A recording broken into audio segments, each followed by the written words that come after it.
This is Audible. Mao's Great Famine by Frank Dicotta. Narrated by David Balcom. The author opens the book with the following quote. Revolution is not a dinner party. Mao Zedong. And now, Mao's Great Famine. Preface. Between 1958 and 1962, China descended into hell. Mao Zedong, chairman of the Chinese Communist Party, threw his country into a frenzy with the Great Leap Forward, an attempt to catch up with and overtake Britain in less than 15 years. By unleashing China's greatest asset, a labor force that was counted in the hundreds of millions, Mao thought that he could catapult his country past its competitors. Instead of following the Soviet model of development, which leaned heavily towards industry alone, China would walk on two legs. The peasant masses were mobilized to transform both agriculture and industry at the same time, converting a backward economy into a modern communist society of plenty for all. In the pursuit of a utopian paradise, everything was collectivized, as villages were herded together in giant communes which heralded the advent of communism. People in the countryside were robbed of their work, their homes, their land, their belongings, and their livelihood. Food, distributed by the spoonful in collective canteens according to merit, became a weapon to force people to follow the party's every dictate. Irrigation campaigns forced up to half the villagers to work for weeks on end on giant water conservancy projects, often far from home, without adequate food and rest. The experiment ended in the greatest catastrophe the country had ever known, destroying tens of millions of lives. Unlike comparable disasters, for instance those that took place under Pol Pot, Adolf Hitler, or Joseph Stalin, the true dimensions of what happened during the Great Leap Forward remain little known. This is because access to the party archives has long been restricted to all but the most trusted historians backed up with party credentials. But a new archive law has recently opened up vast quantities of archival material to professional historians, fundamentally changing the way one can study the Maoist era. This book is based on well over 1,000 archival documents collected over several years in dozens of party archives, from the Ministry of Foreign Affairs in Beijing and large provincial collections in Hebei, Shandong, Gansu, Hubei, Hunan, Zhejiang, Sichuan, Guizhou, Yunnan, and Guangdong, to smaller but equally invaluable collections in cities and counties all over China. The material includes secret reports from the Public Security Bureau, detailed minutes of top party meetings, unexpurgated versions of important leadership speeches, surveys of working conditions in the countryside, investigations into cases of mass murder, confessions of leaders responsible for the deaths of millions of people, inquiries compiled by special teams sent in to discover the extent of the catastrophe in the last stages of the Great Leap Forward, general reports on peasant resistance during the collectivization campaign, secret opinion surveys, letters of complaint written by ordinary people, and much more. What comes out of this massive and detailed dossier transforms our understanding of the Great Leap Forward. When it comes to the overall death toll, for instance, researchers so far have had to extrapolate from official population statistics, including the census figures of 1953, 1964, and 1982. Their estimates range from 15 to 32 million excess deaths. But the public security reports compiled at the time, as well as the voluminous secret reports collated by party committees in the last months of the Great Leap Forward, show how inadequate these calculations are, pointing instead at a catastrophe of a much greater magnitude. This book shows that at least 45 million people died unnecessarily between 1958 and 1962. The term famine, or even Great Famine, is often used to describe these 4 to 5 years of the Maoist era, but the term fails to capture the many ways in which people died under radical collectivization. The blithe use of the term famine also lends support to the widespread view that these deaths were the unintended consequence of half-baked and poorly executed economic programs. Mass killings are not usually associated with Mao and the Great Leap Forward, and China continues to benefit from a more favorable comparison with the devastation often associated with Cambodia or the Soviet Union. But as the fresh evidence presented in this book demonstrates, coercion, terror, and systematic violence were the foundation of the Great Leap Forward.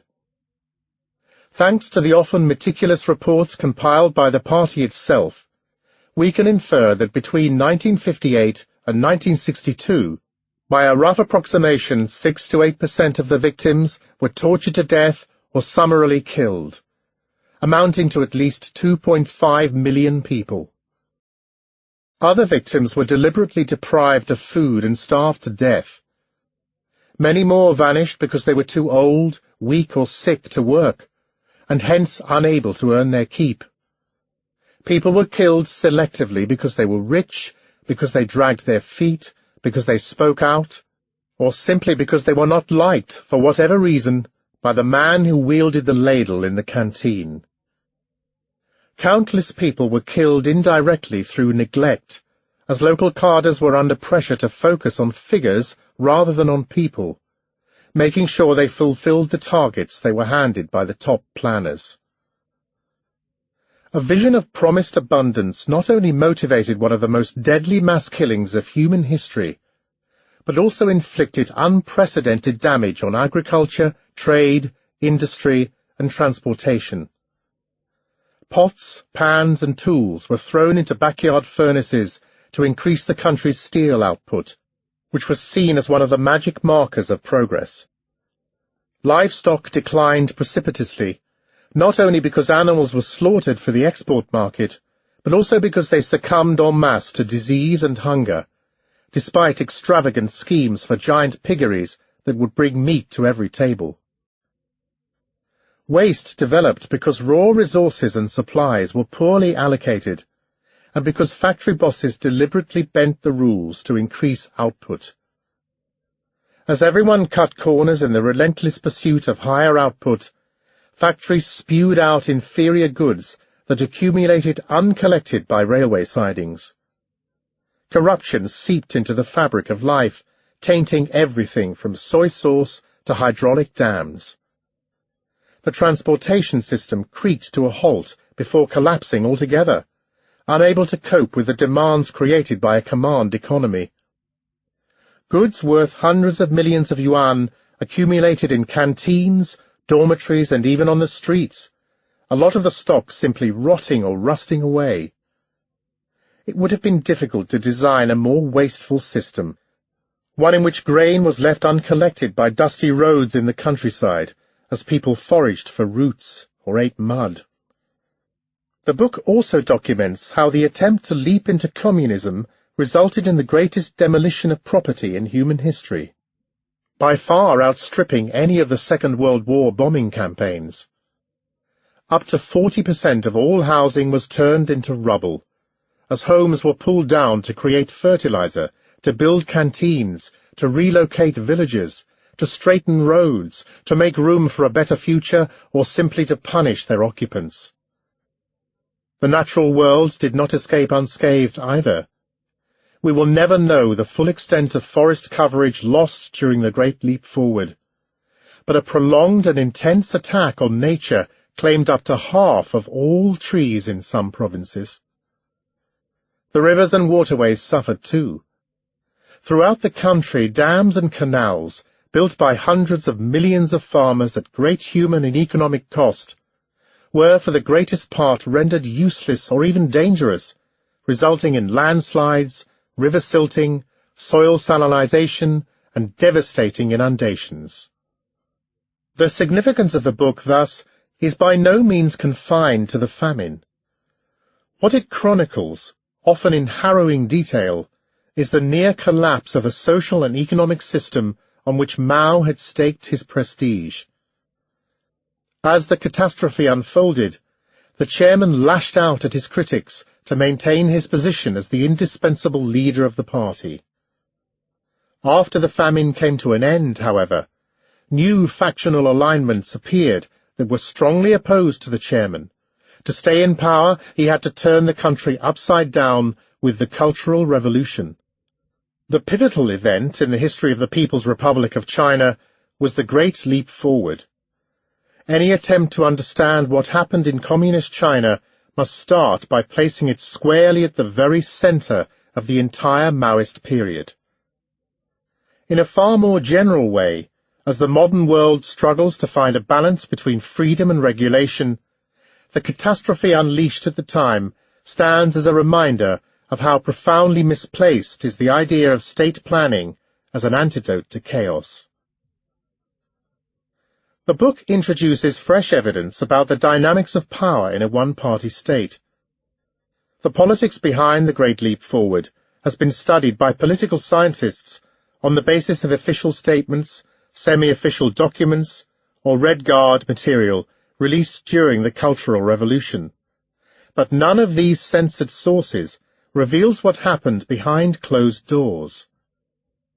The full picture of what was said and done in the corridors of power will be known only once the Central Party archives in Beijing open their doors to researchers, and this is unlikely to happen in the near future. But the minutes of many key meetings can be found in provincial archives, since local leaders often attended the most important party gatherings and had to be kept informed of developments in Beijing. The archives throw a very different light on the leadership. As some of the top-secret meetings come to light, we see the vicious backstabbing and bullying tactics that took place among party leaders in all their rawness. The portrait that emerges of Mao himself is hardly flattering, and is far removed from the public image he so carefully cultivated. Rambling in his speeches, obsessed with his own role in history, often dwelling on past slights, a master at using his emotions to browbeat his way through a meeting, and above all, insensitive to human loss. We know that Mao was the key architect of the Great Leap Forward, and thus bears the main responsibility for the catastrophe that followed. He had to work hard to push through his vision, bargaining, cajoling, goading, occasionally tormenting or persecuting his colleagues. Unlike Stalin, he did not drag his rivals into a dungeon to have them executed, but he did have the power to remove them from office, terminating their careers and the many privileges which came with a top position in the party. The campaign to overtake Britain started with Chairman Mao, and it ended when he grudgingly allowed his colleagues to return to a more gradual approach in economic planning a few years later. But he would never have been able to prevail if Liu Shaoqi and Zhou Enlai, the next two most powerful party leaders, had acted against him. They, in turn, whipped up support from other senior colleagues, as chains of interests and alliances extended all the way down to the village, as is documented here for the first time. Ferocious purges were carried out, as lackluster cadres were replaced with hard, unscrupulous men who trimmed their sails to benefit from the radical winds blowing from Beijing. But most of all, this book brings together two dimensions of the catastrophe that have so far been studied in isolation. We must link up what happened in the corridors of Zongnanhai, the compound which served as the headquarters of the party in Beijing, with the everyday experiences of ordinary people. With the exception of a few village studies based on interviews, there is simply no social history of the Maoist era, let alone of the famine. And just as the fresh evidence from the archives shows how responsibility for the catastrophe extended far beyond Mao, the profuse documentation which the party compiled on every aspect of daily life under its rule dispels the common notion of the people as mere victims. Despite the vision of social order the regime projected at home and abroad, the party never managed to impose its grand design, encountering a degree of covert opposition and subversion that would have been unheard of in any country with an elected government. In contrast to the image of a strictly disciplined communist society in which errors at the top caused the entire machinery to grind to a halt, the portrait that emerges from archives and interviews is one of a society in disintegration, leaving people to resort to whatever means were available to survive.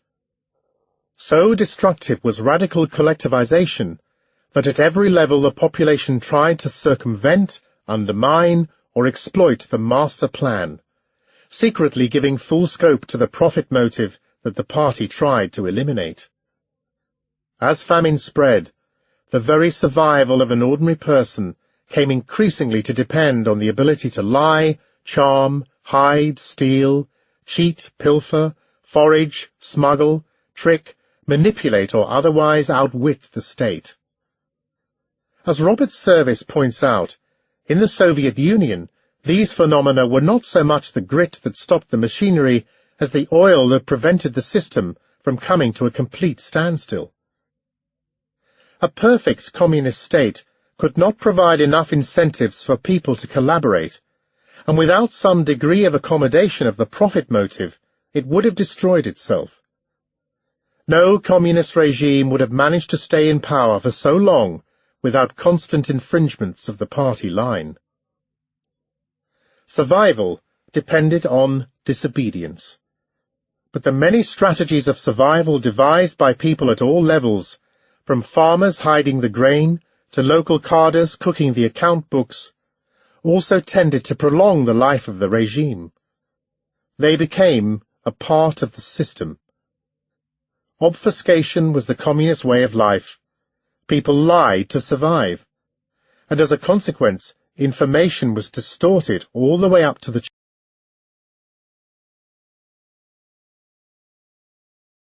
willingly subordinating himself to Moscow out of sheer strategic necessity. The Korean War had made him even more resentful of the Soviet Union's patronage, a feeling widely shared by his fellow leaders, who likewise craved a sense of equality in their country's dealings with Moscow. The Korean War also deepened Mao's hold over his colleagues. The chairman had led the party to victory in 1949. Korea, too, was his personal glory, as he had pushed for intervention when other leaders in the party had wavered. He was the man who had fought the United States to a stalemate, albeit at a huge cost to his own soldiers. He now towered above his peers. Mao, like Stalin, was incapable of seeing anybody as an equal, and, like Stalin, the chairman had no doubt about his own role in history. He was sure of his own genius and infallibility. After Stalin's death, Mao finally saw a chance to secure independence from the Kremlin and claim leadership of the socialist camp. The chairman naturally assumed that he was the leading light of communism, which was about to crush capitalism, making him the historical pivot around which the universe revolved. Had he not led his men to victory, bringing a second October revolution to a quarter of the world? Stalin could not even claim to have presided over the Bolshevik Revolution. Still less could Nikita Khrushchev, the man who soon took charge in Moscow. Coarse, erratic, and impulsive, Khrushchev was viewed by many who knew him as an oaf limited in both ability and ambition. It was precisely this reputation which had allowed him to survive under Stalin, who treated him with an affectionate condescension that saved him from the fate of far more impressive colleagues who blundered in their dealings with the dictator. "My little Marx," Stalin once mockingly called him, gently tapping his pipe against Khrushchev's forehead and joking, "It's hollow." Khrushchev was Stalin's pet, but he was as paranoid as Stalin, and underneath deceptive clumsiness was a cunning and hugely ambitious man. Khrushchev was scathing of Stalin's handling of Mao, and resolved to outdo his former master by putting relations with Beijing on a new footing. He would be Mao's benevolent tutor, steering the peasant rebel towards a more enlightened form of Marxism. Khrushchev also played the role of beneficent patron, presiding over a massive transfer of technology as hundreds of factories and plants were financed with Soviet aid. Advisors in every domain, from atomic energy to mechanical engineering, were sent to China, while some 10,000 Chinese students were trained in the Soviet Union in the first years following Stalin's death. But instead of showing gratitude, leaders in Beijing saw this largesse as their due, seeking to extract ever greater amounts of economic and military support through a mixture of bargaining, begging, and cajoling. Khrushchev gave in. Having overplayed his hand, he had to bully his colleagues in Moscow into accepting an aid package that far outstripped what the Soviet Union could afford. Khrushchev went out on a limb to satisfy Beijing, and he expected a lot in return.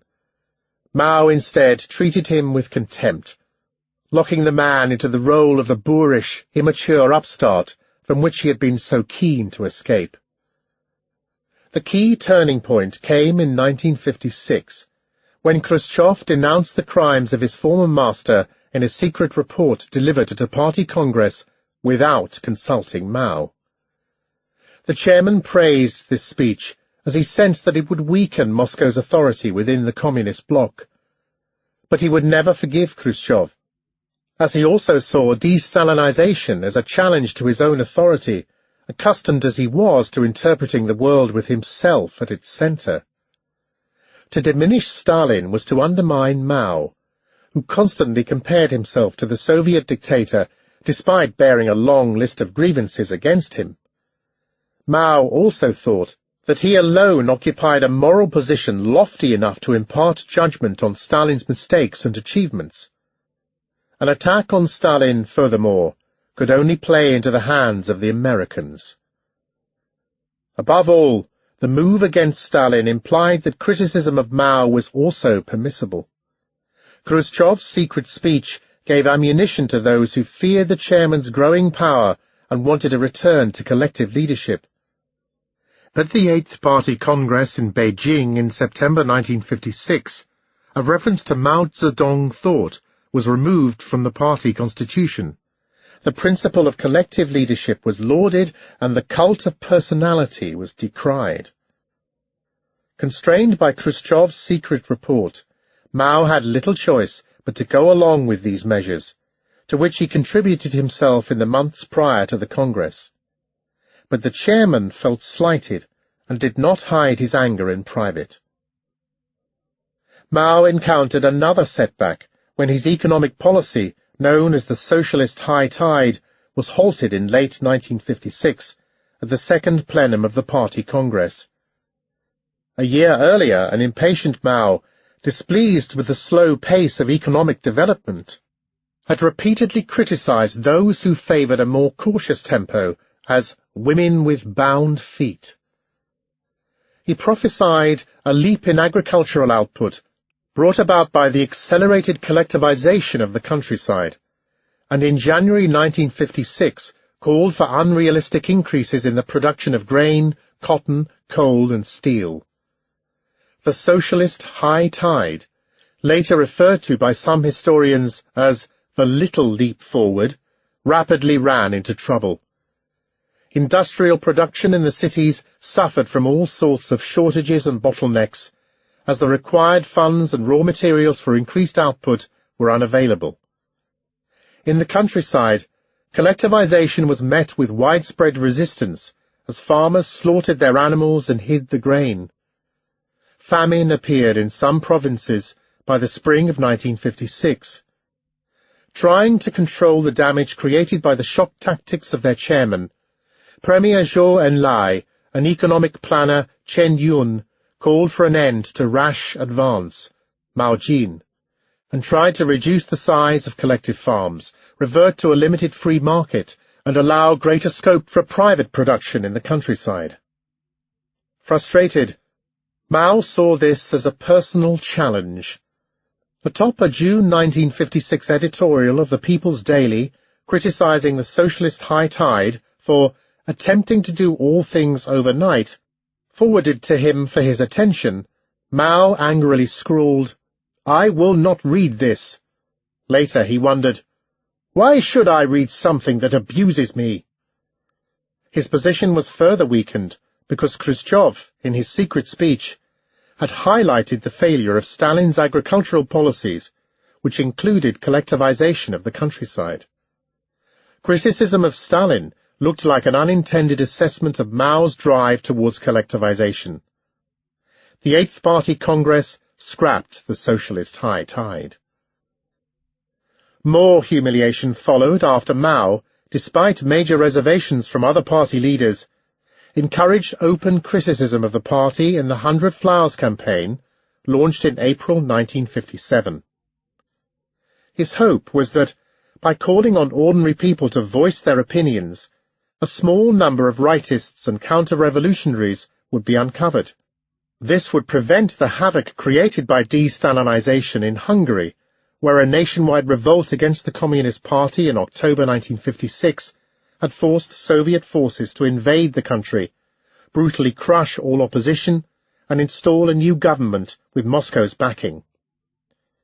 In China, Mao explained to his reluctant colleagues the party would break up any opposition into many small Hungarian incidents, all to be dealt with separately. A more open climate, he surmised, would also help secure the support of scientists and intellectuals in developing the economy. The chairman badly miscalculated, as the mounting barrage of criticism he had produced questioned not only the very right of the party to rule, but also his own leadership. His response was to accuse these critics of being bad elements, bent on destroying the party. He put Deng Xiaoping in charge of the anti-rightist campaign, which was carried out with extraordinary vehemence, targeting 500,000 people, many of them students and intellectuals deported to remote areas to do hard labor. Mao struggled to regain control, and the whole affair was a huge embarrassment. But his strategy was partly successful in that it created the conditions in which he could assert his own preeminence. Assailed from all sides, its right to rule having been called into question, the party found unity behind its chairman. The collapse of the 100 Flowers campaign in June 1957 also confirmed the chairman's suspicion that rightist conservatism was the major ideological enemy, and that rightist inertia was behind the current economic stagnation. He wanted to revive the policies of the socialist high tide, which had been discredited by an outpouring of criticism from the very experts he had tried to court. If so many of the intellectuals who had the professional skills and scientific knowledge to help with economic development were disaffected, it would be politically unwise to base the country's future on their expertise. This view was shared by Liu Shaoqi, the party's second-in-command, and he rallied behind the chairman in pushing for higher targets in rural production. In October 1957, with support from Liu, Mao had the slogan which crystallized his vision reinstated: greater, faster, better, and more economical. He also managed to replace the term rash advance, Maojin, with its connotations of reckless hurling forward, with leap forward, Yuejin. In the midst of a ferocious anti-rightist campaign, few party leaders dared to oppose it. Mao was having his way, and he was ready to challenge Khrushchev. Chapter 2. The bidding starts. On the 4th of October 1957, a shiny steel sphere the size of a beach ball hurtled through the sky, reached its orbit, and then started circling the globe at about 29,000 kilometers per hour, emitting signals that radio operators around the world picked up. Taking the United States completely by surprise, the Soviet Union had successfully launched the world's first Earth satellite, opening a new chapter in the space race that was met with both awe and fear. To hurl an 84-kilo satellite into orbit, observers noted, a rocket engine as powerful as an intercontinental ballistic missile was required, which meant that the Russians could also launch atomic bombs that would reach the United States. A month later, a much heavier satellite whirled overhead, carrying the first living creature to travel around the Earth through space. Dressed in a custom-made spacesuit, a little dog called Laika made history as the passenger in Sputnik 2. In a bold move, Khrushchev inaugurated an era of missile diplomacy, backed up by ceaseless propaganda from Moscow about successful experiments with intercontinental ballistic missiles. The second satellite launch was designed to coincide with the 40th anniversary of the October Revolution, to be celebrated in Red Square in the presence of thousands of Communist Party leaders invited from all over the world. Yet, despite the triumph of the satellite launches, Khrushchev was in a vulnerable position. Less than half a year earlier, he had barely survived an attempted coup against him by Stalinist hardliners Molotov, Malenkov, and Kaganovich. Marshal Zhukov, a Second World War hero who had led the final assault on Germany and captured Berlin, used army transport planes to rush key allies to Moscow in defense of his boss. But Zhukov commanded an army and could just as well throw his tanks against Khrushchev. Ever fearful of a military coup, the Soviet leader maneuvered to have Zhukov deposed in early November. Justifying the purge of Molotov, Malenkov, and Kaganovich, now referred to as an anti-party group, was one thing, but how could he explain the removal of the most decorated Soviet general to his foreign guests, who were already traumatized by his secret speech and the Hungarian revolt? Josip Tito, the fiercely independent leader of Yugoslavia, who refused to take orders from the Soviet Union, was another potential source of opposition that could mar the anniversary. In mid-October, he objected to a Soviet draft declaration to be published at the Moscow meeting of party leaders and declined to attend the event. Khrushchev found a key ally in Mao, despite their differences on foreign policy and ideology. Mao, in turn, had good reason to help his rival. He had badgered the Soviet leader repeatedly for assistance in acquiring nuclear weapons. Ever since the United States had started to provide military support for Taiwan, and after the Americans introduced tactical nuclear missiles in March 1955, Mao had been set on having the bomb. Now, on the eve of the international summit, Khrushchev shored up support by signing a secret agreement with China on the 15th of October, providing for the delivery of a Soviet atom bomb by 1959. Mao was ebullient. He knew that his moment had come. Khrushchev depended on him and lavished the chairman and his entourage with attention. 2 Tu-104s were sent to fly the Chinese delegation to Moscow.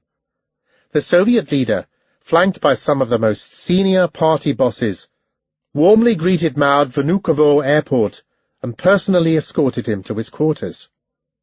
China was the only delegation out of all 64 attending the conference to be housed in the Great Kremlin Palace. Mao was put up in Empress Catherine's private quarters, which were upholstered in damask and the ceiling painted with foliate volutes.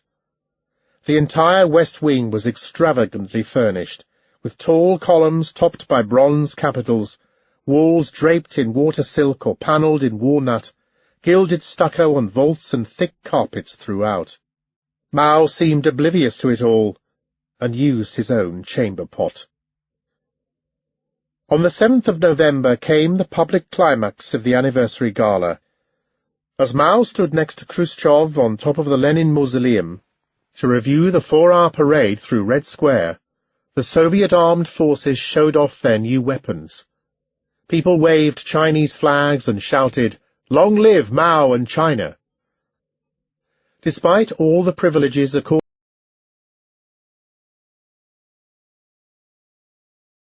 the zealous leader of Gansu province enthused.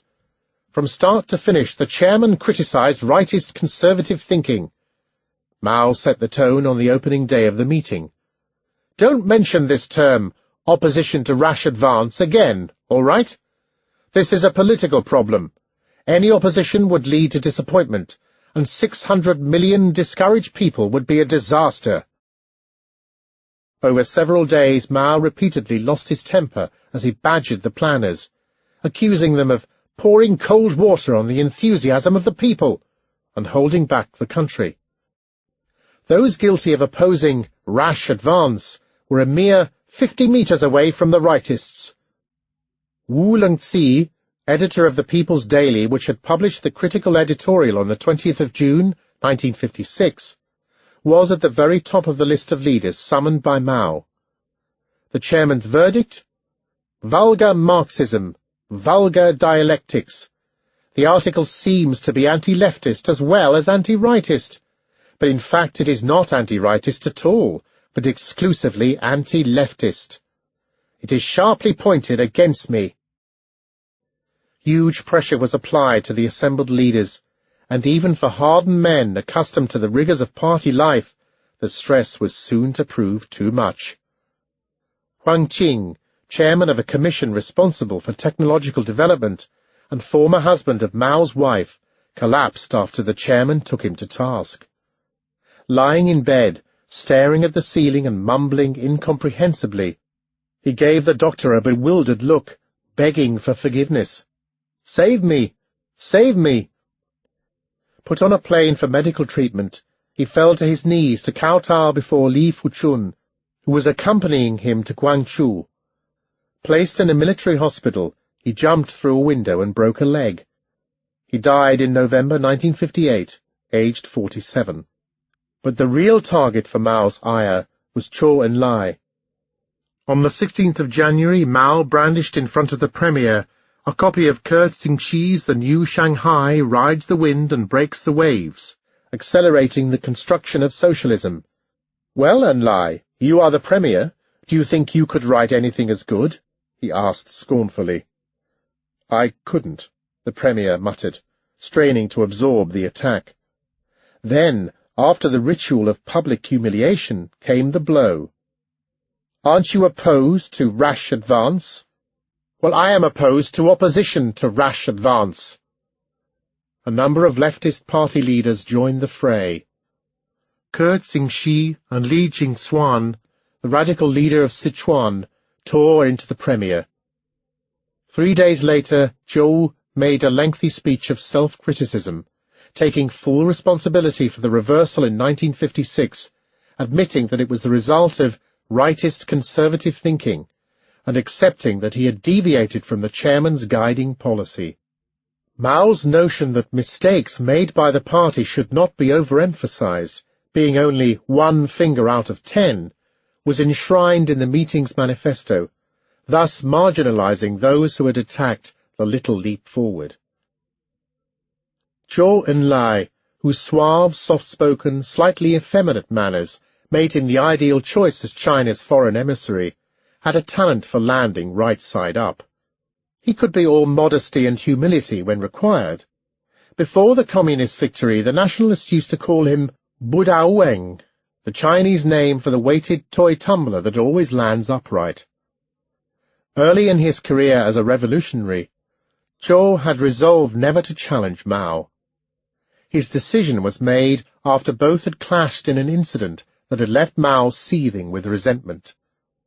At a conference in 1932, critics of guerrilla warfare had ripped into Mao and handed command over the battlefront to Zhou instead.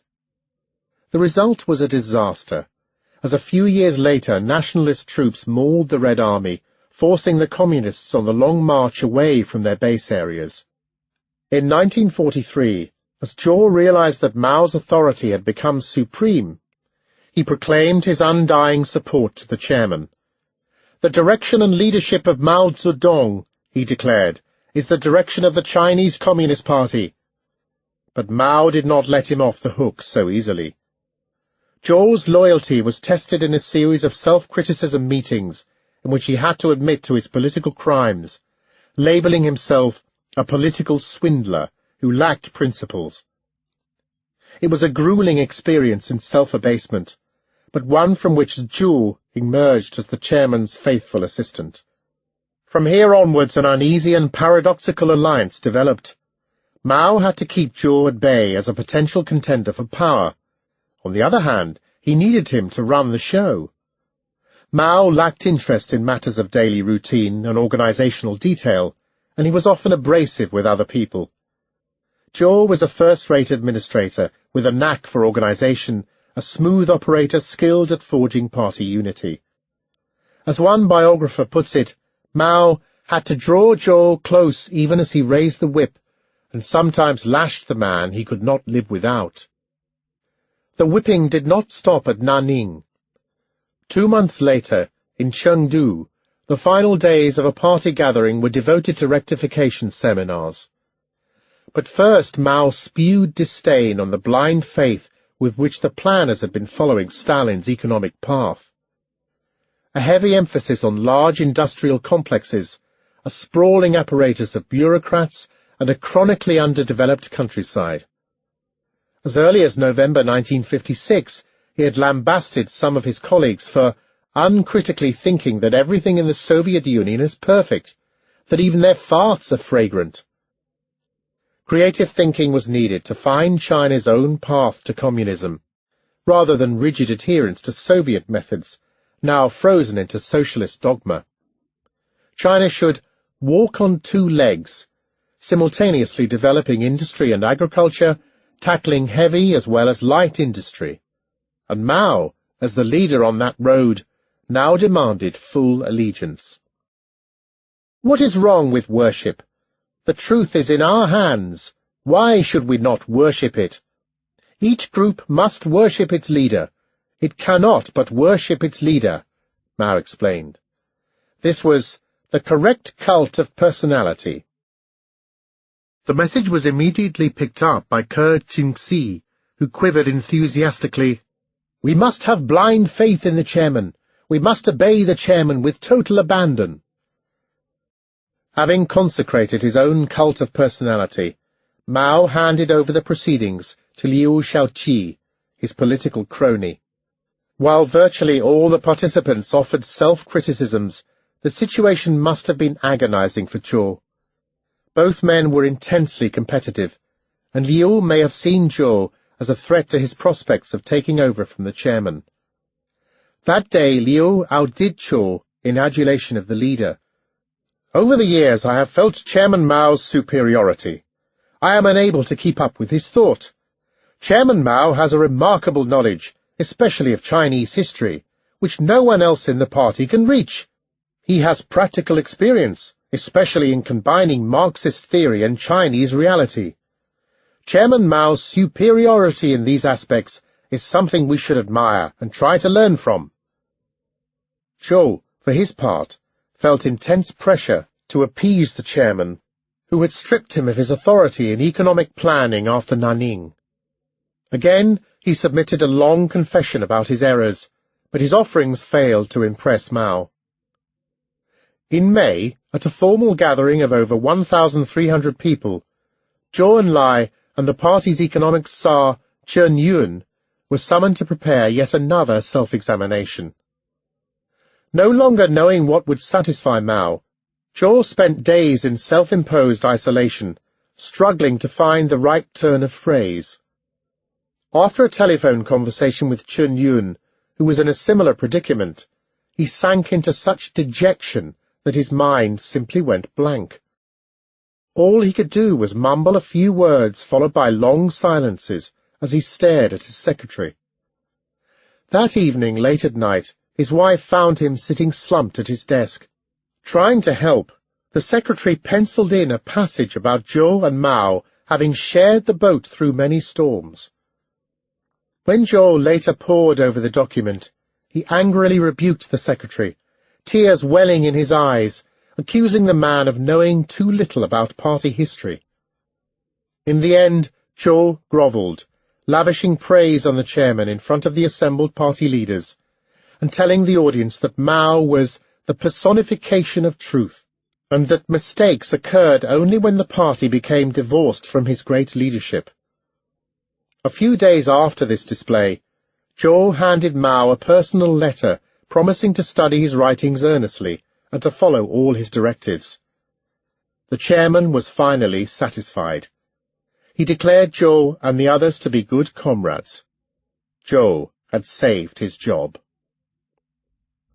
During these first months of the Great Leap Forward, Zhou was repeatedly humiliated and demeaned, but he never withdrew his support, choosing instead quietly to accept the chairman's blistering outburst in Nanning.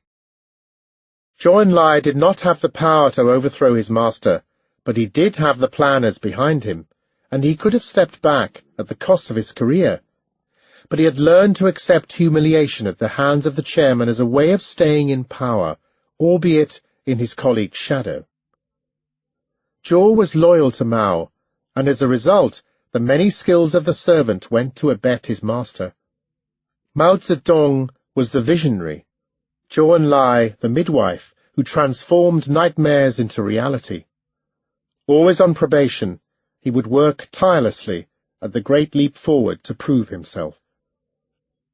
As Zhou Enlai was debased in a spectacle of power and humiliation, other top economic officials quickly fell in line. Li Fuchun, chair of the State Planning Commission, never had to resort to self-criticism, having broken ranks with the other planners by rallying round Mao's slogans in December 1957. Chen Yun made several self-critical statements. Li Xianyan, Minister of Finance, and Bo Yibo, chair of the State Economic Commission, both opponents of the Little Leap Forward in 1956, now realized that they could not resist the tide. None dared to disagree. Li Fuchun and Li Xianyan were enlisted in the Secretariat, the inner core of the party, after they had proclaimed their allegiance to Mao.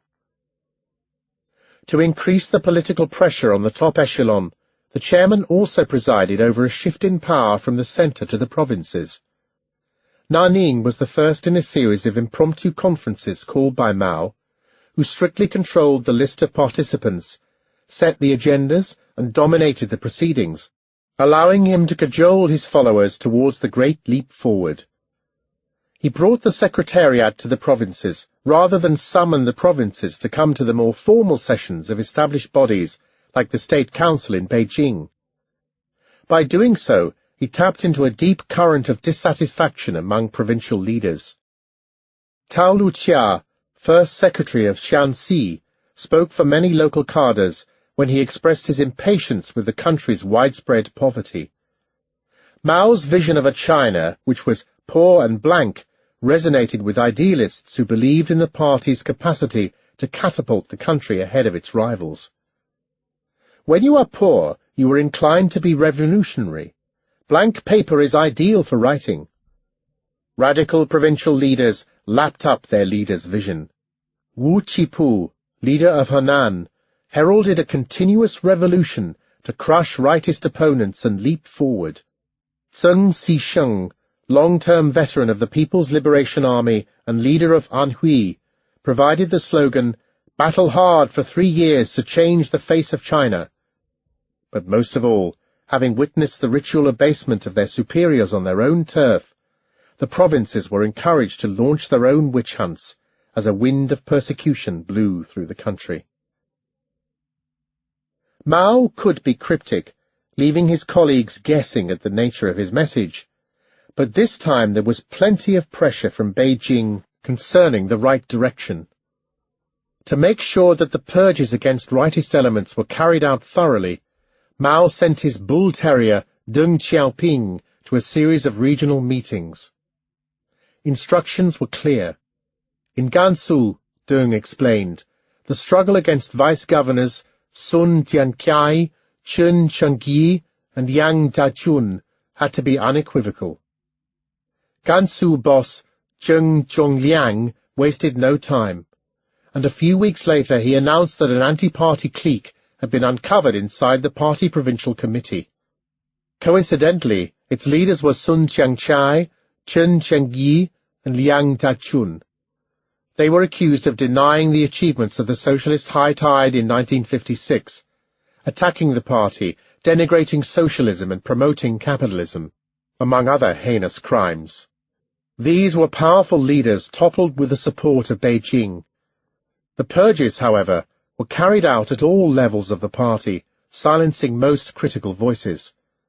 Few dared to oppose the party line. In parts of Gansu, a poor province near the deserts of Inner Mongolia, any critical comment about grain procurement or excessive quotas simply became unthinkable. The message to party members concerned about the crop was blunt. You should consider carefully whether or not you are rightists. In Lanqiao University, located in the capital city of Gansu, up to half of all students were given a white flag, the sign of a politically conservative laggard. Some had a note pinned on their back, "Your father is a white flag." Others were beaten. Those who took a neutral stand were denounced as reactionaries. The purge continued for as long as Zheng Zongliang remained in power. By March 1960, some 190,000 people had been denounced and humiliated in public meetings, and 40,000 cadres were expelled from the party, including 150 top provincial officials. Similar purges took place throughout the country, as radical leaders seized the opportunity to get rid of their more timorous rivals. From December 1957 onwards, the southern province of Yunnan was in the grip of an anti-rightist purge that reached from party seniors down to village cadres. In April 1958, the tough local boss Si Fuqi, a short man with a double chin, announced the overthrow of the leaders of an anti-party clique. Xung Dun and Wang Jing, the heads of the organization department, were guilty of localism, revisionism, advocating capitalism,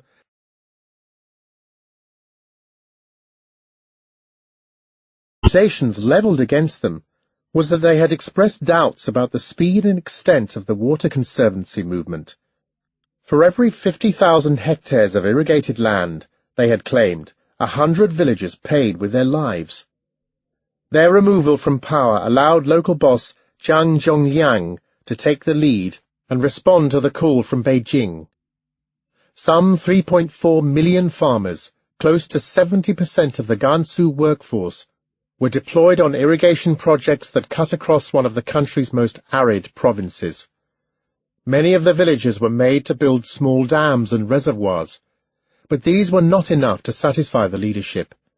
Zhang Zhongliang had a more daring vision of the future, one in which a large water highway would tunnel through snow-capped mountains and span deep valleys to provide water to the central and western regions of the province.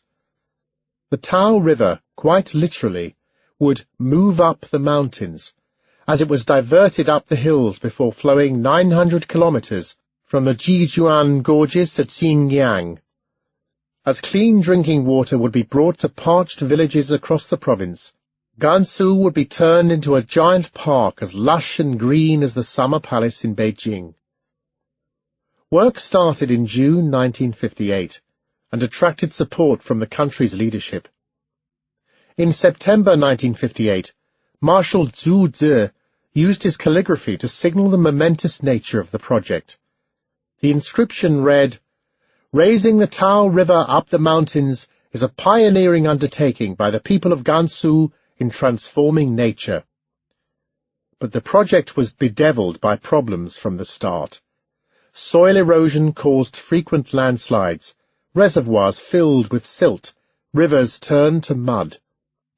Villagers enlisted on the project had to dig caves in the mountains for shelter in the freezing cold of winter, foraging for herbs to supplement a meagre diet of grain. By the summer of 1961, work came to a halt, and in March 1962, the project was abandoned altogether. Total irrigated surface, 0 hectares. Cost to the state, 150 million yuan. Number of work days, 600,000. Cost to the people, inestimable.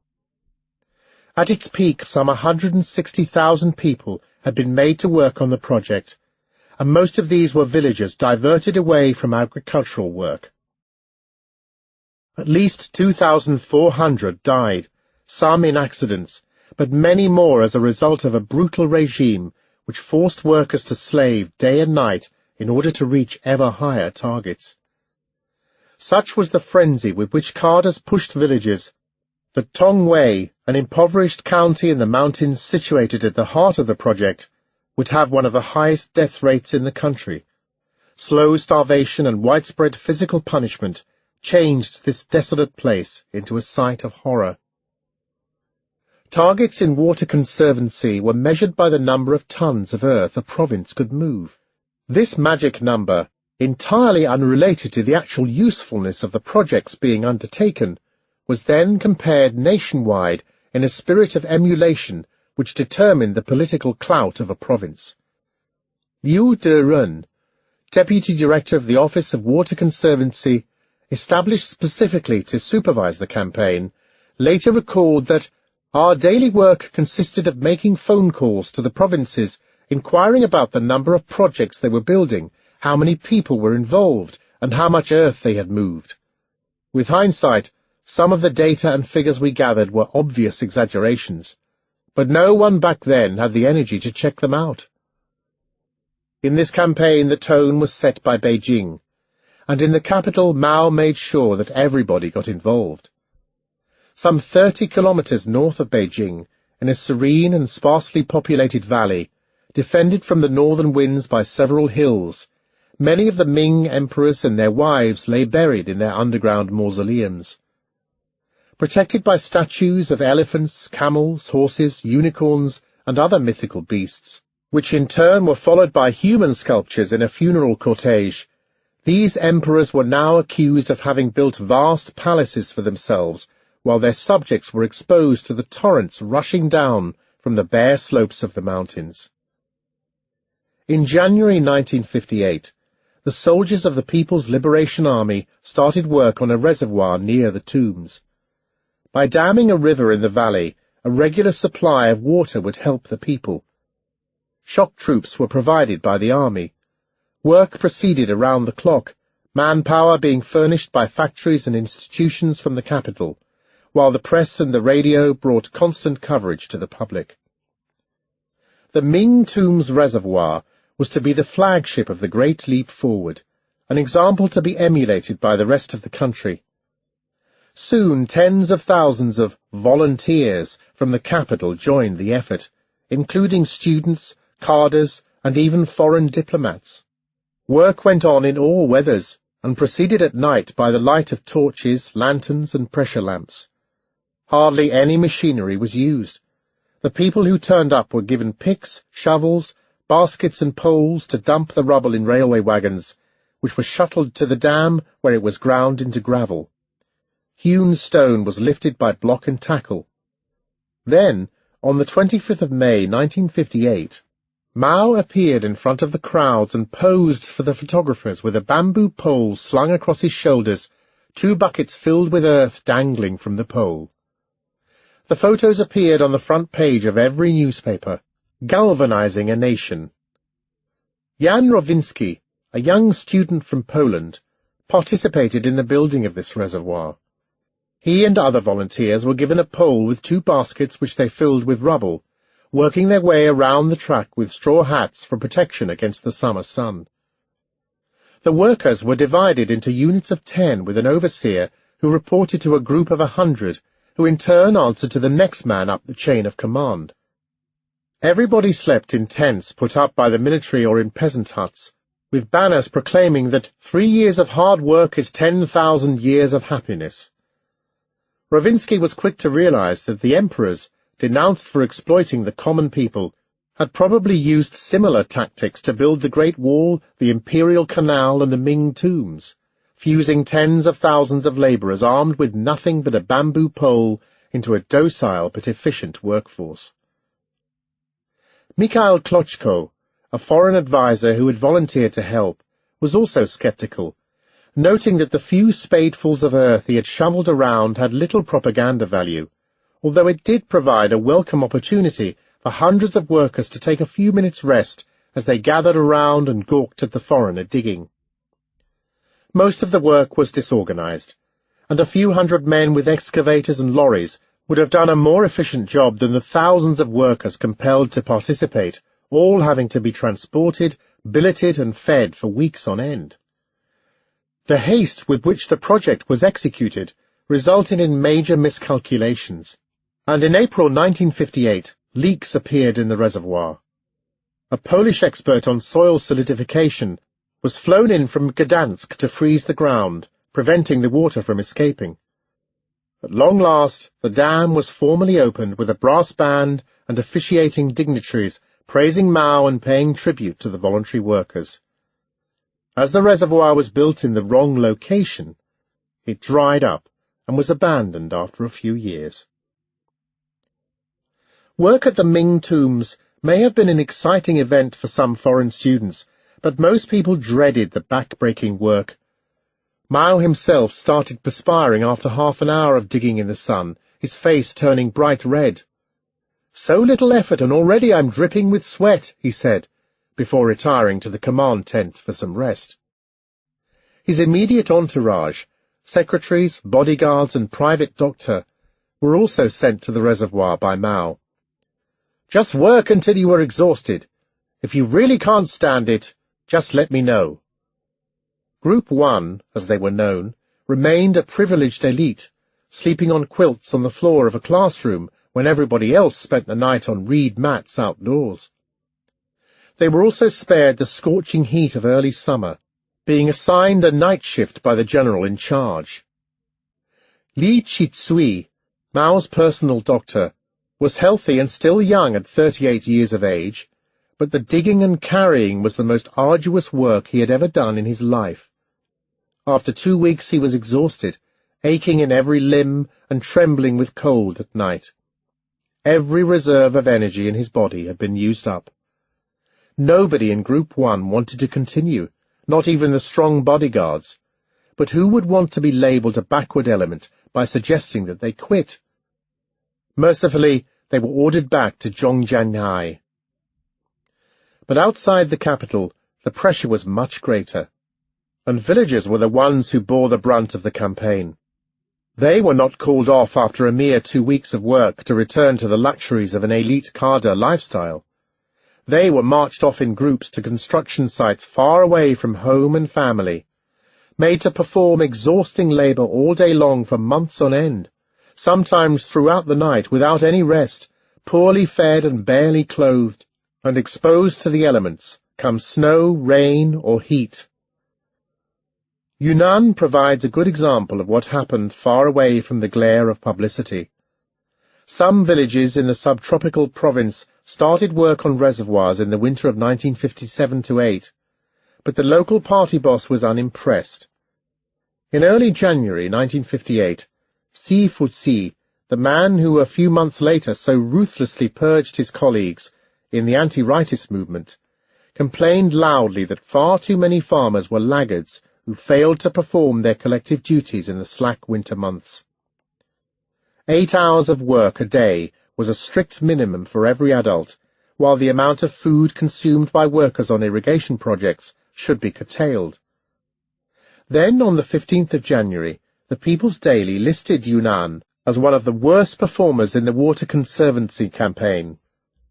Determined to catch up, Xi called an emergency meeting the following day. Up to half the workforce in the province should join the movement, he commanded, and villagers were to work up to 10 hours a day, through the night if necessary. Shirkers should be punished, and targets should be met at any cost. Cadres who failed to comply would be sacked. Coming in the midst of an unfolding anti-rightist campaign which had already stripped thousands of local cadres of their jobs, this was no idle threat. Results followed promptly. On the 19th of January, the People's Daily reported that Yunnan, singled out only a few days earlier, now had 2.5 million people, a third of the workforce, moving earth. Emboldened, Xi Fuzi declared that the province would be completely irrigated within 3 years. The cost of success was high. In Shuxiong, near a highland lake as large as a sea, farmers enrolled on irrigation projects were routinely cursed and beaten. Villagers were tied up for stealing a few vegetables. Others who failed to work hard enough were stabbed with knives by cadres trying to impose a ruthless work regime. A makeshift labour camp took care of recalcitrant elements. Party leaders higher up the chain of command were aware of these practices. In April 1958, a team was sent by the Yunnan Provincial Party Committee to investigate the county. Hopeful rumours began to circulate among the villagers, one courageous individual trying to muster support for a collective grievance about insufficient food and long working hours. He was denounced as a reactionary and a saboteur in the final report sent to Sifuji.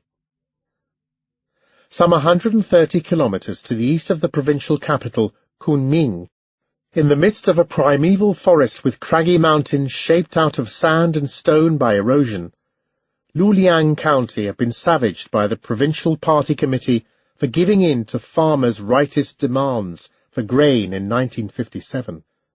The new leader, Chun Shunyan, rigidly adhered to the party line, organising military squads who patrolled the village streets with leather whips, making sure that even sick villagers went out to work in the fields. The first cases of death by starvation appeared in February 1958. By June, edema or water retention was widespread, and 1,000 villagers died of hunger, most of whom had worked on the Tse-tung reservoir. Edema happens when fluids accumulate in the feet, ankles and legs, or beneath the skin in other parts of the body. In developed countries, it can be caused by mild changes in behaviour, for instance by eating too much salt or standing a lot when the weather is warm. In poor countries, however, it is caused by a lack of protein and is seen as a symptom of malnutrition. It is sometimes called famine edema. In Luliang, medical teams were dispatched on several occasions to investigate these cases, but in the midst of the anti-rightist campaign, none had the courage to identify edema as a condition generally caused by hunger, as was well known in a country with a long record of famine. Some doctors even wondered whether it might be a contagious disease and prescribed antibiotics instead of bed rest and food. At first the bodies of the dead were buried in coffins, but after a few months they were simply covered in mats and dumped in the ditches and ponds near construction sites. Yunnan was no exception. All over China, farmers were being driven to the edge of starvation on gigantic irrigation schemes, pushed hard by cadres afraid of being labelled rightists. Having spent half an hour shoveling gravel himself, Mao was in a good position to see the human cost of the irrigation campaign. In March 1958, as he listened to a report by Jiang Weiqing on irrigation in Jiangsu, he mused that Wu Qipu claims he can move 30 billion cubic meters. I think 30,000 people will die. Zhong Xisheng has said that he will move 20 billion cubic meters, and I think that 20,000 people will die. Wei Ting only promises 600 million cubic meters. Maybe nobody will die. Mass mobilization on water conservancy schemes continued unabated for several years, claiming the lives of hundreds of thousands of exhausted villagers already weakened by hunger. In a chilling precursor of Cambodia under the Khmer Rouge, villages in Tsingshui, Gansu, called these projects the killing fields. Chapter 5. Launching Sputniks. Charts with rising targets, beautifully drafted with colour-coded diagrams, made a stark contrast with the killing fields. As targets rocketed skywards in every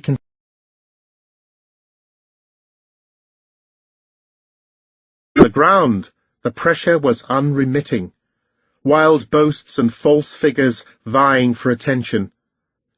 In one Macheng commune, the head of the Women's Federation took the lead by moving out of her house and allowing it to be turned into fertilizer. Within 2 days, 300 houses, 50 cattle pens and hundreds of chicken coops had been pulled down. By the end of the year, some 50,000 buildings had been destroyed. Trying to outdo one another, other communes throughout the country followed suit. In Dashi, Guangdong, a commune that also attracted nationwide attention with its 25-ton grain university and 5,000-kilo field, local cadres pulverized half of all houses in Xi'er. Other organic matter found its way into the fields. In parts of Jiangsu province, the land was covered in white sugar. Deep ploughing was another revolutionary recipe meant to free the farmers from the capricious soil. The deeper the planting, the stronger the roots and the taller the stalk, or so ran the logic behind this experiment.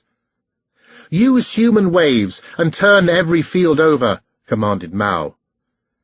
If shoveling gravel on irrigation projects was tough, deep tilling to a depth ranging from 40 centimeters to more than a meter, sometimes 3 meters, was totally exhausting. Where tools were lacking, ranks of farmers dug furrows by hand, sometimes throughout the night by the light of fire torches. Goaded by carders eager to achieve a coveted red flag, villagers now and then burrowed through the earth to bedrock, destroying the topsoil. By September 1958, some 8 million hectares had been tilled to a depth of about 30 centimeters, but the leadership still demanded more, all of it at least 60 centimeters deep. This was followed by heavy concentrations of seed in the search for higher yields. Initially, these half-baked experiments were carried out on artificial plots, but they spread to the fields in the following years under the watchful eyes of radical carders. In Jiaofeng, Guangdong, up to 600 kilos of seed was sown per hectare in barren, mountainous areas in the middle of the famine in 1960. Elsewhere in the province, farmers were conscripted to sow more than 250 kilos of kernels on a single hectare. By the end of the season, the yield per hectare turned out to be a paltry 525 kilos of peanuts. Close cropping was the cornerstone of innovative tilling. Seeds, too, it seemed, showed a revolutionary spirit, those belonging to the same class sharing light and nutrients in a spurt of equality. Explained Chairman Mao, "With company they grow easily. When they grow together, they will be more comfortable." More often than not, villagers were instructed to transplant rice shoots from adjacent strips onto the experimental plot, squeezing the clumps closely together. Villagers, of course, knew better. They had tilled the land for generations and knew how to care for a precious resource on which their livelihoods depended. Many were incredulous, some trying to reason with the carders. "You plant the seedlings too closely. There is not enough breathing space between them, and then you add 10 tons of fertilizer per field.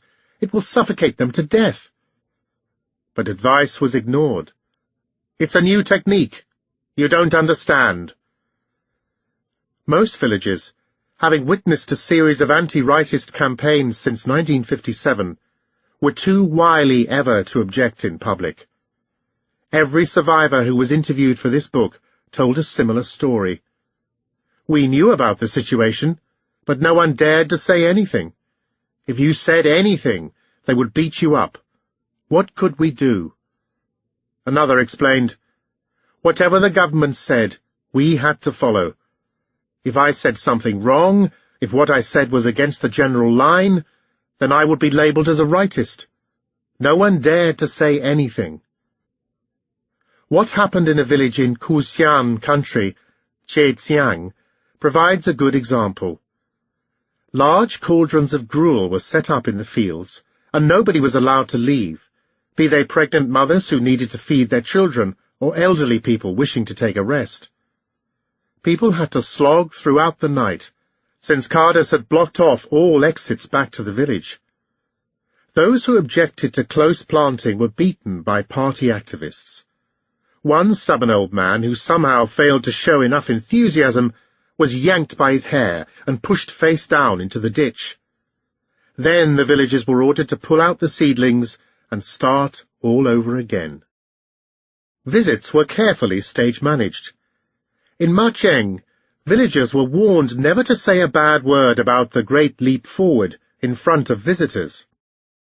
As provincial leader, Wang Rensong inspected the fields, he saw farmers tucking into mounds of rice carefully laid out for his visit. In Sushui, Zhang Guzong, a military man, ruthlessly ensured that the image presented to the outside world was flawless. Undesirable elements disappeared into an elaborate labour camp system, extending from the county down to every commune, brigade and production team. In order to stimulate production, laggards were paraded before being locked up, some 7,000 people being rounded up between 1958 and 1960. In Luoding, Guangdong, inspection committees visiting Liantan commune in late 1958 were welcomed by a posse of young girls, expensive perfumes, white towels, and a lavish banquet with 16 dishes. Dozens of farmers working for days on end to carve a huge slogan praising the communes into the mountainside. Li Qisui, who accompanied Mao on his visits, was told that farmers had been ordered to transplant rice plants along the chairman's route to give the impression of a bumper harvest. The doctor commented that all of China was a stage, all the people performers in an extravaganza for Mao. But in reality, a dictatorship never has one dictator only, as many people became willing to scramble for power over the next person above them. The country was full of local hegemons, each trying to deceive the next one up into believing that their achievements were genuine. Mao was delighted. As reports came in from all over the country about new records in cotton, rice, wheat, or peanut production, he started wondering what to do with all the surplus food. On the 4th of August 1958, in Sushui, flanked by Zhang Guzong, surrounded by journalists, plodding through the fields in straw hat and cotton shoes, he beamed, "How are you going to eat so much grain? What are you going to do with the surplus?" "We can exchange it for machinery," Zhang responded after a pause for thought. "But you are not the only one to have a surplus. Others, too, have too much grain. Nobody will want your grain." Mao shot back with a benevolent smile. "We can make spirits out of taro," suggested another cadre.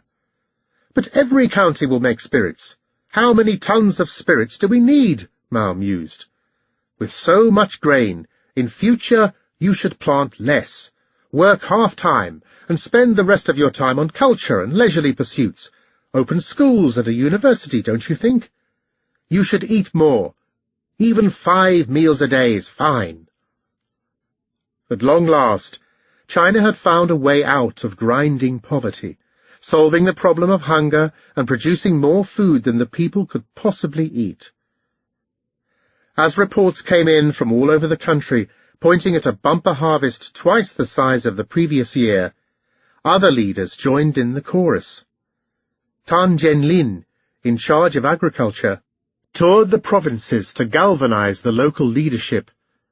He shared Mao's vision of a communist cornucopia in which farmers dined on delicacies like swallows' nests, wore silk, satin and fox furs, and lived in skyscrapers with piped water and television.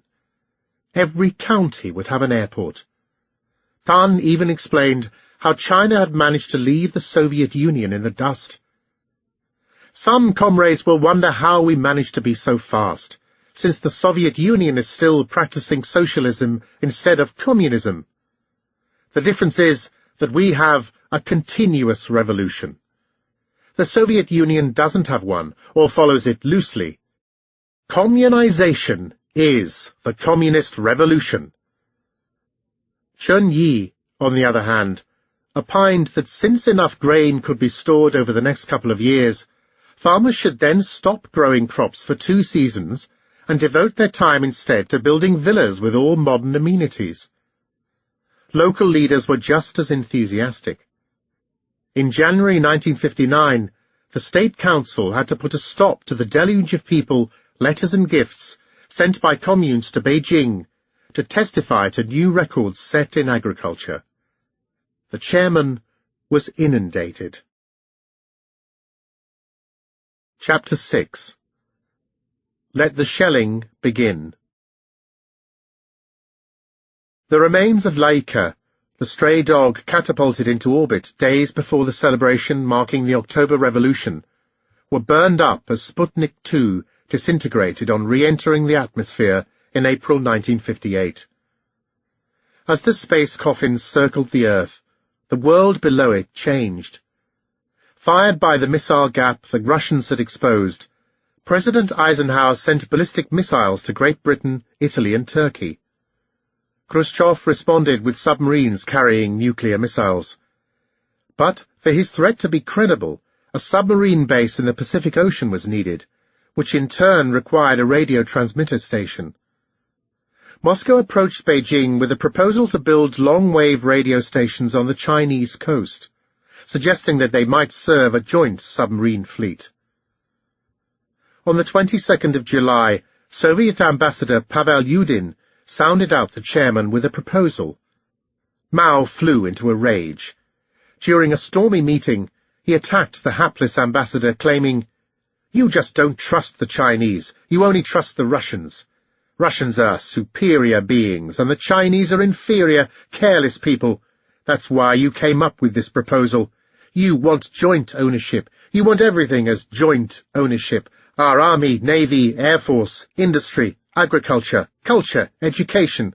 How about it? Why don't we hand over our thousands of kilometers of coastline to you? We will just maintain a guerrilla force. You have a few atomic bombs, and now you want to control everything. You want to rent and lease. Why else would you come up with this proposal?" Khrushchev, Mao continued, behaved towards China like a cat playing with a mouse. The outburst came like a bolt out of the blue to the Russians. Seeing conspiracies everywhere, Mao was convinced that a proposal for a joint fleet was a maneuver by Khrushchev to renege on a promise made a year earlier to deliver an atom bomb, and no amount of explaining could allay Mao's suspicions. On the 31st of July, Khrushchev flew to Beijing to save the situation. But whereas lavish hospitality had welcomed Mao in Moscow 7 months earlier, the Soviet leader was met with a cool reception at the airport. No red carpet, no guards of honor, and no hugs, recalled interpreter Li Yueran. Just a stony-faced team, including Mao Zedong, Liu Shaoqi, Zhou Enlai, and Deng Xiaoping. Khrushchev was relegated to lodgings without air conditioning up in the hills far out of Beijing. Moving his bed to the terrace to escape the stifling heat, that night he was devoured by swarms of mosquitoes. Immediately after Khrushchev's arrival, a long and humiliating meeting was held at Zhongnanhai.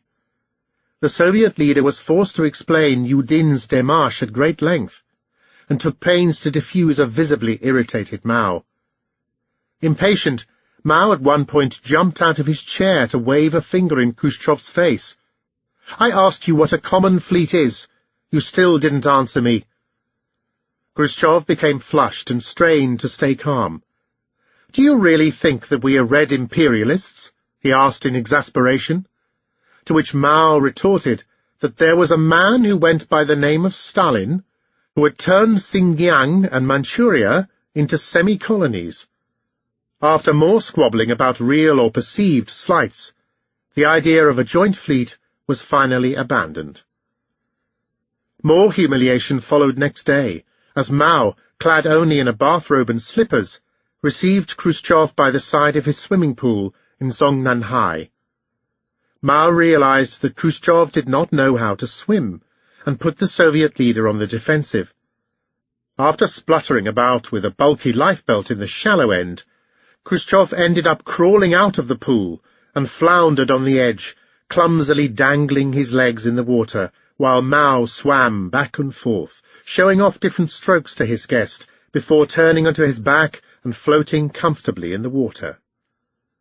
All the while, interpreters scurried about at the side of the pool, trying to catch the meaning of the chairman's political musings.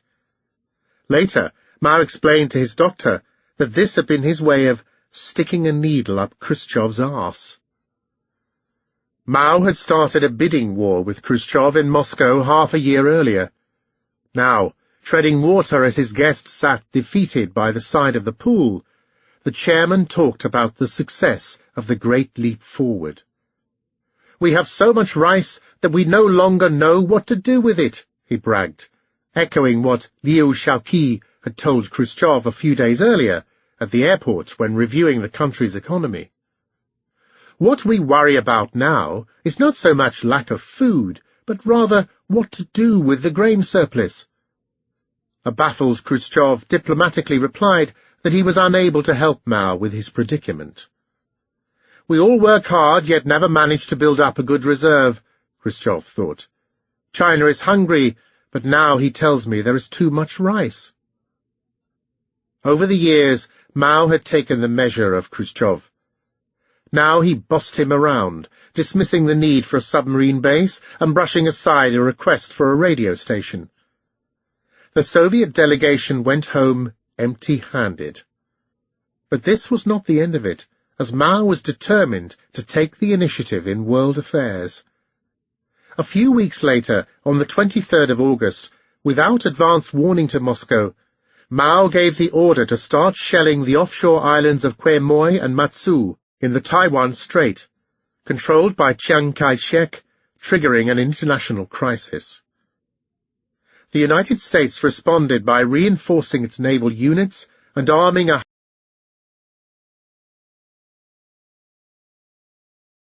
cadres, and the militia enforced discipline, sometimes punishing underachievers with beatings. At the end of the day, villagers returned to their living quarters, assigned according to each person's work shift. Meetings followed in the evening to evaluate each worker's performance and review the local tactics. Labour was appropriated by the communes, men and women being at the command of team leaders, more often than not without adequate compensation.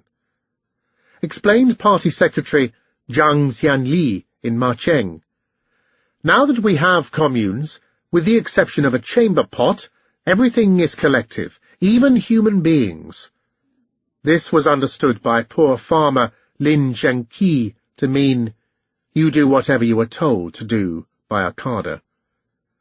Wages, as a consequence, were virtually abolished. Members of a production team, working under the supervision of a squad leader, were credited with points instead, calculated according to a complex system based on the average performance of the team as a whole, the job carried out, and the age and gender of each worker. At the end of the year, the net income of each team was distributed among members according to need, and the surplus was in principle divided according to the work points that each had accumulated. In practice, a surplus hardly ever existed, as the state came in and took the lot. Work points, moreover, devalued rapidly during the Great Leap Forward. In Jiangning County, just outside Nanjing, one workday was equivalent to 1.05 yuan in 1957. A year later, it was worth no more than 28 cents. By 1959, its value had declined to a mere 16 cents. Locals referred to the point system as beating a drum with a cucumber. The harder you beat, the less you heard, as all incentives to work had been removed. Some never got paid at all. Chen Yuquan, a sturdy young man interviewed in February 1961 in Xiangtan County, Hunan, recalled that he had made a total of 4.50 yuan in 1958, with which he bought a pair of trousers. The following year, having been dispatched to a coal mine where no record of work was kept, he did not receive anything. Some communes did away with money altogether. In Longchuan County, Guangdong, villages who sold their pigs were handed credit notes instead of cash, prompting people to slaughter and eat the animals themselves. But in many cases, villagers had to borrow from the commune, entering a form of bonded labour.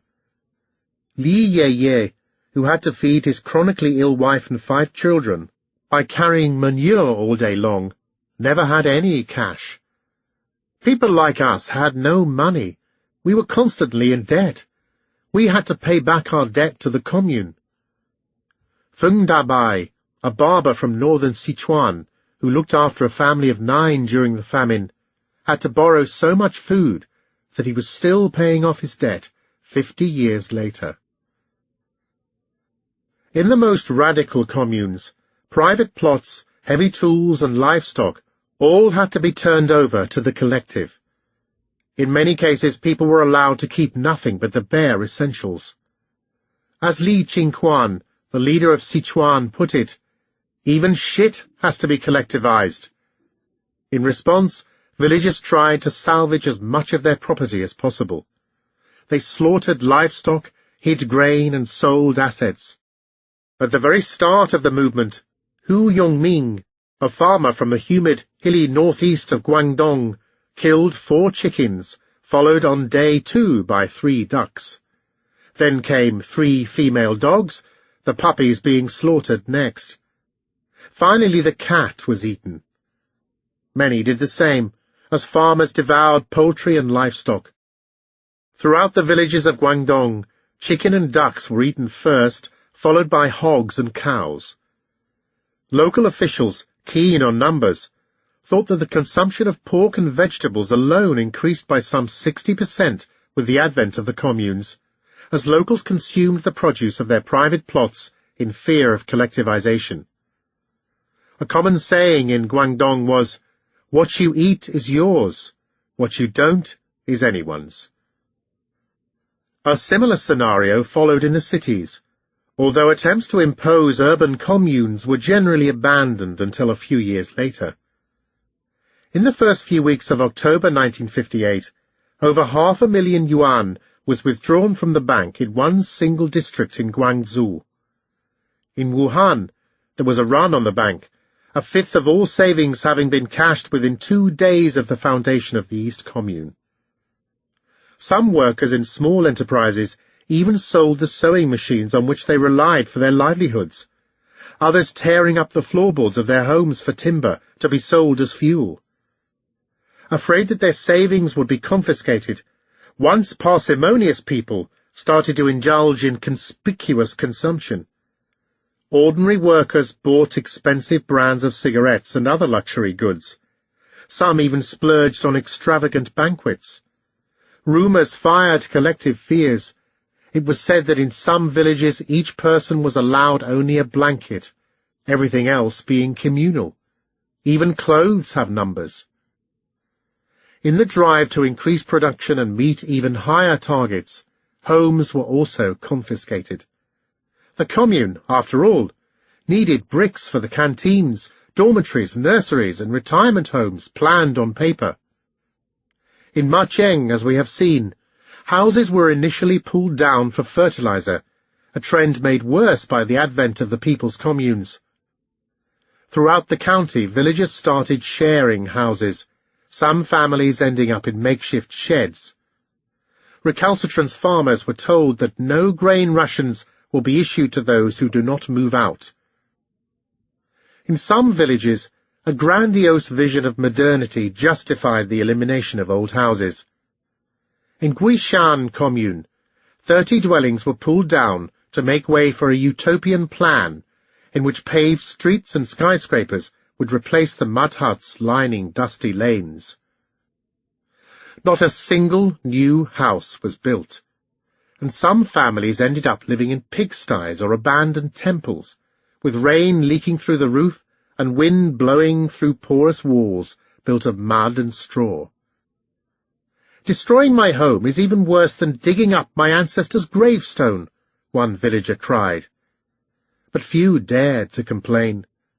Most quietly stood by, sometimes in tears, as the local leader walked past without uttering a word, simply lifting his finger to mark out a house for destruction. In Jiangxing County, Sichuan, a team of 11 people went around torching hundreds of straw huts. "Destroy straw huts in an evening, erect residential areas in 3 days, build communism in 100 days, was the leading slogan. Some villages were emptied altogether, although somehow nobody quite managed to get beyond the destruction phase of the plan. Houses were also pulled down specifically to separate men from women in the great drive to regiment the countryside.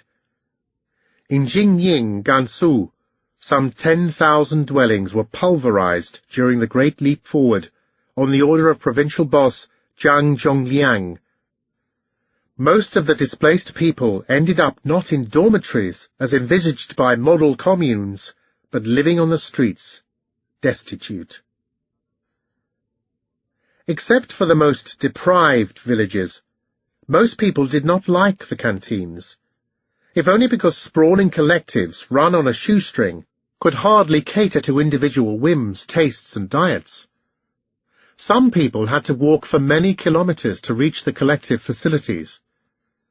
In Hunan, over 2/3 of all villagers were opposed to communal eating, according to the head of the province, Zhu Qiaoqiu.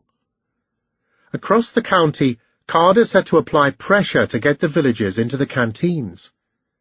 In Macheng, they used a simple but effective approach by simply cutting off grain supplies to the village.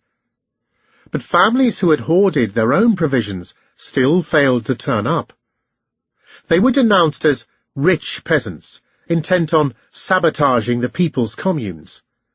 The militia then stepped in, patrolling the streets and fining families who had smoke escaping from the chimney.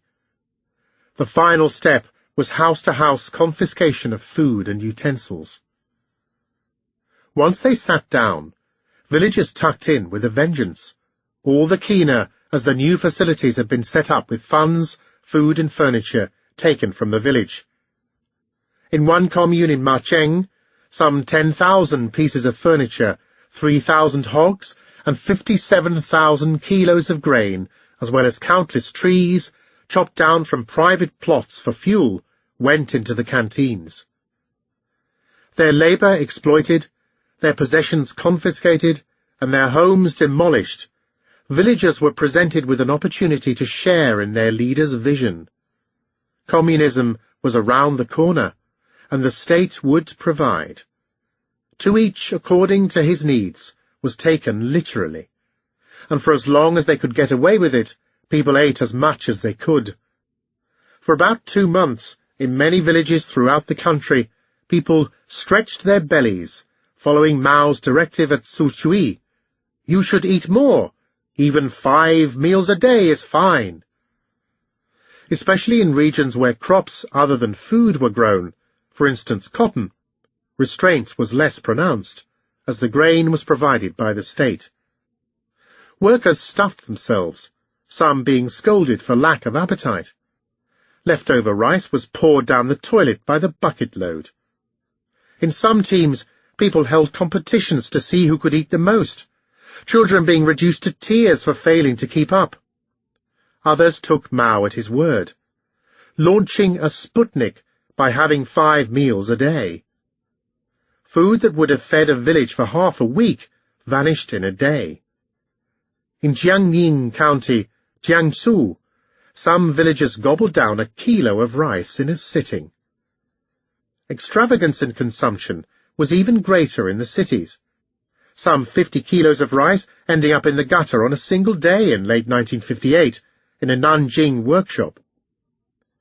Steamed dough buns blocked the toilets. One punctilious inspector noted that the rice on the bottom of a sewage vat was 30 centimeters thick. In some factories, workers wolfed down up to 20 bowls of rice a day. The leftovers were fed to the pigs. The feast did not last.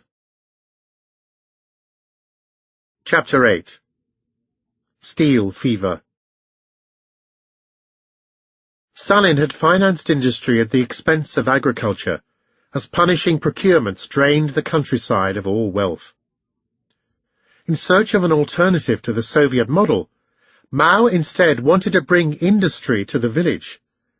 Industrial output in the people's communes could be raised immediately by relying on inexpensive innovations and indigenous techniques which did not require large amounts of investment, leading to an instant jump in productivity. This, in turn, would galvanize the villages to achieve even greater economic targets. Here was the key to industrializing a backward countryside without big foreign investment. Bourgeois specialists were excoriated as conservative rightists, while the earthbound wisdom of simple peasants was hailed instead. In Yunnan, party boss Tse-tung openly scoffed at geological measurements and technological surveys recommended by Russian experts, relying instead on the wisdom of the masses in building dams and reservoirs. Intuitive knowledge and native ingenuity, rather than foreign expertise, would introduce cheap and effective innovations that would propel the villages of China past the Soviet Union. The countryside was to be mechanized through simple devices, developed by ordinary farmers in research institutes. The humble are the cleverest, the privileged are the dumbest, Mao wrote in a report showing how workers had managed to build a tractor by themselves. Or, as Tse-tung claimed, repeating words of wisdom from the chairman, "We are supernatural. Maybe we are supernaturals of the second order. Maybe on another planet there are people who are brighter than we are, in which case we are of the second order. But if we are brighter than they are, then we are supernaturals of the first order." Model workers peopled party propaganda.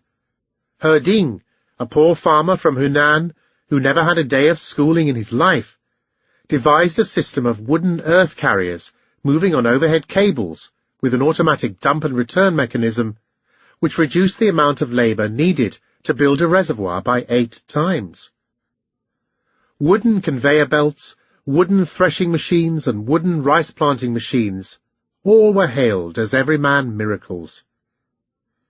In Shanxi province, villagers even trotted out native cars and locomotives.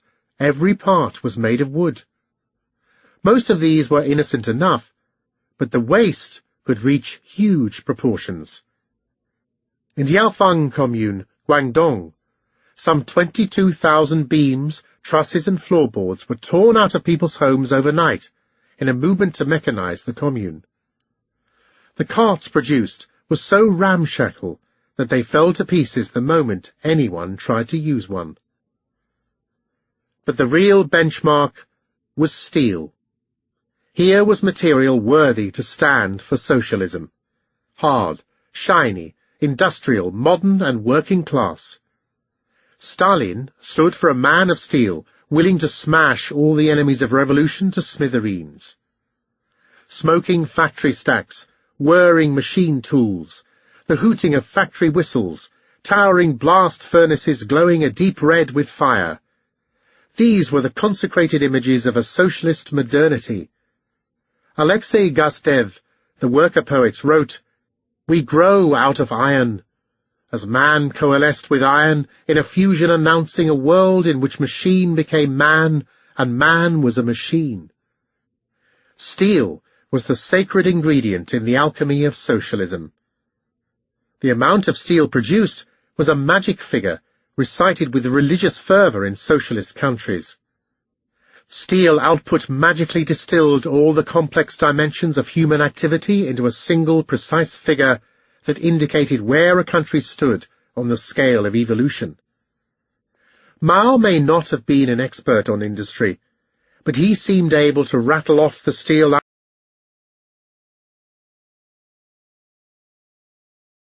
industrial workers jumped from 124,000 in 1957 to 775,000, meaning that over 500,000 people were taken out of the countryside. 1/3 of the entire workforce in the province was sent to work on water conservancy projects at some point or another that year.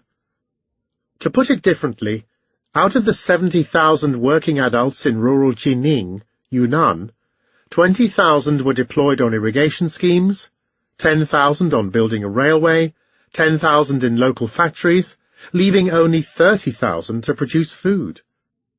But the figures masked another shift in patterns of work.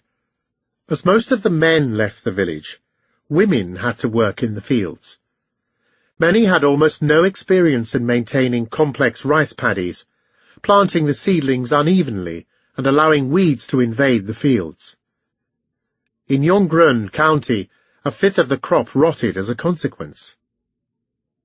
Up to 1/3 of the time devoted to agriculture was lost. But Mao and his colleagues believed that innovations such as deep ploughing and close cropping amply compensated for this shortfall.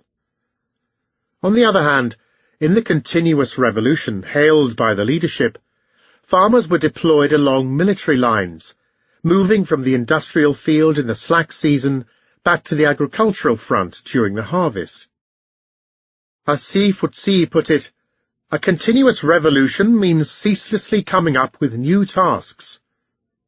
But even as all available sources of manpower were mobilized in the harvesting campaign, from office clerks, students and teachers, factory workers and city dwellers to the armed forces, the situation on the ground was chaotic. Many of the farming tools had been destroyed in the iron and steel campaign. Labour was still diverted to building dams, and communal granaries in the people's communes were poorly managed. In Liadan, the model commune where a slogan praising the Great Leap Forward had been chiselled in the mountains to welcome an inspection team, several thousand farmers were conscripted to deep plough 7 hectares during the autumn harvest. As nobody was available to collect the crop, many tons of grain were abandoned in the fields. But deliveries of grain to the state had to be made according to yields that local cadres had officially declared. The actual grain output for 1958 was just over 200 million tons, but on the basis of all the claims made about bumper crops, the leadership estimated that it was close to 410 million tons. Punitive extractions based on entirely fictitious figures could only create fear and anger in the villages. The stage was set for a war on the people, in which requisitions would plunge the country into the worst famine recorded in human history. Dan Sunlin was blunt, addressing some of the leaders of South China in October 1958. You need to fight against the peasants. There is something ideologically wrong with you if you are afraid of coercion. Part 2. Through the Valley of Death. Chapter 9. Warning Signs. People died of hunger even before the people's communes were introduced. As early as March 1958, at a party conference on grain, a number of delegates voiced their concern about food shortages as the farmers were taken from the fields to work on irrigation projects. Telltale signs of famine were gangs of people shuffling along dusty roads begging for food, leaving behind empty villages. Li Xianyan, Minister of Finance, swept these reservations aside and pressed ahead with grain targets. By the end of April, hunger and want had spread across the country. In Guangxi, 1 person in 6 was without food or money, and villagers died of hunger in parts of the province. In Shandong, some 670,000 were starving, while 1.3 million were destitute in Anhui. In Hunan, 1 in every 10 farmers was out of grain for more than a month. Even in subtropical Guangdong, close to 1 million people were hungry, the situation being particularly bad in Huoyang and Zhangjing, where children were sold by starving villagers. In Hebei, grain shortages were such that tens of thousands roamed the countryside in search of food. Children were sold in Changxian, Baoding and Handan. From the devastated villages, 14,000 beggars made it to Tianjin, where they were put up in temporary shelters. In Gansu, many villagers were reduced to eating tree bark. Hundreds died of hunger.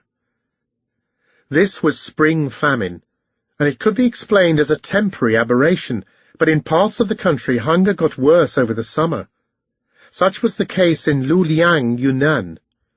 We saw in an earlier chapter how as early as February 1958, forced labour on irrigation campaigns resulted in cases of starvation. But famine was not restricted to villagers conscripted to work on dams and reservoirs. In the township of Chahua, to take but one example, 1 in 6 villagers died between January and August 1958, amounting to a total of 1,610 people. Some were beaten to death, although most died of hunger and disease.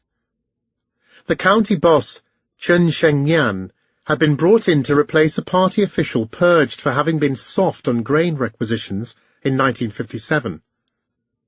Chen encouraged the use of violence to impose strict discipline. 2 out of 3 cadres in Chahua routinely resorted to corporal punishment, depriving villagers who were too weak to work of the right to eat. The problem was not confined to Luliang alone. Throughout the Kuching region in Yunnan, people died of hunger. In Luliang, some 13,000 were reported to have perished. Thousands were also starving in Lunan, Luoping, Fuyuan, Shizong, and other counties. In Luxi County, the local party committee inflated the crop as early as 1957, proclaiming that each farmer had some 300 kilos of grain a year, when only half of that amount was available. After May 1958, starvation claimed some 12,000 lives, equivalent to 1 in every 14 people. In some hamlets, 1/5 of all villagers were buried. How many died in the Kuching region is difficult to assess, but hidden in the archives is a set of population statistics which throws some light on the issue. They show that 82,000 people died in 1958, or 3.1% of the population. The number of births declined dramatically, from 106,000 in 1957 to 59,000 in 1958. In the province as a whole, the death rate stood at 2.2%, more than double the national average of 1% for 1957. Si Fuqi, the party boss in Yunnan, thought long and hard about Luliang and finally decided to report the losses to Mao in November 1958. The chairman liked the report. Here, it seemed, was somebody he could rely on to tell him the truth. A year later, Si was promoted to head the Ministry of Public Security in Beijing. As to the deaths, Mao considered them to be a valuable lesson. Another lesson came from Sushui, a shrine of the Great Leap Forward where Mao had enjoined farmers to have 5 meals a day to get rid of the grain surplus. Behind the splendid facade of Sushui, Jiang Guozong ran an elaborate labor camp which held 1.5% of the local population, from recalcitrant farmers to party secretaries who failed to toe the line. Punishment inside the camp was brutal, ranging from flogging to naked exposure to the cold in the midst of winter. 124 people died as a result. Others were maimed or crippled for life.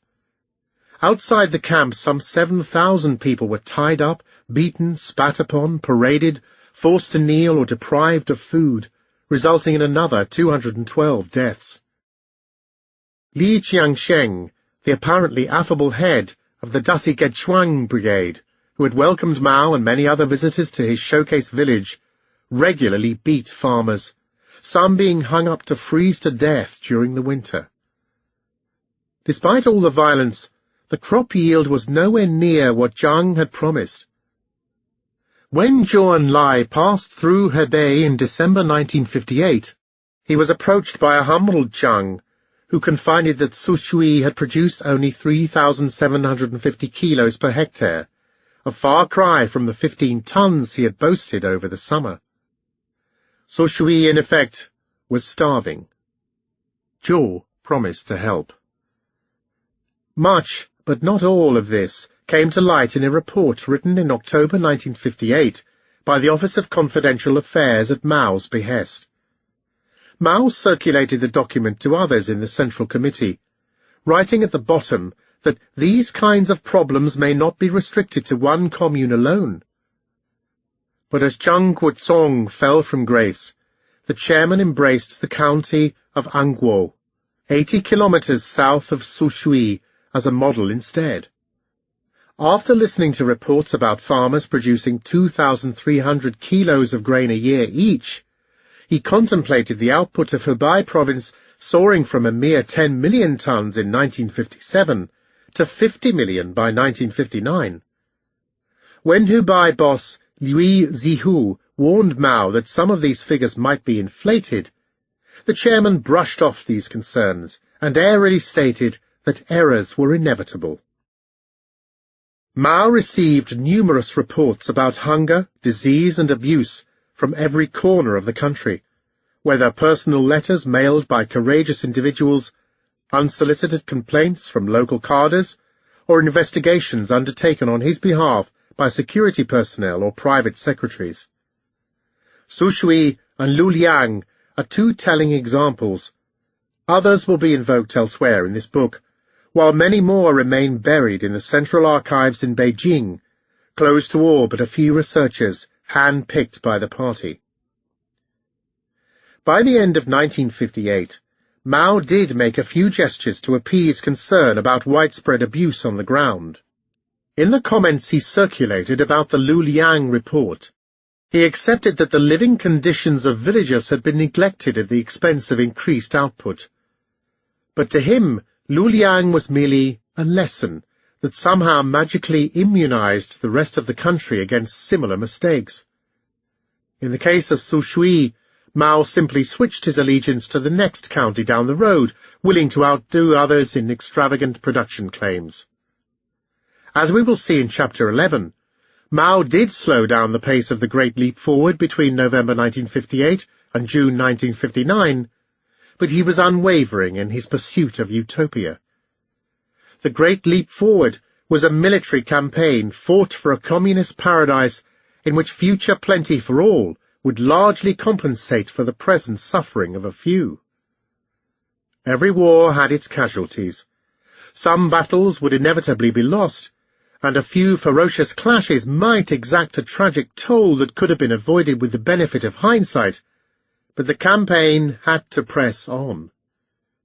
As Foreign Minister Chen Yi put it in November 1958, addressing some of the human tragedies on the ground, casualties have indeed appeared among workers, but it is not enough to stop us in our tracks. This is a price we have to pay. It's nothing to be afraid of. Who knows how many people have been sacrificed on the battlefields and in the prisons for the revolutionary cause? Now we have a few cases of illness and death. It's nothing. Other leaders ignored the famine altogether. In Sichuan, in the grip of a terrible hunger in the winter of 1958-9, radical leader Li Jingkan enthused about the communes, noting that some villages in Sichuan ate more meat than Mao Tse-tung, gaining several kilos in weight. Now what do you think of the communes? Is it a bad thing that people get fat? For a party attuned to decades of guerrilla warfare, having survived the long march after 5 campaigns of annihilation by the Kuomintang in 1935, constant harassment from the Japanese army in the Second World War, and a vicious civil war with massive casualties, a few losses were to be expected. Communism would not be achieved overnight. The year 1958 had been a blitzkrieg, an unremitting assault on several fronts at once. The generals in command recognized that the foot soldiers needed some rest. 1959 was to be spent conducting more conventional guerrilla warfare. This meant, in a nutshell, that none of the key decisions about the Great Leap Forward was reversed. Economics dictated that the pressure should be kept up in the early months of 1959. While Mao was concerned about cooling off the frenzy with which collectivization had been pushed through, he was never given any reason to doubt that there had been an upsurge in agricultural production.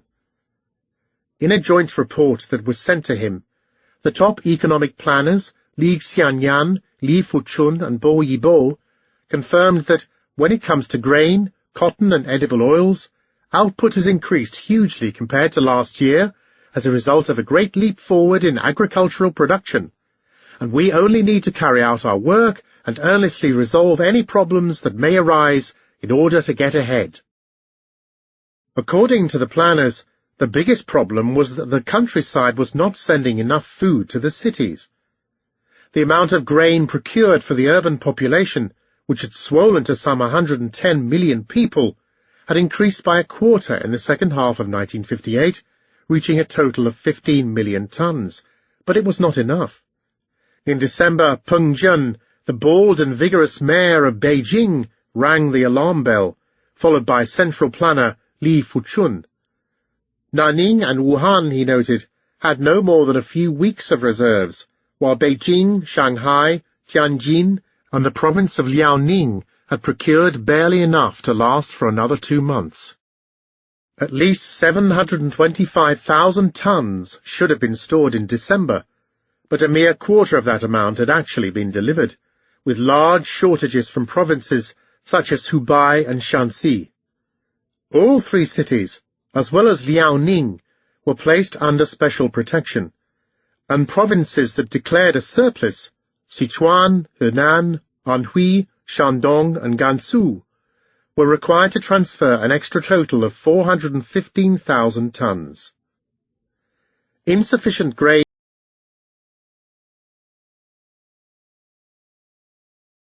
support to the chairman's vision of a jump forward into communism. In October 1957, he had already suggested that we must fight to expand exports and imports so that we can gradually become a large importer and large exporter.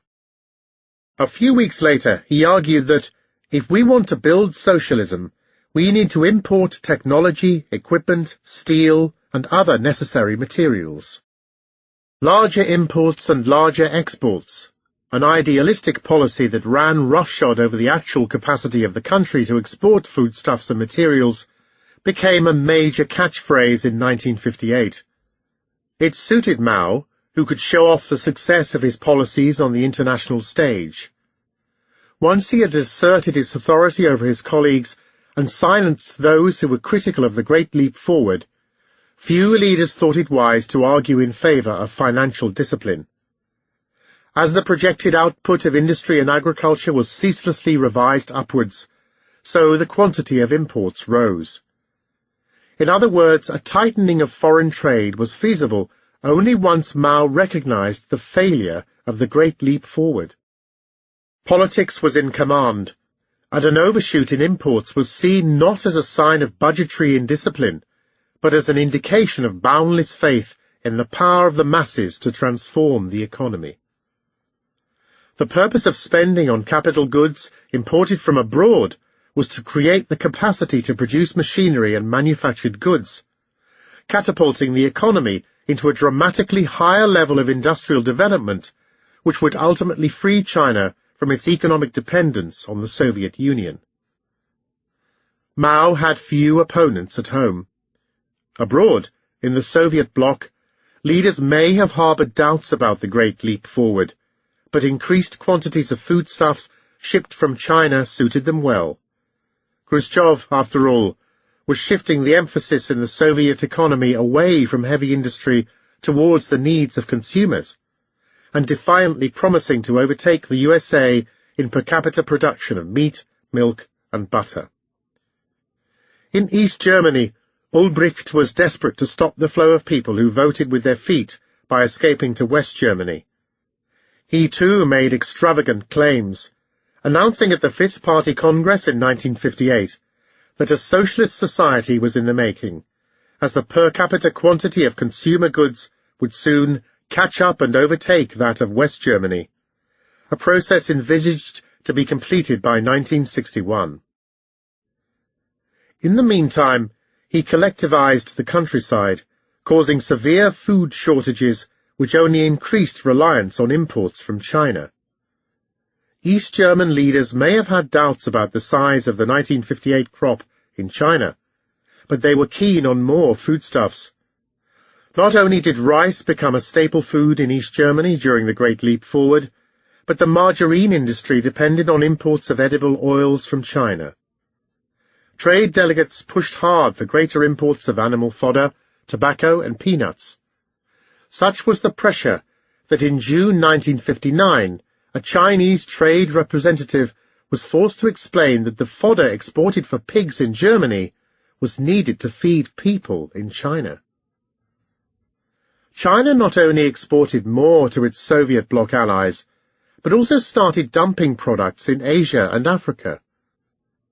At the 40th anniversary of the October Revolution in Moscow, Khrushchev had triumphantly declared his intention to catch up with the United States in the production of farm products. He also announced a trade offensive.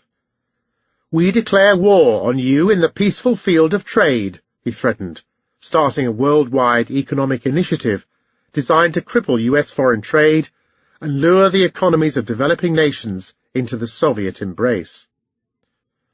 Russia sold tin, zinc, and soybean products at prices nobody could match, and delivered lorries, cars, and machinery in the Middle East at less than production cost, often with loans offering low interest rates and preferential repayment terms.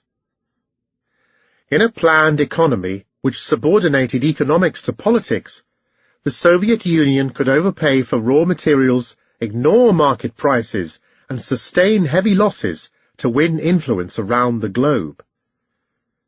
China was goaded into its own trade war, dumping goods as if they were all surplus to internal demand in the age of plenty brought about by the Great Leap Forward. Bicycles, sewing machines, thermos flasks, canned pork, fountain pens, all sorts of goods were sold below cost to demonstrate that the country was ahead of the Soviet Union in the race for true communism. In the British colony of Hong Kong, raincoats made in China sold for 40% less than in Guangzhou. Leather shoes went for $1.50 per pair, frozen quail for 8 cents each, violins for $5. But the main enemy in the economic war against imperialism was Japan, and China did its best to undercut its rival in soybean oil, cement, structural steel, and window glass. Most of all, clothes became the battlefield where communist supremacy had to be asserted, as products from grey sheeting to cotton prints flooded the market. The cost of exporting goods below economic cost was enormous for a country living on the edge. In 1957, some 8.7 million bolts of cloth were exported for more than $50 million. In the first 9 months of 1958 alone, 9.2 million bolts found their way onto the international market, bringing in a mere $47 million or 12% less.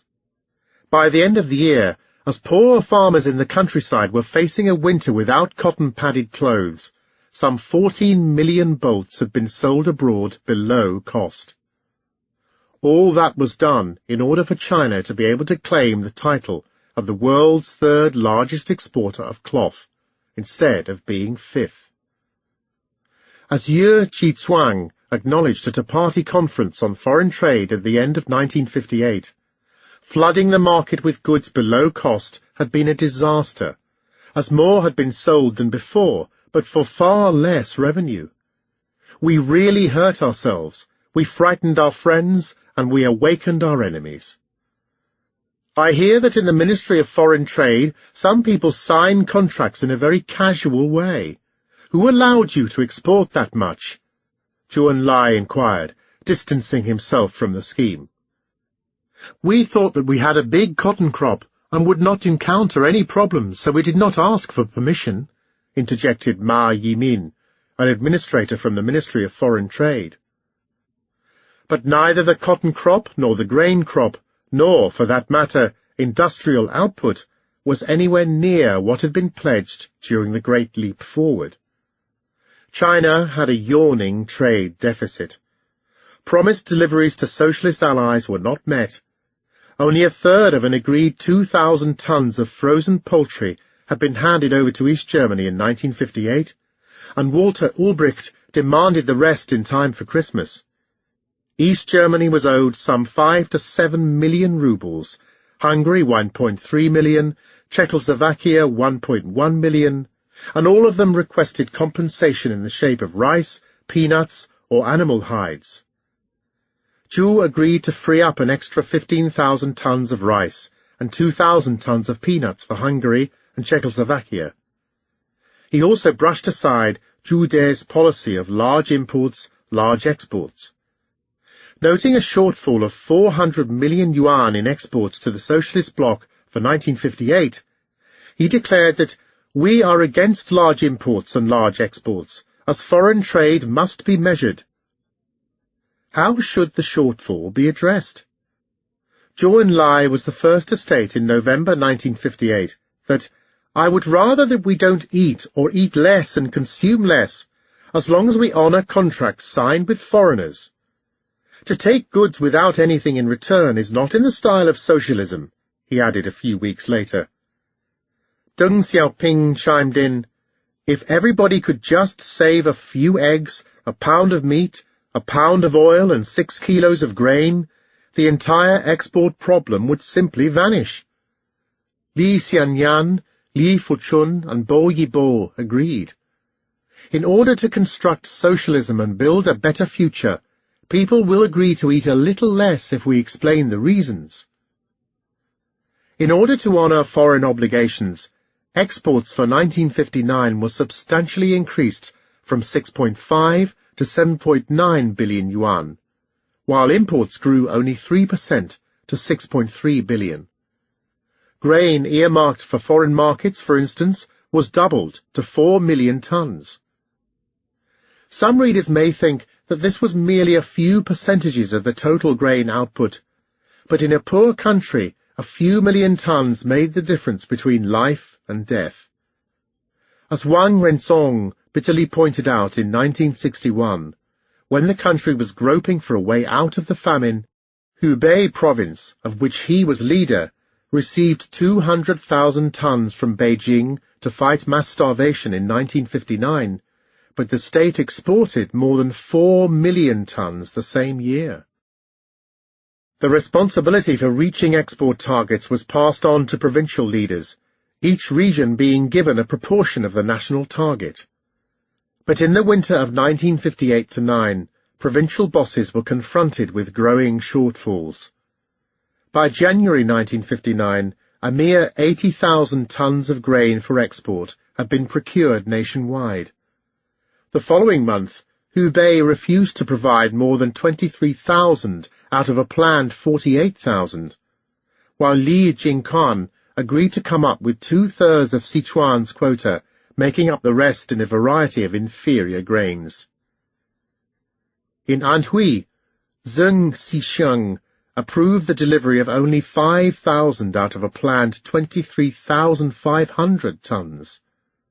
Fujian handed over nothing.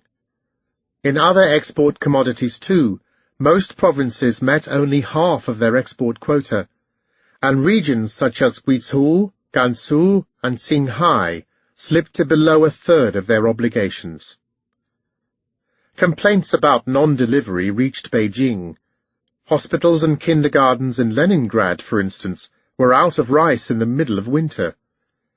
As the issue of foreign trade slipped out of control, it was discussed at a party meeting in Shanghai in March-April 1959.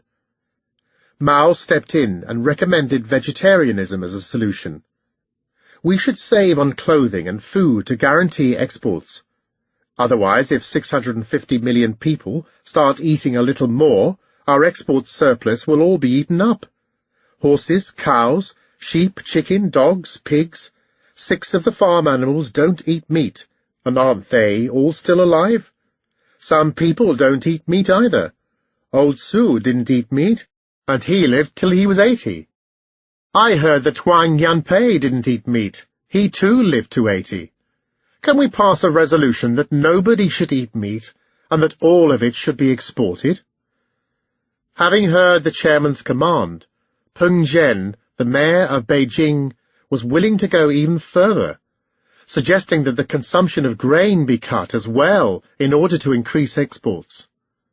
Zhou Enlai, now emboldened, suggested that we should not eat any pork for 3 months so that we can guarantee meat exports. Besides meat, the use of edible oil was also curtailed. On the 24th of May 1959, an order was issued to all provinces. In the interests of the export market and the construction of socialism, no more edible oil should be sold in the countryside. But as the pressure to deliver increased, another problem appeared. Local units started cutting corners in order to meet their targets, leading to falling standards in the quality of exports. The Soviet Union lodged repeated complaints about the quality of meat, which was often contaminated by bacteria. Up to a third of the pork tins were rusty. Grievances were filed about other goods as well. Some 46,000 shoes sent to the Soviet Union had defects. Paper exported to Hong Kong was unusable. Batteries bought by Iraq were leaking, while the Swiss found that a fifth of the shipped coal consisted of stones. West Germany discovered salmonella in 500 tons of eggs, and in Morocco a third of all pumpkin seeds bought from the People's Republic were infested with insects. The cost of replacing tainted merchandise delivered in 1959 amounted to 200 or 300 million yuan, while China also acquired a bad reputation abroad, which would prove difficult to shake. Still unable to overcome the growing trade deficit, Beijing undertook emergency measures in October 1959. The State Council directed that all commodities which could be reduced or eliminated from domestic consumption be squeezed, while any remaining shortfalls should be replaced by other obtainable goods. To back up the readjustment, a special export office was established to monitor both the quality and the quantity of all export commodities. Trade agreements were made on a calendar basis, and the new arrangements were part of an end-of-year drive to ensure the completion of export targets. This meant that pressure was added just as the country was entering winter. The amount of pork, for instance, was below quota, and in November a campaign was organized to procure an extra 9 million pigs before the end of the year. As 1959 came to an end, ruthless extraction meant that 7.9 billion yuan had been exported, in line with Zhou Enlai's target. Grain and edible oil reached 1.7 billion yuan. Of the 4.2 million tons of grain exported that year, 1.42 went to the Soviet Union, 1 million to Eastern Europe, and close to 1.6 million to capitalist countries. But despite all these efforts, it was simply not enough. The trade deficit with Eastern Europe in 1958 and with the Soviet Union in 1959 alone amounted to 300 million yuan. Tensions would come to a boil in the summer of 1960. Chapter 11. Dizzy with Success. Mao had nudged, cajoled, and bullied his colleagues into the great leap forward, launching the country into a race to catch up with more developed countries through breakneck industrialization and collectivization of the countryside. Leaders who had been wary about the pace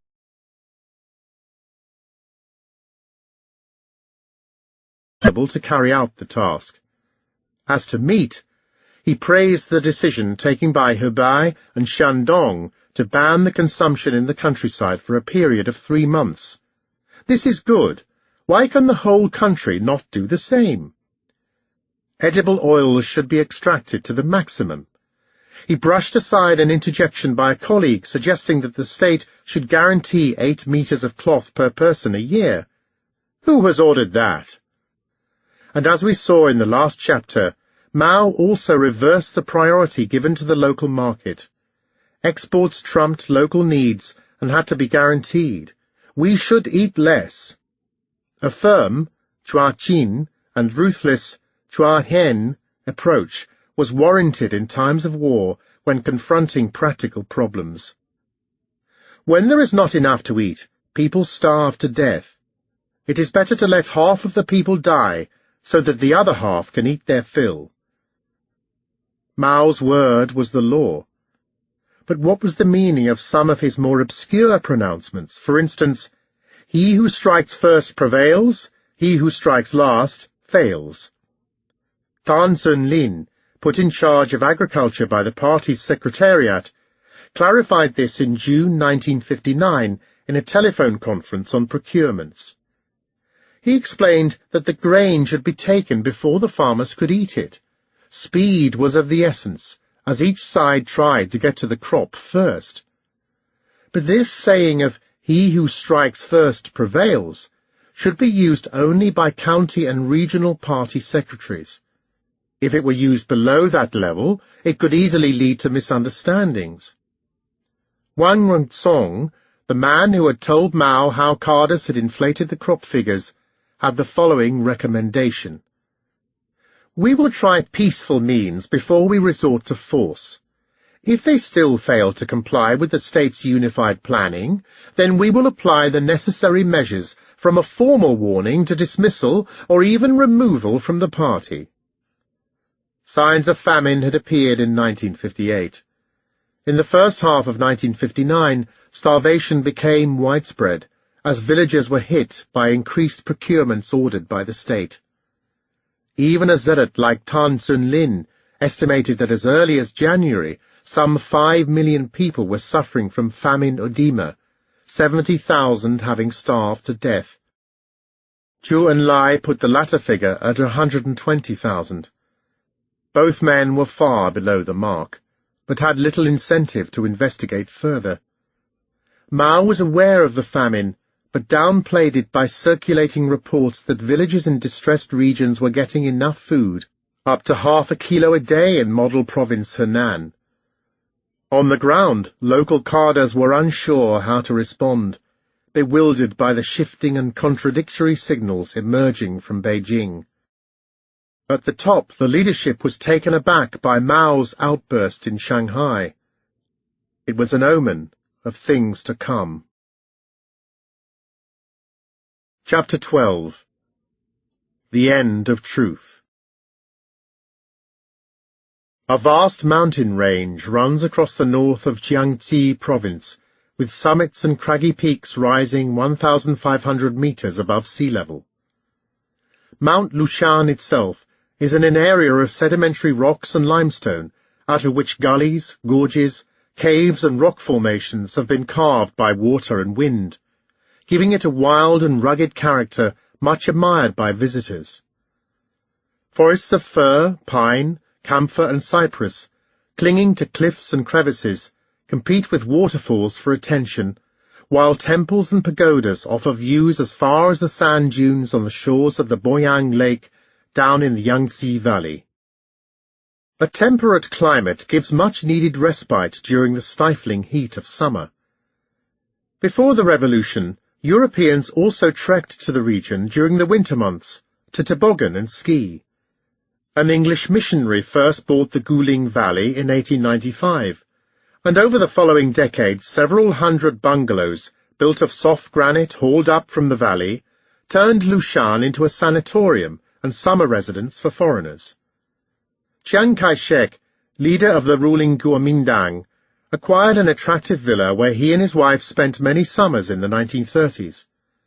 Mao reserved the place for himself, making sure that the name of Mei Lu Villa, carved into a stone by the Generalissimo himself, was preserved. The chairman opened the Lushan meeting on the 2nd of July 1959. Party leaders referred to the gathering as a meeting of immortals. Immortals lived far above mere humans, seated on the clouds of heaven, playfully gliding through the mist, unencumbered by earthly restraints. Mao wanted his colleagues to feel free to talk about any topic they wanted, and he had in mind 18 initial points for discussion. But he had overheard critical comments made by Defense Minister Peng Dehuai that very day, and added a 19th point to his agenda: party unity. He set the tone by praising the achievements of the Great Leap Forward and lauding the enthusiasm and energy of the Chinese people. One way for Mao to find out what party leaders thought about the leap was to have them discuss problems in small groups divided geographically. Each reviewed issues specific to their own regional area for a week, while the chairman retained overall oversight by being the only one to be given a daily report about each group's meetings. Despite his suspicion that Peng Dehuai might be up to something, Mao seemed at first in good spirits, full of plans to visit the rock caves, Buddhist temples, and many Confucian landmarks for which Lushan was so famous. The local leadership also organized evening entertainment with music and dance troupes performing in a former Catholic church, which was invariably followed by dancing parties at which Mao found himself surrounded by several young nurses. Mao would entertain them in his room, tightly protected by special security. Mao did not intervene, but was briefed by the reports submitted by reliable provincial bosses on how each group approached the question of the Great Leap Forward.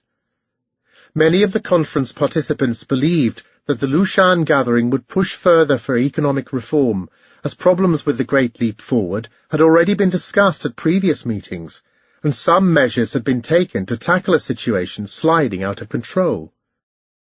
As the days went by, the absence of any intervention by the chairman and the intimacy of a small group setting lured some leaders into talking more and more openly about starvation, bogus production figures, and cadre abuses in the countryside. Peng Dehuai, assigned to the Northwest Group, was outspoken, on several occasions blaming Mao for the direction of the Great Leap Forward.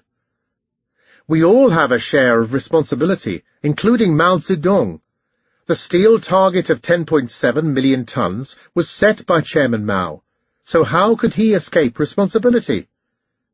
But silence from the chairman was not approval, and Mao was becoming increasingly upset as the limits within which he thought discussion would take place were being ignored, and some leaders started focusing not only on the failures of collectivization, but also on his personal role in them. Mao spoke again on the 10th of July, convening a meeting of the regional leaders and arguing that the achievements of the past year far exceeded the failures. He used the metaphor consecrated at the Nanning meeting in January 1958. "Doesn't everybody have 10 fingers? We can count 9 of those fingers as achievements, and only 1 as a failure." The party could resolve its problems, but only through unity and shared ideology. The general line, he said, was completely correct. Liu Shaoqi chimed in by explaining that the few problems that had appeared were the result of a lack of experience. Was there not always a tuition fee to be paid for valuable lessons? Zhu Enlai added that the party was quick in discovering problems and expert in solving them. The chairman concluded, "The situation in general is excellent. There are many problems, but our future is bright." Silence followed Mao's speech, but not everybody was willing to fall in line. Defense Minister Peng Dehuai was well known for being stubborn. When Peng had gone back to his home in Xiangdang, Hunan, the same region where Mao had grown up, he found abuse and suffering everywhere, from farmers forced to practice close cropping to cadres tearing down houses in the Iron and Steel campaign. Visiting a retirement home and a kindergarten, he saw nothing but misery, the children in rags and the elderly crouched on bamboo mats in the freezing winter. Even after his visit, he continued receiving letters from his hometown about widespread starvation. Peng felt strongly about what he had witnessed in the countryside and had high hopes of addressing the failures of the Great Leap in Lushan. He now feared that the meeting would turn into a mere formality, in which out of deference to Mao the subject of the famine would be skirted. None of the leaders, he believed, had the courage to speak out. Liu Shaoqi had just become head of state. Zhu Enlai and Chen Yun had been silenced a year earlier. Zhu De had few critical ideas. Marshal Lin Biao was in poor health and had a limited understanding of the problems, while Deng Xiaoping was reluctant to voice any criticism. He decided to write to Mao instead, dropping off a long letter at his lodging as the chairman was asleep on the 14th of July. With the body of a bull and the face of a bulldog, a stout man with a shaven head, Peng Dehuai was known for being a leader who did not hesitate to speak his mind openly to Mao. Mao and Peng went back to the early days of guerrilla fighting in Jinggangshan, but had clashed on several occasions, notably during the Korean War, when an incensed Peng had stormed past a guard into Mao's bedroom to confront the chairman about military strategy. The chairman disliked the old marshal intensely. Peng's letter of opinion started like a memorial. I am a simple man, and indeed I am crude and lack tact.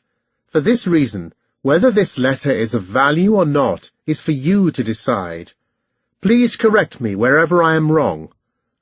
Peng was careful to give due praise to the accomplishments of the Great Leap Forward, as agricultural and industrial production had soared, while the backyard furnaces had brought new technical skills to the peasants. Peng even predicted that Britain would be overtaken in a mere 4 years. Whatever problems had appeared, he wrote, were due to a poor understanding of the chairman's ideas. In the second part of his letter, Peng insisted that the party could learn from the mistakes of the Great Leap Forward. These included considerable waste of natural resources and manpower, inflated production claims and leftist tendencies.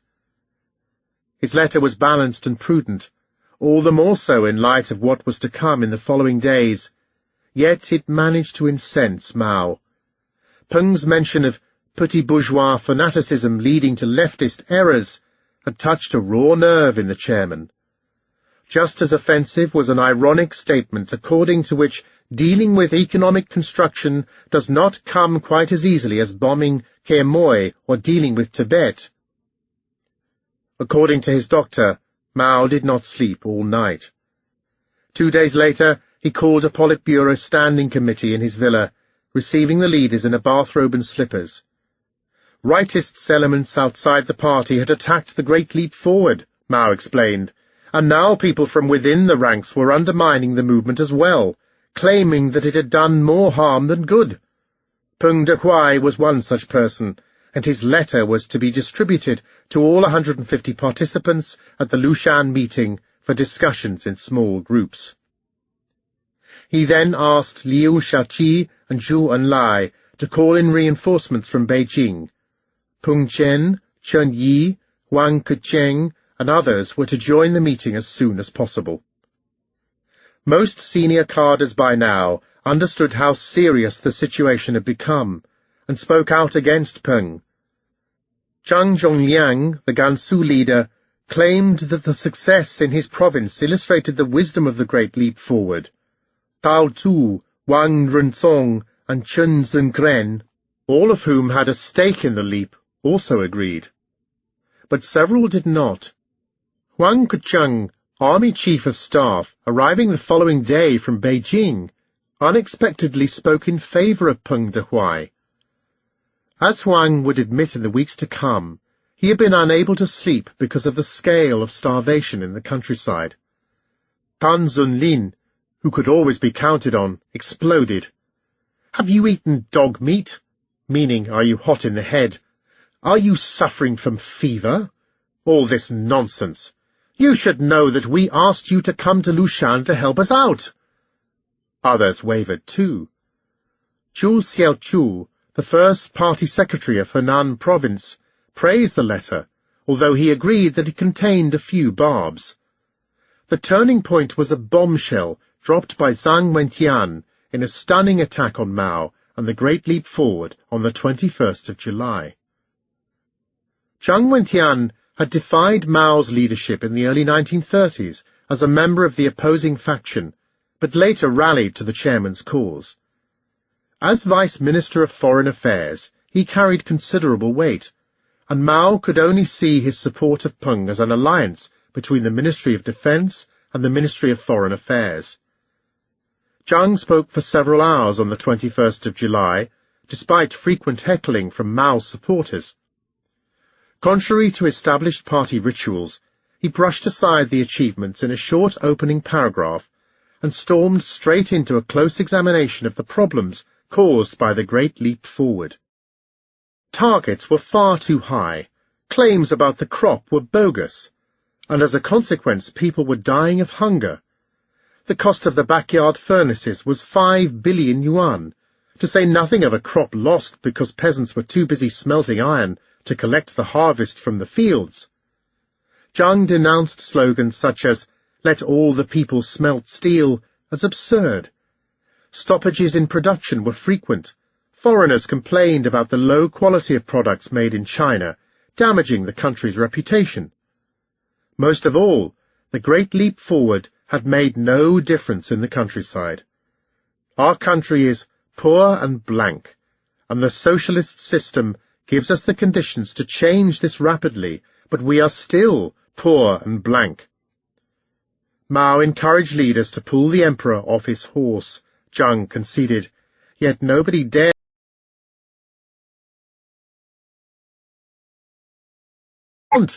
Otherwise we would owe you. In the more standard jargon of socialism, Mao claimed that Peng and his supporters were bourgeois democrats who had little in common with the proletarian socialist revolution, thereby stripping them of their positions and casting them into the ranks of the bourgeoisie. At the closing meeting of the conference 5 days later, a resolution was adopted in which Mao's opponents were found guilty of having conspired against party, state, and people. The next few months would unleash a nationwide witch hunt against rightist elements. Chapter 13. Repression. The army was purged. Lin Biao, who could be depended on to ferret out any ideological opposition among the military, was rewarded for his performance at Lushan with Peng Dehuai's job. Lin knew that speaking the truth about conditions in the countryside was a naive approach bound to fail, and he showered the chairman with flattery instead. But in private he was much more critical than Peng, confiding in his private diary, unearthed by Red Guards years later, that the Great Leap Forward was based on fantasy and a total mess. Rarely was the distance between a leader's inner thoughts and his public statements so vast. But all over the country party officials scrambled to prove their allegiance to the chairman, and the Great Leap Forward as a new purge unfolded. The tone was set at the top. In language auguring the Cultural Revolution, Peng Zhen beat the drum for a purge of the ranks. The struggle should be profound, and should be carried out according to our principles, whether it is against old comrades in arms, colleagues, or even husbands and wives. Tan Junlin, the zealous vice-premier overseeing agriculture, pointed out that enemies were entrenched at the very top. This struggle should separate us from some of our old comrades in arms. In Beijing alone, thousands of top officials were targeted by the end of 1959, including almost 300 up to the level of Central Committee member, or 10% of the top echelon. More than 60 were branded as rightists. Many were old veterans, but as the leadership explained, they had to be smashed resolutely, or else the construction of socialism would be imperiled. Across the country, anybody who had expressed reservations about the Great Leap Forward was hunted down. In Gansu, this struggle started as soon as Zhang Zhongliang returned to Lanzhou. Huo Weida, Song Langcheng, and others who had shot a poisoned arrow at Lushan were denounced as members of an anti-party clique. Well over 10,000 cadres were hounded throughout the province. Where his rivals had revealed widespread famine in a letter of denunciation to Beijing, Zhang wrote instead to the chairman, "Work in every department is surging ahead in our province. The changes are momentous, including those concerning grain. We are looking at a bumper harvest across the province." Then, as his realm turned into a living hell in 1960, he wrote again to explain deaths by starvation, blaming them on Huo Weida, the leader of the anti-party clique. Zhang minimized what would later be revealed to be death on a massive scale by again calling it a problem of 1 finger out of 10. Anybody who had stood in the path of the Great Leap Forward was removed. In Yunnan, the deputy of the Bureau for Commerce was dismissed for having made critical comments about food shortages and the people's communes, and for having snored while recordings of the chairman's speeches were being played. In Hebei, the vice-director of the Bureau for Water Conservancy was purged for having expressed doubts about the wisdom of dismantling central heating systems during the steel campaign. County leaders who had started to close some of the canteens were persecuted for abandoning socialism and reverting to a go-it-alone policy. In Anhui, Vice-Governor Zhang Kaifan and some of his allies were sacked, as Mao suspected that such people are speculators who sneaked into the party. They schemed to sabotage the proletarian dictatorship, split the party, and organize factions. Similar high-level dismissals also occurred in Fujian, Qinghai, Heilongjiang, and Yangying, among other provinces. Provincial leaders who had managed to soften the impact of the Great Leap Forward were removed.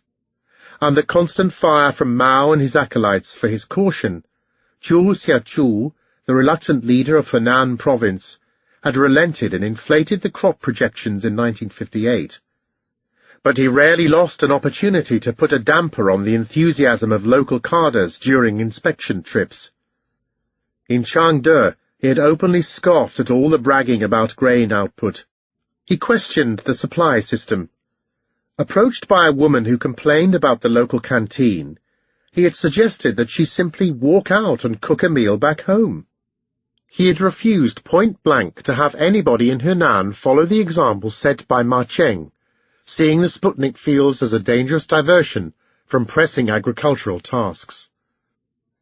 In Ningxiang, where he had discovered that only women were working in the fields, he had demanded that the menfolk be recalled from the backyard furnaces. His response to the work-study program, requiring all students in primary schools to participate in productive labor, had been a mere expletive. Rubbish. Despite his best efforts, many local cadres had forged ahead, embracing the leap forward through a mixture of conviction and ambition, leading to the same kind of abuses on the ground as could be found elsewhere. But all in all, Hunan was in better shape than its neighbor, Hubei, run by Mao's sycophant Wang Renzong. When Mao's special train had stopped in Wuchang in May 1959, just before the Lushan meeting, the city was in a terrible state. Even in the guest house set aside for Mao, there was no meat, no cigarettes, and few vegetables. Changsha, in Mao's home province of Hunan, was different, with open-air restaurants still serving customers. Zhu Xiaochu was all too conscious of the contrast, prodding his rival Wang, who was accompanying Mao to Changsha. Hunan was criticized for not having worked as hard. Now look at Hubei. You don't even have stale cigarettes or tea. You used up all your reserves last year. Today we may be poor, but at least we have supplies in storage. With hindsight, maybe Zhou had too many enemies to survive in the fierce environment of a one-party regime. As a key member of the anti-party clique, he was purged immediately after the Lushan plenum, paving the way for leaders like Jiang Pinghua, who were willing to follow Mao's every dictate and starve the local population as a result. Whatever remnants of reason had managed to survive the folly of the Great Leap Forward were swept aside in a frenzied witch hunt which left farmers more vulnerable than ever to the naked power of the party. At every level, province, county, commune, brigade, ferocious purges were carried out, replacing lackluster cadres with hard, unscrupulous elements who trimmed their sails to benefit from the radical winds blowing from Beijing.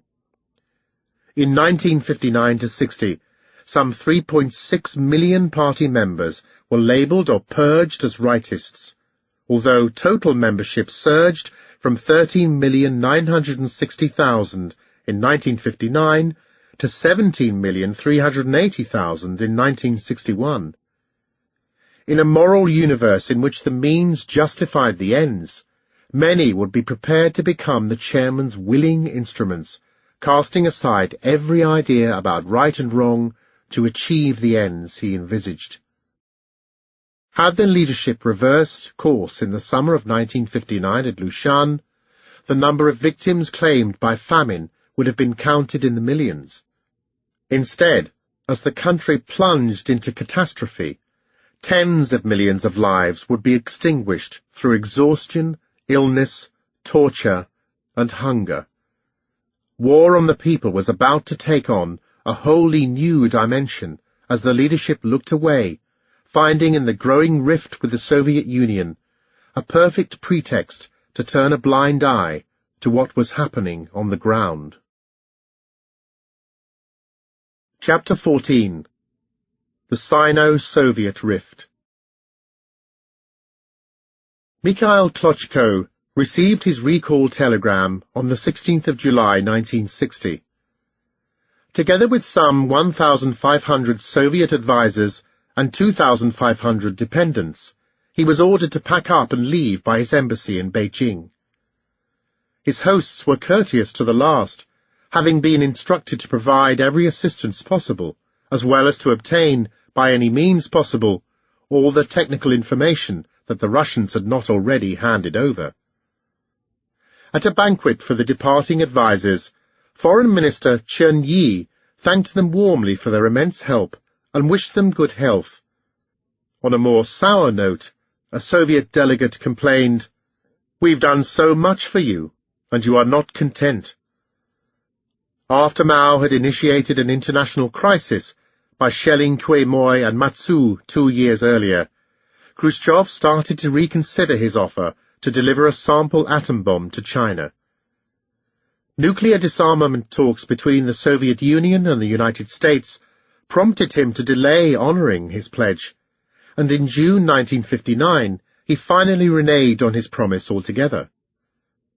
In late September 1959, at a summit between the USA and the Soviet Union, Khrushchev agreed to a reduction of 1 million in the total number of Soviet troops, seeking a further rapprochement with the United States.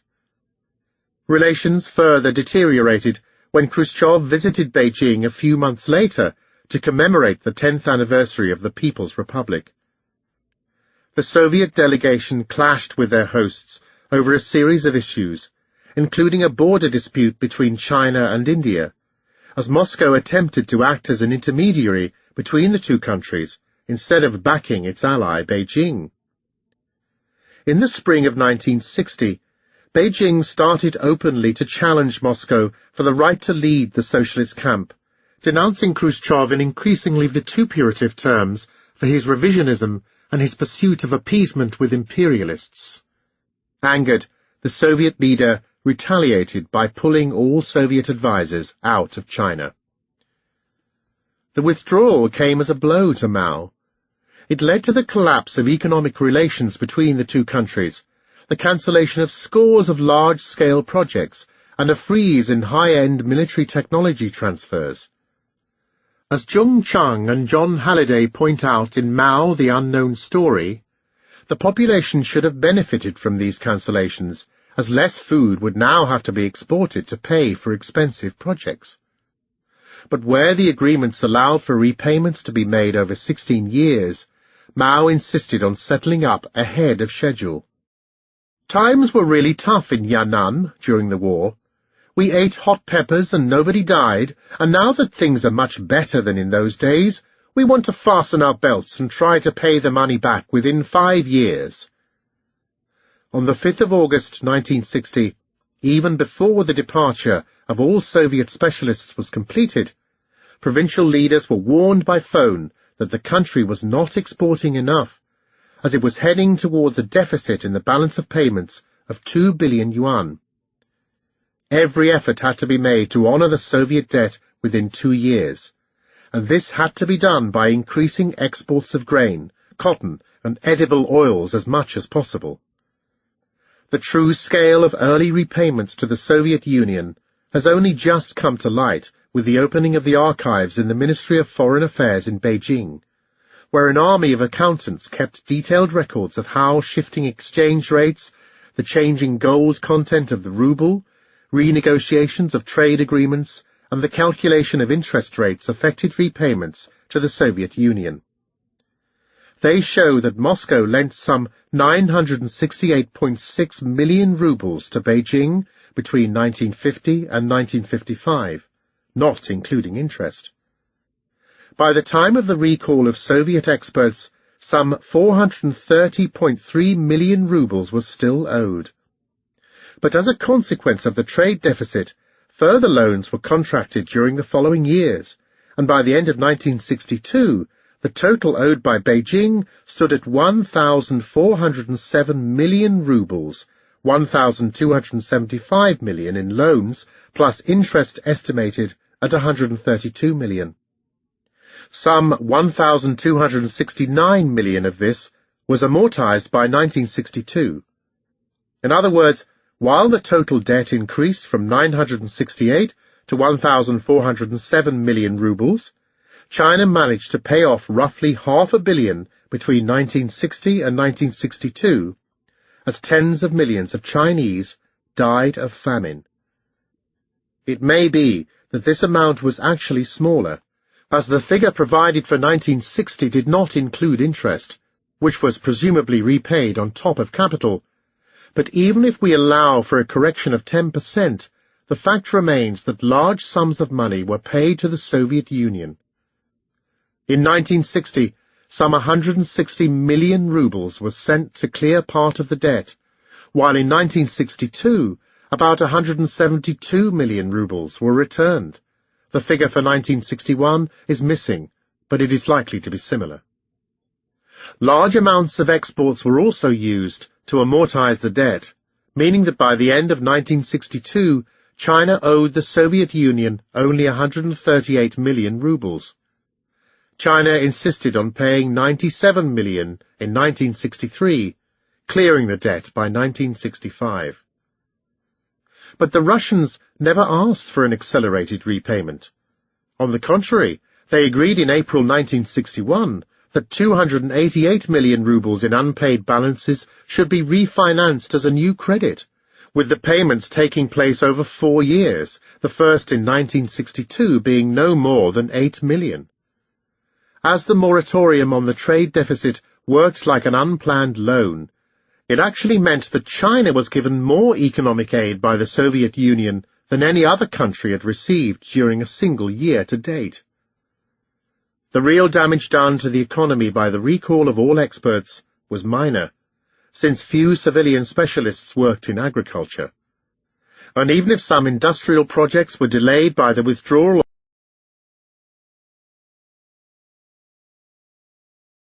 in the history of the People's Republic, grain was being imported from the imperialist camp. Then Zhou, in a rather roundabout manner, inquired about the Soviet Union's willingness to trade 2 million tons of grain against soybeans, bristles, and tin, possibly even rice.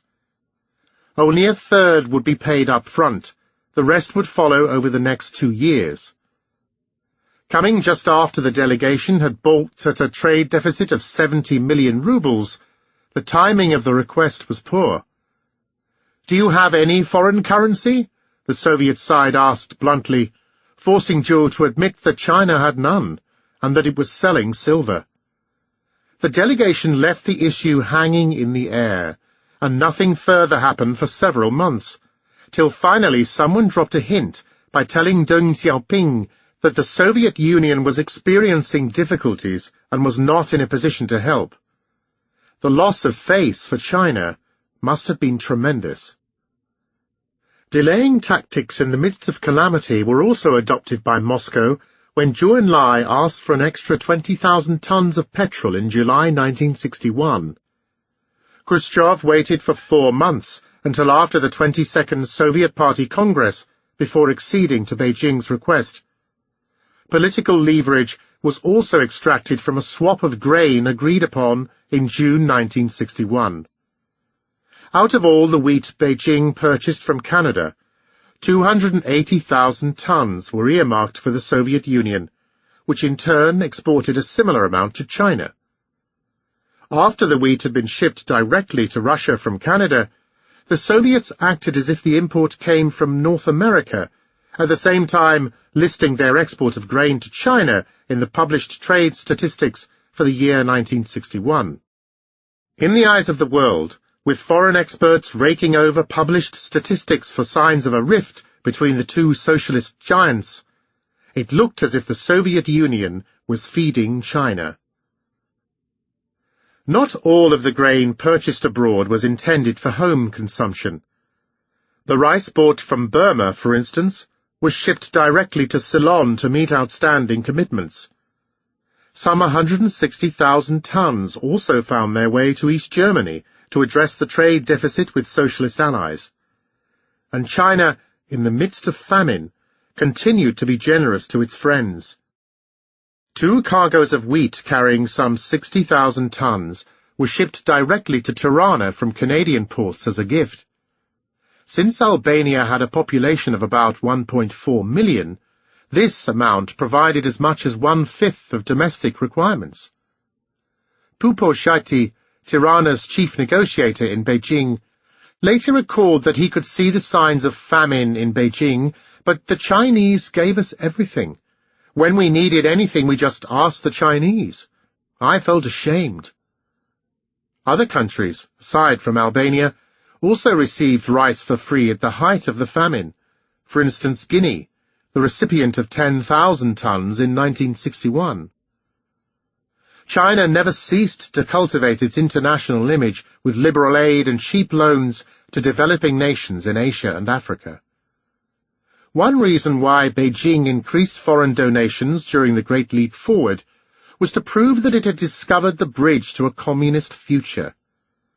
But the main consideration was rivalry with Moscow.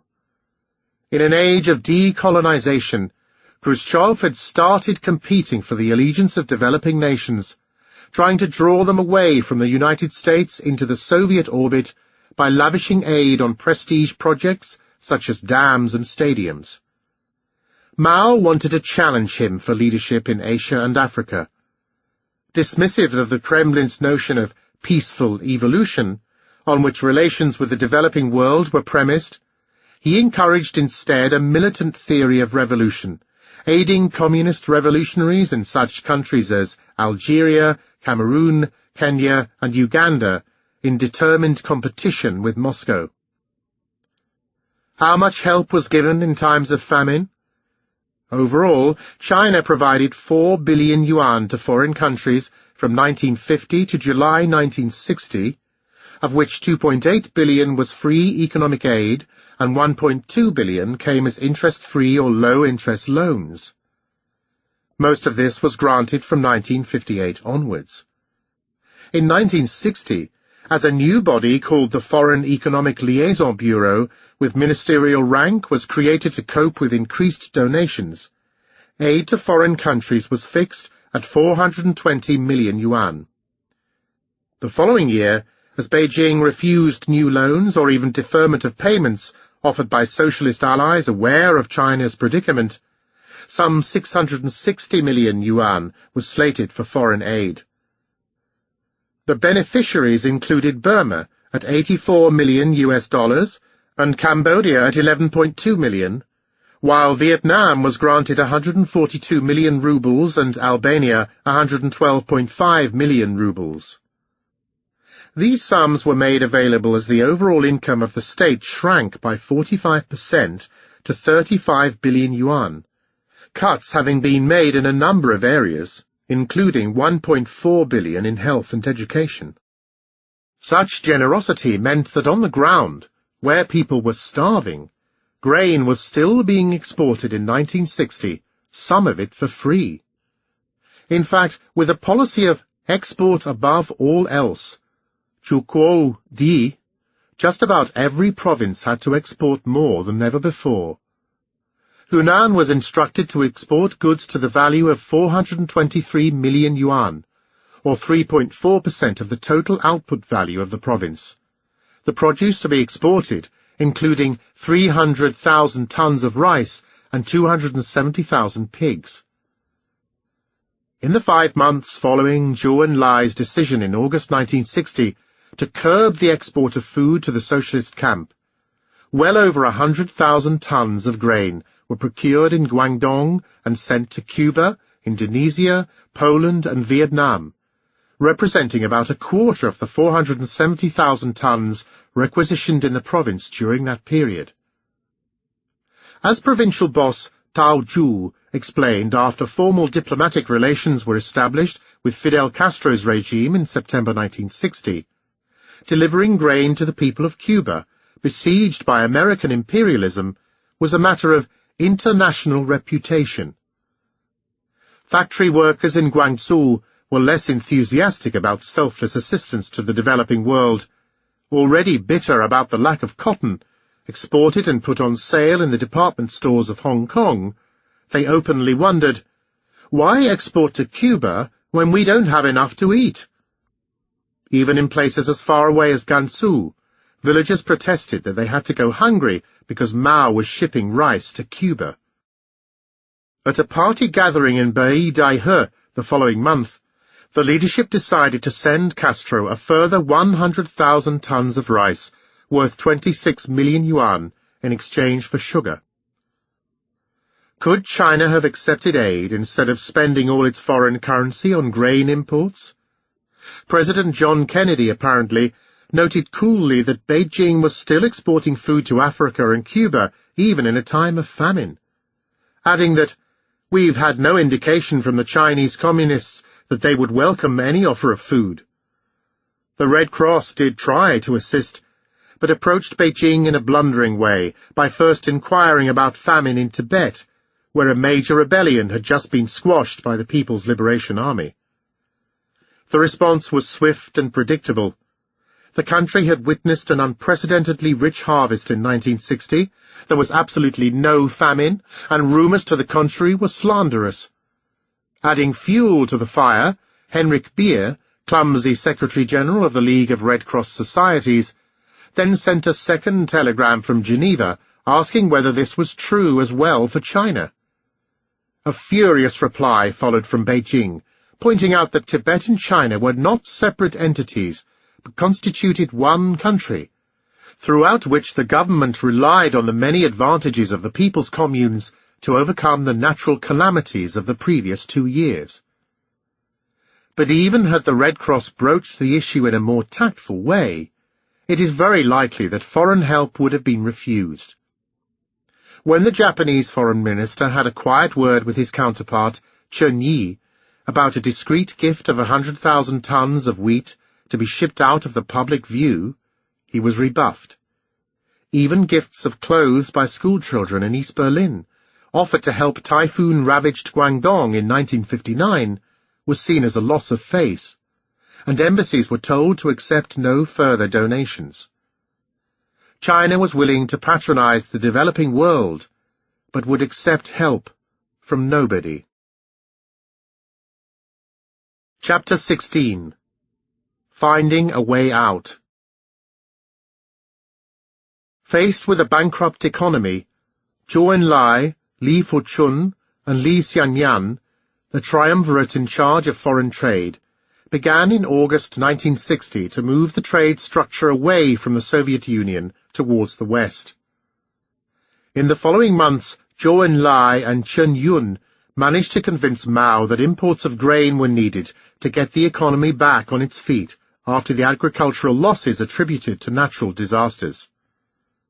The party planners also started quietly masterminding a turnaround by tinkering, ever so prudently, with policy guidelines. Li Fuchun initiated work on a new motto that emphasized adjustment instead of great leaps forward in August 1960.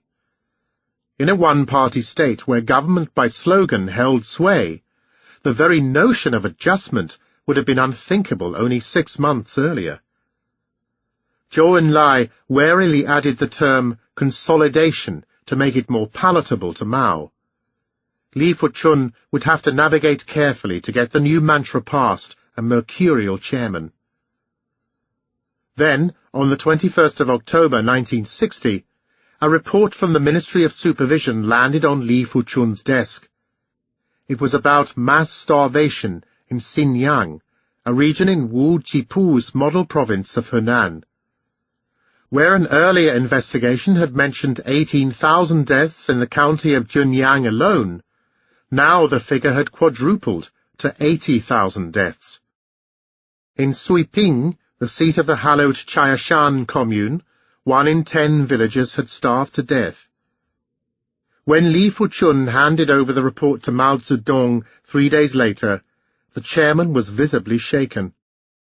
Here were counter-revolutionaries who had seized control of an entire region, carrying out horrific acts of revenge against class enemies.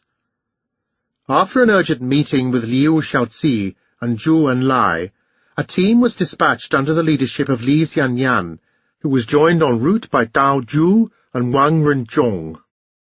In Xinjiang, they found a nightmare.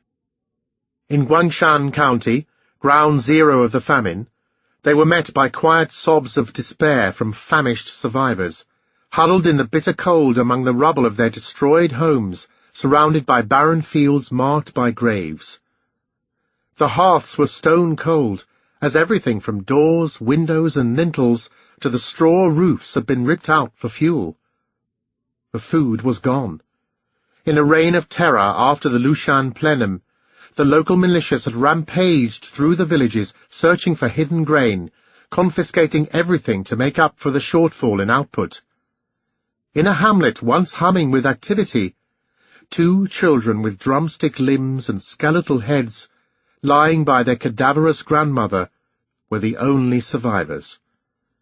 1 in 4 people in a local population of 500,000 had perished in Guangshan. Mass graves were dug. 10 infants, still breathing, had been thrown into the frozen ground in Chengguan. In total in 1960, over 1 million people died in the Xinjiang region. Of these victims, 67,000 were clubbed to death with sticks. Li Xianyan cried, "The defeat of the Western Route Army was so cruel, yet I did not shed a tear. But after seeing such horror in Guangshan, even I am unable to control myself. Bad people have seized power, causing beatings, deaths, grain shortages, and hunger. The democratic revolution has not been completed, as feudal forces, full of hatred towards socialism, are stirring up trouble, sabotaging socialist productive forces." Mao could no longer deny the extent of the disaster, but as a paranoid leader who saw the world in terms of plots and conspiracies, he blamed the trouble on class enemies. Rich farmers and counter-revolutionary elements had taken advantage of the anti-rightist campaign to worm their way back into power and carry out acts of class revenge. At no point did the chairman acknowledge that the regime of terror he modelled at the top was being mirrored at every level down the party hierarchy. Mao ordered power to be taken back. Across the country, a campaign unfolded to root out class enemies, often backed by powerful delegations sent by Beijing. Li Xianyan and Wang Renzhong supervised a purge in Henan in which county leaders were overthrown and thousands of cadres investigated, some arrested on the spot. A general with a 40-man team was dispatched by Beijing to clean up the militia. In Gansu, a delegation sent by the Ministry of Inspection, led by Qian Ying, oversaw a major purge, which resulted in the downgrading of Zhang Zhongliang to 3rd Secretary of the Provincial Party Committee. Other regions followed, as one urgent order after another pressed for an overthrow of abusive cadres in the people's communes. On the 3rd of November 1960, an emergency directive was finally issued allowing villagers to keep private plots, engage in side occupations, rest for 8 hours a day, and restore local markets, among other measures designed to weaken the power of the communes over villages. It was the beginning of the end of mass starvation. Sensing a change in the wind, Li Fuchun pushed through his policy of economic adjustment for the year 1961. He had been the first planner to back Mao in the launch of the Great Leap Forward. Now he was the first one to backtrack, prudently steering a policy of economic revival past the chairman. At this stage, Liu Shaoqi was still looking from the sidelines. he shared the chairman's view that the countryside had become a breeding ground for counter-revolution. Like other leaders, he had preferred to ignore what happened on the ground after the confrontation at Lushan, and instead devoted much of his energy to stridently denouncing the revisionist path.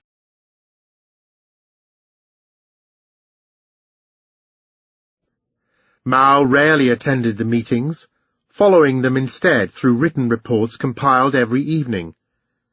He was in retreat, strategically withholding judgment and finding out where his colleagues stood. But the chairman was not pleased. Letting off steam with his doctor, Li Jisui, he said, "All the good party members are dead. The only ones left are a bunch of zombies." But he took no action.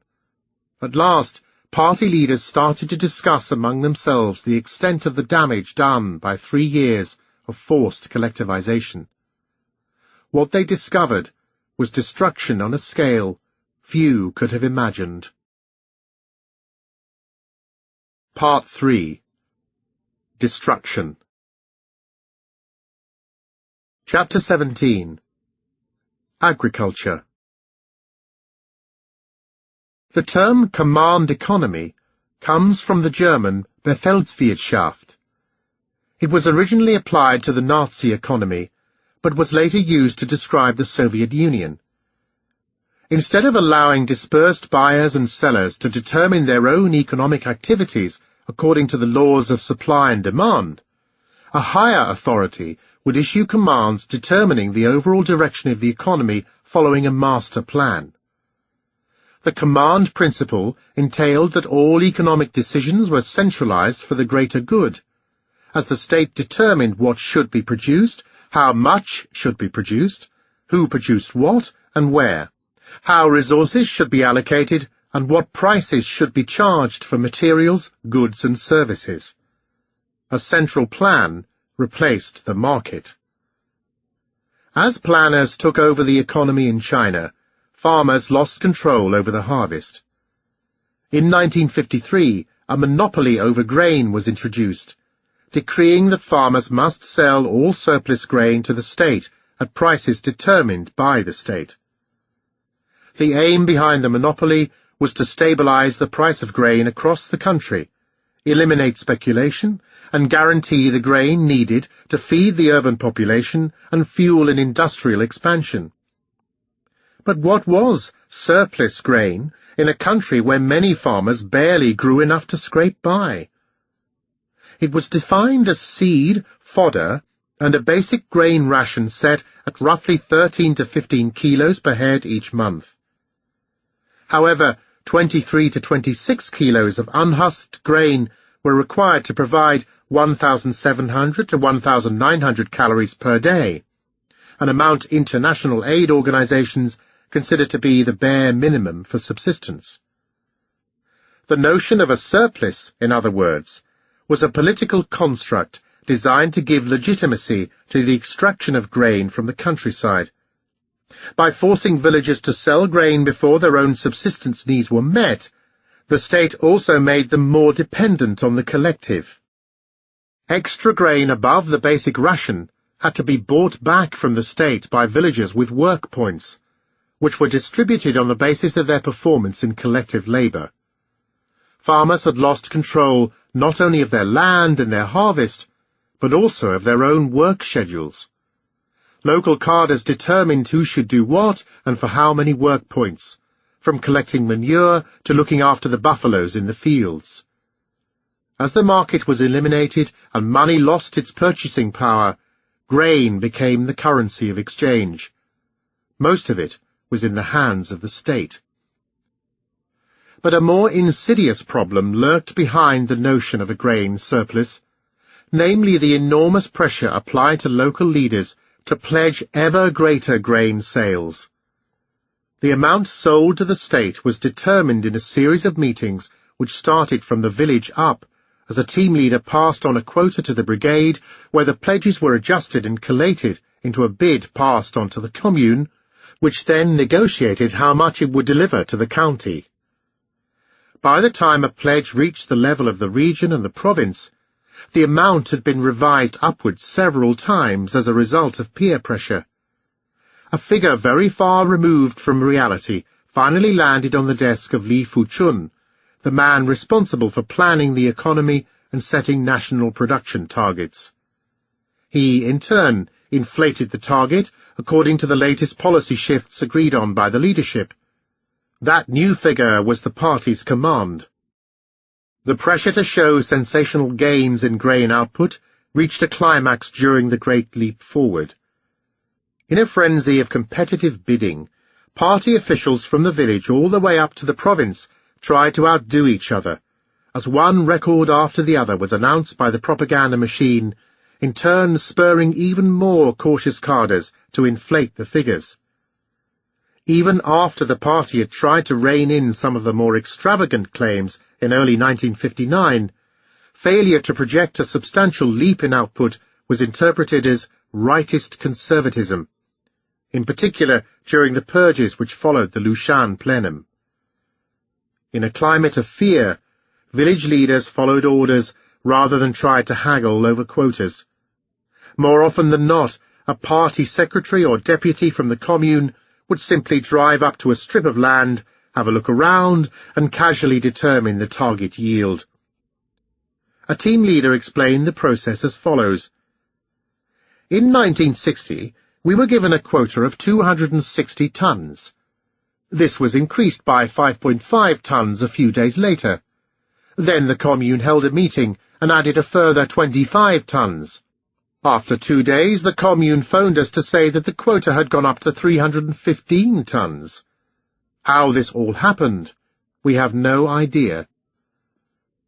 The higher the office, the greater the power to increase the quota, which had repercussions for every subordinate unit, and each had to juggle the figures to comply. When Si Futsi, the boss in Yunnan, was told by Beijing that the national target for grain output had been raised to 300 million tons, he immediately convened a telephone conference to explain to county leaders that this really meant 350 to 400 million tons. Yunnan, he rapidly calculated, contained about 1/30th of the total population, meaning a share of 10 million tons. Since Yunnan did not want to trail behind the rest of the country, Xi raised this to a nicely rounded total of 25 billion jin, equivalent to 12.5 million tons. Everybody from the region down to the county, commune, brigade and village had to scramble and adjust the local quotas accordingly. With inflated crops came procurement quotas which were far too high, leading to shortages and outright famine. But if the figures were made up, how do we know what the real crop was and what proportion of the harvest was procured by the state? Kenneth Walker, a specialist in agrarian economics at the University of London, spent a decade painstakingly assembling statistical data from a whole range of local newspapers, published statistics, and policy guidelines. He showed that the state imposed the highest levies in 1959 to 1962, at a time when the average output per head was actually at its lowest. Just as his study appeared in print in 1984, a statistical yearbook was published by the National Statistical Bureau in China, with a set of historical data covering the famine years. Most observers have relied on these official figures. But why should we trust a set of statistics published by a party notoriously protective of its own past? Problems with the official statistics appeared when young Tse-tung, a retired journalist from the Xinhua agency, published a book on the famine based on party archives. He relied on a set of figures compiled in 1962 by the Bureau for Grain. But this merely transferred the problem from one set of numbers to another. The fact that a document comes from an archive does not automatically make it right. Every archive has a series of competing figures put together in different ways by different agencies at different times. As a result of political pressure, the statistical work of the Bureau for Grain disintegrated from 1958 to 1962 to such an extent that the state itself could no longer calculate a realistic level of grain production. And the distortion was at its greatest at the very top, as false reporting and inflated claims accumulated on their way up the party hierarchy. If the leaders themselves were lost in a morass of statistical invention, it seems unlikely that we can magically extract the numerical truth from a single document in the party archives. Mao Zedong, Liu Shaoqi, Deng Xiaoping, and other leaders knew all too well that they were looking at the world through layers of distorted filters, and their solution was to spend more time investigating what happened on the ground in field trips to the countryside. On the other hand, between 1962 and 1965, local statistical bureaus tried to rebuild their credibility and often went back to the years of famine to find out what had happened. The figures they produced indicate a much higher degree of procurement than those provided by the Bureau for Grain. Table 5 compares the figures compiled by the Bureau in 1962 with the local numbers calculated in 1965 by the Provincial Office for Statistics in Hunan, in an attempt to determine how much farmers had actually contributed to the state. The difference in estimates for the grain output is minimal, but when it comes to the size of the levies, the figures provided by the province turn out to be much higher, ranging from 28 to 35% of the total harvest. Why is there a discrepancy of 4 to 10%? One reason can be found in the nature of the statistical evidence. Closer scrutiny indicates that the figures provided by the Bureau for Grain were not carefully reconstructed in the aftermath of the famine, but rather mechanically compiled from the plans the Bureau had handed out in the previous years. Each plan had two sets of numbers, one set indicating the procurements actually realized in the current year, the other setting targets for the coming year. The procurement figures given for 1958, for instance, come from the plan for 1959, meaning that they were rough approximations. To this we should add the fact that the Bureau for Grain in Beijing was under much pressure in 1962 to show that it had not allowed excessive procurements to drain the countryside of grain, and would thus have adopted a set of low figures. But there is another reason for the mismatch. At every level of society, from the village and the commune up to the province, grain was being hidden. The figures compiled in 1965 by the Office for Statistics in Hunan were based on careful research after the famine. The office could go back to whole sets of commune and county statistics to find out how much had actually been procured, in contrast to the numbers the province officially handed over to the centre. The discrepancy, in other words, corresponds to the amount of procured grain which escaped the gaze of the state. Other examples confirm that the rates of procurement were much higher than those suggested by the Bureau for Grain. In Zhejiang, for instance, Zheng Xiaowen, a top provincial official, admitted in 1961 that some 2.9 million tons, or 40.9% of the harvest, was procured in 1958, followed by an even larger 43.2% in the following year. The Bureau for Grain gives much lower percentages, namely 30.4% for 1958, followed by 34.4%. A similar story comes from Guizhou in the provincial archives, which young Tse-tung was unable to access. A document from the Provincial Party Committee shows that an average of 1.8 million tons was procured each year from 1958 to 1960, meaning 44.4%, with a peak of 2.34 million tons in 1959, equivalent to an enormous 56.5% of the crop. The figures given by the Bureau for Grain are on average 1.4 million tons for the same 3 years, or about a quarter less. Some of these calculations may seem rather abstract, but they matter a great deal. Grain is not only the currency of exchange in a command economy, it becomes the source of survival in times of famine. When either Hunan or Zhejiang increased their procurements by 8 to 10%, taking an extra 750,000 tons of grain from the countryside in the middle of the famine, the number of people forced into starvation grew proportionally. We have seen how 1 kilo of grain provided a sufficient number of calories for one person each day, meaning that a family of 3 could live on a ton per year. But the real point is that many farmers could have survived famine if their rations had been only marginally increased by some 400 or 500 calories a day, equivalent to a large bowl in the evening. In short, in order to understand how people perished on such a scale, it is vital to see the role played by increased procurements in times of declining harvests. How much grain was procured overall?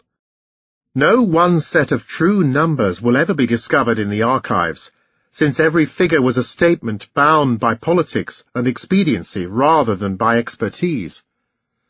But it seems that the Bureau for Grain compiled figures which were far below both what foreign observers managed to calculate on the basis of published regional statistics and what the Bureau for Statistics compiled in 1962. In short, evidence from different sources shows that the level of procurement varied from 30 to 37% nationally, far above the more usual 20 to 25% extracted up to 1958. As Mao had indicated on the 25th of March 1959 at a secret gathering of party leaders, if you don't go above a third, people won't rebel. He himself encouraged much greater procurements than usual, at a time when it was well known that the crop figures had been inflated. In other words, the idea that the state mistakenly took too much grain from the countryside because it assumed that the harvest was much bigger than it was is largely a myth, at most partially true for the autumn of 1958 only. A proportion of the procured grain was sold back to the farmers, at a premium, but they were at the end of a long waiting list.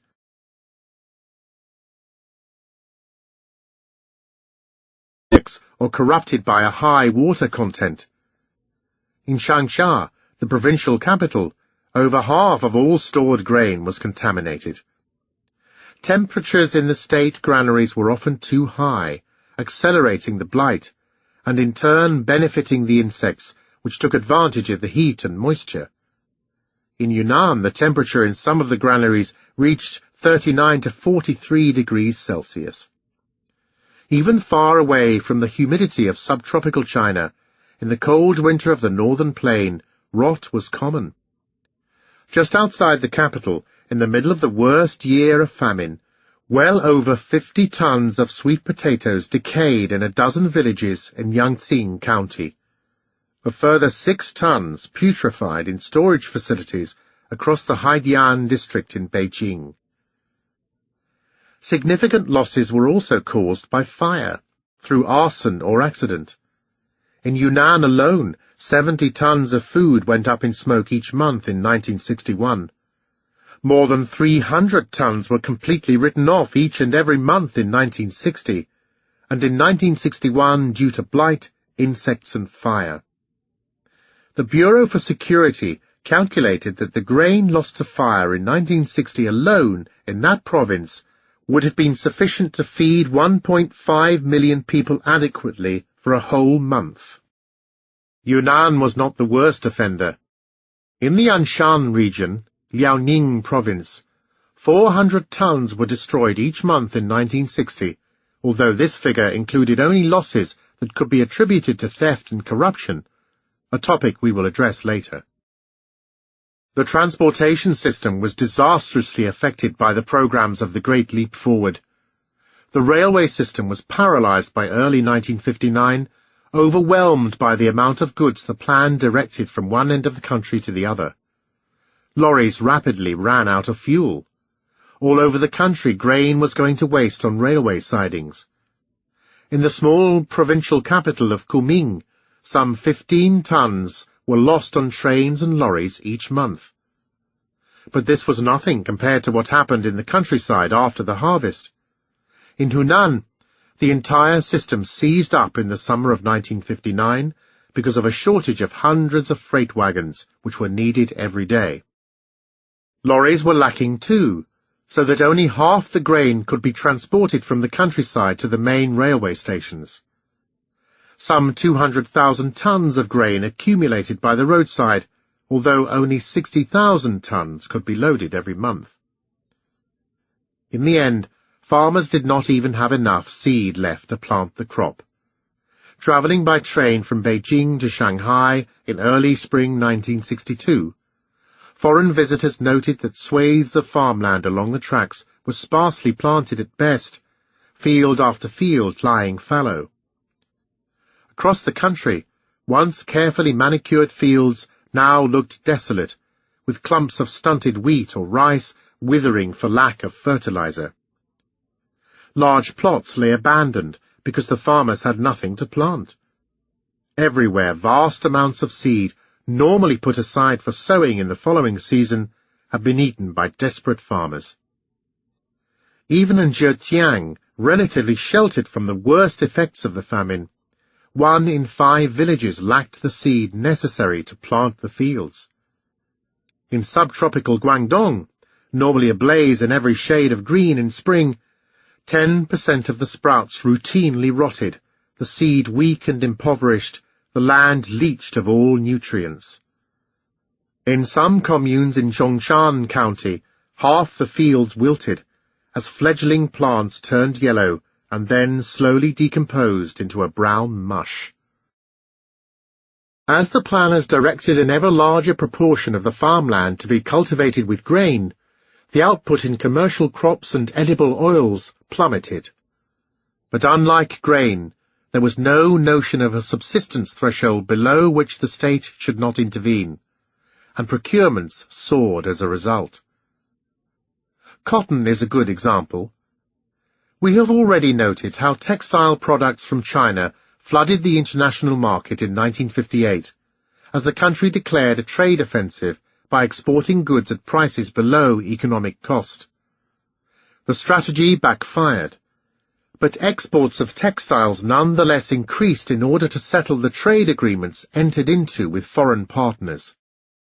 China shipped 1 million meters of cotton cloth to the Soviet Union in 1957, then 2 million meters in 1959, and a huge 149 million meters in 1960. The cost of importing 10,000 tons of raw cotton to feed the textile industries was $8 million. The mathematics was simple. As Finance Minister Li Xianyan exclaimed in November 1961, calculating the equivalent import cost of an extra 50,000 tons of cotton that had been procured from the countryside that year, $40 million is really wonderful. The lure of the greenback was irresistible. Procurements increased from 1.64 million tons in 1957 to 2.1 million tons the following year. Although only half of that amount was levied in 1960 as the cotton crop collapsed, it still meant that between 82 and 90% of the total cotton output ended up in the hands of the state. Take the example of Hunan. As the actual output plunged after a peak in 1959, the percentage taken by the state shot up from 80% to 95% in 1960. In 1961, Hunan officials managed to procure more than the total cotton output by fanning out all over the province and sweeping up every bale of cotton, including reserves set aside by teams and communes from the previous crop. This strategy had been adopted by Hebei in 1959 and was highly commended by the leadership. As the State Council explained in February 1959, Hebei had managed to increase its procurements by a third by commandeering reserves found in collective storage facilities and by taking the cotton still in the hands of the masses. The masses were left without much clothing. Just as grain was distributed according to political priorities which favored the export market above domestic needs, a large proportion of the cotton was fed to the textile industries and sold on the international market.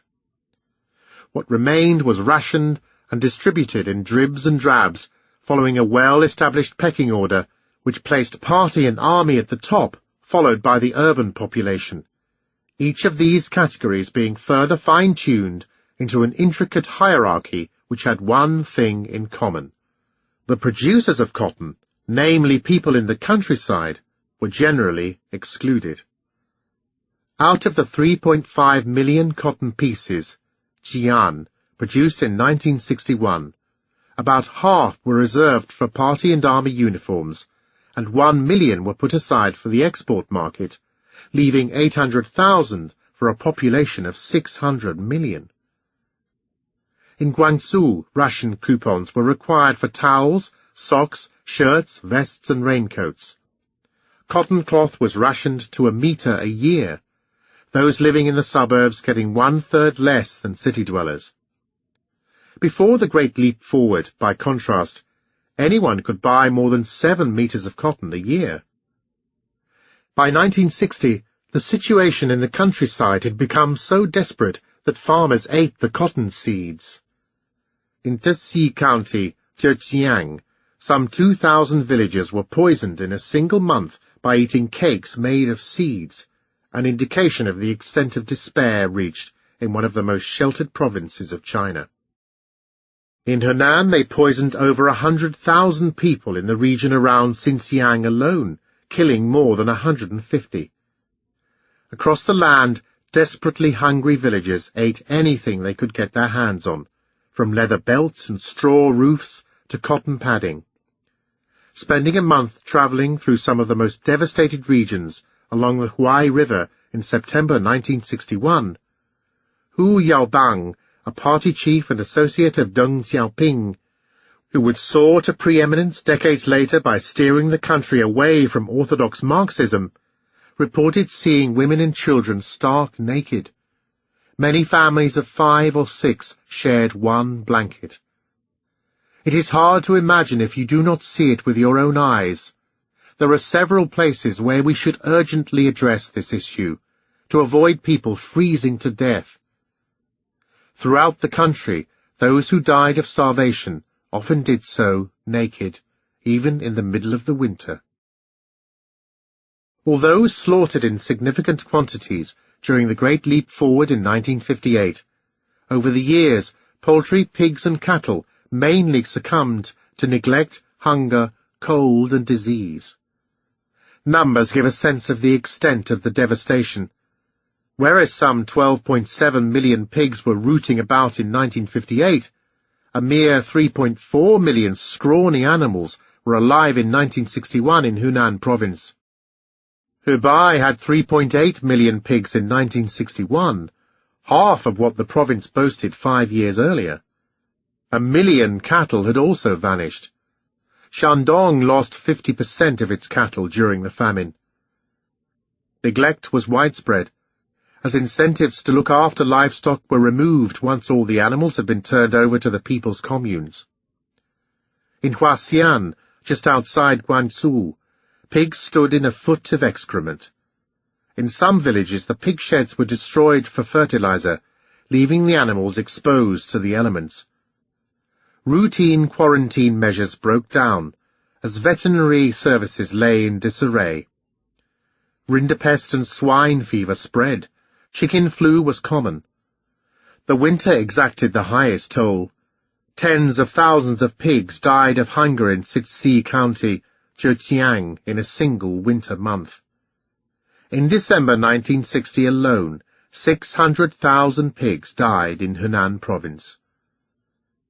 Even more revealing are the disease rates, which rocketed sharply. In Dongguan, Guangdong, the death rate for pigs was just over 9% in 1956.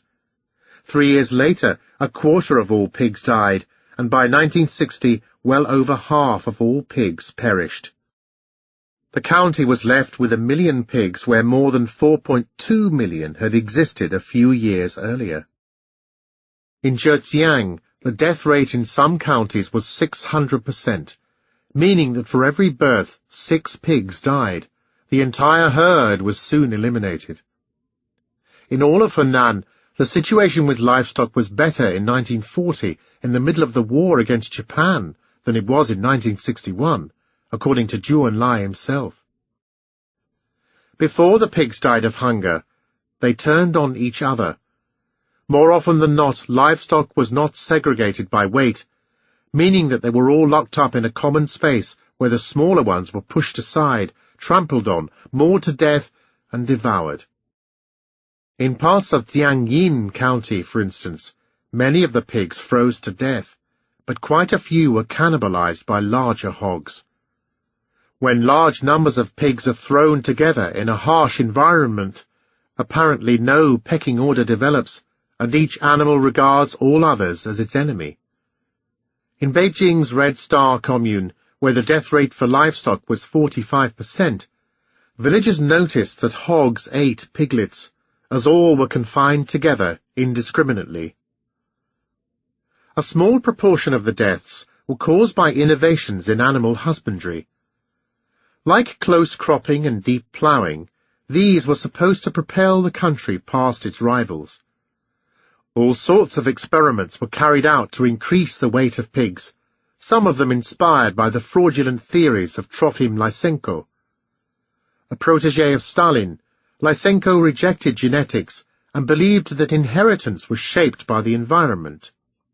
Lysenko, it might be added, openly expressed his contempt for the Great Leap Forward in 1958, to the great irritation of the leadership in Beijing.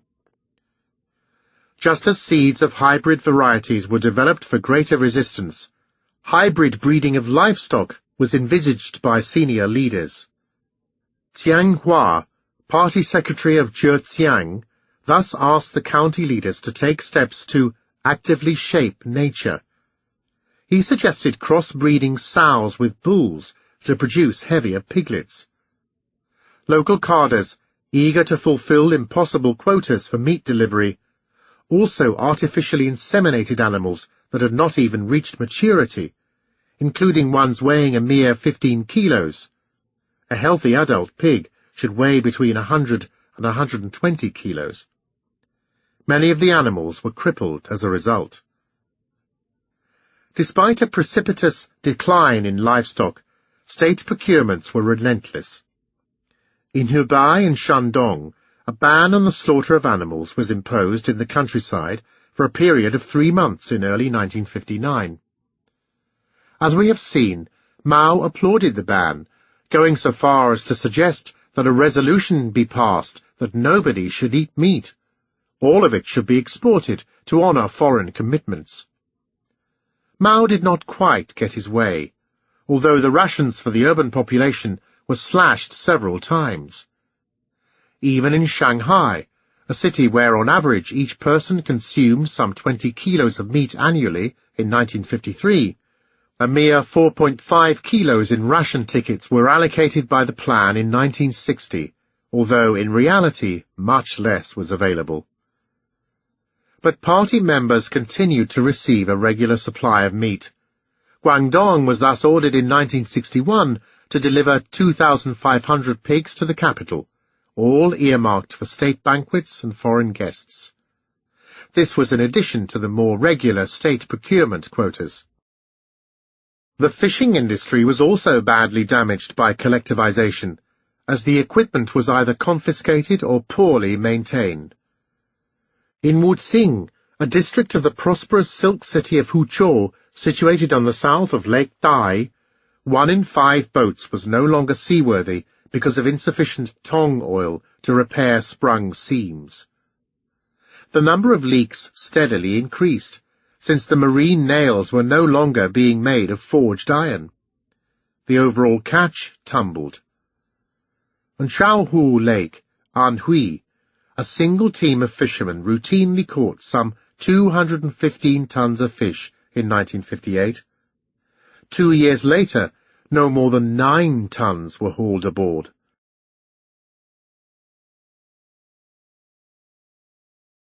were often unreliable because of dust particles trapped inside. Even in top-secret factories, rubbish was found everywhere, and the slightest breeze blew the dirt resting on propaganda banners hanging on the wall onto sensitive equipment. The Americans doubt that we can make guided missiles because the Chinese are too dirty. Living conditions for workers were appalling.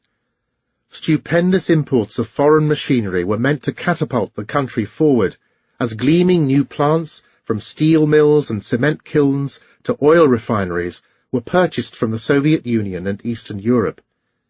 But very little was invested in the housing and feeding of ordinary workers and their families, despite the fact that the workforce exploded with the arrival of millions from the countryside.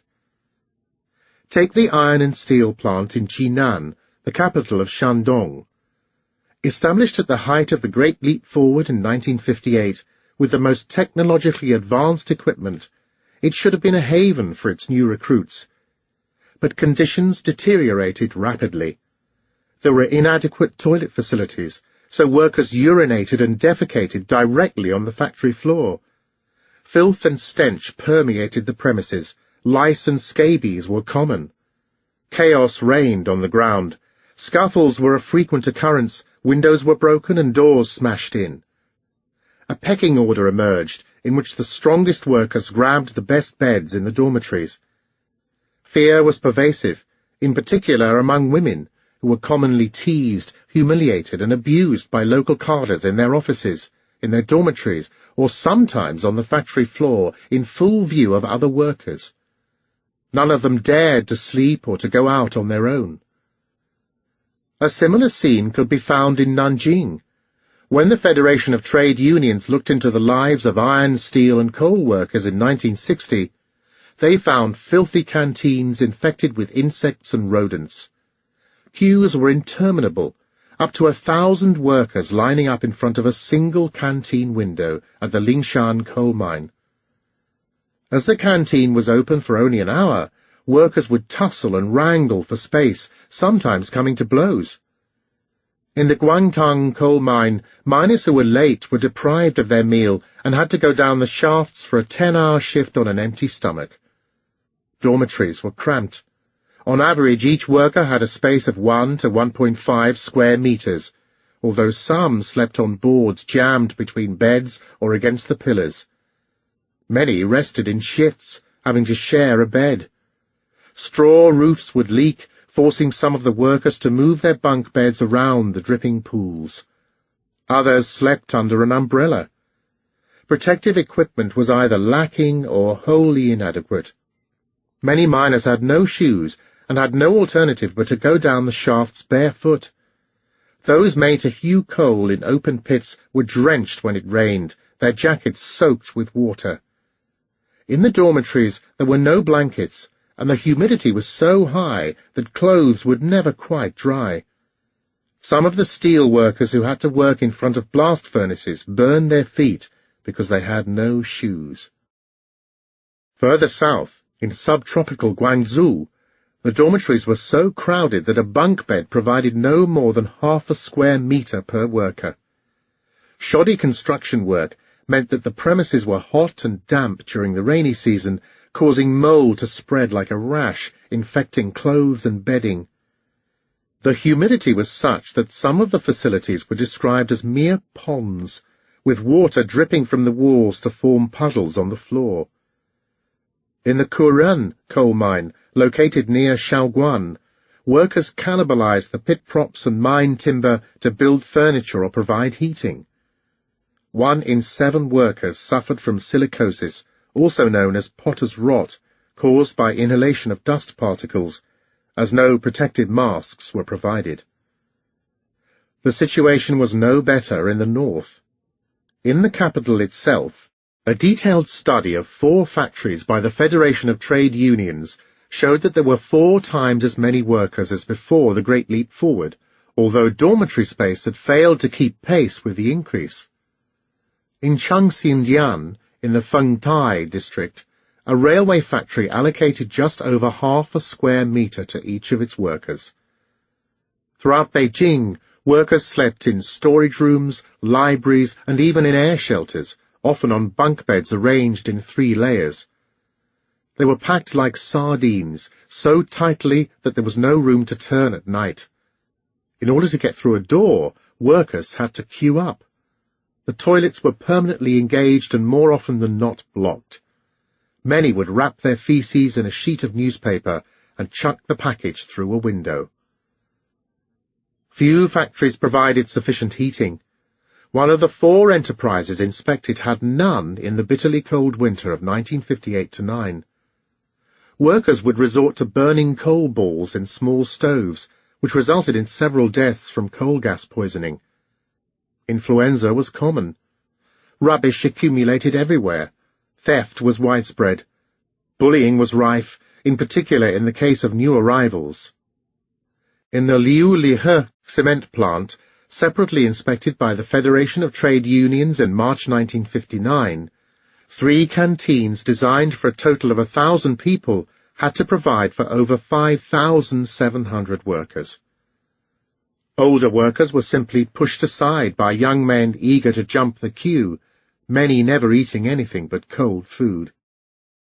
A year later, a similar investigation noted few changes, adding that hooliganism, a criminal offence taken from the Soviet Penal Code and covering a wide range of acts such as foul language, destruction of property, and illegal sexual behaviour, was common in dormitories.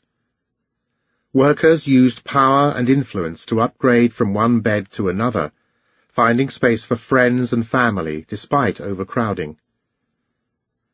By 1961, up to half of the workforce in Beijing suffered from famine edema.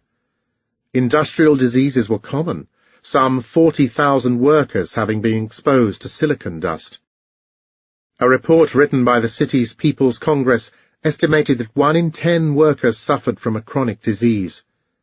The real situation was probably much worse. Many new factories opened during the Great Leap Forward were described as run by the people rather than run by the state. They fared no better. Most were jerry-built affairs, quickly set up in buildings confiscated from the public and often inadequate for industrial production. One chemical workshop in Nanjing, put together in a residential dwelling, had a bamboo roof and paint peeling from mud walls. It employed some 275 workers. Radioactive waste permeated nooks and crannies, accumulated on the floor of the common room or lay in open vats, from where it would spread by wind and rain. Workers suffered from throat and nose irritations, as the protective equipment they were meant to wear was not used properly. The masks and gloves were often turned inside out, and were carried to the dormitories without thorough cleansing. Of the 77 female workers medically inspected, 8 were pregnant or breastfeeding, although they were in contact with radioactive material for several hours daily. No showers were taken in the winter. This was not an isolated example. In the 28 factories run by the people in the Gulou district, the old centre of town where drums used to mark the night watches, rubbish was found everywhere. Ventilation was non-existent in the smaller concerns. Many of the workers were women who were joined during the Great Leap Forward. Most had no work experience and were given very little protective equipment, some only donning straw hats. Exposure to chemical components and silicon dust commonly caused red eyes, headaches, itches, and rashes. Some of the women had the cartilage separating their nostrils eaten away by constant inhalation of chemicals. Heat stroke, with temperatures near the furnaces ranging from 38 to 46 degrees Celsius, even in the middle of the winter, was a frequent occurrence. In a health check carried out on 450 women working in a factory producing electron tubes in Nanjing, more than a third suffered from lack of menstrual periods, a symptom of malnutrition. In the Nanjing chemical plant, a quarter had tuberculosis, while 1 in 2 suffered from low blood pressure. Half had worms. However abysmal their living conditions, workers were better off than the farmers who produced the food they ate. but few could afford to support their families or remit money to the village many had left behind. Their salaries were eroded by inflation and depleted by food purchases, necessary to complement the meagre rations they were given in the canteen. In the Tse-tung Iron and Steel Company, workers spent 3/4 of their salaries on food. In Nanjing, many workers had to borrow money, incurring debts ranging from 30 to 200 yuan. Given the paltry salaries that most workers earned, these were crippling liabilities.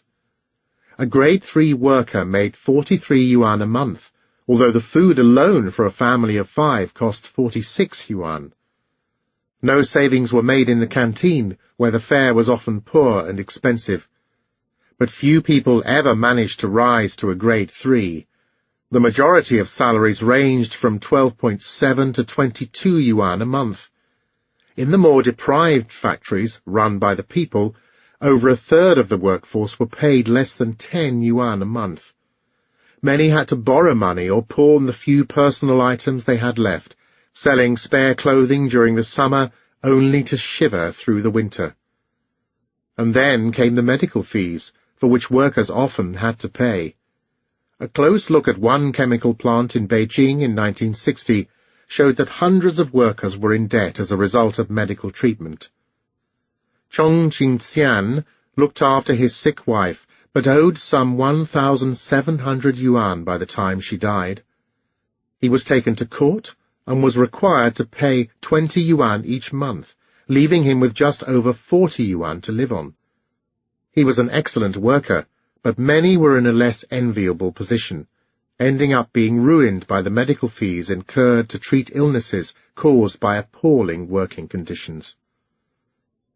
When all the problems inherent in the planned economy were taken into account, uncontrolled capital spending, enormous wastage, defective products, transportation bottlenecks, woeful labour discipline, the performance of most factories was dismal.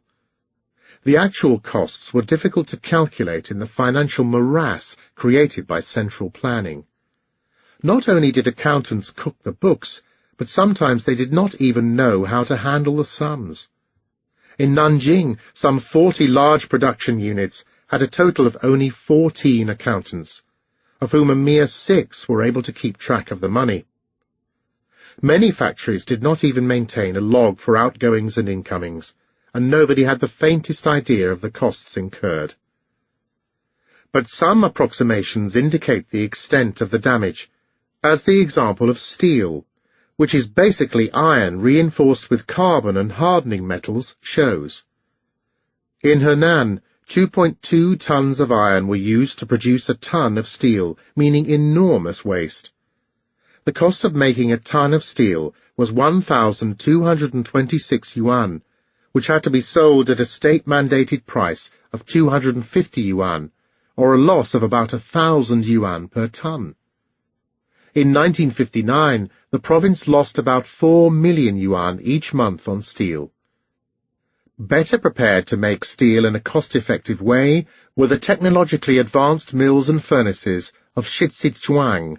Founded in 1957, Tse-tung Iron and Steel made a profit before the Great Leap Forward, but soaring costs soon sent it plunging into the red.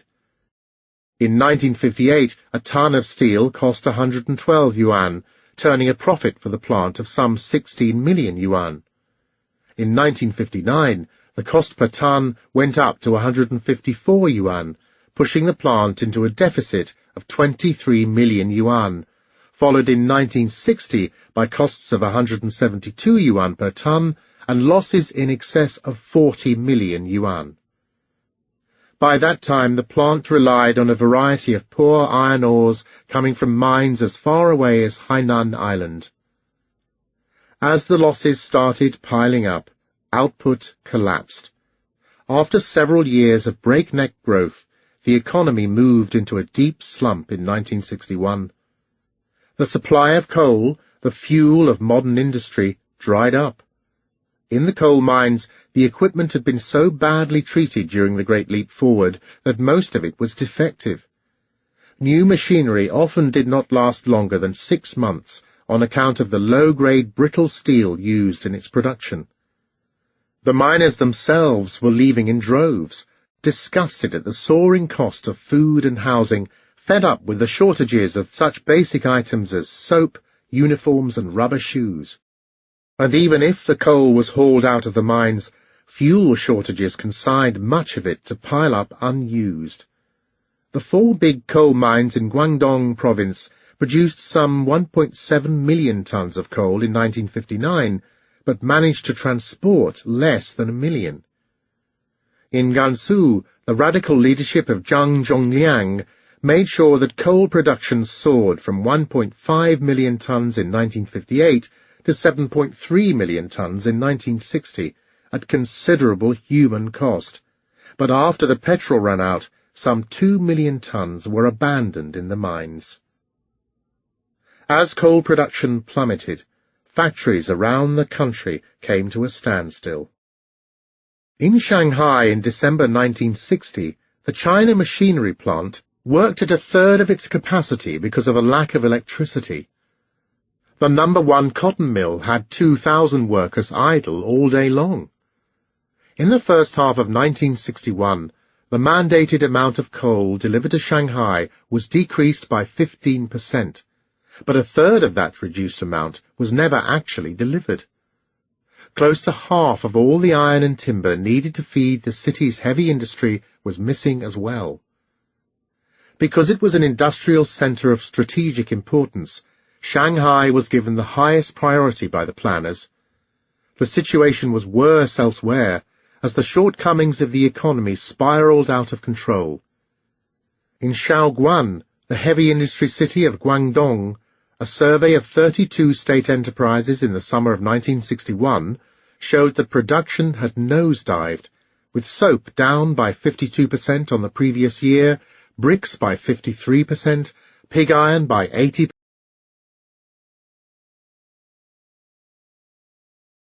Twenty different locks had been available before 1958.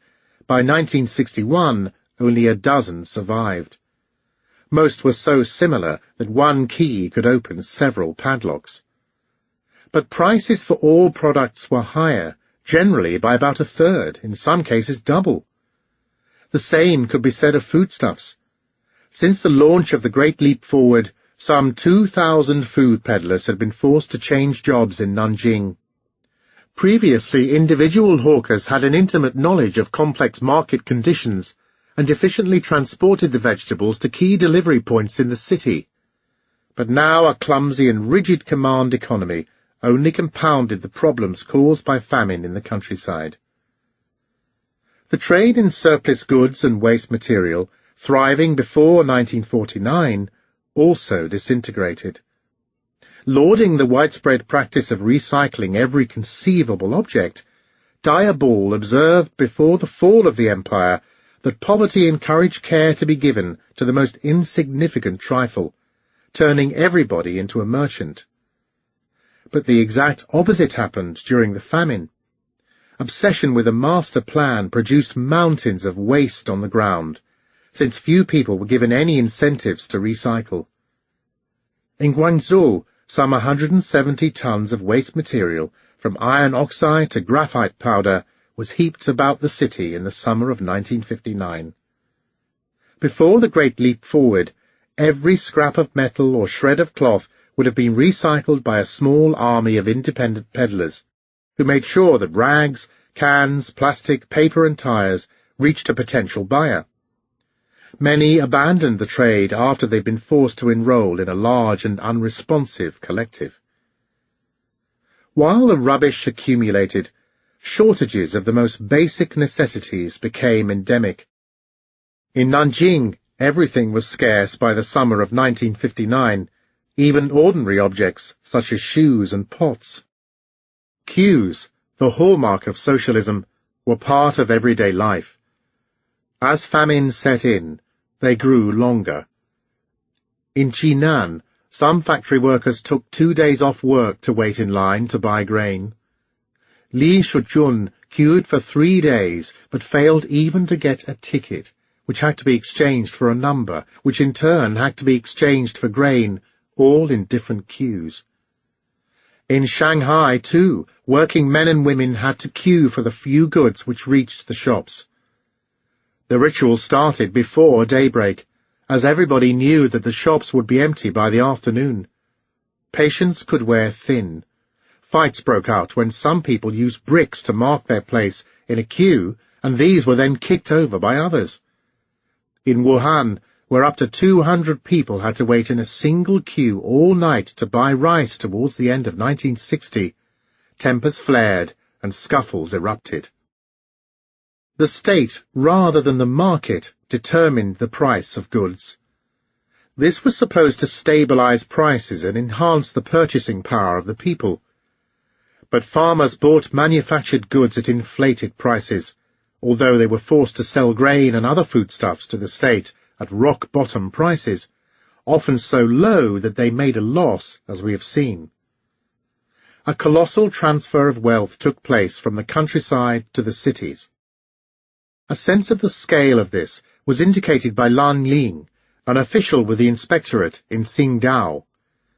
By compiling and adjusting the prices paid for food and goods since 1949, he found that the price for coal had increased by 18.5%, soap by 21.4%, shoes by up to 53%, rope by 55%, household goods by up to 157%, and ordinary tools by up to 225%.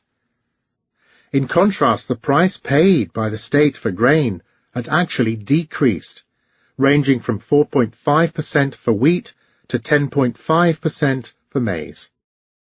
Prices fixed by the state were rarely respected, if only because all sorts of additional charges could be made.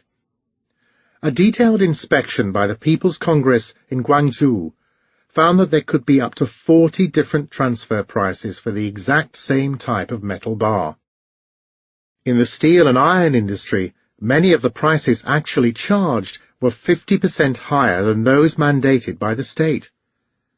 In some cases, the price rocketed by a factor of 10, contributing to a slump in industrial production as company managers had a hard time adjusting a rigid budget to the violent fluctuations in the supply costs. The price of coal, too, was fixed, but private deals struck between different enterprises led to relentless upward pressure. The actual cost of production thus soared, forcing the state to subsidize industries even further by trying to keep the prices of finished goods down. This, too, failed, as just about everything became more expensive, yet increasingly shoddy, from glass bottles and mothballs to hairpins and wooden clogs.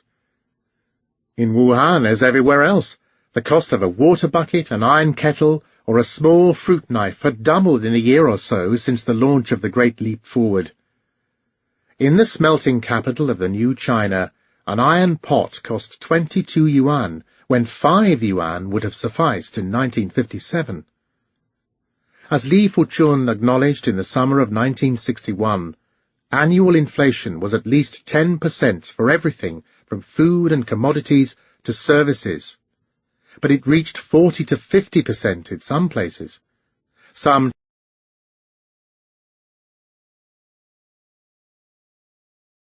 This is Audible.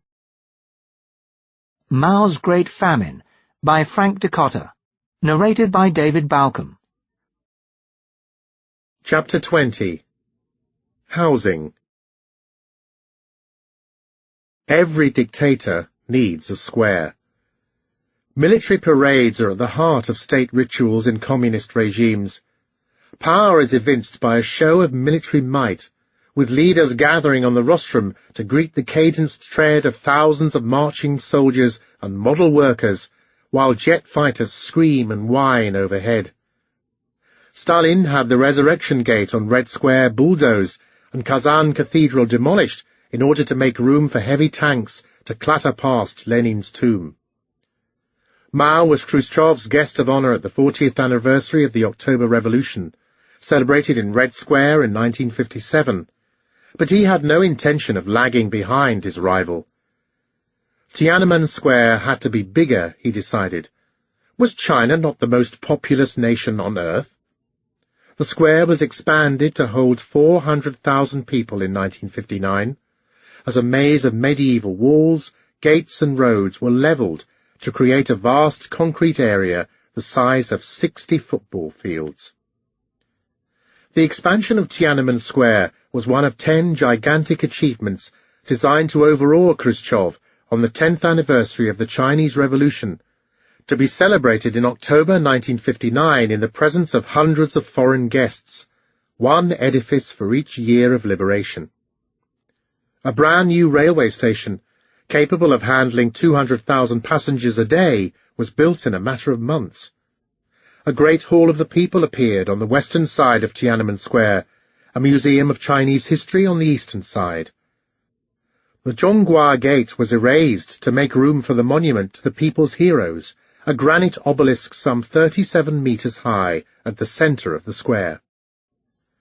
The leadership bragged to the foreign press, eagerly anticipating the anniversary, that sufficient new buildings had been erected to give the capital a total of 37 square kilometers of new floor space, more than 14 times that of all the office buildings put up in Manhattan since the Second World War.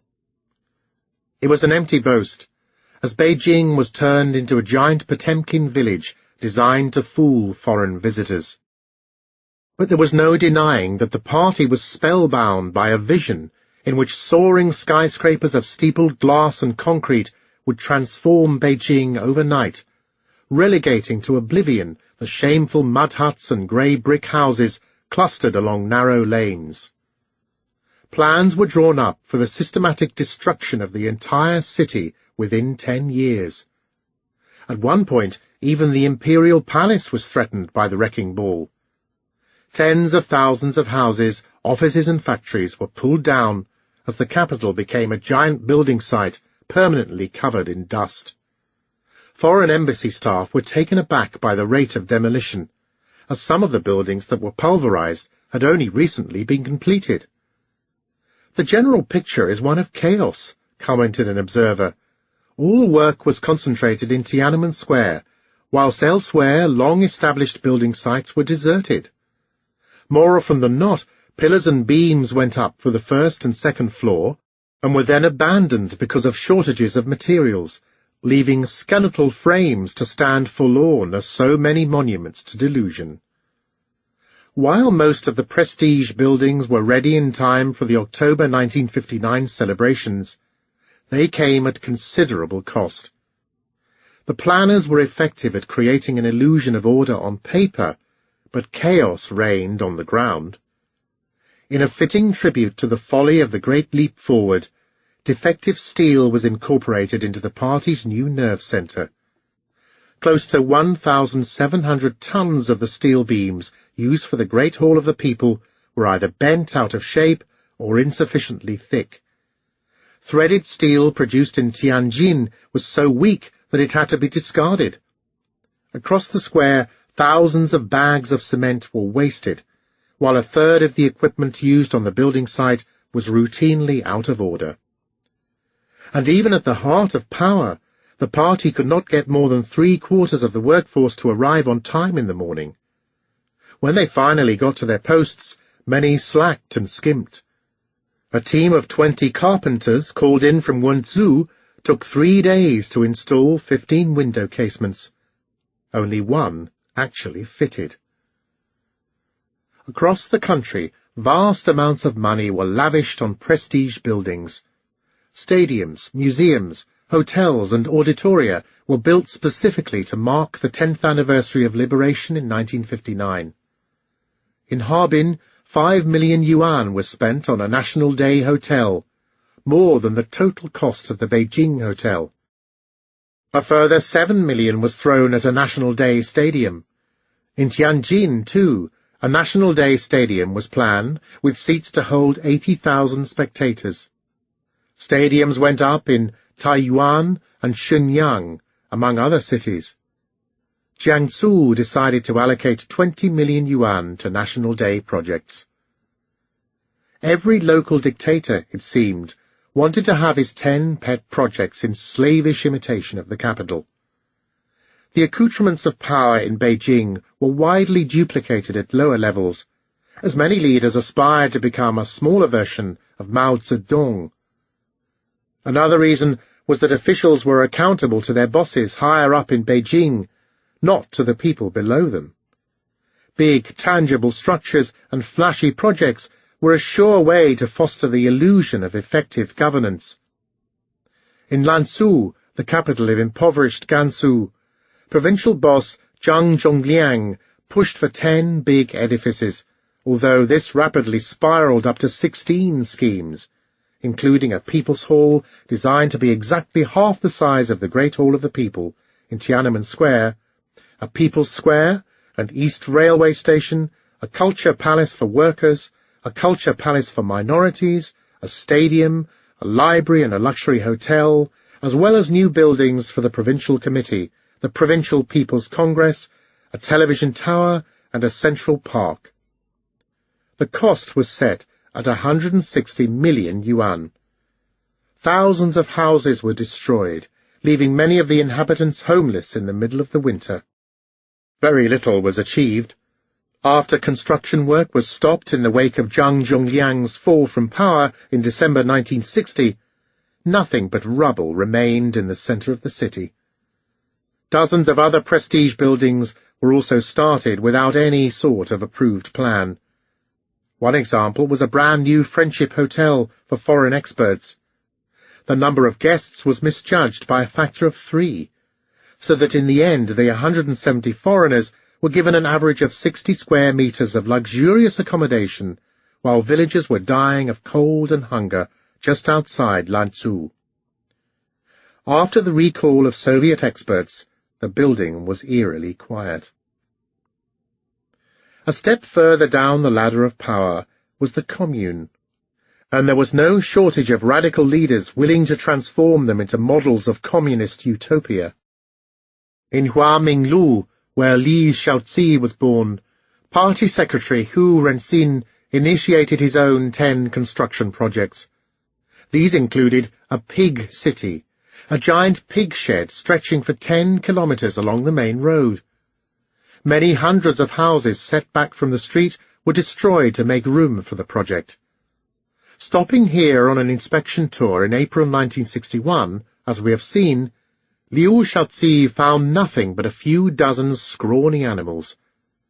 A water pavilion was built on the lake, as well as a large reception hall for visiting officials. In the meantime, 500,000 kilos of grain rotted in the fields. The death rate in some teams was as high as 9% in 1960. All over the country, similar monuments to party extravagance appeared.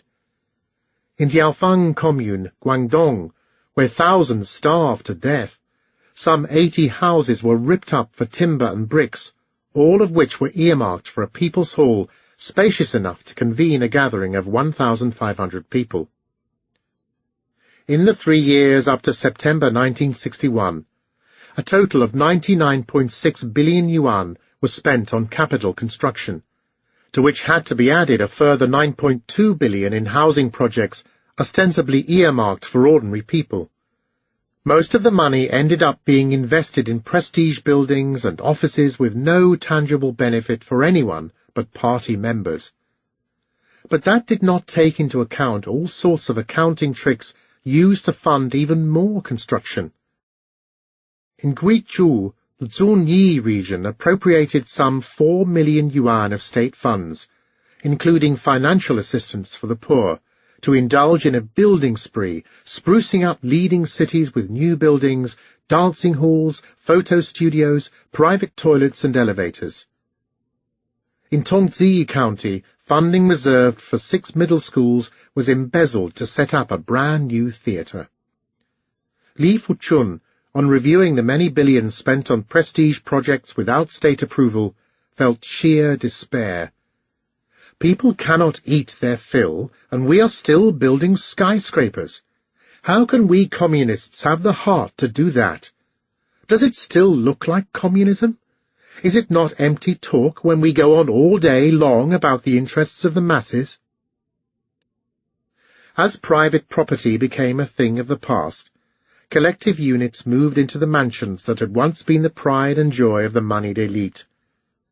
As a sense of ownership evaporated, no one individual being held accountable for any one property, a form of destruction appeared that was more insidious than the muffled thud of the sledgehammer. Once one of the most magnificent estates in Shanghai, Huaihai Middle Road, numbers 1154 to 1170, were taken over by an electric machinery unit in November 1958. In less than a year, the windows were broken, the marble and ceramic tiles were smashed, and the building was stripped and gutted of expensive imported kitchen equipment, its heating system, the fridge, and all the toilets. Stench permeated the premises, and rubbish was strewn all over the compound. The army was just as careless. Once it had claimed control of a garden villa on Fenyang Road, the place was left to crumble. The staircase fell apart, railings were broken, the chimney collapsed, all removable property was stolen, the trees in the garden died, and the lotus pond turned into a smelly swamp. After a manor on Hongqiao Road had been occupied by the Air Force, the floorboards were broken up, the water taps and electricity switches dismantled, while the toilet overflowed with feces. There were many other examples, too many to be enumerated, according to a report by the housing authorities. Lack of maintenance spread beyond individual houses. In Wuhan, termites literally ate their way through many old buildings. In Station Street, half of 1,000 buildings were infested. Number 14 Runhe Street simply caved in on its inhabitants. Architectural landmarks, such as the Hong Kong and Shanghai Bank in Hankou, were in danger of being overrun by vermin. Places of worship were no exception. Religion had no place in the people's communes. Churches, temples, and mosques were turned into workshops, canteens, and dormitories.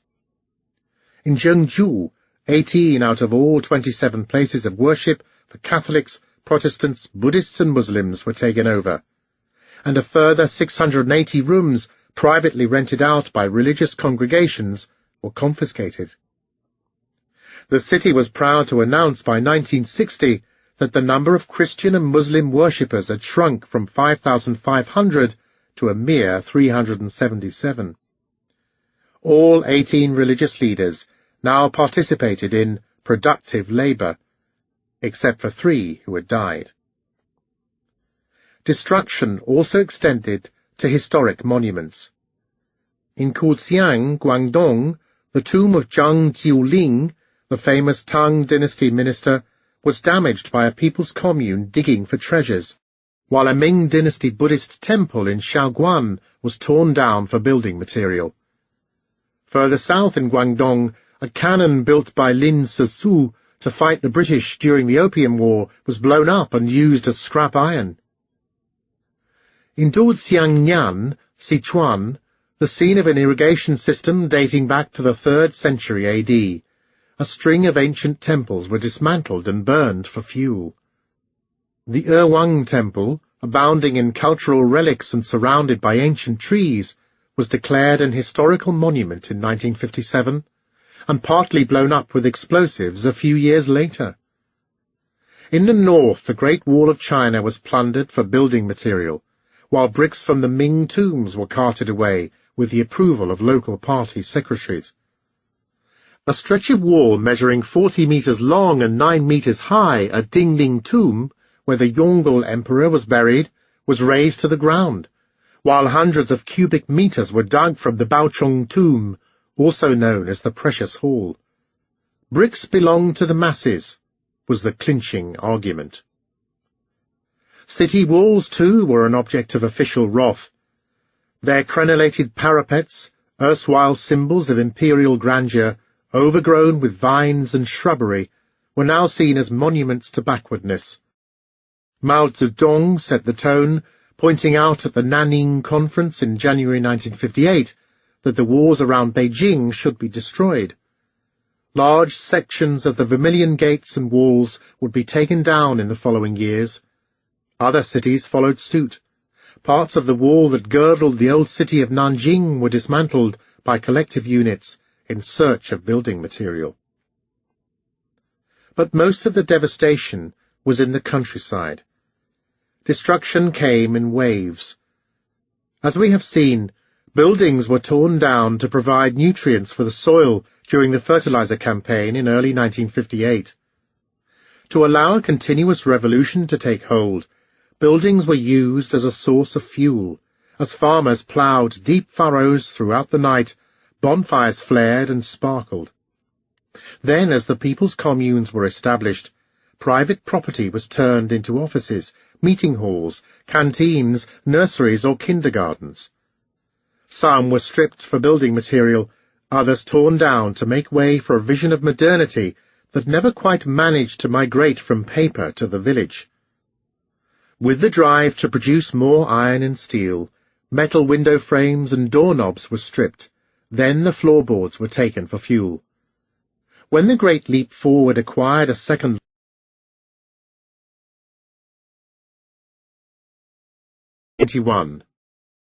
Nature. Travelling extensively through the Qing Empire in the 1870s, Baron von Richthofen reported that the entire north of the country was destitute of trees, the barren mountains and hills offering a desolate view. Securing fuel for the long, cold winters was always a problem in Imperial China. Farmers raised large quantities of maize and sorghum. Seeds were used for food, while the stalks served as fuel to heat the kung, a hypercoarse bed which the family slept on at night and sat on during the winter when it was heated by flues built inside. In a country depleted of forests, lack of fuel was widely felt. The scarcity of wood meant that every chip, twig, root and shaving was eagerly gleaned by children or elderly women who stripped the ground bare. Forest destruction for clearing, fuel and timber was made worse after 1949 by rash interference in the natural environment. Mao viewed nature as an enemy to be overcome, an adversary to be brought to heel, an entity fundamentally separate from humans, which should be reshaped and harnessed through mass mobilization. War had to be waged against nature by people pitted against the environment in a ceaseless struggle for survival. A voluntarist philosophy held that human will and the boundless energy of the revolutionary masses could radically transform material conditions and overcome whatever difficulties were thrown in the path to a communist future. The physical world itself could be reshaped, hills erased, mountains levelled, rivers raised, bucket by bucket if necessary. Launching the Great Leap Forward, Mao declared that there is a new war. We should open fire on nature. The Great Leap Forward decimated the forests. In the drive to increase steel output, the backyard furnaces that mushroomed everywhere had to be fed, farmers fanning out into the mountains to cut down trees for fuel. In Yijiang County, Hunan, the mountains were covered in lush primeval forest. A great cutting followed, some units felling 2/3 of the trees to feed the furnaces. By 1959, nothing but bare mountains remained. In Anhua, to the west of Changsha, an entire forest was turned into a vast expanse of mud.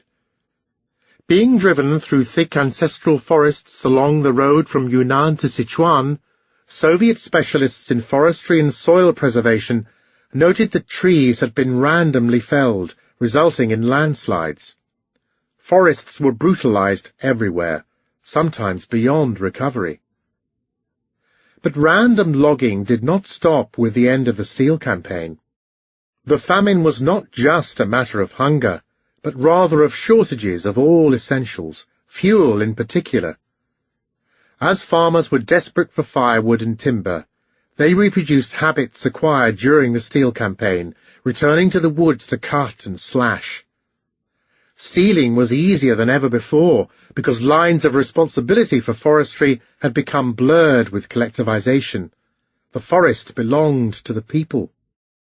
In Wudu County in arid Gansu, there had been some 760 people in charge of forestry before the Great Leap Forward. By 1962, about 100 remained. The situation was the same all over China. In 1957, Jilin province was covered in dense forests and beautiful woodlands managed by 247 forestry stations. Only 8 of these survived collectivization.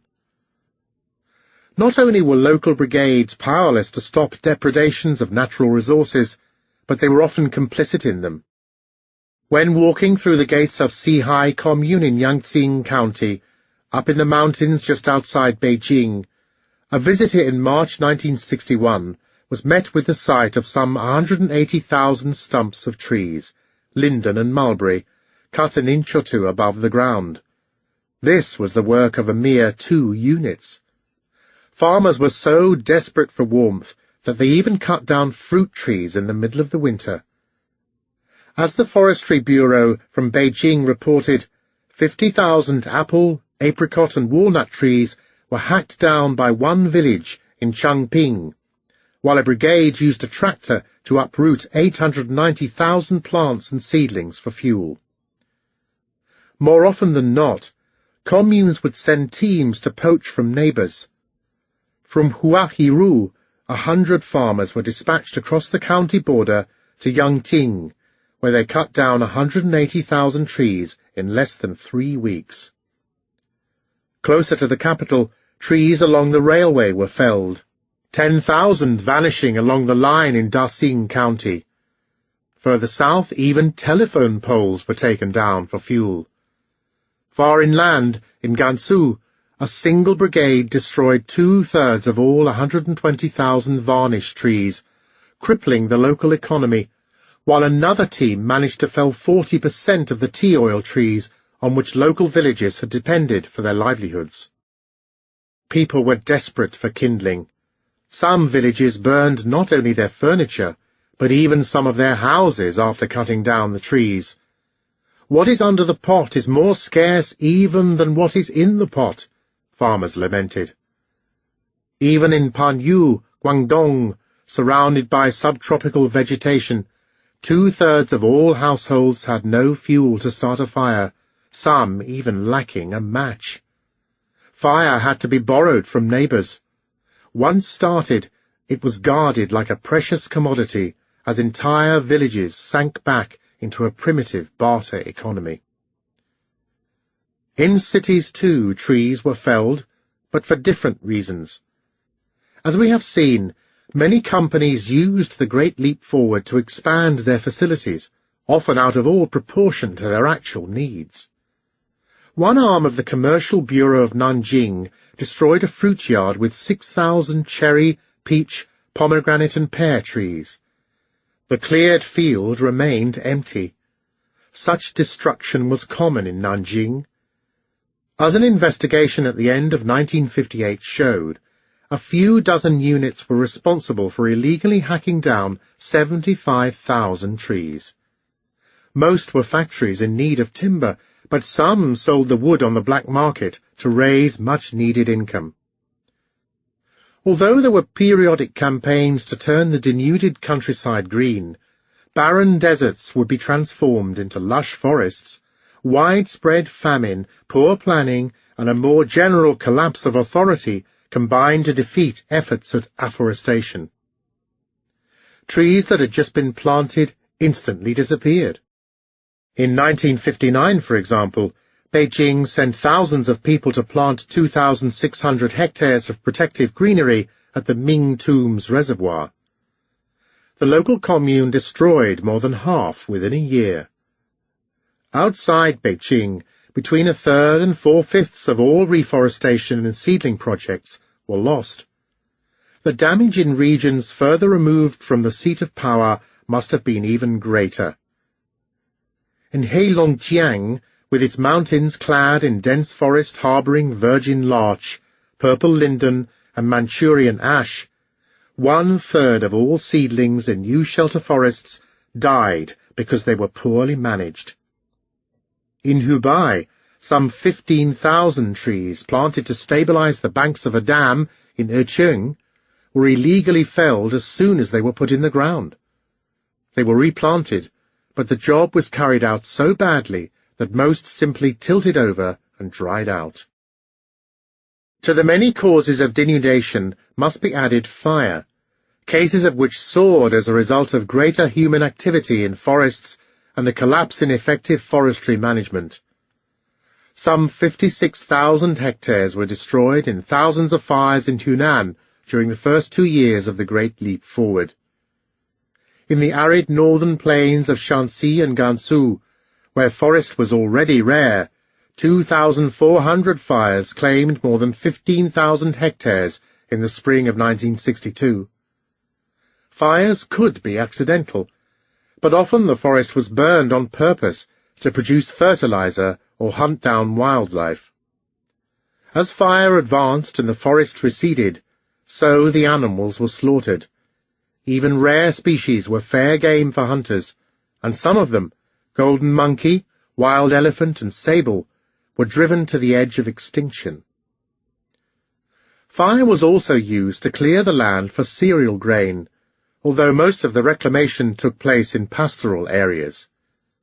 Elsewhere, the cultivated surface actually shrank since collectivization was supposed to bring about such astonishing jumps in productivity that a third of all fields could be abandoned. In the Gansu corridor and the Ningxia plain, for instance, winter wheat intruded on the steppes, hastening desertification.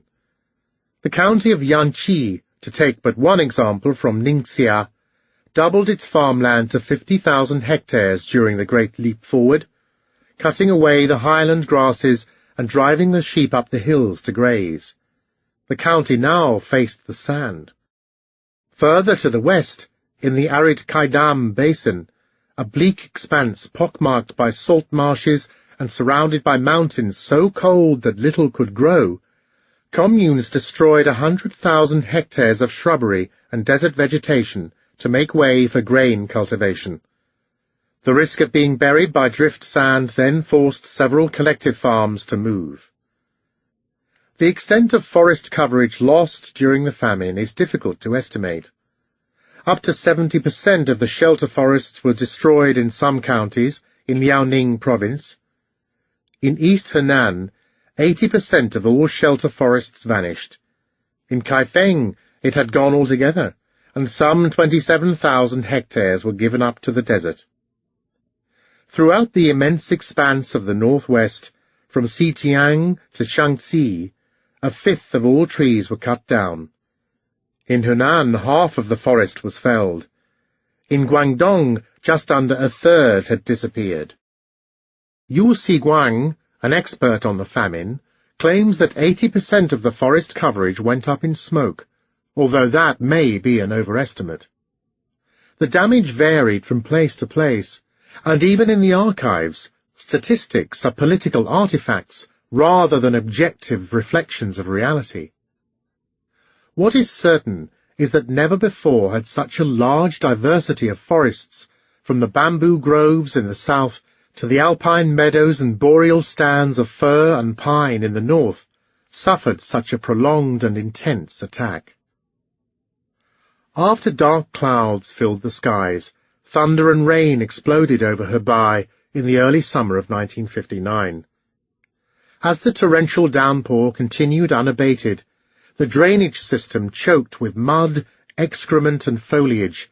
Irrigation canals caved in, streets turned into rivers, and the region north of the capital flooded. The monsoon dissolved the houses made of mud and destroyed the fields, either waterlogging them or washing away the topsoil. Streets were coated with silt and heaped with wreckage. A third of all farmers in Tongzhou were affected. As homes collapsed, crops were lost, and animals drowned. Other catastrophes besieged China during the summer. Heavy rain lashed Guangdong. Typhoons pummeled the coast further north. Extreme variations in the weather had unforeseen consequences, causing the worst drought in Hebei in several decades. Much was made of the impact of nature on the economy, as the leadership deflected attention away from politics by attributing economic setbacks to these calamities. The exact proportion of blame to be assigned to nature became a point of contention, and Liu Shaozi would later get into trouble by openly claiming that only 30% of difficulties in production were caused by natural disasters, the remaining 70% being due to man-made factors. But Liu's explanation, while quite common, reproduced rather than challenged the notion which lay at the root of environmental degradation in China at the time, namely that humans were an entity separate from nature altogether.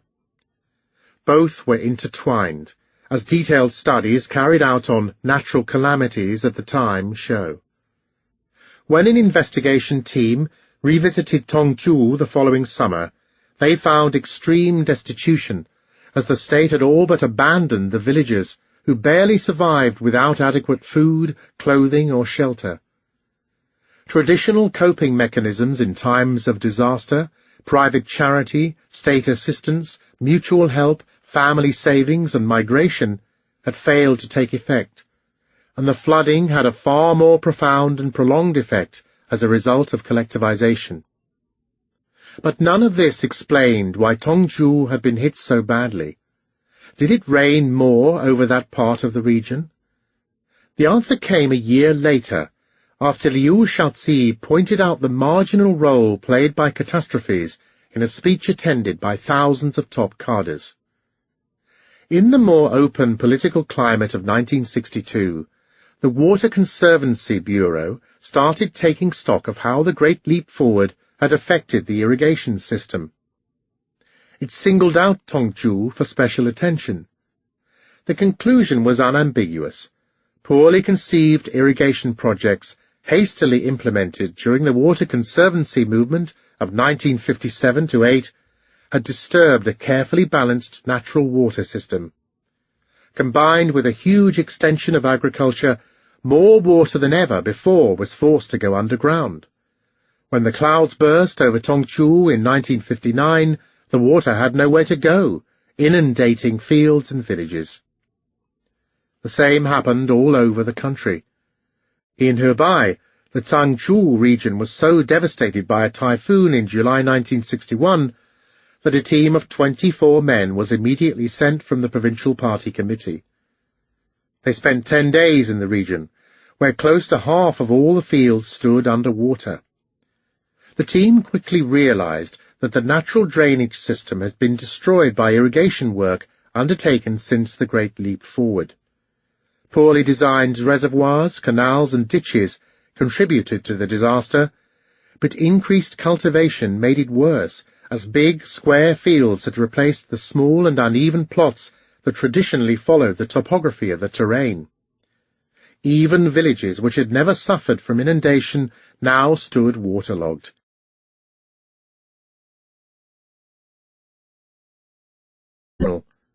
In his report on salinization, Liu Jiangsun noted that in many counties in northern Henan, the extent of salinization had doubled, reaching as high as 28%. Hu Yaobang, inspecting counties along the Yellow River, found that huge irrigation schemes in some counties in Shandong had increased the overall proportion of alkaline soil from 8% to as much as 24%.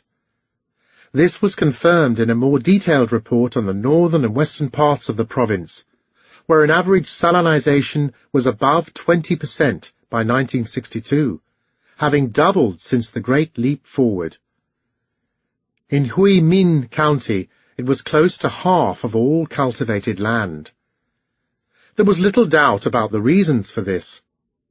Over the last couple of years, the development of irrigation schemes has disturbed the natural drainage system. How many millions of hectares were lost to salt during the Great Famine is not clear, but it is likely to have reached 10 to 15% of all irrigated cropland. No nationwide or even provincial figures exist, but qualitative evidence suggests that air and water pollution also contributed to an environmental crisis of considerable proportions.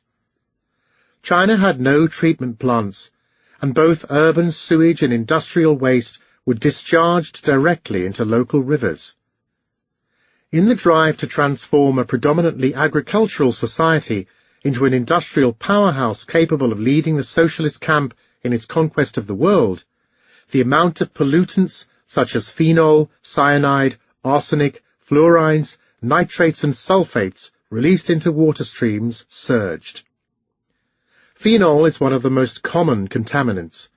0.001 milligrams per litre is advisable for drinking water and 0.01 for farming fish. In spillages in the Songhua and Mudan rivers, which flow through the bleak industrial heartland of the north, the amount of phenol ranged from 2 to 24 milligrams per litre. Where carp, catfish and sturgeon once teemed, nothing but a noisome flow of toxic materials remained. In a 150-kilometre stretch of the Nen River, a major tributary of the Songhua, some 600 tons of dead fish were removed by fishermen in less than a day in the spring of 1959. In Liaoning, fish disappeared completely from the rivers near the industrial cities of Fushun and Shenyang.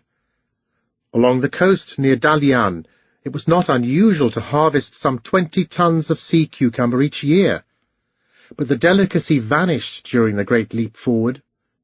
Further south, in Beijing, the State Council complained about pollution. The powerful Anshan iron and steel complex discharged such large amounts of waste that the rivers reeked of petrol, with dead fish floating belly up on the slimy surface.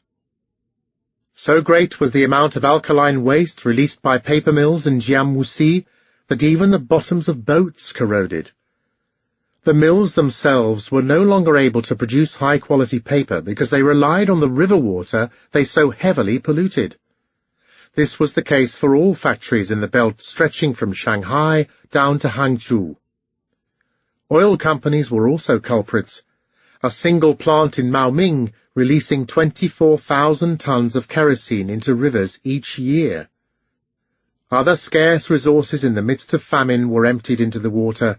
Smelting plants in dirty, dusty Shenyang, the State Council calculated, could have saved 240 tons of copper and 590 tons of sulfuric acid a year, simply by recycling the water they used. Few comparative studies were made at the time to measure the increase of pollution after 1957, but one case study illustrates the impact of the Great Leap Forward. The leather, knitting, paper and chemical factories in Lanzhou, the industrial centre of the northwest, generated some 1,680 tons of wastewater a day in 1957. This had rocketed up to 12,750 tons a day by 1959. Lanzhou is the first large city along the Yellow River, which contained 8 times more pollutants than was allowed by the Ministry of Hygiene. The river slowly wound its way through the deserts and grasslands of Inner Mongolia before entering the North China Plain, where the water was diverted for irrigation through endless conduits and culverts, the pollutants becoming embedded deep in the cultivated soil. People, too, were poisoned, as rivers were often the only source of drinking water. Workers living near steel plants in the north suffered from chronic poisoning. In Zibo, Shandong, 100 farmers became ill after drinking water polluted with contaminants from a pharmaceutical factory upstream. In Nanjing, a single factory employing a mere 275 workers produced 80 to 90 tons of sewage containing radioactive material each day. No measures for waste disposal existed, and all of it was dumped straight down the drain, ending up in the Tsinghua River, which turned into a cesspool. Even groundwater was poisoned. Used by local people to wash their rice, the water in the wells near the factory turned red or green. In Baoshan, Shanghai, the wastewater produced by steel plants leached into workers' dormitories. Outside, heaps of corrugated iron waste accumulated, so that workers had to climb over the rubbish to gain access to their sleeping quarters. While slag was of less concern compared to pollution caused by waste discharges, 250,000 tons accumulated every day in busy Shanghai. The air, too, was polluted, although we have fewer specific examples, since water was a far more precious resource than air, and thus was monitored in greater detail. But one study shows that in Shanghai the equivalent of 20 tons of sulfuric acid mist created in the production of phosphate fertilizers was spewed into the air each day by a number of factories. Some of these factories also produced pesticides, which contaminated animals, people, soil, and air. In Shanghai, for instance, thousands of tons of Dipterex and DDT were produced, as well as benzene hexachloride, BHC, a highly toxic farm chemical labeled 666, which degraded only slowly in the soil. The effects of pesticides on livestock, agricultural land, and aquatic products are well known, but in times of famine, chemical poison found new applications, spreading far beyond the farm. Desperate for food, some communes used pesticides to catch fish, birds, and animals. In Hubei, insecticides such as Cistox and Dematon, commonly called 1605 and 1059 powders, as well as hypertoxic pesticide known as 3911, were deliberately spread to capture ducks, which were then sold to the cities.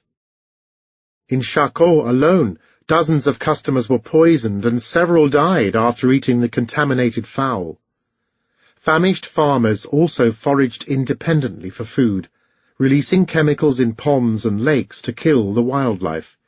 In some places the water turned green, killing all. But the most popular form of pest control was mass mobilization. Enthralled by the power of the masses to conquer nature, Mao had raised the call to eliminate rats, flies, mosquitoes, and sparrows in 1958. Sparrows were targeted because they ate grain seeds, depriving the people of the fruits of their labor. In what is one of the most bizarre and ecologically damaging episodes of the Great Leap Forward, the country was mobilized in an all-out war against the birds. Banging on drums, clashing pots, or beating gongs, a giant din was raised to keep the sparrows flying till they were so exhausted that they simply dropped from the sky.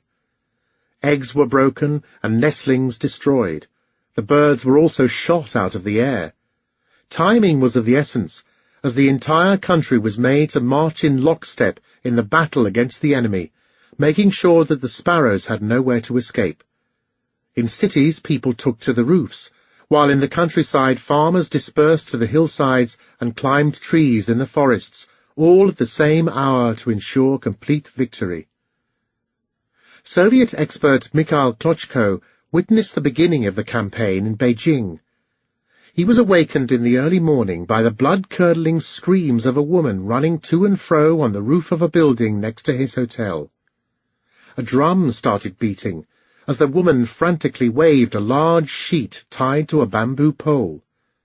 For 3 days the entire hotel was mobilized in the campaign to do away with sparrows, from bellboys and maids to the official interpreters. Children came out with slings, shooting at any kind of winged creature. Accidents happened as people fell from roofs, poles, and ladders. In Nanjing, Li Haodong climbed on the roof of a school building to get a sparrow's nest, only to lose his footing and tumble down 3 floors. Local carder He De-lin, furiously waving a sheet to scare the birds, tripped and fell from a rooftop, breaking his back. Guns were deployed to shoot at birds, also resulting in accidents. In Nanjing, some 330 kilos of gunpowder were used in a mere 2 days, indicating the extent of the campaign. But the real victim was the environment, as guns were taken to any kind of feathered creature. The extent of damage was exacerbated by the indiscriminate use of farm poison. In Nanjing, bait killed wolves, rabbits, snakes, lambs, chicken, ducks, dogs, and pigeons, some in large quantities. The main casualty was the humble sparrow. We do not have any reliable figures, as numbers were part of a campaign in which rhetorical inflation combined with specious precision to produce digits as surreal as the campaign itself. Shanghai thus triumphantly reported that it had eliminated 48,695.49 kilos of flies, 930,486 rats, 1,213.5 kilos of cockroaches, and 1,367,440 sparrows in one of their periodic wars against all pests. One wonders how many people secretly bred flies or cockroaches to obtain a Medal of Honor. Sparrows were probably driven to near extinction, and few were seen for years afterwards. By April 1960, as the leaders realized that the birds also ate insects, they were removed from the list of harmful pests and bedbugs substituted instead. But the reversal came too late. Insect infestation spread after 1958, ruining a significant proportion of the crop. The biggest damage was done before the harvest, as swarms of locusts would obscure the sky and cover the countryside under a bristling blanket, devouring the crop. Taking advantage of the drought in Hebei in the summer of 1961, they infested some 13,000 hectares in the Xiaogan region alone. In the Jingzhou region, more than 50,000 hectares were devastated. Overall in the province, some 15% of the rice crop was lost to the voracious grasshopper. Everything was stripped bare, over half of all cotton being lost in the Yichang region. Around Nanjing, where a ferocious campaign had been fought against sparrows, some 60% of all fields suffered from insect damage in the autumn of 1960, which led to severe shortages of vegetables. All sorts of harmful species thrived. In Zhejiang province, 500,000 to 750,000 tons of grain, or roughly 10% of the harvest, were lost in 1960 to snout moth, leafhopper, pink bollworm, and red spider, among other pests. Preventative measures were hampered by lack of insecticide. Farm chemicals had first been squandered in the assault on nature in 1958-9, and then shortages of all commodities extended by 1960 to pesticides, just as they were needed more than ever.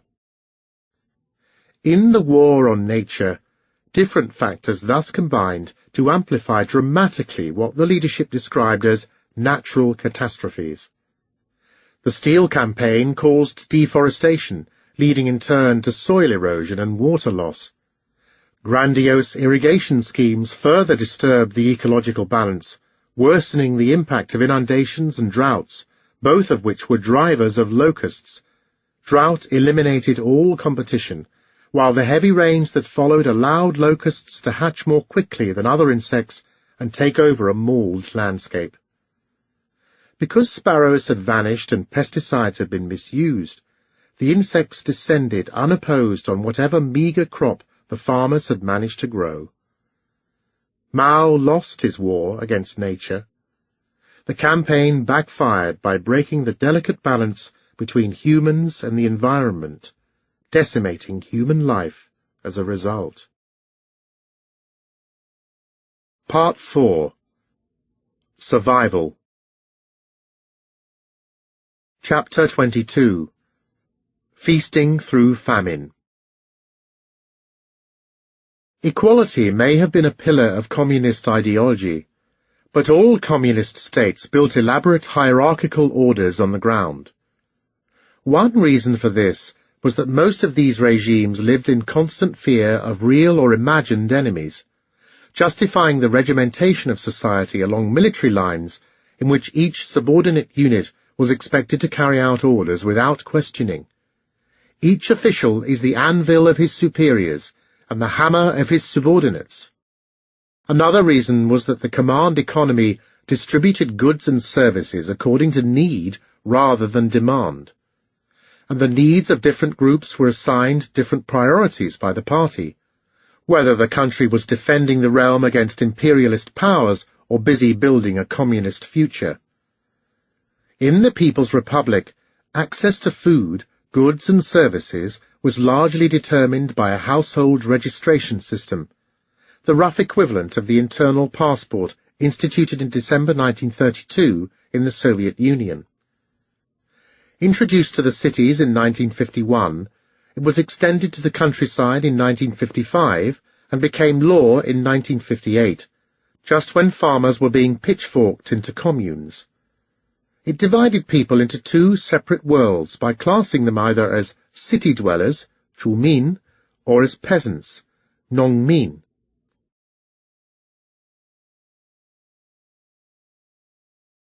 Outside Beijing, the offerings were rich enough for workers to pick out the filling in jujube buns, discarding the dough. In the canteens of the mighty Shanghai machine tool factory, rice was given such a cursory wash that several kilos were dug out of the sewers on any day of the week. This was used to feed the pigs. Slack supervision during the night shift allowed workers to eat their fill, and some even engaged in eating contests. A true champion could manage about 2 kilos of rice in one sitting. Chapter 23. Wheeling and Dealing. Whatever their position in the social hierarchy, virtually everybody, from top to bottom, subverted the system of distribution, covertly giving full scope to the very profit motive that the party tried to eliminate.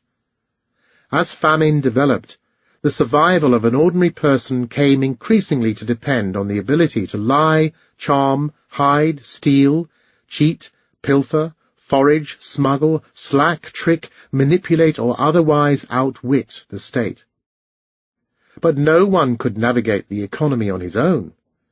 In a nation of gatekeepers, obstacles were everywhere, as anybody could obstruct anybody else, from the cantankerous caretaker in an apartment block to the dour ticket seller behind the window in a railway station. So prolific and complex were the rules and regulations that ran through the system that discretionary and potentially tyrannical power was vested even in the lowliest of bureau functionaries. The simplest of transactions, buying a ticket, exchanging a coupon, entering a building, could become a nightmare when faced with a stickler for rules. Petty power corrupted petty people, who proliferated at the lower levels of the planned economy, making arbitrary and capricious decisions over goods and services in short supply which they happened to control. And higher up the chain of command, the greater the power, the more dangerous the abuse. A network of personal contacts and social connections was required to get even the simplest things done.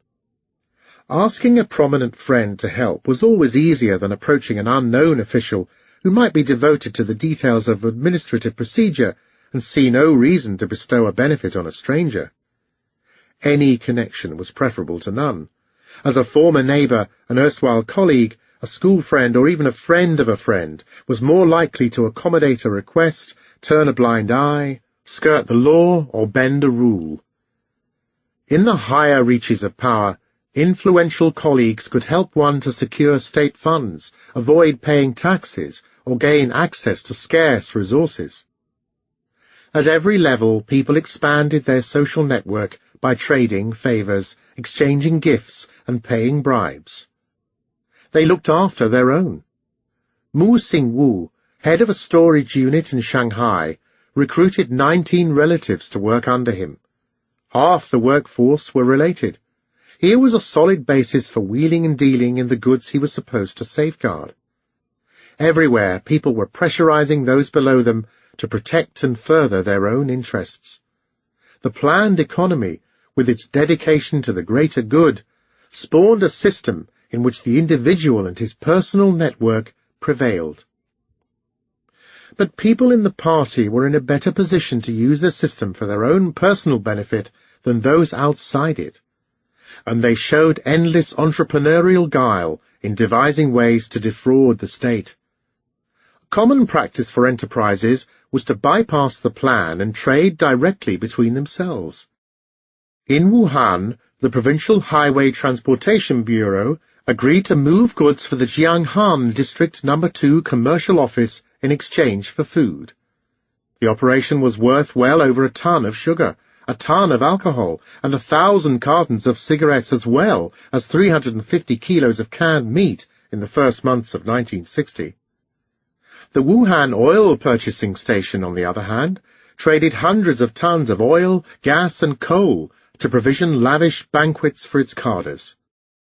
In the north, the Tsinghe Forestry Bureau bartered hundreds of cubic meters of timber for biscuits and lemonade from a factory in Jiangmusi. Others exchanged pigs for cement or steel for timber.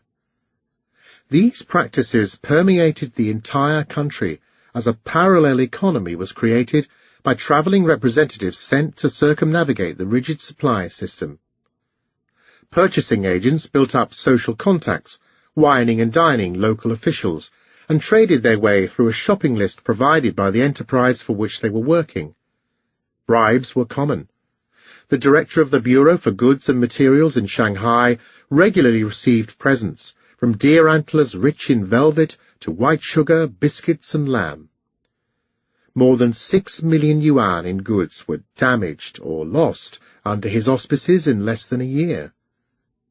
In Guangzhou, the Bureau for Transportation was accused of wasting over 5 million yuan in the 3 years following the Great Leap Forward.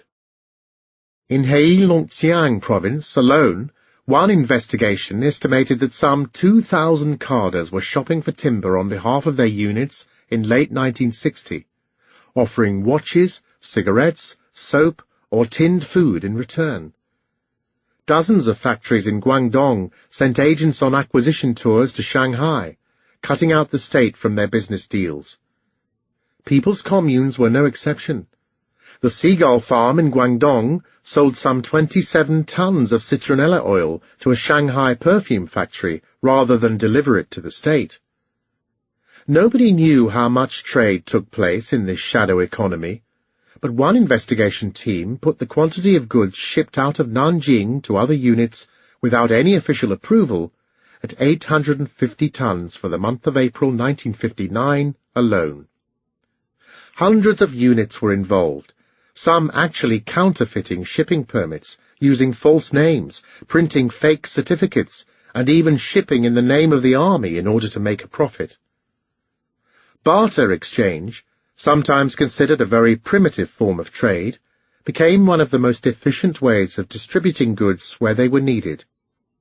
And it could be a very sophisticated operation, moving along a nationwide network, cannibalizing state structures, shadowing the planned economy, and yet managing to remain invisible thanks to creative accounting.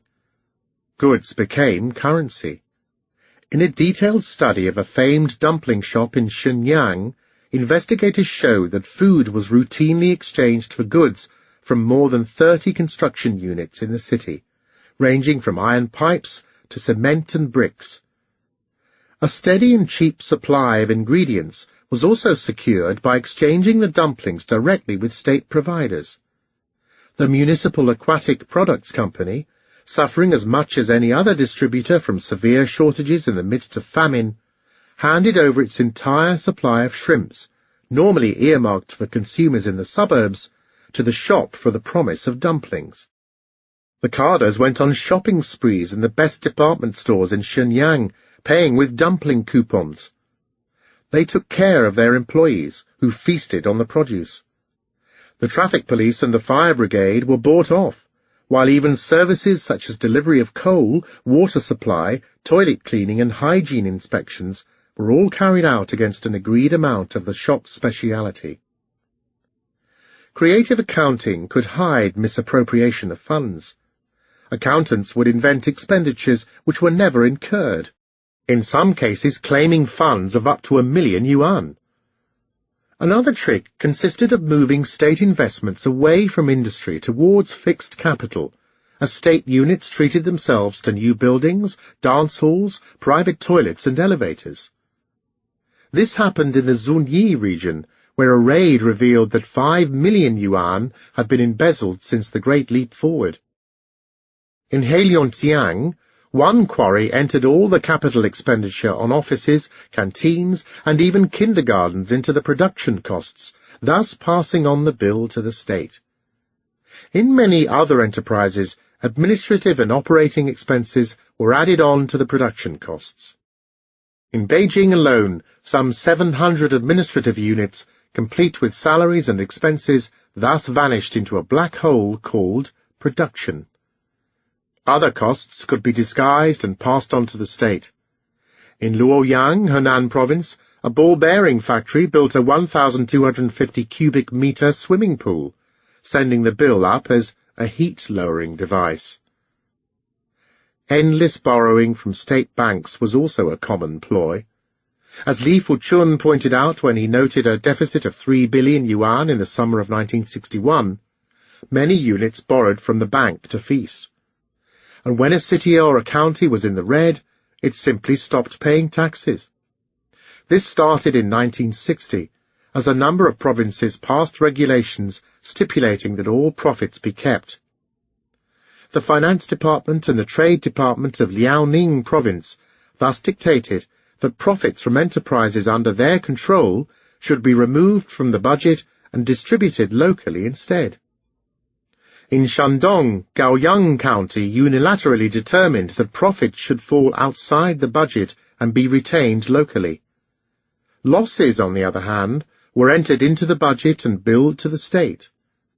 Not only did collective enterprises and urban communes routinely fail to raise taxes, but entire cities decided to forego tax collection. And then there were those who simply stole from the state, dispensing with clever accounting tricks altogether. Local factories along the Shanghai-Nanjing railway line pilfered, embezzled, or smuggled well over 300 tons of steel, 600 tons of cement, and 200 square meters of timber in less than a year. The new China lock factory from Suzhou, for instance, hired a lorry systematically to steal all the material it needed from railway depots. Most of these activities were directed by top cadres. A large assembly hall in Nanjing East Station, entirely built from stolen material under the direction of station manager Du Chengliang, was a monument to organized theft. Another way to defraud the state was to inflate the ration roster. A macabre trade in dead souls flourished in the countryside. Just as families tried to hide a death in order to get an extra ration of food, cadres routinely inflated the number of farmers and appropriated the surplus. This was common, too, in cities, where the state was committed to feeding urban residents. When a team of investigators pored over the accounts of one county in Hebei, they discovered that the state handed out an average of 9 kilos of grain a month, in excess of the prescribed rations for each of the 26,000 workers. Everybody massaged the figures, one small brickyard being bold enough to declare more than 600 workers where only 306 could be found on the ground. Some factories classified all their workers as involved in heavy duties because that entitled them to a larger ration, even if most of the employees were engaged in light work. In the construction industry in Beijing, up to 5,000 workers who had died or had returned to the countryside were kept on the books. Even in the more rarefied atmosphere of the Chinese Academy of Social Sciences, well over a third of the 459 workers who claimed their daily allowance in the Institute of Geophysics were not regular members entitled to food rations. The obverse of this practice was to hire people outside the approved plan. A black market in labour appeared, in which supply and demand determined the salary. Top workers and promising apprentices were lured away with fringe benefits or monetary incentives.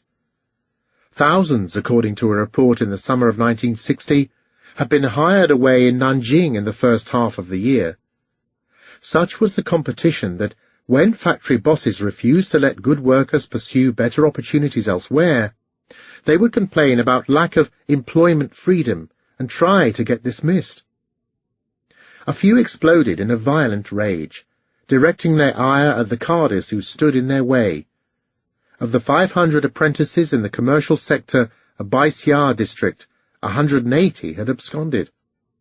Part and parcel of the black market in labour were underground factories, which popped up in every city, including Nanjing. Some people took on night shifts on top of their regular jobs. Others worked 2 shifts to make ends meet. This was the case for 2/3 of all workers in one construction unit near the centre. Students, doctors, and even carders abandoned their posts to make money on the black market, working on docks or moving goods on flatbed tricycles. One of the many paradoxes of the planned economy, therefore, was that everybody traded. People speculated by buying in bulk, betting on the fact that shortages and inflation would push the price up. An entire operation was run by Hubei University, with telegrams instructing agents to buy or sell specific commodities according to the fluctuating demands of the black market. A research center at the Chinese Academy of Social Science in Shanghai employed 20 students from East China Normal University to buy goods which were traded for scarce commodities with other units. Party members were well placed to undertake speculative operations, some of them on a full-time basis. Li Ke, a carder from the Jiangguamen commune to the east of Beijing, wrote himself a certificate for sick leave for 9 months and started trading in sewing machines, bicycles and radios, investing the profit in a bulk acquisition of electric bulbs and cables. These he sold in Tianjin, purchasing in turn furniture, which he unloaded in the suburbs precisely when the market contracted. He thus acted in a commercially astute way, all the while being in the pay of the state. Many others did the same. But most carders had bigger fish to fry, and petty trade was left to ordinary people. In Shanghai, a once freewheeling treaty port, trading habits died hard. Zhao Jiangwo, a woman entrepreneur with little money, dealt mainly in small commodities such as light bulbs, but she also made a good profit on a prestigious Phoenix bicycle. Li Chuanying, also a petty trader, bought goods in Shanghai and sold them in Anhui province. Hu Yumei travelled to Huangyan, Zhejiang, to deal in straw hats, mats, dried fish and shrimps, often doubling her money. Ma Guiyu made about 100 yuan a month buying up jewelry and watches from wealthy families downtown and dealing in ration tickets in the countryside. I am not a counter-revolutionary. I don't steal and I don't rob, and I don't have a job, so who cares if I do a bit of business? The officials who compiled the report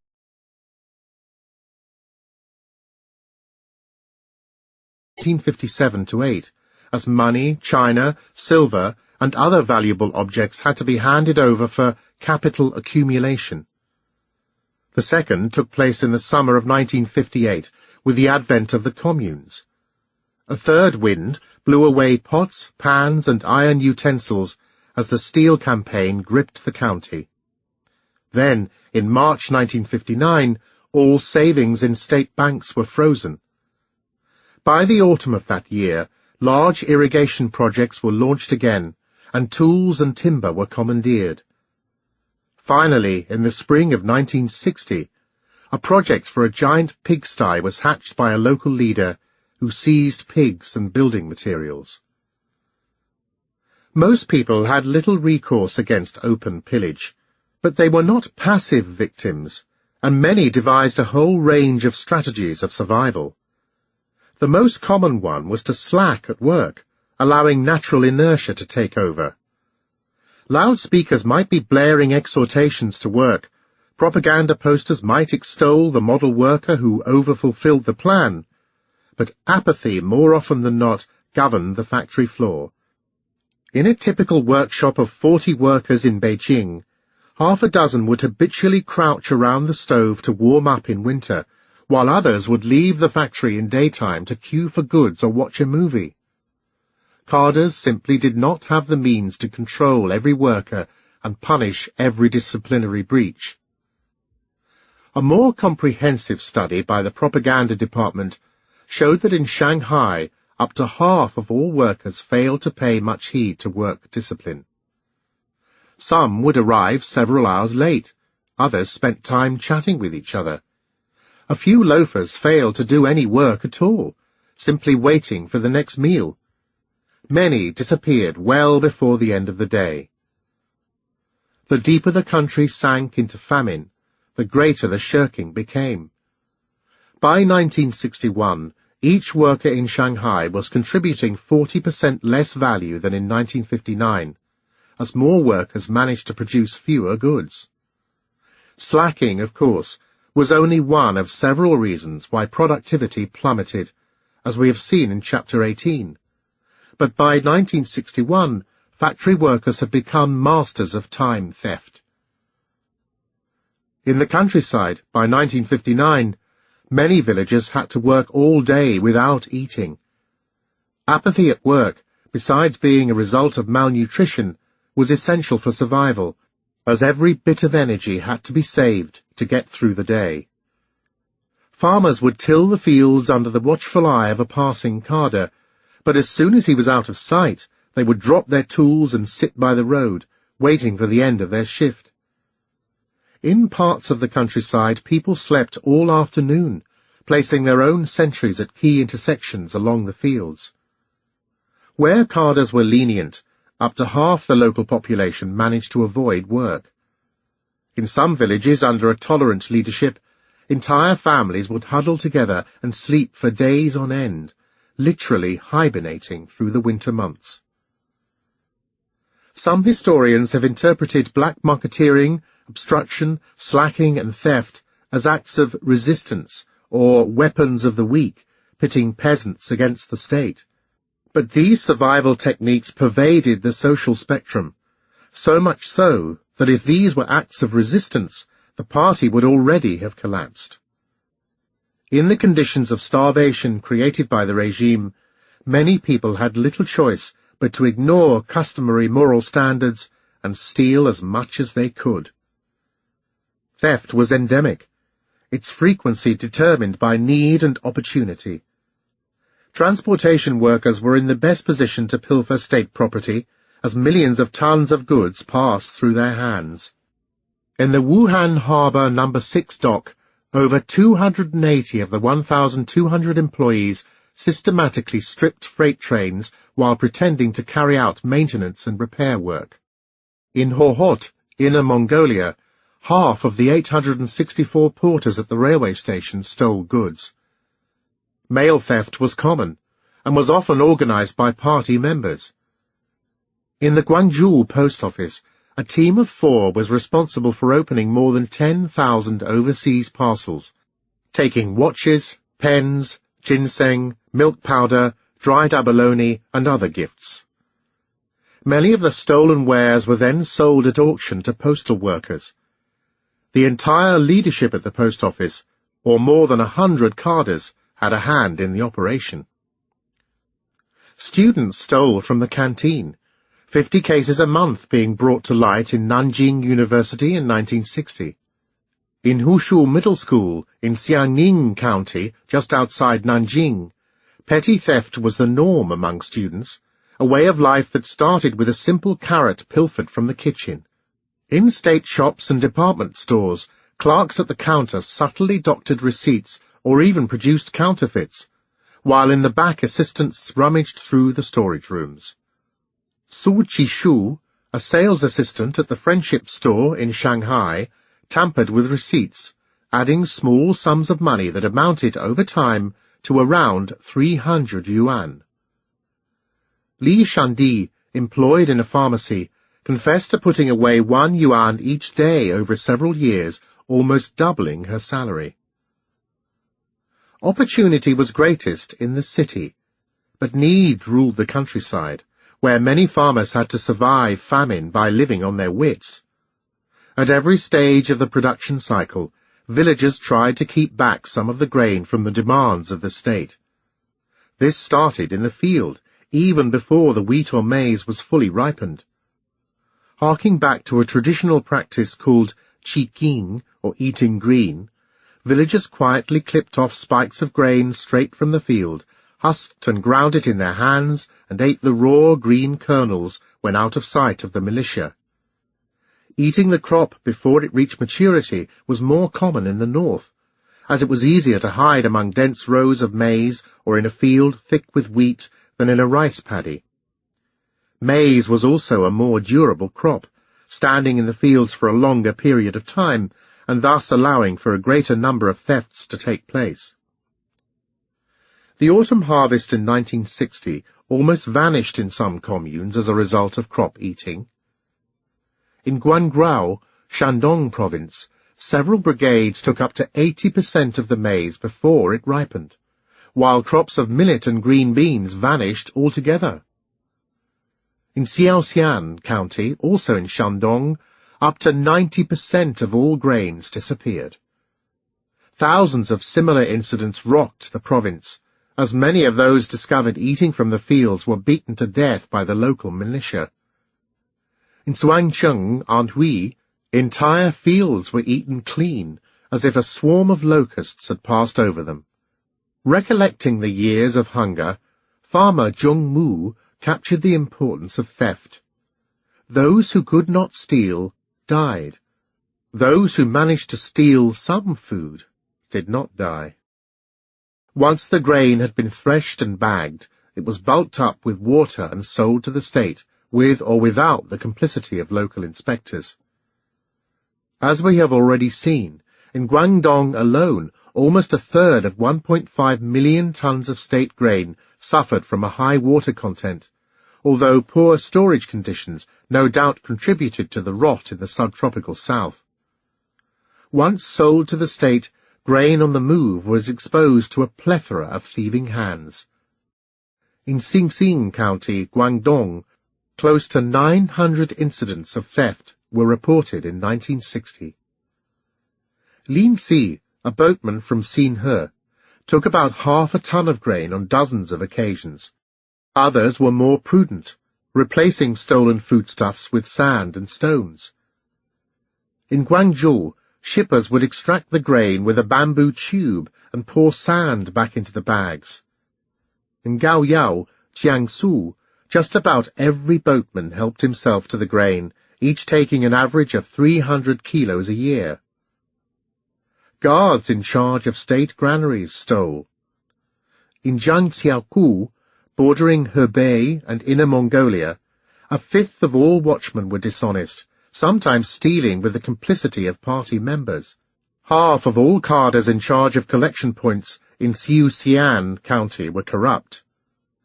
In the end, with the grain passing through so many grasping hands, one wonders how much actually reached the canteen table.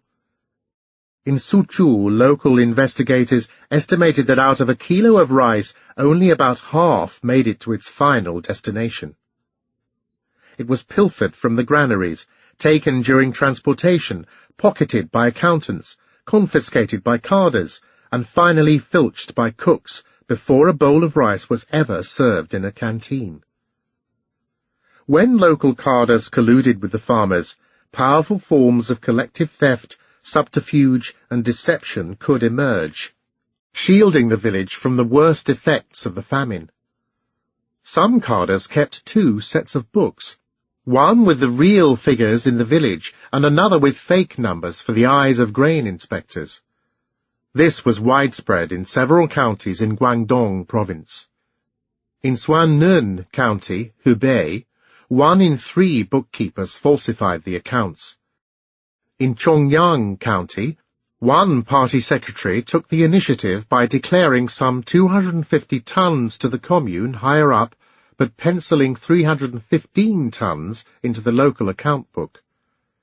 In June 1959, the office of the Hebei Provincial Committee concluded from a discrepancy between the amount of grain actually stored and the official inventory that 160,000 tons were missing, much of it as a consequence of false reporting and creative accounting. Then the grain had to be hidden, which was no easy task in the midst of ferocious and often bloody campaigns to take it from the farmers. In Xiaogan, Hubei, one of the largest stashes discovered by inspection teams contained some 60 tons of grain.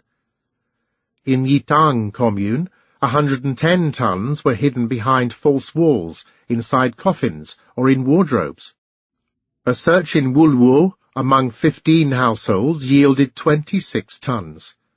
In some cases, local leaders distributed the grain immediately after the harvest and urged farmers to eat as much as they could before the militia could strike.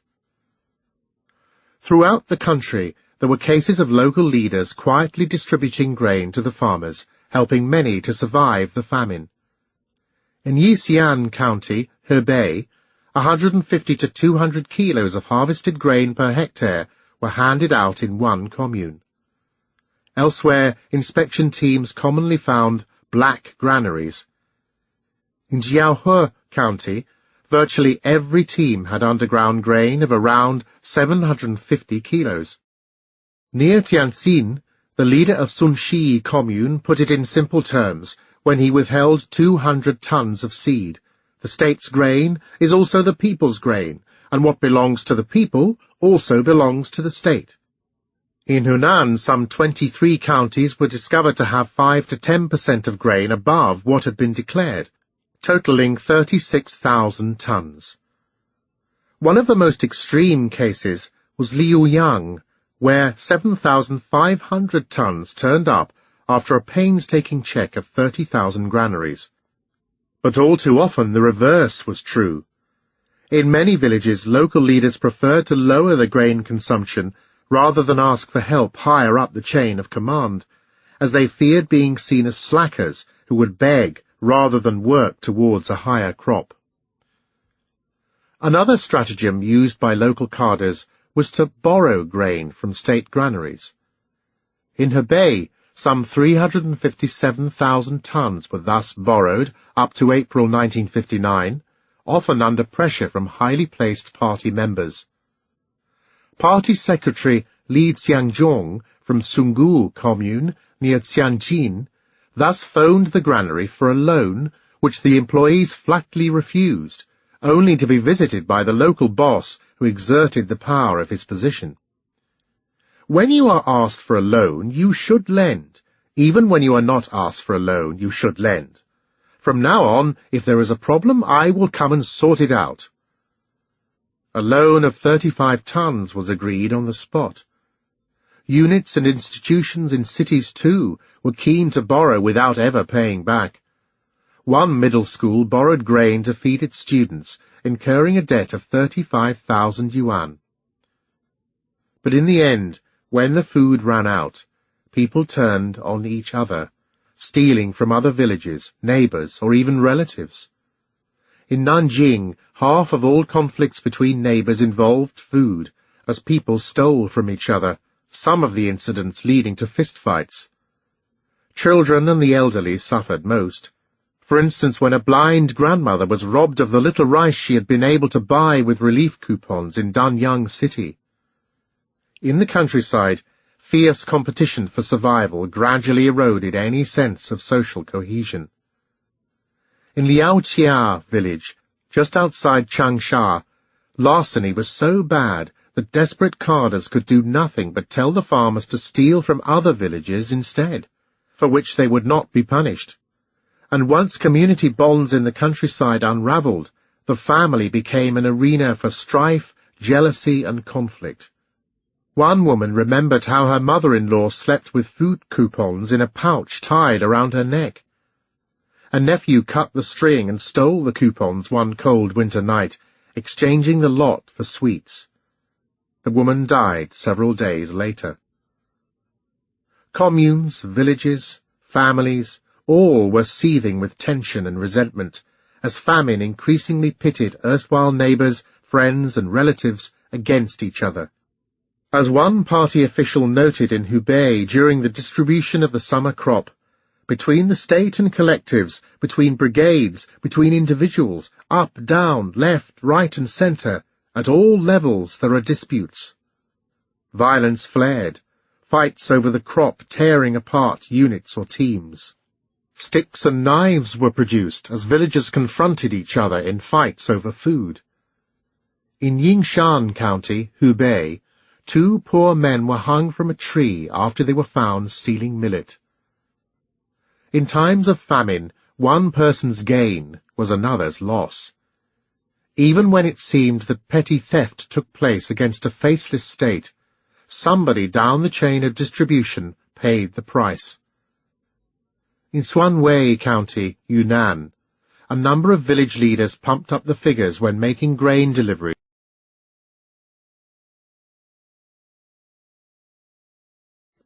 They turned the world upside down, offering an alternative, dissident form of truth, which subverted the censored information emanating from the state. Everybody listened to rumors, trying to make sense of the wider world and waiting for an end to the folly of collectivization. Rumors questioned the legitimacy of the party and discredited the people's communes. In Wuhan, it was feared that even wives might be shared. Rumors encouraged acts of opposition to the state. Informal news about farmers who took possession of their land or grabbed grain from state granaries were common. In Shaoyang, Guangdong, one prophetic woman proclaimed that taking food in times of hunger would be condoned by the party.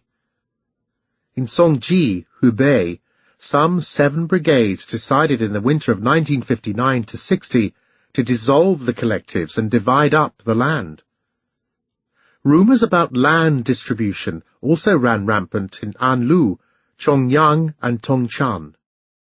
Mao has died. The land will be returned to the people, was the message relayed by villagers in the midst of famine in Xiangyan, Sichuan. Deafening noise about shortages also contributed to a state of permanent chaos on the ground, which, in turn, prompted the propaganda machine to churn out even louder slogans. People and party were locked in a war of words, as every dogma found its obverse in rumor. Panics, for instance, were triggered when ration coupons for certain goods were said to be phased out. Some workers in the Angang steelworks bought up to 35 pairs of socks in June 1960 as long queues spontaneously appeared out of nowhere to stockpile all cotton goods. Similarly, in a commune in Changle, Guangdong, a rumor that salt might be withdrawn led to local panic in January 1961, with people struggling to hoard some 35 tons of salt in 5 days, 40 times more than usual. Rumors of war and impending invasion engulfed entire communities, spreading fear by turning the party propaganda upside down. And fear, in turn, promoted a sense of cohesion as apocalyptic imagery united a disgruntled countryside. In Guangdong, farmers heard that Guangzhou was up in arms and Shantou had been taken, as Chiang Kai-shek had invaded the country. Banners wishing the Kuomintang a long life appeared by the roadside. The information was precise. The Kuomintang has reached Dongxi village on the 14th, or Chiang Kai-shek will come back in August. Defying common assumptions about the parochial lives that peasants allegedly lived in isolated villages, these rumors spread like wildfire, leaping from county to county and across provinces, reaching Hunan in a matter of days. In Putian, Fujian, the province opposite Taiwan, a secret society distributed yellow banners to be prominently displayed after the fall of the Communist Party. Apparently the banners also protected against the effects of nuclear radiation. Some wronged villagers were confident enough to appeal to the law. In Liuhe, near Nanjing, a carder snatched and later ate the chicken an old woman was trying to sell. Incensed, she went straight to court and lodged a complaint. But more often than not, litigation was meaningless, all the more so since the judicial system had crumbled under political pressure, even leading to the abolition of the Ministry of Justice in 1959. Politics was in command, curtailing formal justice as well as formal recourse. In Ningjin County, for instance, the number of carders in charge of the police, the inspectorate, and the courts was halved in 1958. The local courts were overwhelmed with civil cases brought by ordinary people. In response, many turned instead to a tradition of complaint in the form of letters and petitions. As misinformation proliferated within the party bureaucracy, every level feeding false reports and inflated statistics to the next one up, the state security tried to bypass official organs and reach straight down to street level. It paid close attention to popular opinion and encouraged anonymous letters of denunciation. Class enemies, after all, could worm their way into the ranks of the party, while spies and saboteurs were lurking among the masses. Popular vigilance was necessary to ferret them out. The people monitored the party. Even the most insignificant nobody had the power to put pen to paper and bring down a mighty cadre, a negligent local official, or an abusive bureaucrat. Arbitrary denunciation could strike at any time up the ladder of power, and people wrote furiously, sending bags of letters each month to beg, protest, denounce, or complain, sometimes coyly and humbly, occasionally vociferously. Some denounced their neighbours over a trifle, others merely sought help in changing jobs or moving house, and a few went into a long tirade against the entire system, peppering their letters with anti-communist slogans. They wrote to newspapers, the police, the courts, and the party. Some wrote to the State Council, and not a few addressed their letters to Mao Tse-tung personally. In Changsha, the provincial authorities received some 1,500 letters or visitors a month. Many wrote to seek redress from a perceived injustice, and a few even ventured to write letters critical enough to be deemed reactionary. Those who presented a specific case with a concrete request had a chance of receiving an answer. After all, within the huge monitoring system of the party bureaucracy, local authorities had to show that they acted on requests from the masses. By March 1961 in Nanjing, around 130,000 letters had been received since the start of the Great Leap Forward. The majority of complaints concerned work, food, goods and services, but a more detailed analysis of 400 letters by the masses showed that 1 in 10 made a direct accusation or threatened to sue. In Shanghai, the Bureau for Handling Letters from the Public received well over 40,000 items in 1959. People complained about lack of food, poor housing and work conditions, with a few attacking the party and its representatives. The point of a denunciation was to prompt an investigation, and some letters carried enough conviction to spur the authorities into action. After a complaint was sent to the provincial governor of Guangdong alleging that the Institute for Nationalities included dozens of fictitious students on its roster to increase its grain allocation, a local security team was dispatched and managed to extract several confessions and an apology from the Institute's leaders. Some readers sent letters to the People's Daily. Few of these were published, but their contents were summarized and circulated among the leadership. Coal miners from Guangxi province, for instance, wrote to complain that some of them fainted on the job because the food rations had been slashed even though their working hours had increased. The State Council received hundreds of letters each month. Some writers were bold enough to attack the policies of the Great Leap Forward and lament the export of grain in the midst of hunger. Some wrote directly to the top leaders.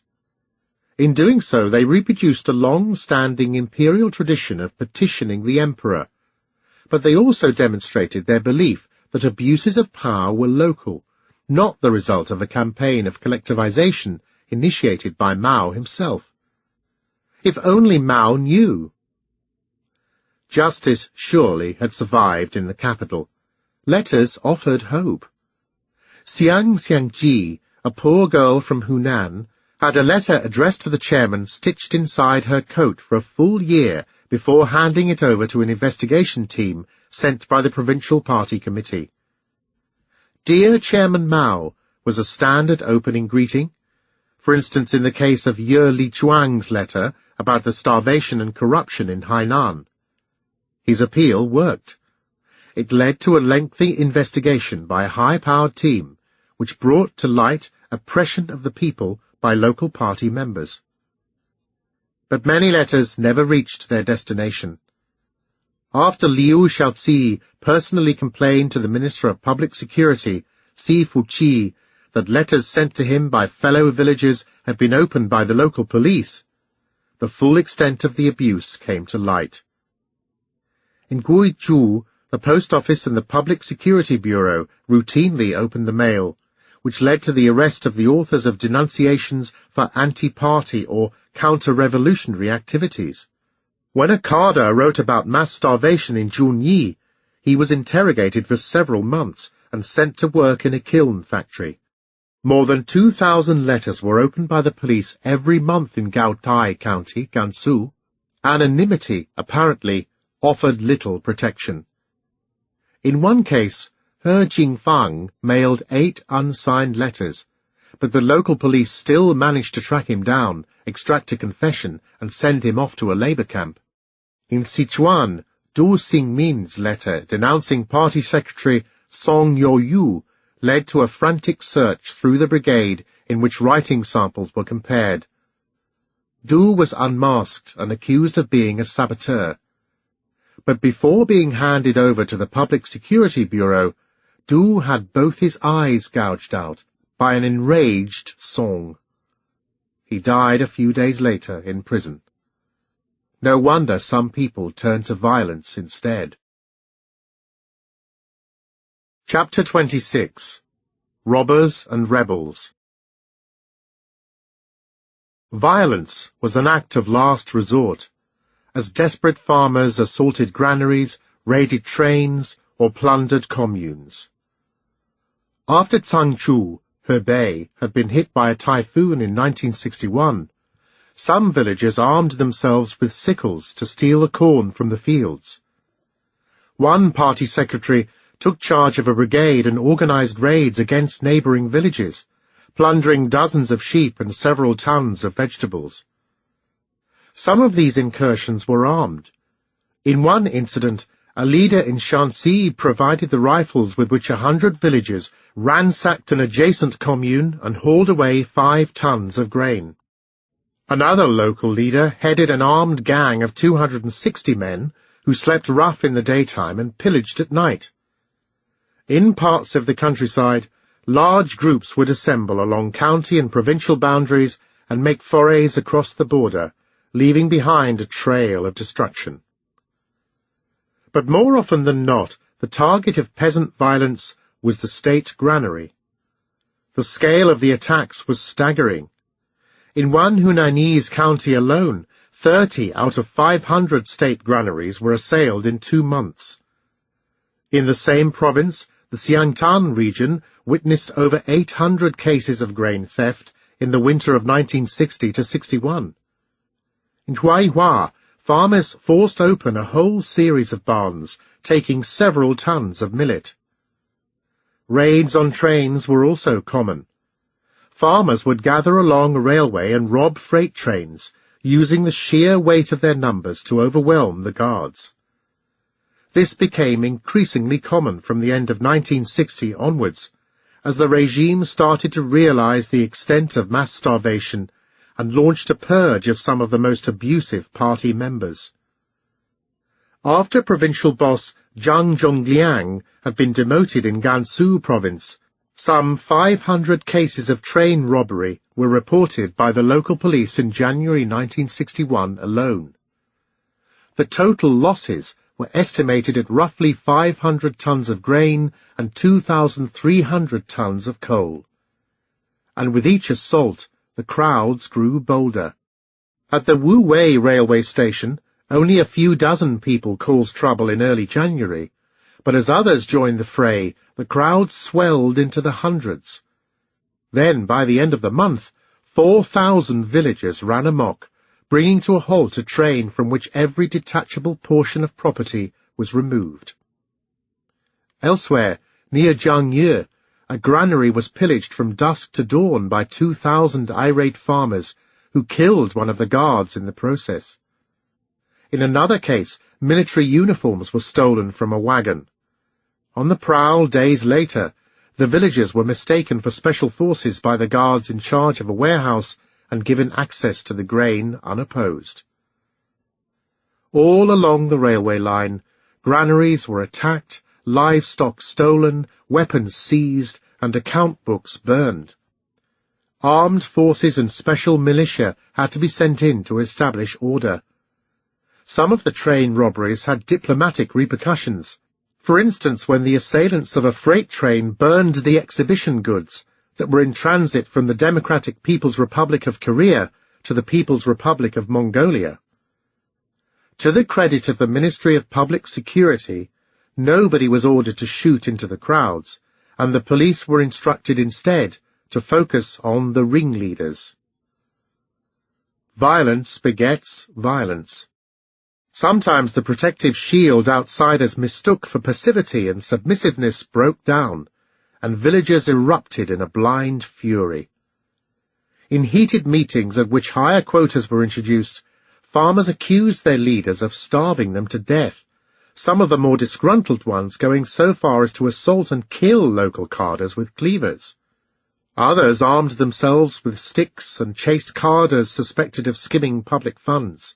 In Yunnan County, Sichuan, local people unleashed a collective anger upon their leader, who jumped into a pond to his death together with his wife.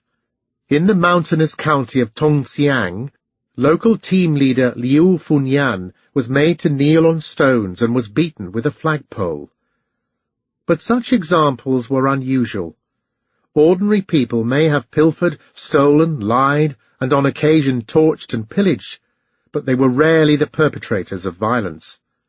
They were the ones who had to find ways of eating bitterness, the Chinese saying for enduring hardship, by absorbing grief, accepting pain, and living with loss on a devastating scale. Less overt but equally destructive was arson, although it was not always possible to distinguish between fires started accidentally, for instance by poor villagers trying to stay warm during the winter, and those ignited deliberately as a form of protest. The Ministry of Public Security estimated that at least 7,000 fires caused 100 million yuan worth of losses in 1958.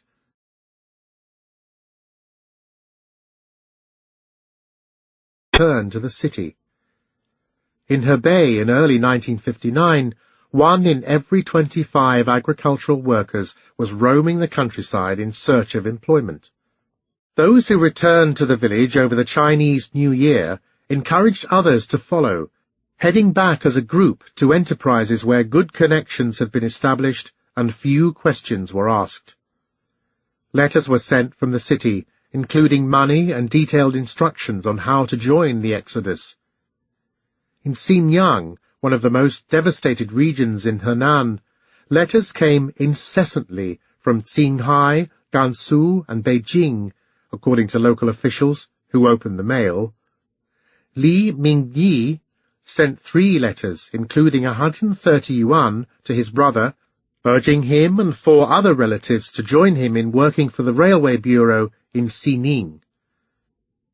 In the village, tales were told about life in the city, seen as a haven where rice was plentiful and jobs abounded. Some communes actually supported a form of chain migration by agreeing to take care of children and the elderly, as remittances from workers in the city contributed to the survival of the entire village. From Zhangjiakou, a major hub along the railway to the west of Beijing, 1/3 people vanished during the 1958-9 winter, representing some 7% of the entire workforce. Even in relatively sheltered provinces, such as Zhejiang, villagers took to the road in the winter of 1958-9. Some 145,000 people were known to be on the move, although many more must have escaped the attention of the local authorities tasked with arresting them. As elsewhere, most were headed for a city in search of employment. They were ambitious, the majority intending to travel as far as Qinghai, Xinjiang, and Ningxia, where the famine was less intense. But proximity to a city remained a key factor in prompting villagers to flee. In Longquan, for instance, 1 in 10 of all able-bodied villagers crossed into Fujian province, a mere 40 kilometers away, while others trekked to the cities of Xiaoshan, Fenghua, and Jinhua. Most were young male workers. The women were left behind to look after the family in the village. In Buxia village, 40 kilometers south of Xiaoshan, 230 workers left in several large groups, including local cadres and members of the Youth League. A significant proportion of these had already experienced the city as factories eagerly recruited from the surrounding villages during the Great Leap Forward.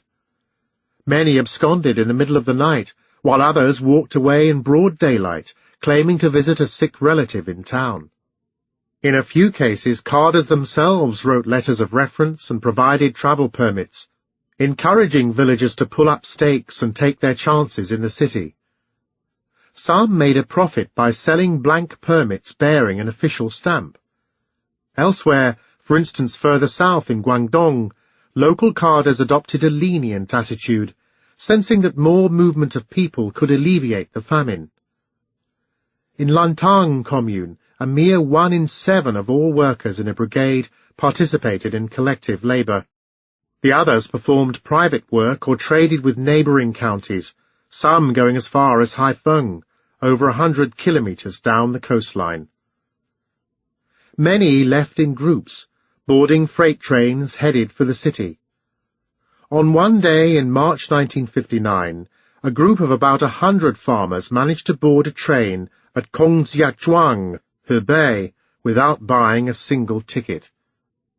A few days later, a similar number boarded from Zhuojiahe station, a tiny village in Huaihan.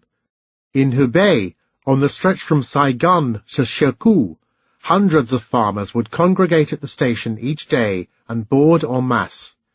Some intended to flee the village, but many simply went to the city to sell wood or visit friends. When asking for a ticket, collectors faced verbal abuse and physical assault. In the chaos of boarding, accidents happened, as weaker fare dodgers fell off the train, including a 5-year-old child who had a leg severed in the process. All these groups amounted to a large number of people on the move. In the first 4 months of 1960, for instance, over 170,000 farmers escaping from the countryside were found ticketless on trains in Beijing alone, most of them hailing from Shandong, Hebei, and Henan. Once on board, every available bit of property was used in the struggle for survival. As one official noted in disgust, they wantonly spoil and damage goods, some urinating and defecating on them, a few using high-quality stockings as toilet paper.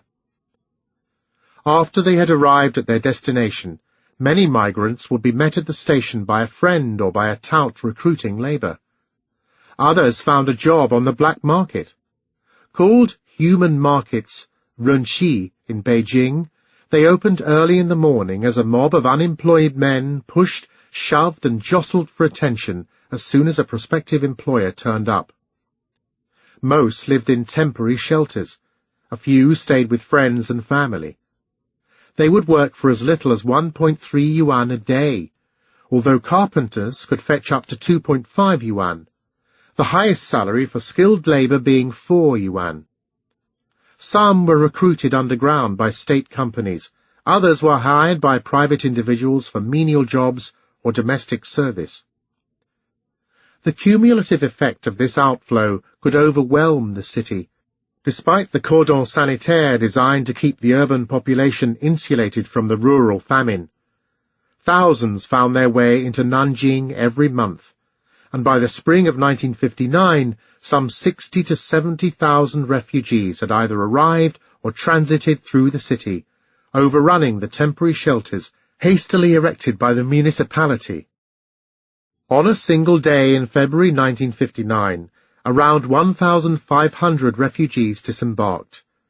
2/3 were young men, and most came from the surrounding counties, although a number also hailed from Anhui, Henan, and Shandong, the 3 provinces most affected by famine. A few wanted to visit friends and family. Most had no money, and all were in search of a job. Factories and mines secretly recruited them, paying them by piece rate, less than workers with residence permits. Some enterprises actually faked the necessary papers to register them locally, but the vast majority, some 90% of all factories, simply inflated the official number of workers in order to secure sufficient food to feed illegal workers. Not every migrant found a job on the black market, and some were forced to live a marginal existence in the shadows of the city, stealing, begging, scavenging, or selling themselves in order to survive. Gong Fanshun, a 28-year-old male, was described as a vagrant who would climb walls at night to steal clothes and money. Su Yo-yo was caught after he entered a shop, grabbed a large flatbread, and stuffed the whole thing into his mouth while making a run for it. Young women could be found soliciting customers in the center of the city. For a ration coupon worth 10 or 20 cents, or for a pound of rice, they would perform a sexual favor in a quiet corner of a public park. Those who failed faced starvation. Some 20 bodies were collected each month during the harsh winter. All were described as a threat to social order by the local authorities, reinforcing the negative imagery associated with country folk. When they were caught, they were sent back to their villages, only to return to the city again after a few weeks. Some of the refugees, when questioned by officials, told their stories. Yu Yiming, interviewed in May 1959, had been surviving on 2 bowls of gruel a day in her village in Anxian County. After the Carders turned over all the grain to the state, nothing but cabbage remained. Then all the bark on elm trees and the chestnut tubers vanished, leaving the village depleted. Wang Xiulan, a fellow villager, broke down in tears, crying that, "We are not lying. We have not had any food for several months. Everything has been eaten. What can we do?" Other escapees explained how they managed to abscond under the cover of night. Tao Mingtang from Lixiu County recounted how 11 of them fled as a group one evening, lured by rumors that in Heilongjiang young workers could make up to 70 yuan a month. Not all migrants lived in the city's dark underbelly, eking out a miserable existence at the mercy of rapacious factory bosses. In the rush towards industrialization during the Great Leap Forward, some of the most able men recruited from the countryside were given good salaries as incentives to stay. In Pukou, Nanjing's busy port, a team of loaders working on the docks had no right to food rations reserved for city residents, but they earned about 100 yuan a month, enough to eat in some of the top restaurants. Some made 2 salaries, making a better living for themselves than most of the registered workers in local factories. A few even specialized in trading ration coupons on the black market. One woman was caught with coupons worth 180 kilos of rice, which she bought in Shanghai to double her money in Nanjing, exploiting one of the countless loopholes in the planned economy by which the same basic commodity was sold at vastly different prices across the country. Most migrants in factories and construction sites were men, but the majority of villagers who left the rural areas to trade were women. On the other hand, as the famine went on, whatever leverage some young migrants might have had on a black market desperately short of labor simply vanished, replaced by desperation for a scrap of food. By 1960, in Lanzhou, some 210,000 migrants worked in factories without any pay, being given no more than board and lodging. Zhang Zhongliang, the gung-ho boss of Gansu, personally endorsed the arrangement. But outside the provincial capital, complicity from the leaders led to conditions of slave labor. In Tongwei, a steel factory locked up migrants and forced them to work themselves to death, refusing to feed them. 1,000 died that year, as factory bosses were assured of a steady supply of vagrants and drifters looking for work. Who knows how many factories operated in similar conditions? As the years of famine went by, the motivations behind migration changed. In a nutshell, the lure of employment was replaced by the compulsion of famine. As a sense of despair grew, some would steal off into the mountains, hoping to survive on berries, insects, and possibly small animals. But few actually made it, some being forced to return to the village, emerging from the forest with dishevelled hair and torn clothes, sometimes entirely naked, a wild look in the eyes, so changed that they were no longer recognized. On the other hand, when disaster struck, people left en masse, children in tow, their meagre possessions strapped on their backs. Local authorities could only stand by and watch the exodus. After the Tse-tung region in Hebei was hit by a typhoon in 1961, listless masses of humanity took to the roads, trailing along in total silence, the only sound being the shuffle of their feet. Entire brigades left collectively, carders, men, women and children, trading their clothes for taro along the way, with many of the adults and most of the children ending up stark naked. All over the country, people died by the roadside. What was the effect of the exodus on the village? In many cases, villagers and even local carders supported mass emigration, as they hoped that remittances would allow them to survive. But the countless tales of life in the city, where jobs were easy, the pay was generous and food limitless, must have contributed to a general sense of demoralization. The revolution, after all, had been fought for the farmers, but all too obviously life in the countryside was inferior to that in the city. The imposition of a cordon, shielding towns from villages, can only have worsened a pervasive feeling of worthlessness. In effect, the countryside was quarantined, as if peopled by lepers.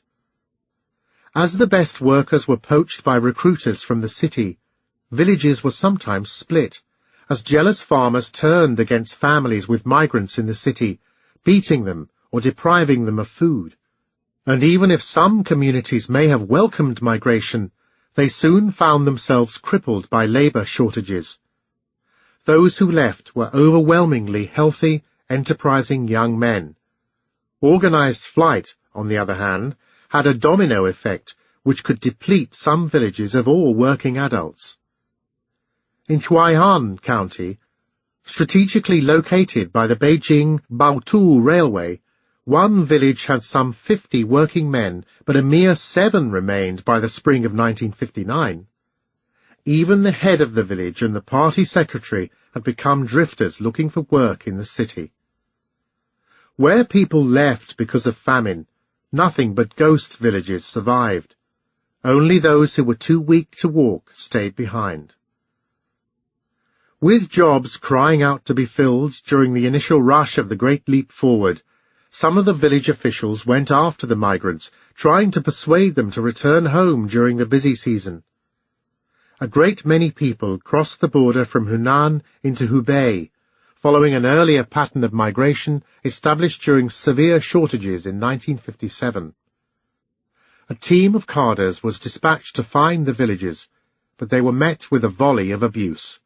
The migrants refused to go back to the village where food was rationed. The carders then turned against the local authorities, accusing them of poaching their people to help build a reservoir. They, instead of the migrants, were thrown behind bars. Once released, they were forced to make a humiliating retreat back to Henan. A more subtle approach was tried elsewhere, for instance in Hengshui, Hebei, where half of all the 50,000 migrants from Xinjiangdan commune were wheedled into returning home in 1960. Relatives were made to write letters imploring them to come back to the village. Sometimes these letters were hand-delivered by local carders, anxious to ensure that they reached their destination.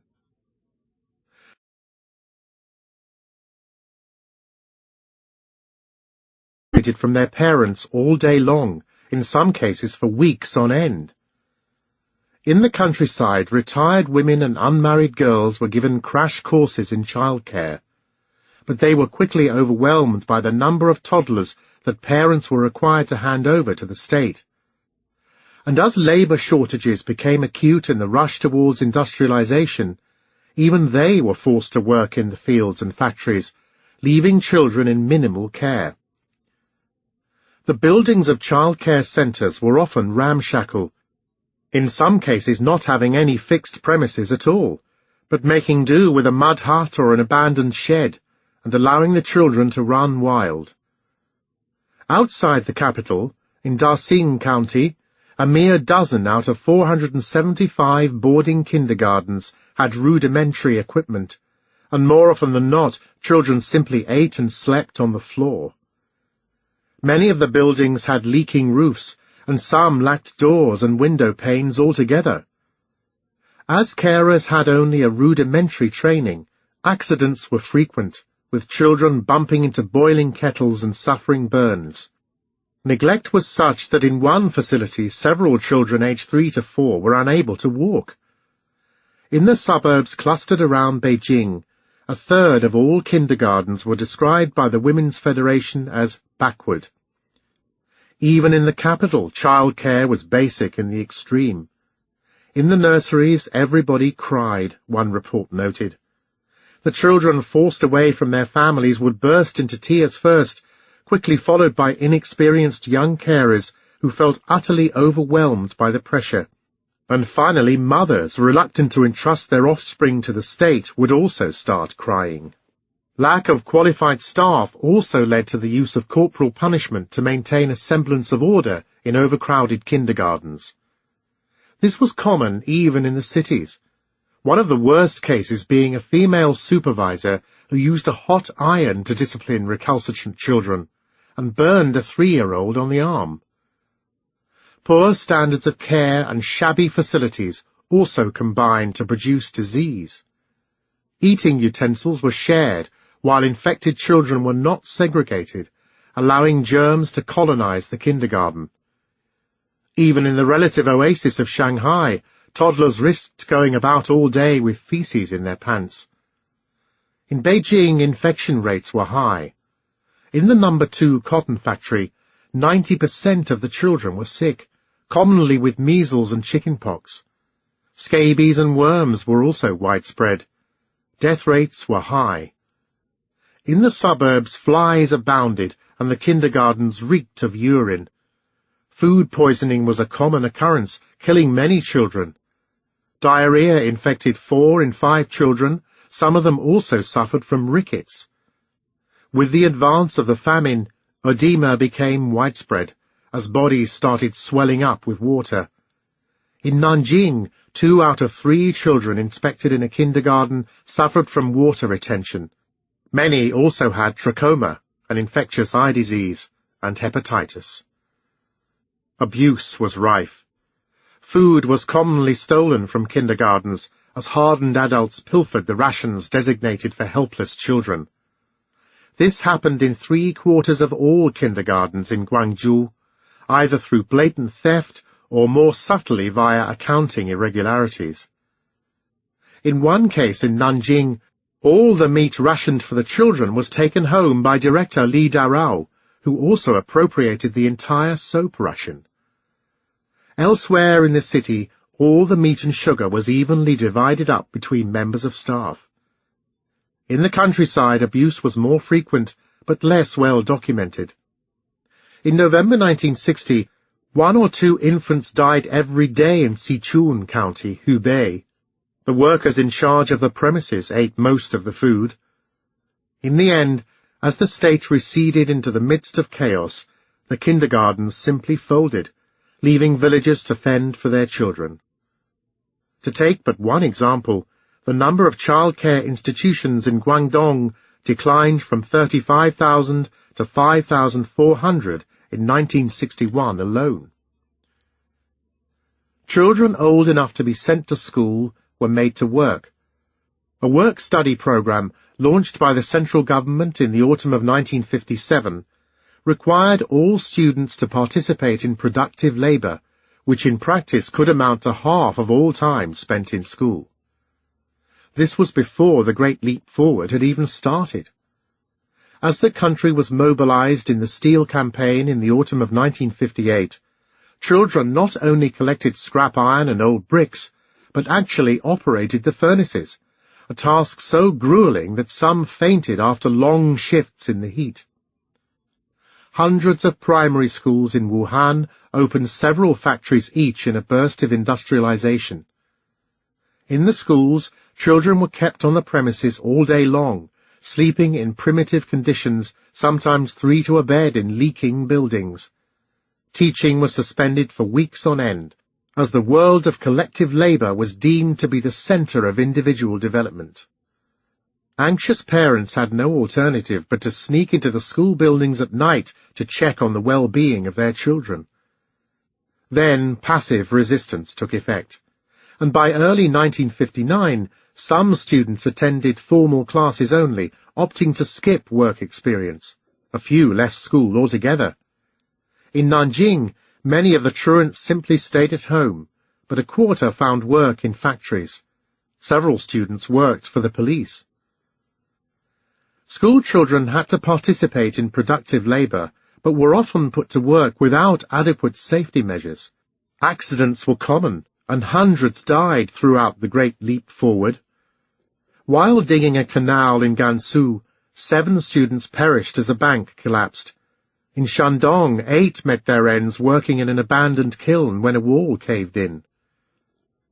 In the countryside, most children did not have the luxury of school at all.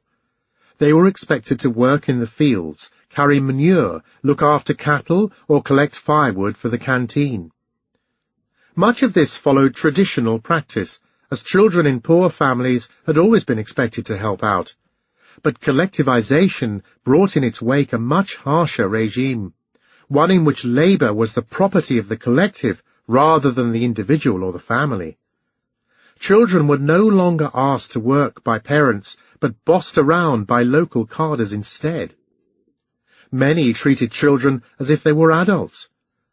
Tang So-kon, a 13-year-old girl, was made to carry a 41-kilo load of cut grass.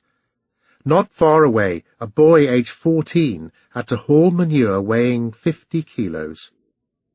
Throughout the country, a stark logic governed relationships between the rulers and ruled.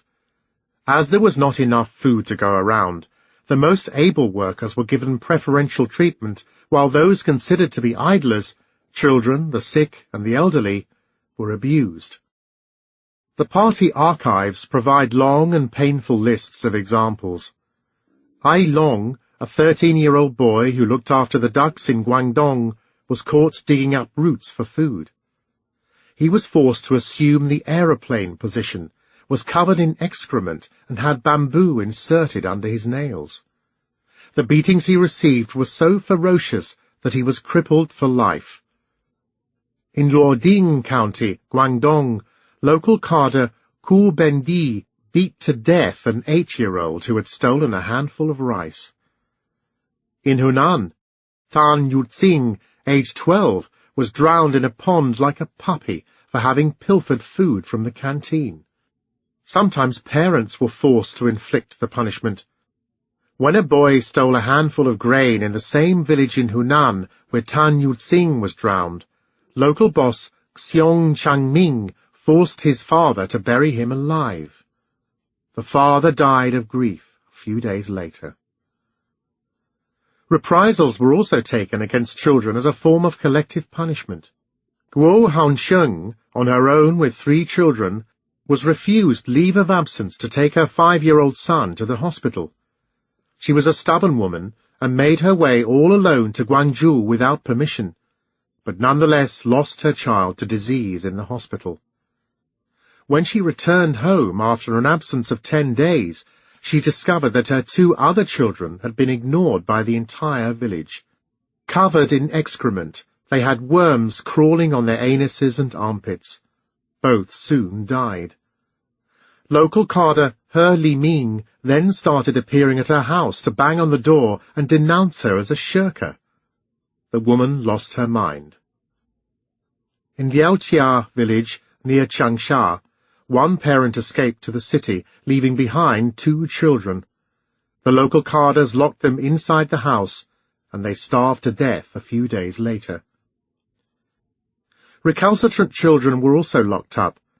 In subtropical Guangdong, children could be placed inside a hog's cage simply for talking during a meeting. The police helped, putting children aged 7 to 10 behind bars for stealing small amounts of food in Tse-tung County, Guizhou. One 11-year-old was locked up for 8 months for the theft of a kilo of corn. Larger correctional facilities were established at the county level, designed specifically for children deemed to be incorrigible.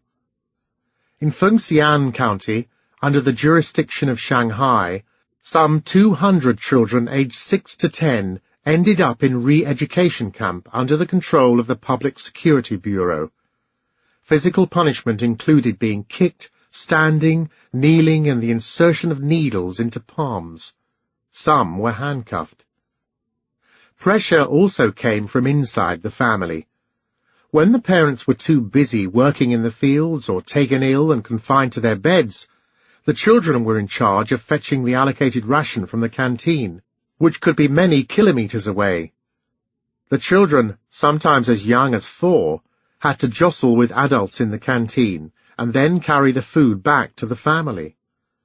The strain was immense, and many of those interviewed today remember vividly how they let their families down on one or another occasion. Ding Xiao'e was a small girl of 8 when she had to look after her entire family, as her father was taken ill and her mother had kidney stones and bound feet, which meant that she could not work for the commune and earn a living. Every day the girl had to queue in the canteen for up to an hour, all the while being pushed aside and bullied by hungry adults. The entire family of 6 depended on the one bowl of watery porridge she was handed, but one day, after a heavy downpour, the scrawny girl slipped on her way back home and spilt the entire contents.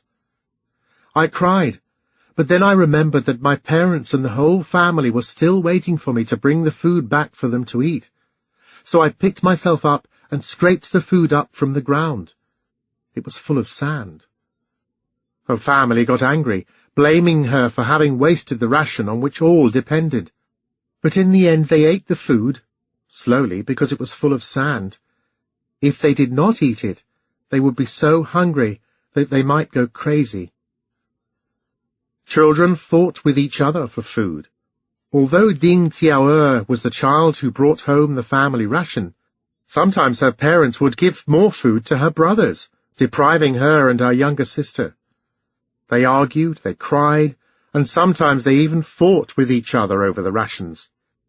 Liu Shu, who grew up in Runshu County, Sichuan, also remembers how his younger brother filled up his bowl first, leaving next to nothing for the others.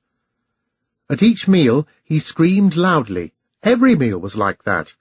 Because he screamed, he was often beaten. Li Ye, a mother of 3, recalled that her 2 sons fought over food every day. They fought fiercely. My youngest daughter received the smallest ration, although she always cried for the biggest amount. She cried very loudly to get her way. My other children cursed her for that and still remember it to this day. Violence against children inside the family could go much further, as family members became competitors in the presence of insufficient food. Information is difficult to come by, but police reports sometimes get close to the complex family dynamics that developed in times of hunger. In Nanjing, about 2 cases of murder inside the family were reported every month in the middle of the famine. Most of the violence was committed by men and directed against women and children, although 1 in 5 victims was an elderly person. In the majority of cases, the reason behind murder was that the victims had become a burden. In Liuhe, a paralyzed girl was thrown into a pond by her parents. In Jiangpu, a dumb and probably retarded child aged 8 stole repeatedly from both parents and neighbors, putting the family at risk. he was strangled in the night. A few cases showed deliberate starving of a weaker family member. Wang Xiuchang, for instance, regularly ate the ration allocated to his 8-year-old daughter. He also took her cotton jacket and trousers in the middle of the winter. In the end, she succumbed to hunger and cold. In the countryside, following an established tradition the Communist Party could do little about, children were sold or given away when they could no longer be supported by their own families. In Nianqiu County, Hebei, Chen Junyuan was strained to the limit by his family of 6, and he gave his 4-year-old son to a fellow villager. His 7-year-old was handed over to an uncle in a neighboring county. In Chengdu, Li Ye gave one of her 3 daughters to her sister, but other family members did not like the child, and the mother-in-law was a fierce woman who openly favored her own grandson. "We have no food for ourselves. Why should we keep another little bitch?" she complained. She took away all of the food earmarked for the adopted child. The girl, who was only 4 years old, was also sent to fetch vegetables from the canteen every day, having to deal with adults pushing and shoving in the queue. She often fainted from hunger. She was neglected by her adoptive family and was found covered in lice a few months later when she was taken back by her mother.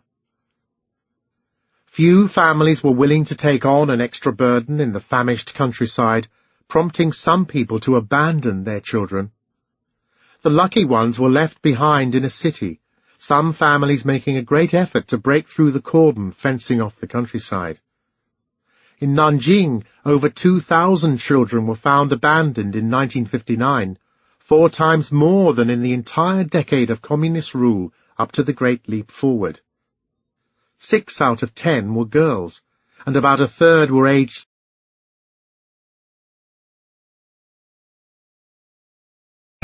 to raising children. Kindergartens, for instance, were supposed to help with babysitting, but, as we have seen, many were far from adequate, which meant that women often had to juggle childcare with full employment. As family life was buffeted by constant campaigns, the exigencies of mobilization took a heavy toll on women, exhausting many before famine began to bite.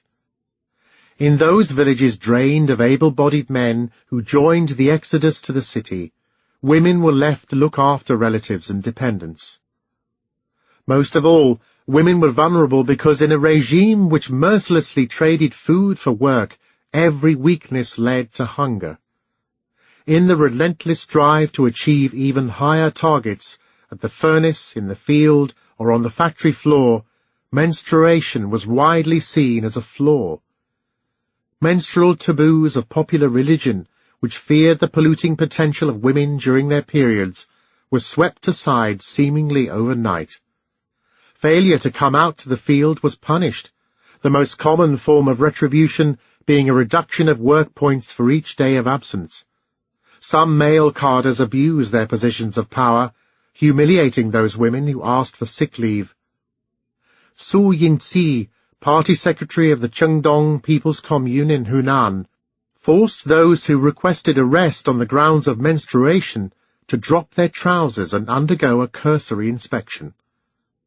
Few were willing to undergo the humiliation, and many became ill as a result, several dying under the strain of laboring while suffering severe menstrual pain or gynecological problems.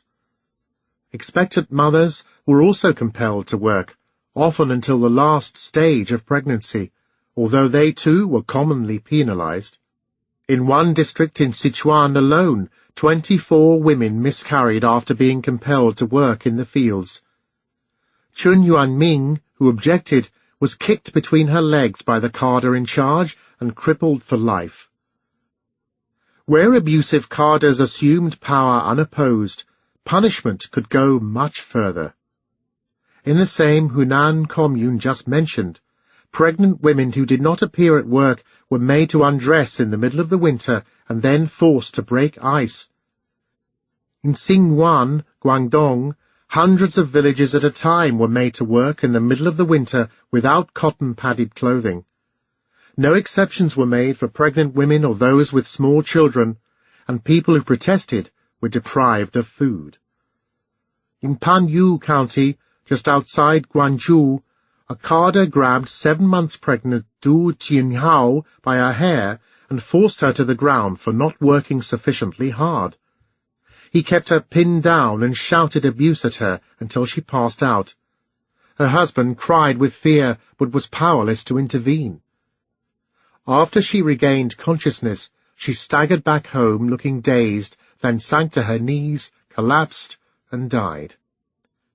Some women were so desperate that they preferred to die. Liang Xianu, pregnant yet obliged to work in the winter, jumped to her death in a cold river. Exhausted and hungry, women became so weak that they stopped menstruating altogether. This was common everywhere, even in the cities, where women were given some medical care. In the Tianjiao district to the south of Beijing, half of all female workers in a metallurgy factory suffered from lack of menstrual periods, vaginal infections, or a prolapsed uterus. As the only available washroom was always occupied, some of the women went for months without ever washing. When combined with endless hours in a poorly ventilated environment, even political activists like Yuan Bianhua would spit blood and sometimes even lacked the strength to stand up on their own.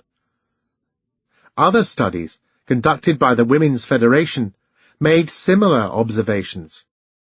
In the Beijing electron tubes plant, for instance, half of all 6,600 women had some form of gynecological disorder.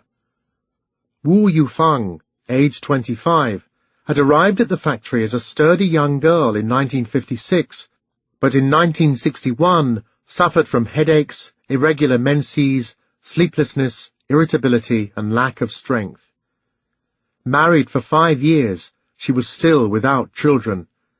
A medical examination showed that she, like many of the other workers, had mercury poisoning.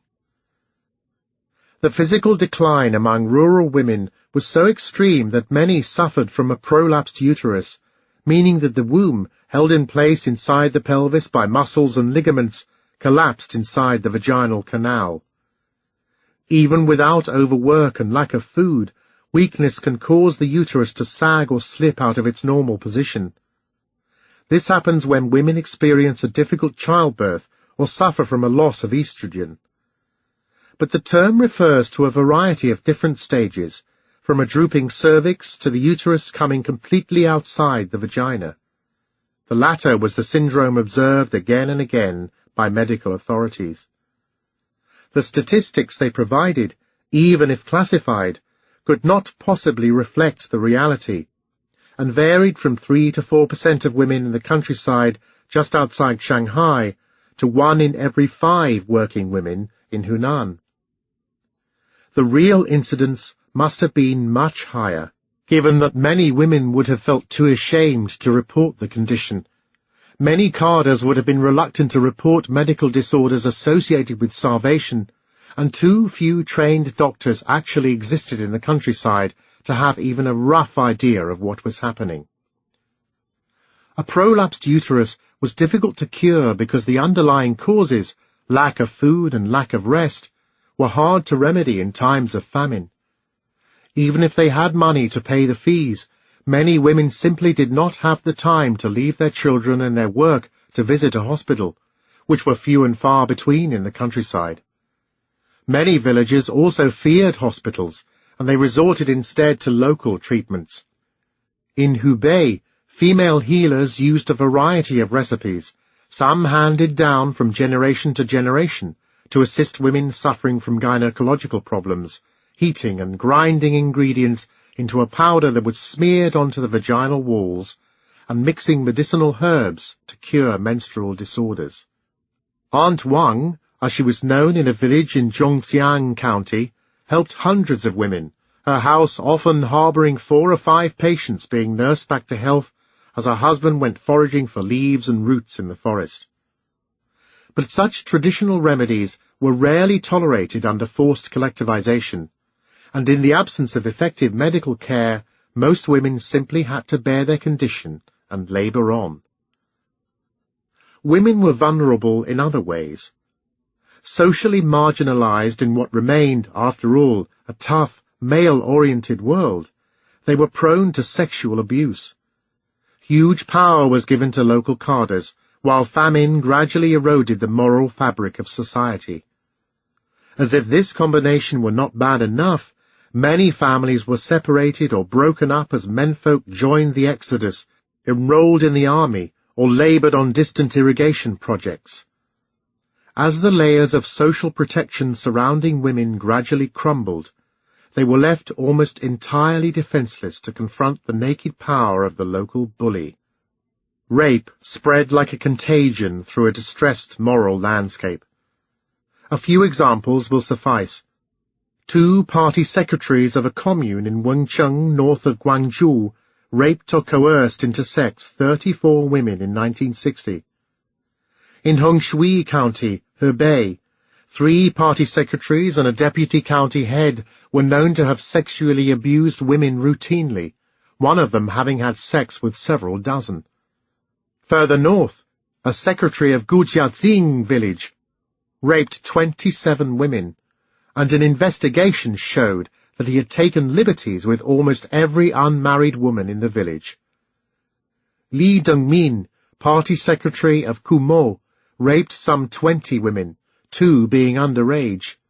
In Lieyang, Hunan, girls as young as 11 or 12 were sexually abused. In Xiangtan, a cadre set up a special team, Zhuan Yedi, of 10 girls whom he sexually abused at whim. And even if women were not raped, they were subjected to sex-specific humiliations, as collectivization swept aside the customary moral values of sexual restraint and bodily propriety. China was undergoing a revolution, turning upside down moral codes of behavior passed down from generation to generation, which led to perversions that would have been unthinkable before 1949. In a factory in Wugang County, Hunan, local bosses forced women to work naked. On a single day in November 1958, more than 300 went about their jobs in the nude. Those who refused were tied up. A competitive system was even devised by which the women most eager to strip were granted a reward, the top gift consisting of cash to the value of 50 yuan, more or less equivalent to a month's salary. While some women may have embraced the opportunity to advance their careers, many were no doubt repelled, although nobody dared to speak their mind. But a few did write. After some of the women fell ill, Hunan can be bitterly cold during the winter, a series of anonymous letters was sent to Mao Zedong. Whether he actually read these letters we do not know, but someone highly placed in Beijing phoned the provincial committee in Changsha and demanded an inquiry. The factory leaders, it came to light in the course of an investigation, had apparently encouraged the women to take off their clothes in a spirit of emulation which aimed to break feudal taboos. Seemingly anything could be justified in the name of emancipation. Equally crude and humiliating were the nude parades, which happened across the country. Women, occasionally men, were made to march through the village entirely naked. In Suichang County, Zhejiang, men and women accused of larceny were stripped naked and paraded. Zhu Moying, a grandmother aged 60, was forced to undress and then lead the procession by beating a gong, despite the pleas for pardon from fellow villagers. Some of the abused women felt too ashamed to return to their homes. 24-year-old Zhu Renxiao, stripped and paraded for petty theft, felt too ashamed to face people and asked to be moved to another village. She killed herself when her request was turned down. In another small village in Guangdong, the militia stripped 2 young women and tied them to a tree, using a flashlight to explore one of the girl's private parts, and drawing a large turtle, symbol of the male organ, on the other woman's body. Both committed suicide. Less often mentioned in the archives or in interviews, But part of a distinct social trend in any famine was the trade in sex. Women provided favours for almost anything, from a morsel of food and a better job to a regular but illicit relationship with a man who could offer some sense of security. Most of these transactions went on undetected, but there was also a whole underworld of prostitution which the authorities tried to monitor. One correctional facility in Chengdu kept well over 100 prostitutes and delinquent female children. More than a dozen were sex workers who had been re-educated after the communist victory in 1949, but refused to reform themselves. Wang Xingji, who went by the nickname of Old Mother, in turn introduced other women to the trade.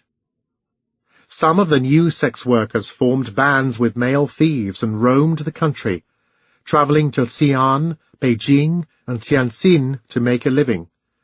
A few worked independently, one or two even regularly handing over money to their parents, who turned a blind eye to the source of the income. Village women also offered their bodies for food after escaping to the city, as we have already seen. The logical extension of this trade in sex was bigamy, as country girls lied about their age or their marital status in order to secure a husband in town. Some were only 15 or 16, well below the legal age of marriage. Others were already married but committed bigamy to survive. A few were prepared to abandon their children from a previous marriage, but not all of them deserted their families. Some returned home only a few days after the wedding had taken place. Trade in sex, flimsily disguised by the pretense of marriage, was even more common in the countryside. In one closely studied Hebei village, the number of weddings increased sevenfold in 1960, the worst year of the famine. Women poured into the village from distressed areas, marrying for goods, clothes, or food for relatives. Some were as young as 16, others left soon after the wedding. A few of the women introduced other family members to the groom, resulting in half a dozen cases of bigamy. And then there was trafficking in women. From Inner Mongolia, for instance, teams spread out over the country, hauling back hundreds of women every month. Most came from famished Gansu, a few from Shandong. Some were mere children, others were widows, although married women were also trafficked. The victims ranged across all social categories, including students, teachers, and even carders. Few came voluntarily, and some were traded several times. 45 women were sold to a mere 6 villages in less than half a year. Always marginalized, sometimes humiliated, invariably exhausted and often abandoned by the men, women, in the end, were the ones who had to make the most heart-rending decision, namely how the meagre food ration should be divided. This was not so at the onset of famine, as men were normally in charge and demanded to be fed first. In the same way that women were systematically given fewer work points than men under collectivization, a patriarchal society expected that priority be given to the feeding of all male members of the household. As men provided, women abided, a cultural imperative that dictated that even in normal times women were given a smaller share of the food. And as famine took over, women were deliberately neglected in the interests of male survival, a choice that was justified on the grounds that the entire family ultimately depended on the ability of men to go out and find food. But once the men were gone, women had to endure the agony of their starving children without being able to help. Not all could live with the constant crying and pleading for food by their children.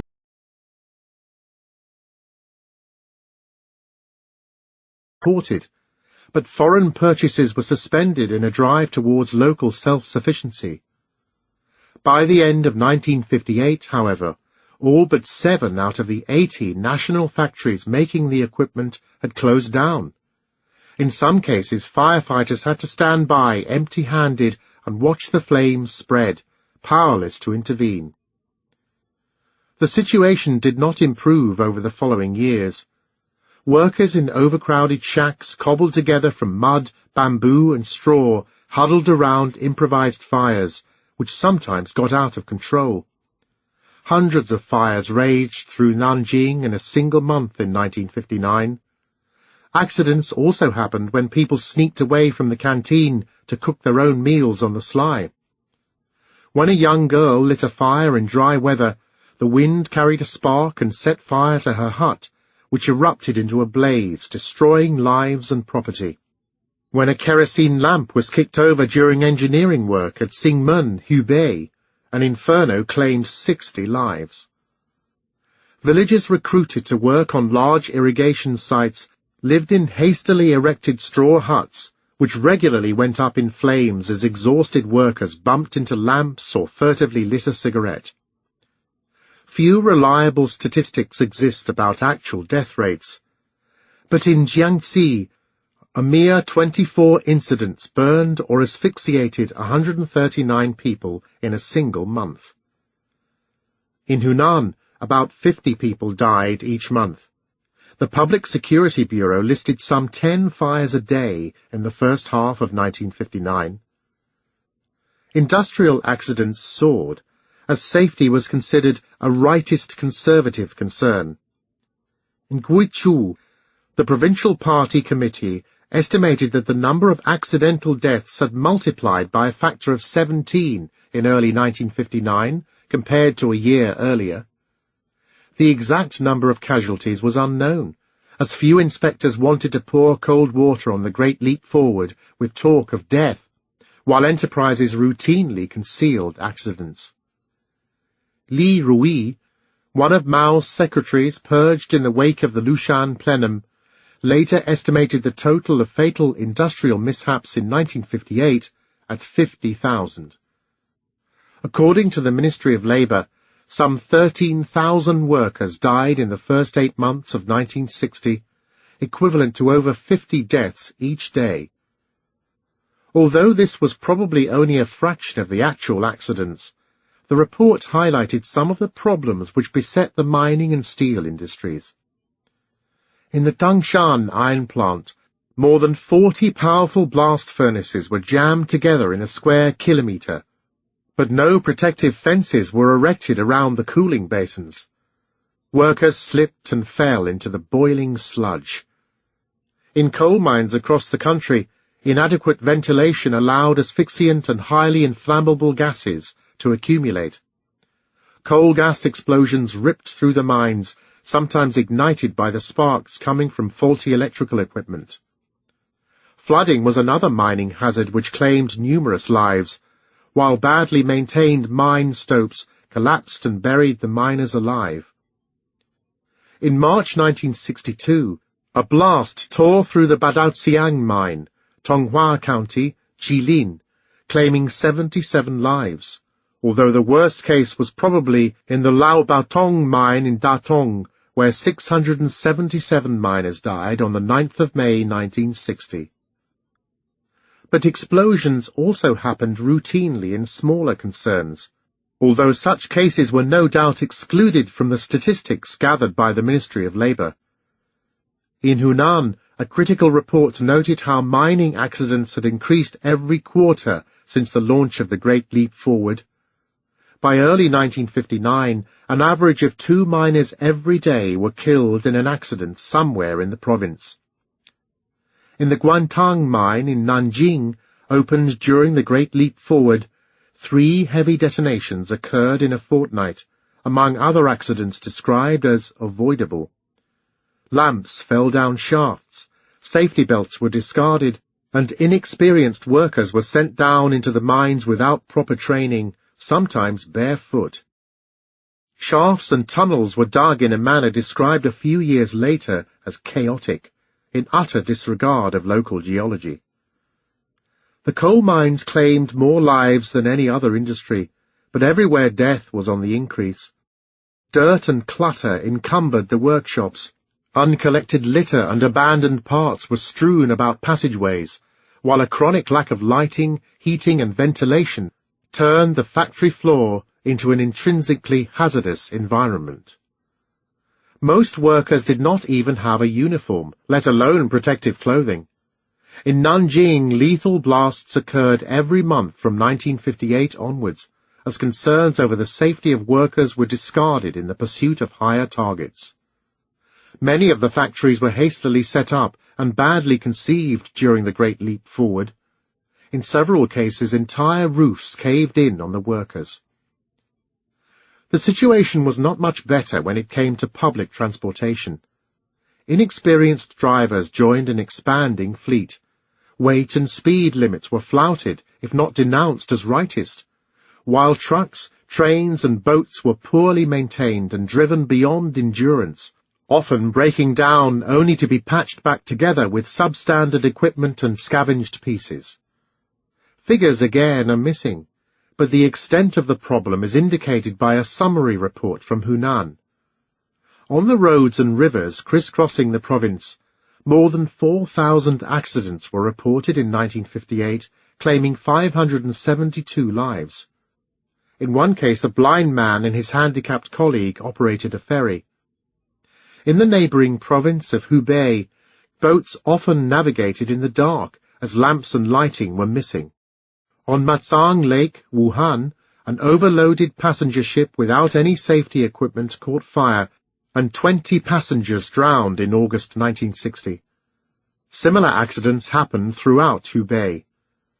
In Tianshui, Gansu, more than 100 people, most of them students, died in 2 separate incidents in less than a month in the winter of 1961-2. The ferries across the Wei River were 3 times over the passenger limit. Buses were just as congested. On those in Guangzhou, people were crammed like pigs, and breakdowns were so common that crowds of waiting passengers slept for days on end outside the station. Fatal accidents were common. Train disasters were less frequent, but as famine worsened, railway wagons too became conveyors of death. In January 1961, passengers were marooned in the middle of the frozen countryside of Gansu, suffering delays of up to 30 hours as engines broke down or ran out of fuel. No food or water was provided on board. Urine and excrement spread through the carriages, and the corpses of starved travellers rapidly accumulated. As the railway system clogged up, unruly crowds were also left stranded at railway stations. In Lanzhou, up to 10,000 people were put up in temporary accommodation because of the huge delays. The station itself was packed with thousands of waiting travellers without adequate provisions. Several died each day. For each accidental death, several people barely escaped with their lives. But in the midst of the famine, even a minor injury could spell doom. Workers rarely received compensation for an industrial accident, and were often ruined by medical expenses or sacked from their jobs. In the countryside, food could be used as a weapon by rapacious cadres. Absence from work, even for a medical reason, was met with a reduced food ration. Infections, malnutrition, or partial invalidity reinforced each other, putting sick people at a disadvantage in the struggle for survival, and all too often dragging them down in a vicious circle of want. Chapter 32. Disease. Not all people who die in times of famine die of hunger. Common illnesses such as diarrhea, dysentery, fever, and typhus claim many lives first. The precise impact of each disease in China at this time is extremely difficult to ascertain, not only because of the size of the country and the diversity of conditions on the ground, but also because some of the most problematic archives happen to belong to the health services. In a climate of fear in which millions of party members were purged or labelled as rightists, few subjects could be more sensitive than that of disease and death. When malnourishment reached the inner recesses of power in Zhongnanhai, and Li Jisui told the chairman that hepatitis and edema were everywhere, Mao quipped, You doctors are just upsetting people by talking about disease. You're making it difficult for everybody. I just don't believe you." Of course, party officials continued to produce damning reports on all sorts of topics throughout the Great Leap Forward, often at great personal risk, but reliable surveys of medical conditions are hard to find. First, the health services were battered by collectivization. Then they were overwhelmed by famine victims, and finally they simply collapsed. Hospitals, even in major cities, were stripped of resources, and by 1960 doctors and nurses were fighting for their own survival. In Nanjing, for instance, up to 2/3 of all nurses and doctors were sick. They were ill because the hospitals had become catalysts in the spread of disease and death. As one report indicated, flies and other vermin could frequently be found in the food, causing diarrhea among staff and patients. Even in top hospitals reserved for party members, the heating had broken down, while staff wore dirty patches and rags stitched together. Few uniforms were ever laundered. In Wuhan, severe shortages were compounded by criminal neglect, as most doctors and nurses in the people's hospitals seemed to lack what a report called a sense of responsibility. They turned a profit by diluting medicine with water. They stole from patients. They beat the sick. Male doctors abused female patients. Hospital finances were a shambles. In these conditions, it does not come as a surprise that few, if any, medical experts were inclined to spend time in famished villages armed with scalpels and test tubes, trying to establish the determinants of mortality. The countryside, where most of the people died, was cut adrift. When the extent of the famine was finally recognized in the winter of 1960-61, emergency centers were set up in abandoned cowsheds or disused farms to help the starving. In Rongxian County, Sichuan, those brought in were dumped on a thin layer of straw directly on the floor. There were no blankets despite the bitter cold. The stench was overwhelming. Pitiful moans of anguish echoed through the air. Some were left without water for days on end, not to mention food or medicine. In Tongliang, the living shared beds with the dead. Nobody seemed to care. In Guangxian, things sometimes worked out the other way around. The living were locked up with the dead, as those in charge could not wait for some people to die. Yan Xishan, a mechanical worker suffering from epilepsy, was tied up and left to die in the morgue. Rats had already eaten the eyes and the noses of 6 cadavers in the room. One of the most striking features of the famine is the low incidence of epidemics. Typhus, also called jail fever, hospital fever, or famine fever, was mentioned, but did not seem to kill in large quantities. Transmitted in the feces of lice or fleas, it appeared in crowded, unsanitary conditions, and was associated with famine, war, and cold weather. It was common in detention centers for migrants fleeing the countryside, even in cities such as Beijing and Shanghai. Some 10 to 15% of victims could succumb to typhus, typhoid, and relapsing fever in times of famine, but this may not have been the case in China. Could the widespread use of DDT, efficient in pest control, have helped? This is not likely, given that other insects survived the onslaught of the country's war against nature. As we have seen, locusts actually thrived in a distressed landscape, as did other pests. The rat population, which carried the flea, was culled by the campaigns of eradication launched at the beginning of the Great Leap Forward. But rats breed ferociously fast and are not fussy feeders. A more convincing reason why typhus, with its rash and high fever ending in delirium, may not have been widespread, is that epidemics were rapidly isolated. Here was a military regime which openly denied the existence of famine, yet pounced on suspected outbreaks of infectious diseases. This happened, for instance, in the case of cholera, which appeared in Guangdong in the summer of 1961. The epidemic started in early June when several fishermen fell ill after eating contaminated seafood. Within a matter of weeks, thousands more were infected, and soon well over 100 people were dying of the disease. The local authorities used the army to impose a cordon sanitaire round the affected region. While the quarantine could not prevent cholera from spreading as far as Xianmen and Zhongshan, panic even broke out in Yangjiang. The overall number of casualties remained low. Plague, too, spread to an area the size of a province in March 1960, but seems to have been contained. But other major epidemics that historians have come to associate with famine are also noticeable for their absence from the archives. There were higher incidences of smallpox, dysentery and cholera, but there is little archival evidence so far of millions being swept away by major epidemics.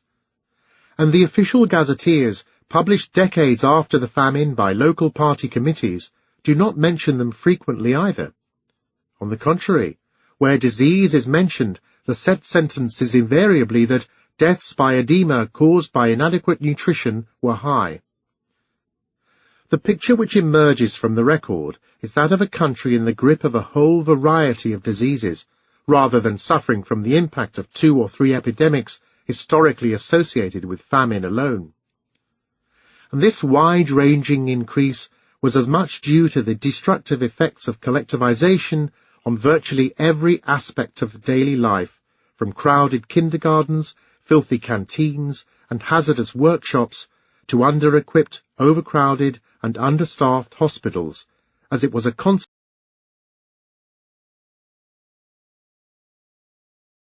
After they had run out of food and fuel, the doors were closed, and villagers had to fend for themselves. Collectivization was checkered with accidents, as we have seen in the last chapter. People were not only given contaminated products or tainted food, they also fell victim to poisoning accidents. In less than a month in 1960, some 134 fatal cases were reported to the Ministry of Hygiene, although this was a pale reflection of the reality on the ground. Pesticides were sometimes stored in canteens and granaries, while the tools used to prepare food or handle chemicals were not always kept apart. In Baodi County, Hebei, a roller contaminated with pesticides was used to mill the grain, and over 100 villagers were poisoned. Nothing was done. The flour was sold a few days later, and another 150 people fell ill. In Wenshui, Shanxi, a pot used for poison found its way into the kitchen of a kindergarten, where more than 30 children ended up with severe intestinal pains. In Hubei, fertilizer balls were mistaken for bean cakes. 1,000 people fell ill, and 38 died. As food ran out, the government started promoting new food technologies and substitute foods.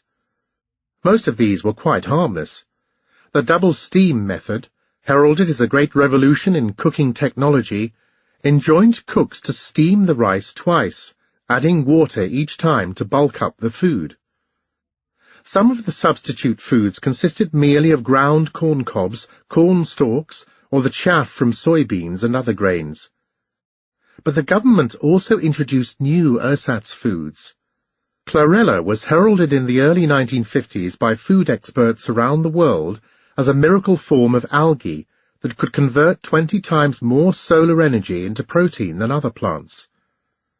But the plankton soup that promised to pull millions out of hunger turned out to be impossible to produce and so vile to the palate that the craze eventually subsided. In China, the watery slime was elevated to the status of miracle food during the famine. It could be cultivated and skimmed from swampy ponds, but more often than not, it was grown in vats of human urine, the green stuff being scooped out, washed, and cooked with rice. It probably contributed very little in terms of nutrition. Scientists discovered in the 1960s that the nutrients were encased in tough cell walls that were impossible for human digestion to break down. Prisoners were used as guinea pigs. Besides the green plankton, which sickened the inmates. They were also fed sawdust and wood pulp. Bao Zhuowang, also known as Jean Pasqualini, the author of a memoir about life in a Chinese labor camp, remembered how brown sheets of the stuff were ground into paper pulp and mixed with flour. Mass constipation followed, killing the weaker prisoners. But even in the cities, the spread of substitute foods caused obstruction of the bowels or rupture of the sphincter. Workers at the Liangma factory in Beijing had to prize out their feces by hand. Villagers scoured the forest for plants, berries, and nuts. They combed the hills for edible roots and wild grasses. In desperation, they scavenged for carrion, rummaged through rubbish, scraped the bark off trees, and in the end turned to mud to fill their stomachs. Even in Beijing, foreigners witnessed people knocking off the leaves of acacia trees with sticks, which were then collected in bags and turned into soup. Yan Shifu, a wiry man with a broad grin, was a young boy aged 10 when the Great Leap Forward unfolded in Sichuan. He now works as a chef and has a good memory for food. He recalls how rami leaves were finely chopped and turned into pancakes, rape stalks were cooked into a thick stew, while mustard leaves were boiled. Pea stalks were milled, sieved, and turned into small pancakes. Banana stalks were peeled and eaten raw, as if they were sugar cane. Radish was pickled and rare enough to be seen as a treat. Insects were popped live into the mouth, but worms and toads were grilled. Despite his family's ingenuity, his father and his younger sister died of starvation. Some of the grasses, mushrooms, and roots foraged by villagers were toxic. Few people actually knew what they were eating, as children were often the ones in charge of slipping out at night and foraging for wild herbs. In those days, one survivor reminisced, it was not possible to go out and look for known herbal remedies. We ate everything. We ate any plant that was green. We did not care. As long as we knew that the plant was not poisonous, we ate almost anything. But accidents were common. In Hebei, about 100 deaths caused by contaminated food, diseased animals, and toxic roots and herbs were reported each month. Cassava, a starchy tuber that could be milled into tapioca, is an excellent source of carbohydrates, but the leaves are highly toxic and cannot be eaten raw. In Guangxi province, some 174 people died in a single month after eating it without proper soaking and cooking. A similar number in Fujian province succumbed to a paralytic neurological disease caused by cassava, among thousands of cases of food poisoning. Cocklebur, a weedy plant, was another hazard. The seeds were highly toxic, killing unsupervised pigs rooting for food. In humans it led to nausea and vomiting, as well as twisting of the neck muscles, followed by a rapid pulse, breathing difficulties, and eventually death. In 10 days the toxic weed claimed 160 victims in Beijing. In a strange reversal of fortune, sometimes the most politically marginalized people were in a better position to survive, as they had developed coping mechanisms against starvation for many years before the Great Leap Forward. As the offspring of an evil landlord, Meng Xiaoli and his brother were chased from their ancestral house in Xianjiang, Hubei, immediately after the communist takeover in 1949.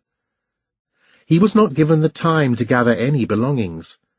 Though he was only a young boy, his jumper was torn from his back.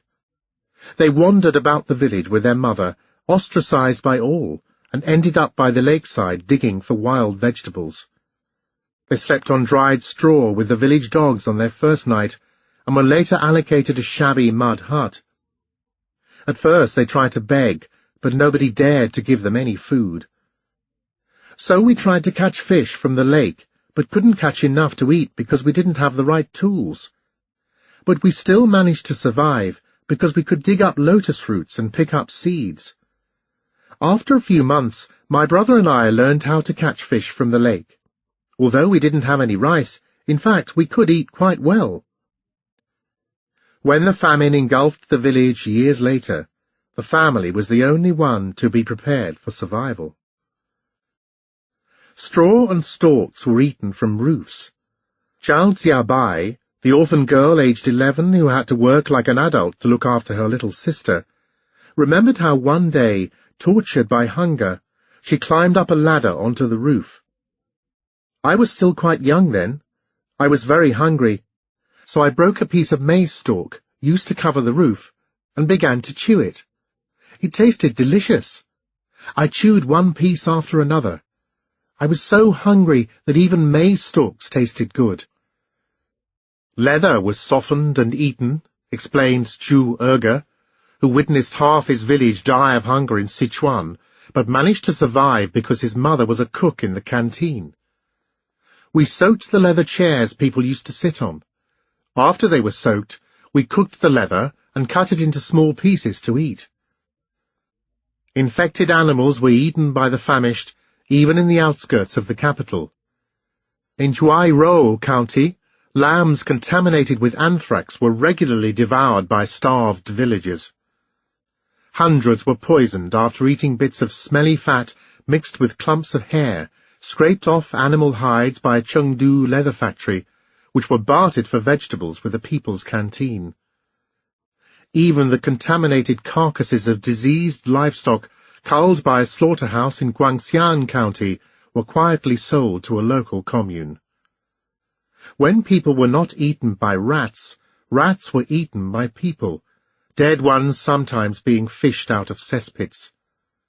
When nothing else was left, people turned to a soft mud called Guanyin soil, named after the goddess of mercy. A work team sent by Li Qingxuan was taken aback by what they saw in Liangxian County, Sichuan. It was a vision of hell, as serried ranks of ghostly villagers queued up in front of deep pits, their shriveled bodies pouring with sweat under the glare of the sun, waiting for their turn to scramble down the hole and carve out a few handfuls of the porcelain white mud. Children, their ribs starting through the skin, fainted from exhaustion, their grimy bodies looking like mud sculptures shadowing the earth. Old women in ragged clothes burned paper charms and bowed, hands folded, mumbling strange incantations. 250,000 tons were dug out by more than 10,000 people. In one village alone, 214 families out of a total of 262 had eaten mud, several kilos per person. Some of the villagers filled their mouths with mud as they were digging in the pit, but most of them added water and kneaded the soil after mixing it with chaff, flowers, and weeds, baking mud cakes that were filling, even if they provided little sustenance. Once eaten, the soil acted like cement, drying out the stomach and absorbing all the moisture inside the intestinal tract. Defecation became impossible. In every village, several people died a painful death, their colons blocked up with soil. In Henan, as He Guanhua recollected, so many people took to eating a local stone called yanglishi, which was ground and turned into cakes, that adults would help each other prize out their feces with twigs. All over China, from Sichuan, Gansu, and Anhui to Henan, people tormented by ravening hunger turned to mud. People really did die of starvation, in contrast to many other famines where disease loomed large on the horizon of death. Starvation, in a strict clinical sense, means that the attrition of protein and fatty deposits in the body causes the muscles to waste away and eventually stop functioning, including the heart. Adults can survive for weeks without food, as long as they can drink water. The fat stored in the body provides the main source of energy and is broken down first. A small amount of calories are also stashed away in the liver as glycogen, which is generally converted within a day.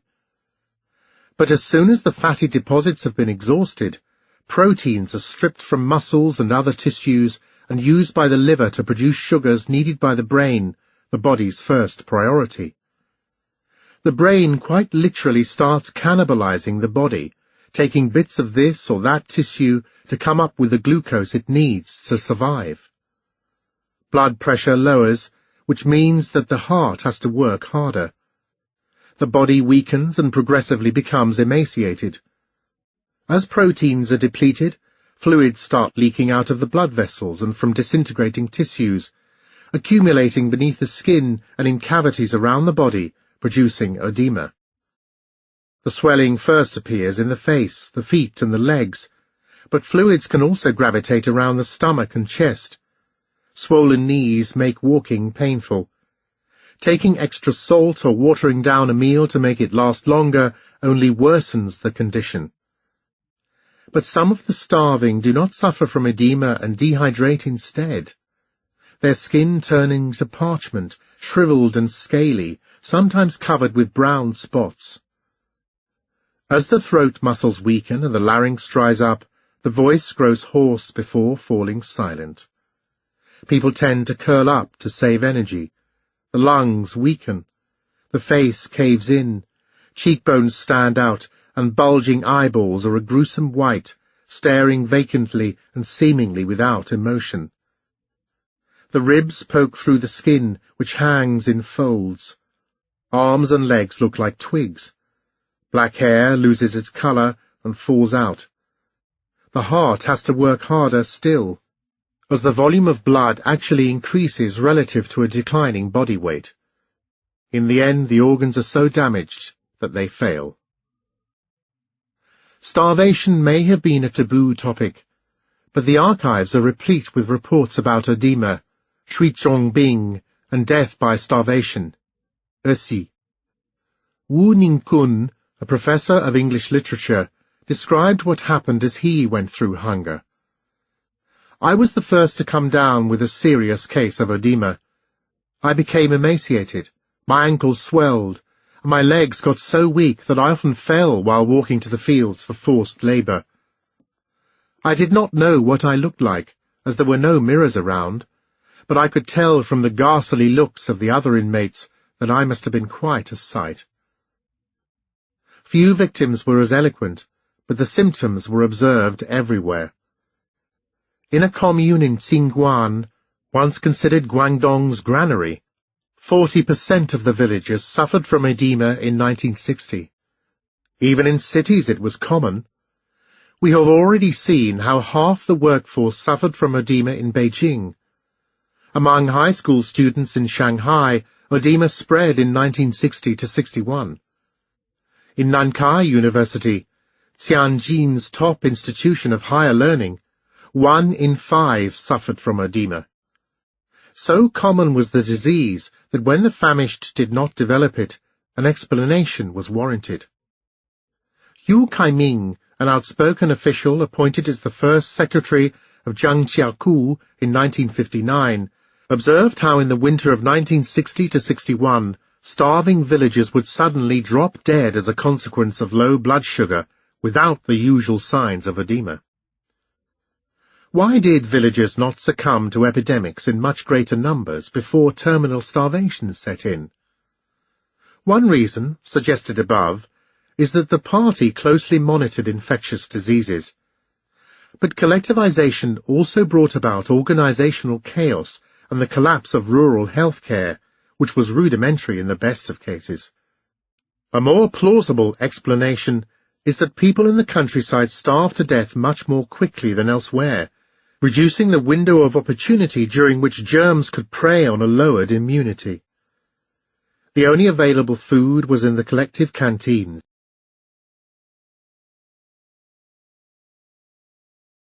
For life.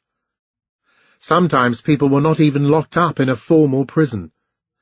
To set an example, a carder in Kaiping chained up a grandmother accused of theft for 10 days in the canteen using 4.5-kilo fetters. A young militiaman struck matches to burn her feet. Special camps and special sanctions were devised throughout the country, as local justice was allowed to run rampant. In Yangqing County, Guizhou, the inmates of one camp had the character for thief imprinted on their forehead in red ink. Throughout the province, people's communes set up training centres, Tse-tung, where those who expressed critical views or refused to attend meetings were sent for re-education and compelled to undertake hard labour. Several training camps were also established by the Public Security Bureau in Liuchu in 1959 to take care of subversive elements who objected to collectivization. In Yanqing County, north of Beijing, the merest suspicion of slacking resulted in detention. A 62-year-old man spent a month in confinement for not having caught enough sparrows. If for every criminal handed over to the formal justice system, some 3 or 4 people were locked away in a local re-education camp, the total prisoner population would have reached 8 to 9 million in any one year during the Great Leap Forward, 1.8 to 2 million in labour camps, 6 to 8 million in re-education camps. The total number of deaths due to disease and starvation, conservatively estimated earlier at about 1 million in formal labour camps, would have to be multiplied by 3 or 4, meaning that at least 3 million died in the Gulag during the famine. The death rate was high, but compared to the Soviet Union in the 1930s, the incarceration rate was relatively low. This is because comparatively few people actually did time for crime. They were beaten and starved instead. Chapter 34. Violence. Terror and violence were the foundations of the regime. Terror, to be effective, had to be arbitrary and ruthless. It had to be widespread enough to reach everyone, but did not have to claim many lives. This principle was well understood. Kill a chicken to scare the monkey was a traditional saying. Cadres who forced villages in Tongju, just outside the capital, to kneel before beating them called it punish 1 to deter 100. However, during the Great Leap Forward, something of an altogether different nature happened in the countryside. Violence became a routine tool of control. It was not used occasionally on a few to instill fear in the many. Rather, it was directed systematically and habitually against anybody seen to dawdle, obstruct, or protest, let alone pilfer or steal, a majority of villagers. Every meaningful incentive to work was destroyed for the cultivator. The land belonged to the state. The grain he produced was procured at a price that was often below cost of production. His livestock, tools, and utensils were no longer his. Often even his home was confiscated.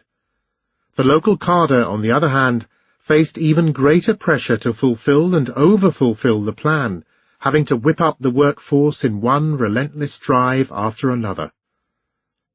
The constant hammering of propaganda may have helped in the early days of the Great Leap Forward, but the daily meetings villagers were required to attend contributed to widespread sleep deprivation.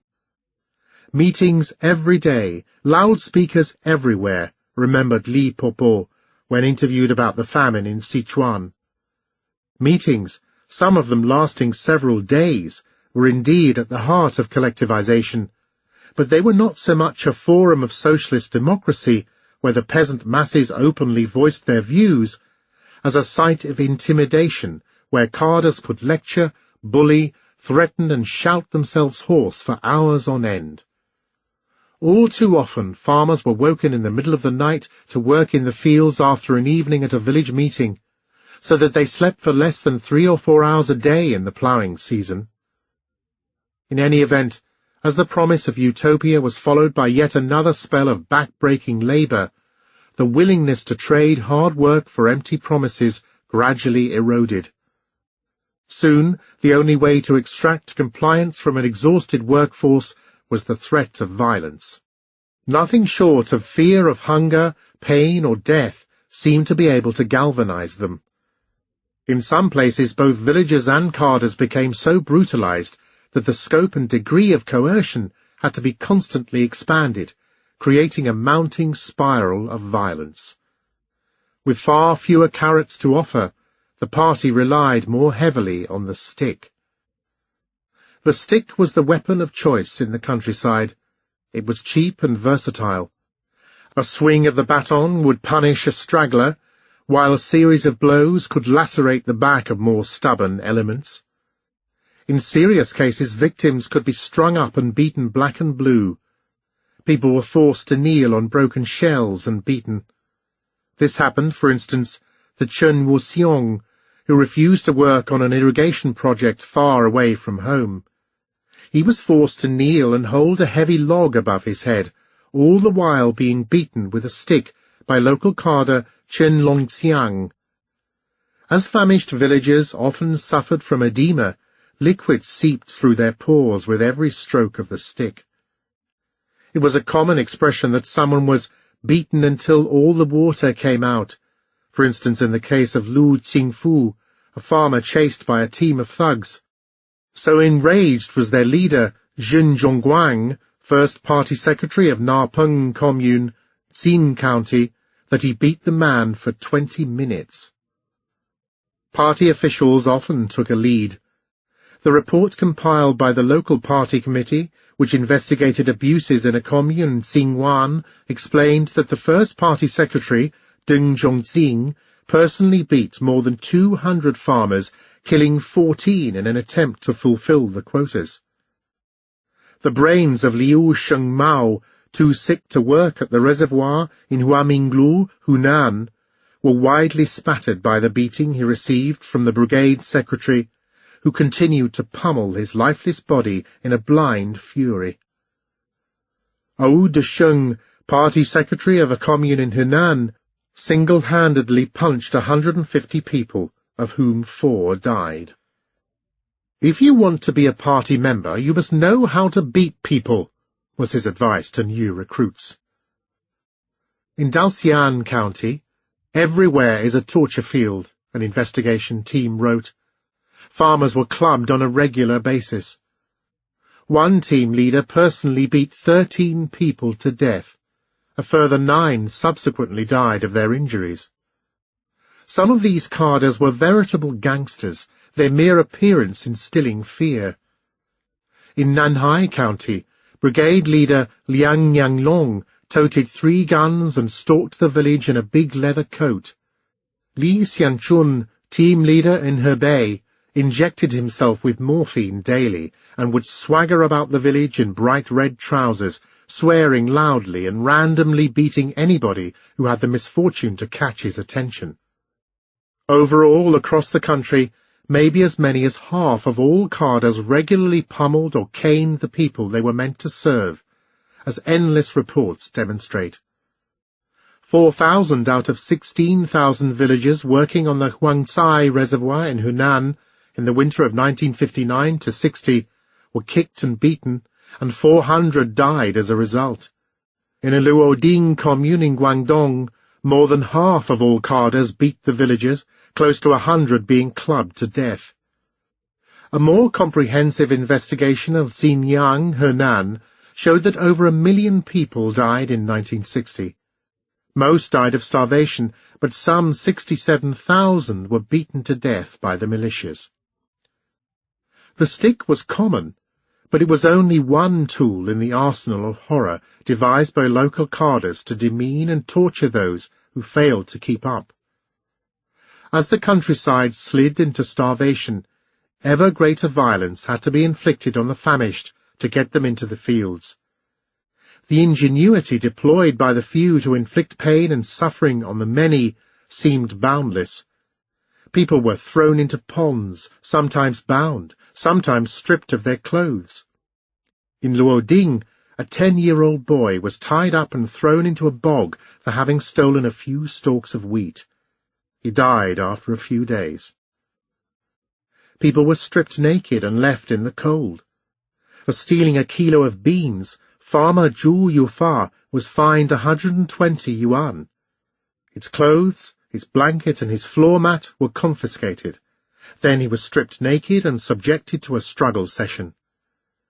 In one commune in Guangdong, where thousands of farmers were sent to do forced labor, stragglers were stripped of their clothes in the middle of winter. Elsewhere, in the rush to complete a reservoir, up to 400 villagers at a time were made to work in sub-zero temperatures without cotton-padded clothing. No exceptions were made for pregnant women. The cold, it was thought, would force the villagers to work more vigorously. In Liuyang, Hunan, a team of 300 men and women were made to work bare-chested in the snow. 1 in 7 died. And then, in the summer, people were forced to stand in the glaring sun with arms spread out. Others had to kneel on stones or on broken glass.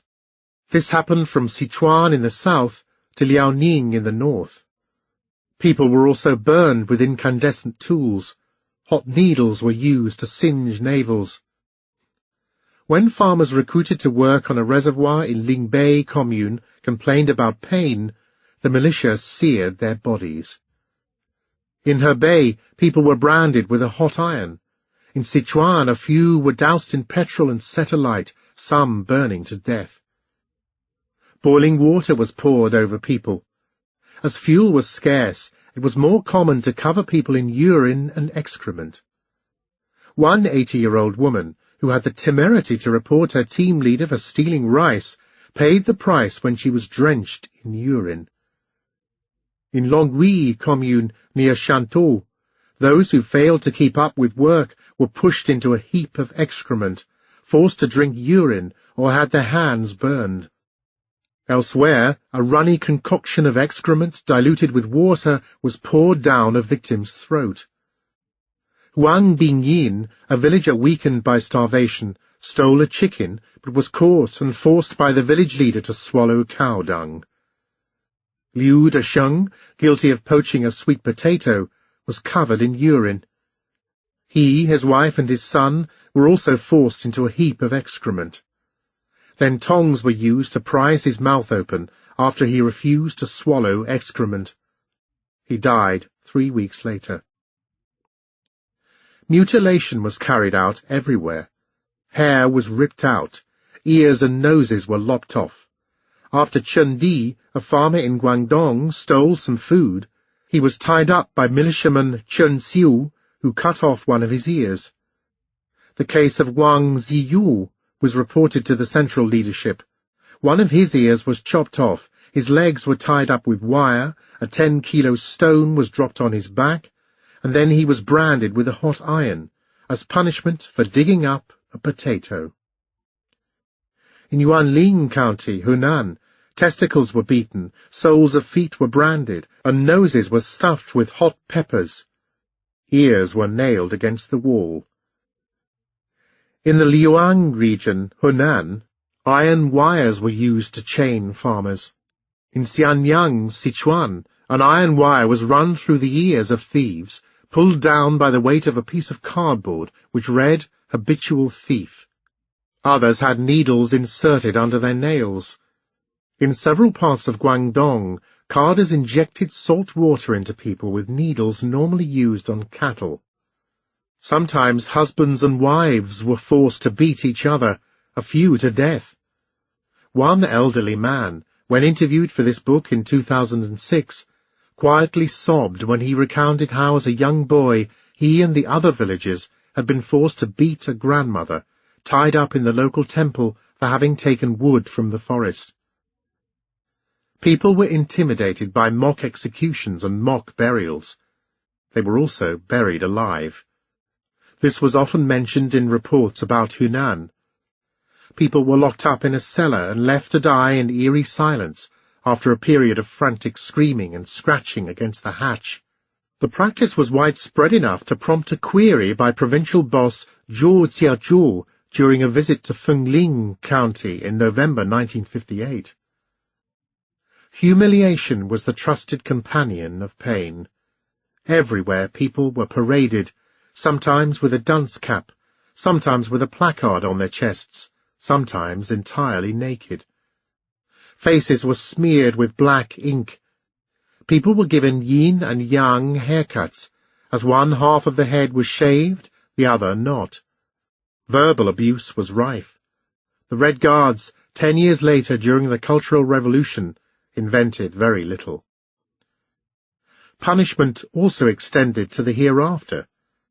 Sometimes the corpses of those who had been beaten to death were simply left to rot by the roadside, destined to become pariahs of the afterlife their wandering ghosts, according to popular belief, never able to rest without proper burial rites. Signs were put up by some graves. In Longwy Commune, Guangdong, where 1 in 5 died in 1959, some people were hastily buried by the roadside, the site marked by a signboard with the word sluggard. In Ximen, Hunan, the entire family of Mao Bingxiang starved to death, but the brigade leader refused to give them a burial. After a week, rats had gnawed through their eyes. Local people later told an investigation team that, "We people are not even like dogs. Nobody buries us when we die." Family members could be punished for trying to bury a relative who had fallen foul of local justice. When a 70-year-old mother hanged herself to escape from hunger, her child hurried back home from the fields in a panic. But the local carder was infuriated by the breach of discipline. He chased the daughter down the road, punched her head, and then, when she was down, kicked her upper body. She was crippled for life. "You can keep her and eat her," he said of her mother, whose body was left for days to decompose. The worst form of desecration was to chop up the body and use it as fertilizer.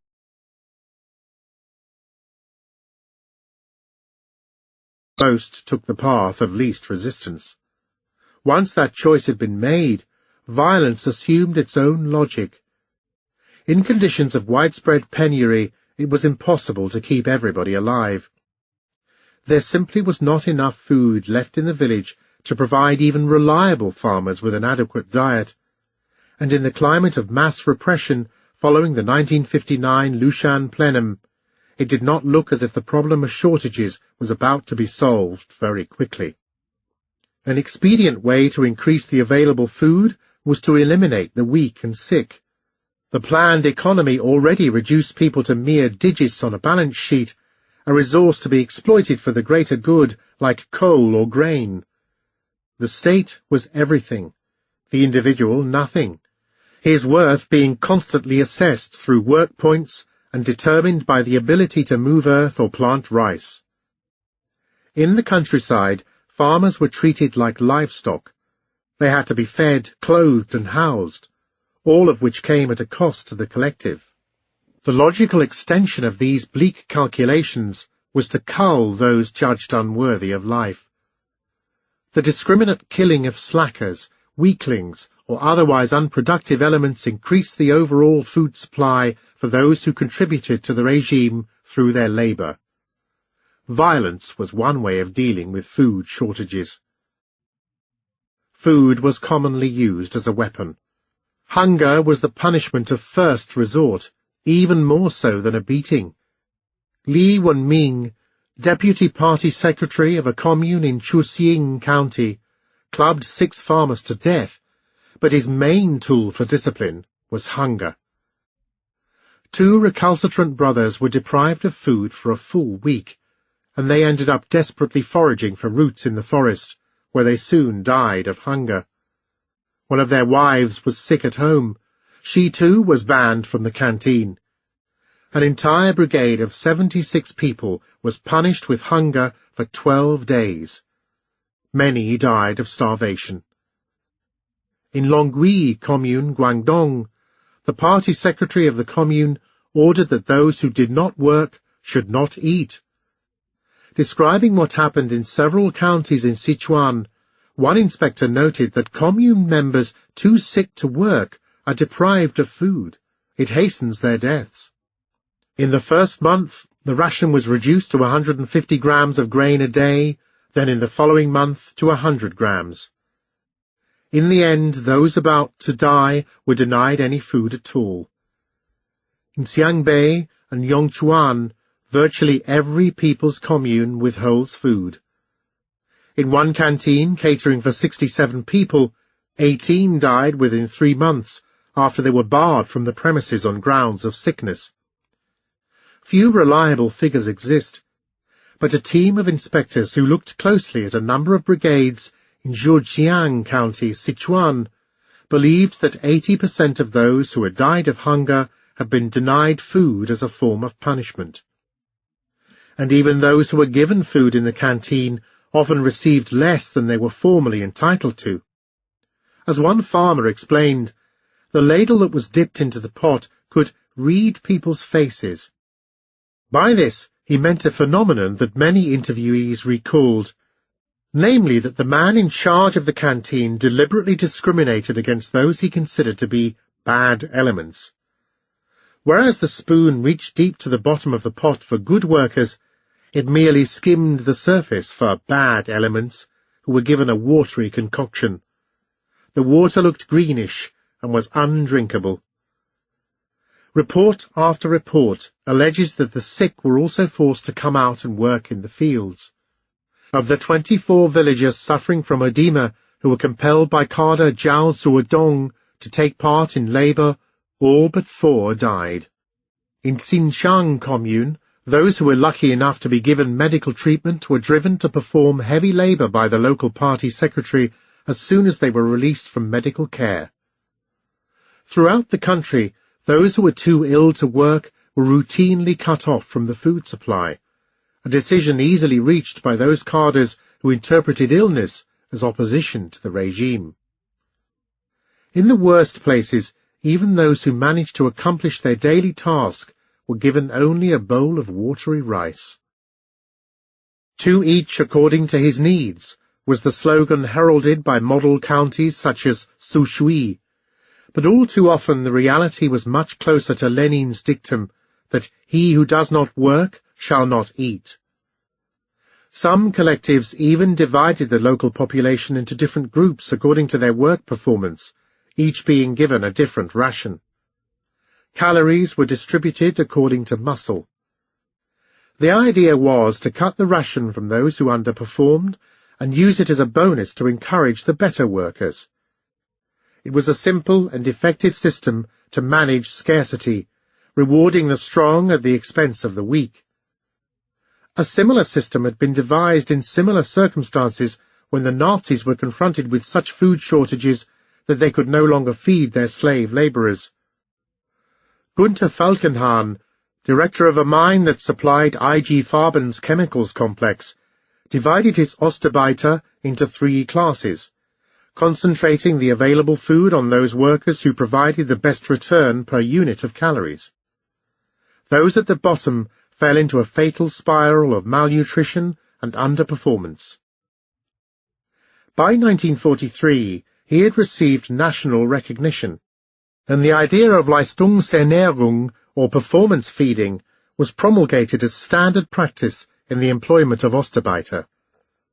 No order ever came from above, instructing party members to restrict adequate feeding to above-average workers, but it seemed an effective enough strategy to some cadres keen to obtain maximum output for minimal expense.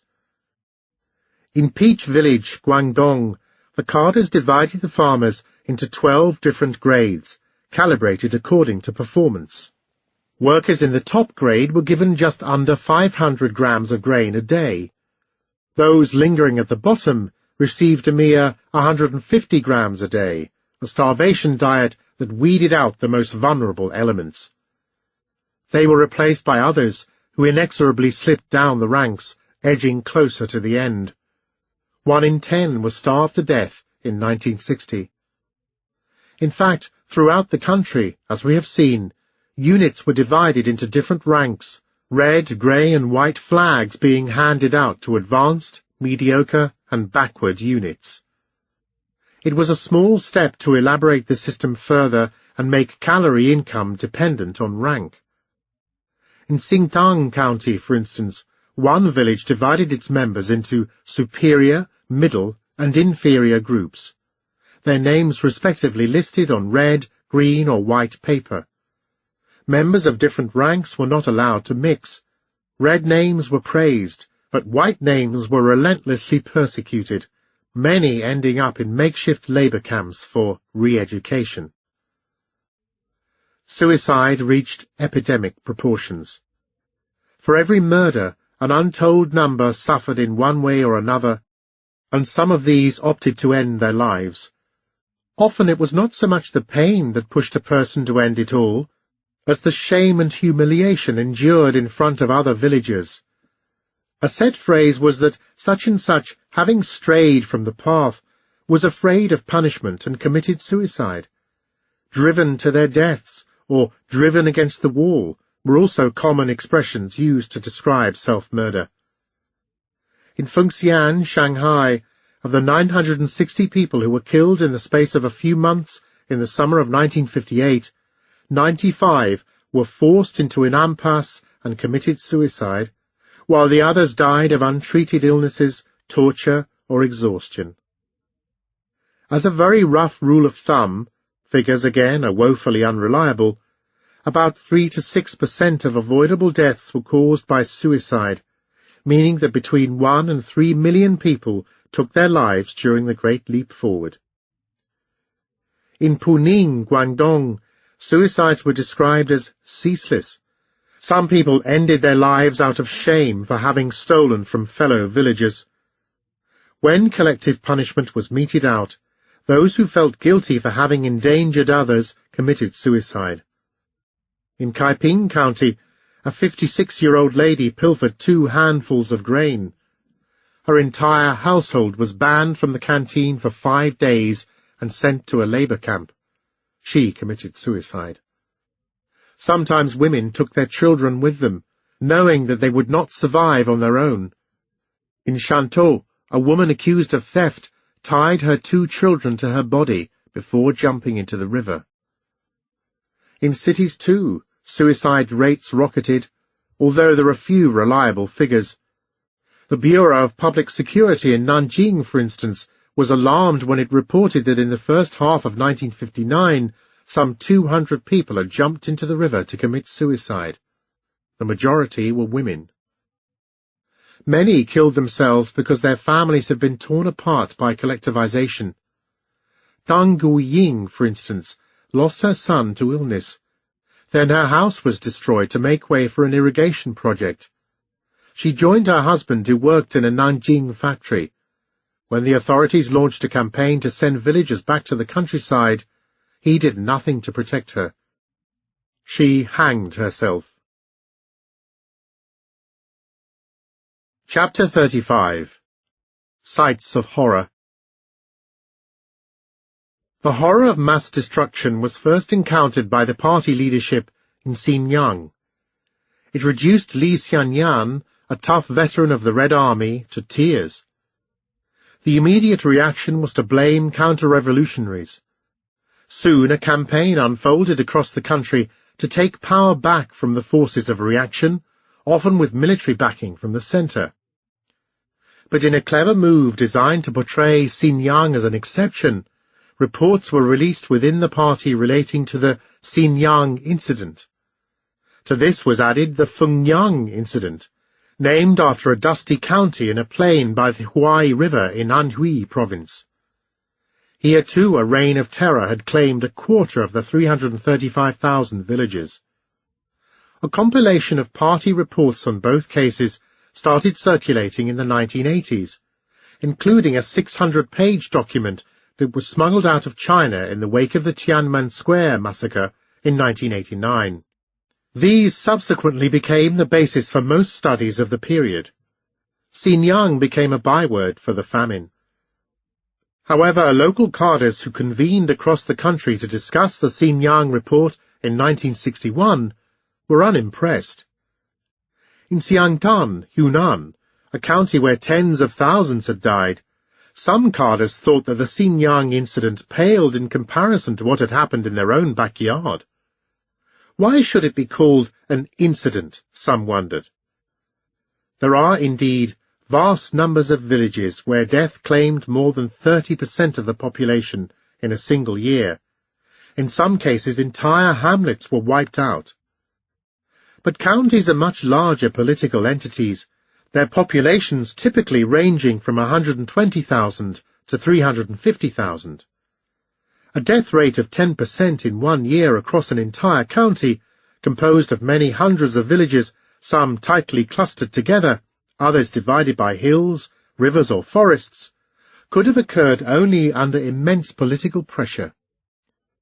These sights of horror where deceit and terror combined to produce mass killings, existed across the country.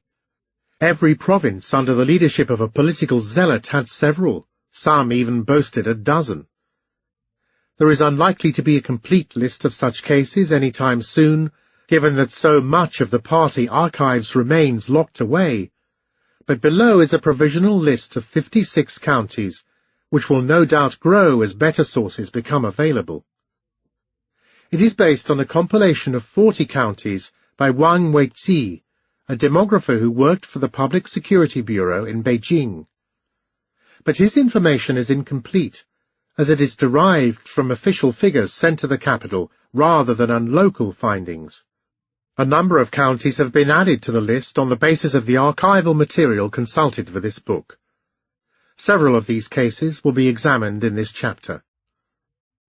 Sichuan, Shichui, Yingqing, Fuling, Zhongxian, Dazhu, Jiyang, Xiushan, Youyang, Nancy, Jianxiang, Lushan, Jianwei, Muchuan, Pingshan, Bixian, Yan, Lushan, Suda. Anhui, Chaoxian, Taihe, Jinghuan, Wuwei, Suancheng, Huaoxian, Suxian, Fengyang, Fuyang, Feidong, Wuhe. Henan, Huangshan, Changcheng, Xinshai, Zhenan, Tanghe, Xixian, Guxi, Jinyang, Shanxai, Suiping. Gansu, Tongwei, Longxi, Wuwei. Huizhou, Medan, Chishui, Xinsha, Tongxi. Qinghai, Huangchong, Zaduo, Jinghe. Shandong, Juyue, Jining, Zihe, Pingyuan. Hunan, Guchang, Guangxi, Huangxiang. Tongwei, in the northwest of Gansu, was one of the poorest areas in the country. Set among undulating hills and divided by ravines on an arid Loess plateau, it was once an important stop on the ancient Silk Road. Before the centre of gravity moved away towards the lush south, the region had heaved with human activity, as good use was made of the rich Loess. Signs of the past are everywhere, as the soil is easy to dig. Walls, houses, and mounds for tombs were made of Loess and seemed to be carved straight out of the landscape. Caves were sculpted out of brittle hills, some with arched openings and dusty courtyards. Over time, wind and rain eroded the mountain, and the dwellings ended up standing on their own. Terraces on top of hills and roads through deep valleys blended into a landscape of dirt that was moulded over the ages.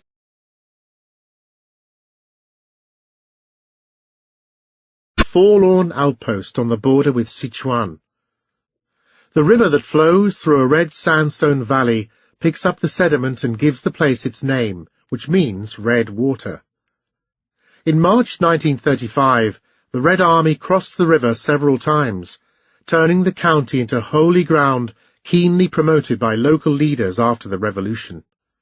Up in the Scarlet Mountains, small villages were hidden among giant tree ferns and bright green bamboo, but most of the people grew paddy and sugarcane along the river and its tributaries.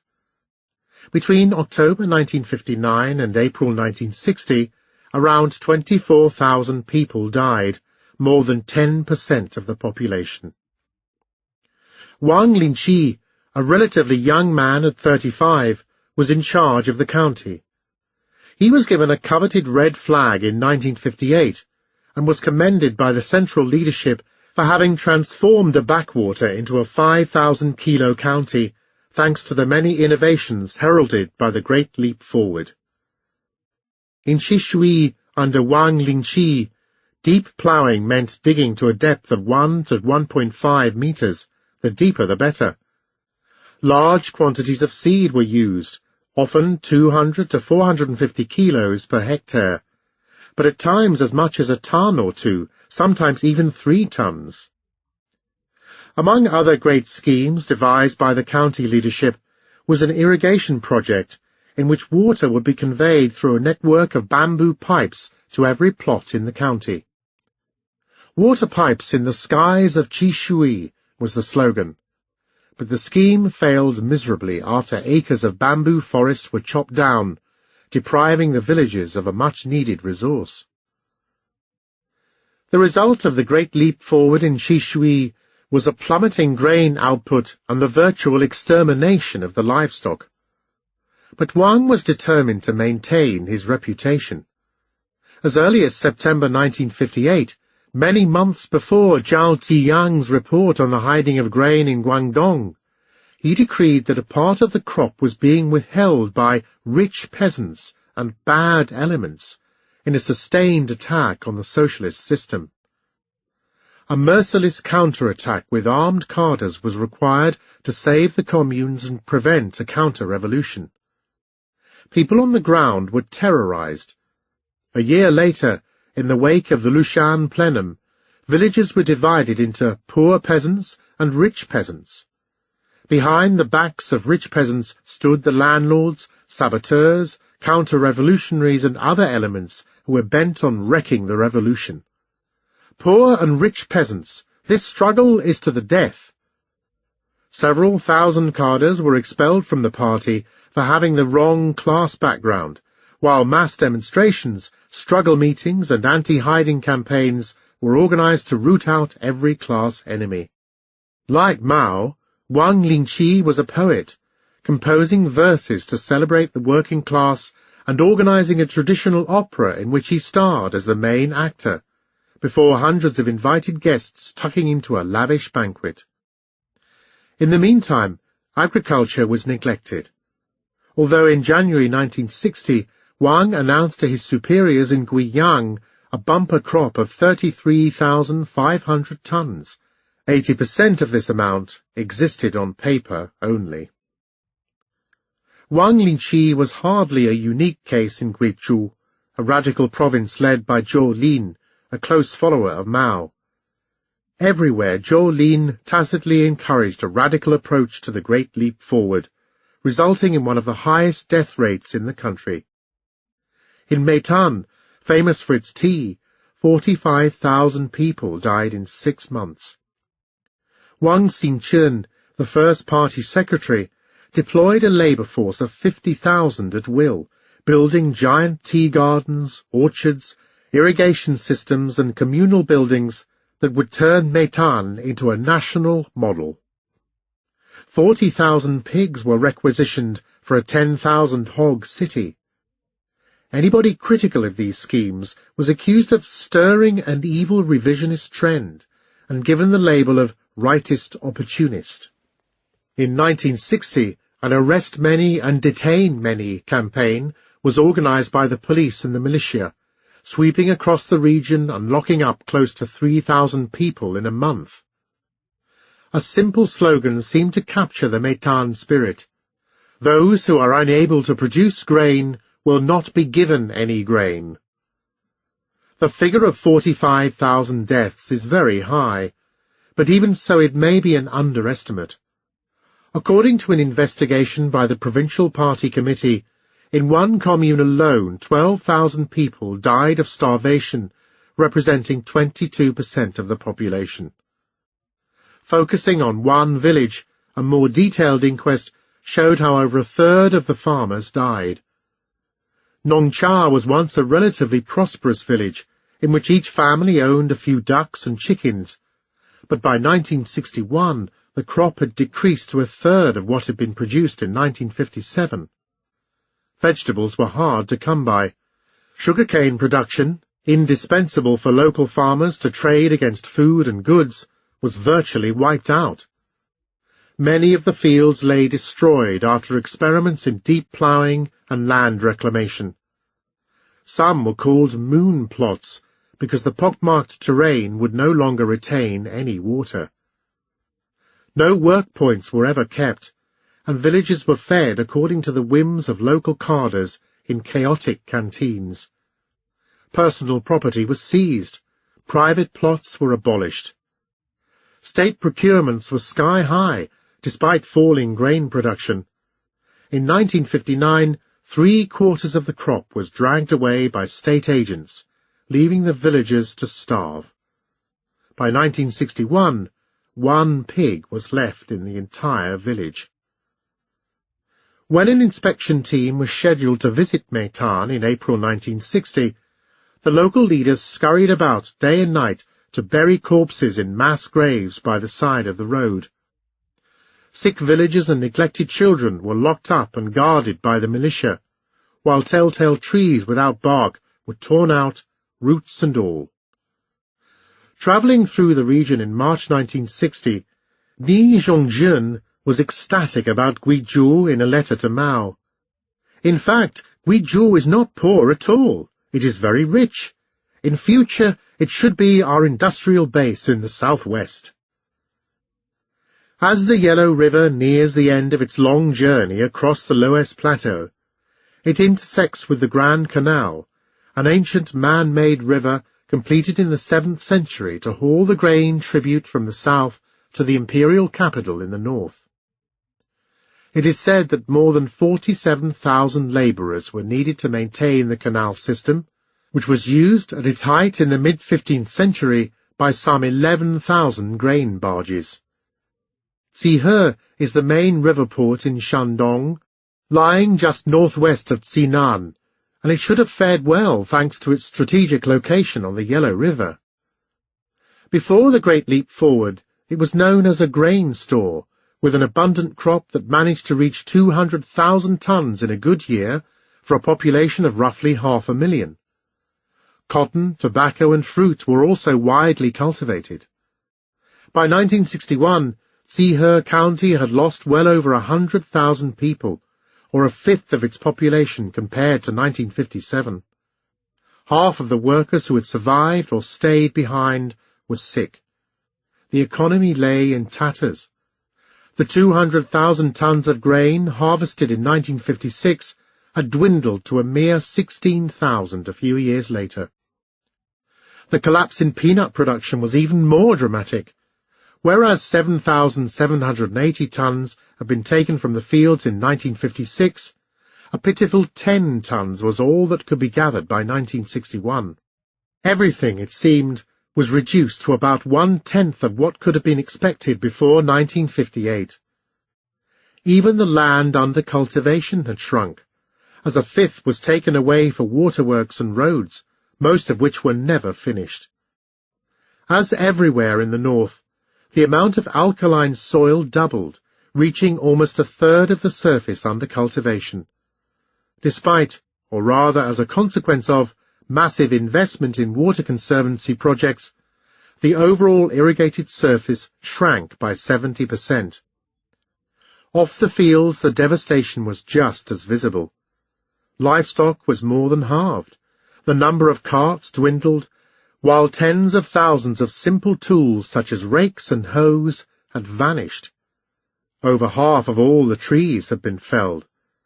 Of all the housing in the county, 38% had been destroyed. Of what was left standing, a quarter was heavily damaged and needed urgent attention. Some 13,000 families did not even have a single room left to themselves. Hengzhuang was one of the many hamlets in Tse-tung County. It had 240 villages in 1957, but by 1961 only 141 remained. A quarter of the village had died of hunger, 1 in 6 families having been entirely extinguished, a fact which always carried a great deal of weight in a culture which continued to emphasize dissent, despite all the official rhetoric of class war. Between 1958 and 1961, only 4 children had been born in the village, one of whom had died in infancy. Many villagers were single. Most were weak or sick, and few women from other villages were willing to marry local men.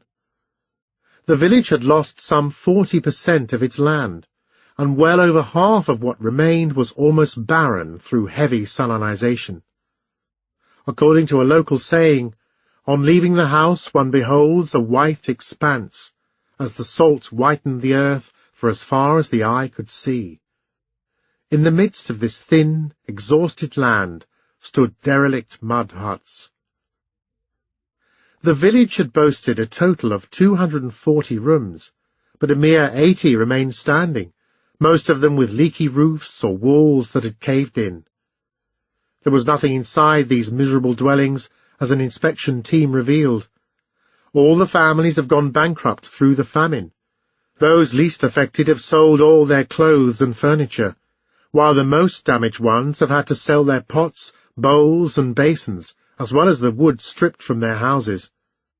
In the village, 27 families have sold everything they had. Young Chi Mao, for instance, left the village in 1960. His wife and child could survive only by selling every possession. They had no bed, no pots, and no tools to cultivate the land. They shared a ragged blanket and a threadbare coat. Others were worse off. Among the few people who had stayed in Hangchuang was Liu Zailin, aged 33, who soon died of hunger. His wife hanged herself from a rafter, leaving behind 2 children who were adopted by local villagers. In Shandong, the team sent to investigate what had happened during the famine were coy about pointing the finger at abusive cadres, unlike their peers in Gansu or Guangdong. But the political dimensions of the famine were clear. The head of the village had changed 15 times since the Great Leap Forward. Few could do anything to resist punitive procurements imposed from above, and in 1959 the villagers were left with an average of 25 kilos of grain per person for the entire year. Widespread conscription of labour on irrigation projects did not help.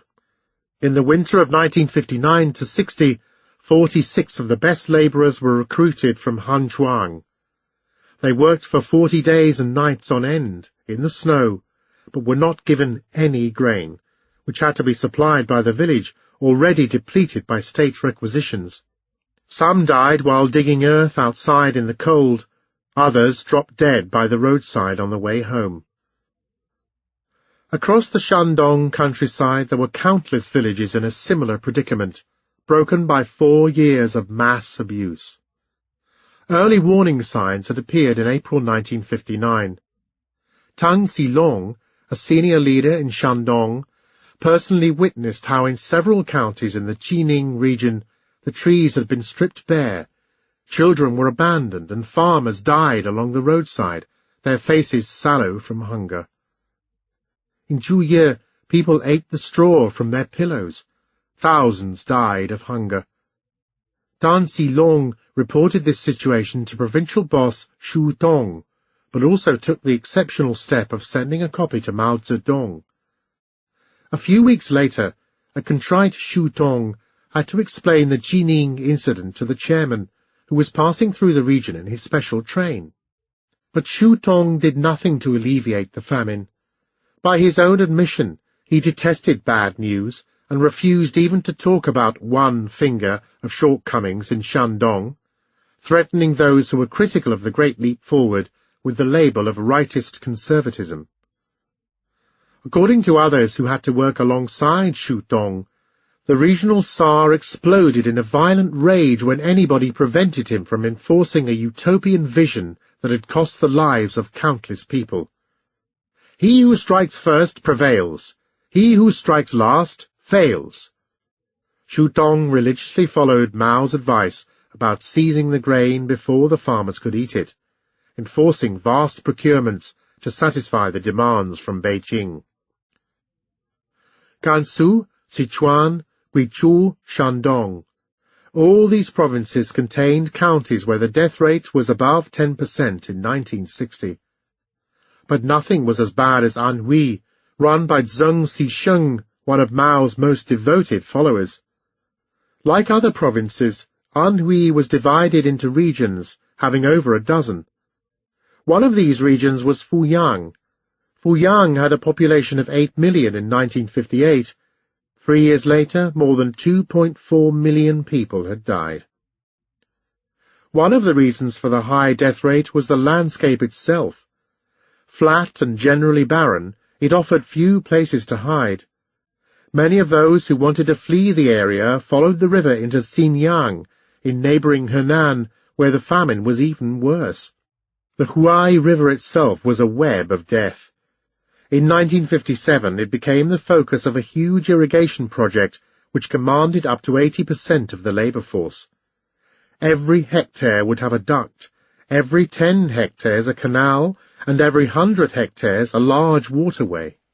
Fields would be as smooth as a mirror, deep ploughing making the soil as pliable as dough. Fuyang would catch up with the future in a mere year or two.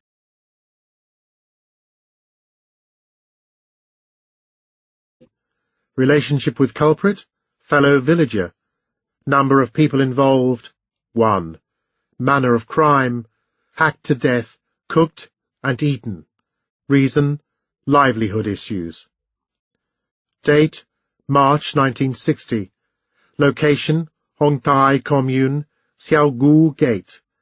Name of culprit, Zhu Shuangzi. Status, poor farmer. Number of people involved, 2. Name of victim, void.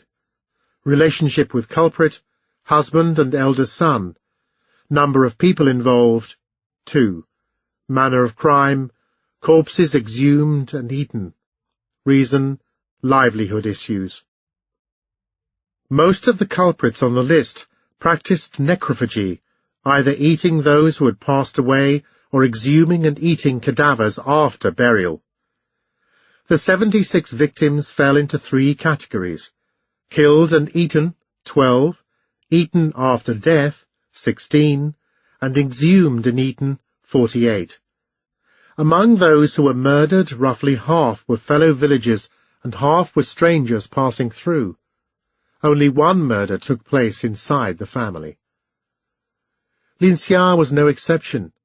When a team of inspectors was sent to review the Tse-tung commune in Shizu County, Sichuan, in early 1961, they were startled by the extent of cannibalism.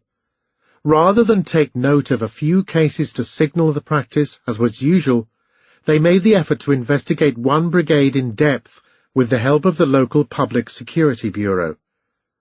The list they compiled provided the details of 16 victims and 18 perpetrators. Necrophagy had apparently started after Luo Wenxiu, a 70-year-old woman, unearthed the bodies of 2 small children and cooked them for herself. In some cases, only parts of a body were eaten. Ma Zemin's heart, for instance, was scooped out. Much of this may have been related to the fact that most of these corpses were already in an advanced state of putrefaction. Some people covered the meat in hot peppers. In Russian there is a distinction between liudodstvo, literally people-eating, and trupodstvo, or corpse-eating. It is a very useful distinction, one which introduces much-needed nuance into a topic stigmatized not only by the party, but also by its enemies, keen to portray cannibalism as a metaphor for the very system itself. And as the villagers themselves told and retold stories about body snatchers, cannibals with red eyes, or families swapping their children between them before eating them, the whole business was sensationalized to the point where it was placed under a cloud of skepticism. But as the cases of Linxia and Jiaotu show, very few people were actually cannibals who killed to eat. Most were scavengers, extending their survival techniques to the eating of cadavers. How they reached their decision to eat human flesh must surely have varied from one person to the next. But as desperate survivors, all of them would have witnessed many of the horrors being inflicted on living human beings, from body parts being chopped off to people being buried alive. Surely, in the midst of state-sponsored violence, necrophagy was neither the most common nor the most widespread way of degrading a human being. Chapter 37. The final tally. How many died? There will never be a satisfactory answer to that question, if only because in the midst of the Great Famine so few reliable statistics were kept. So far, every noteworthy estimate has been based on the official figures on population size and on birth and death rates for 1950 to 1982, published for the first time in the 1984 Statistical Yearbook by the National Statistical Bureau, or on the official figures of the 1953, 1964, and 1982 censuses.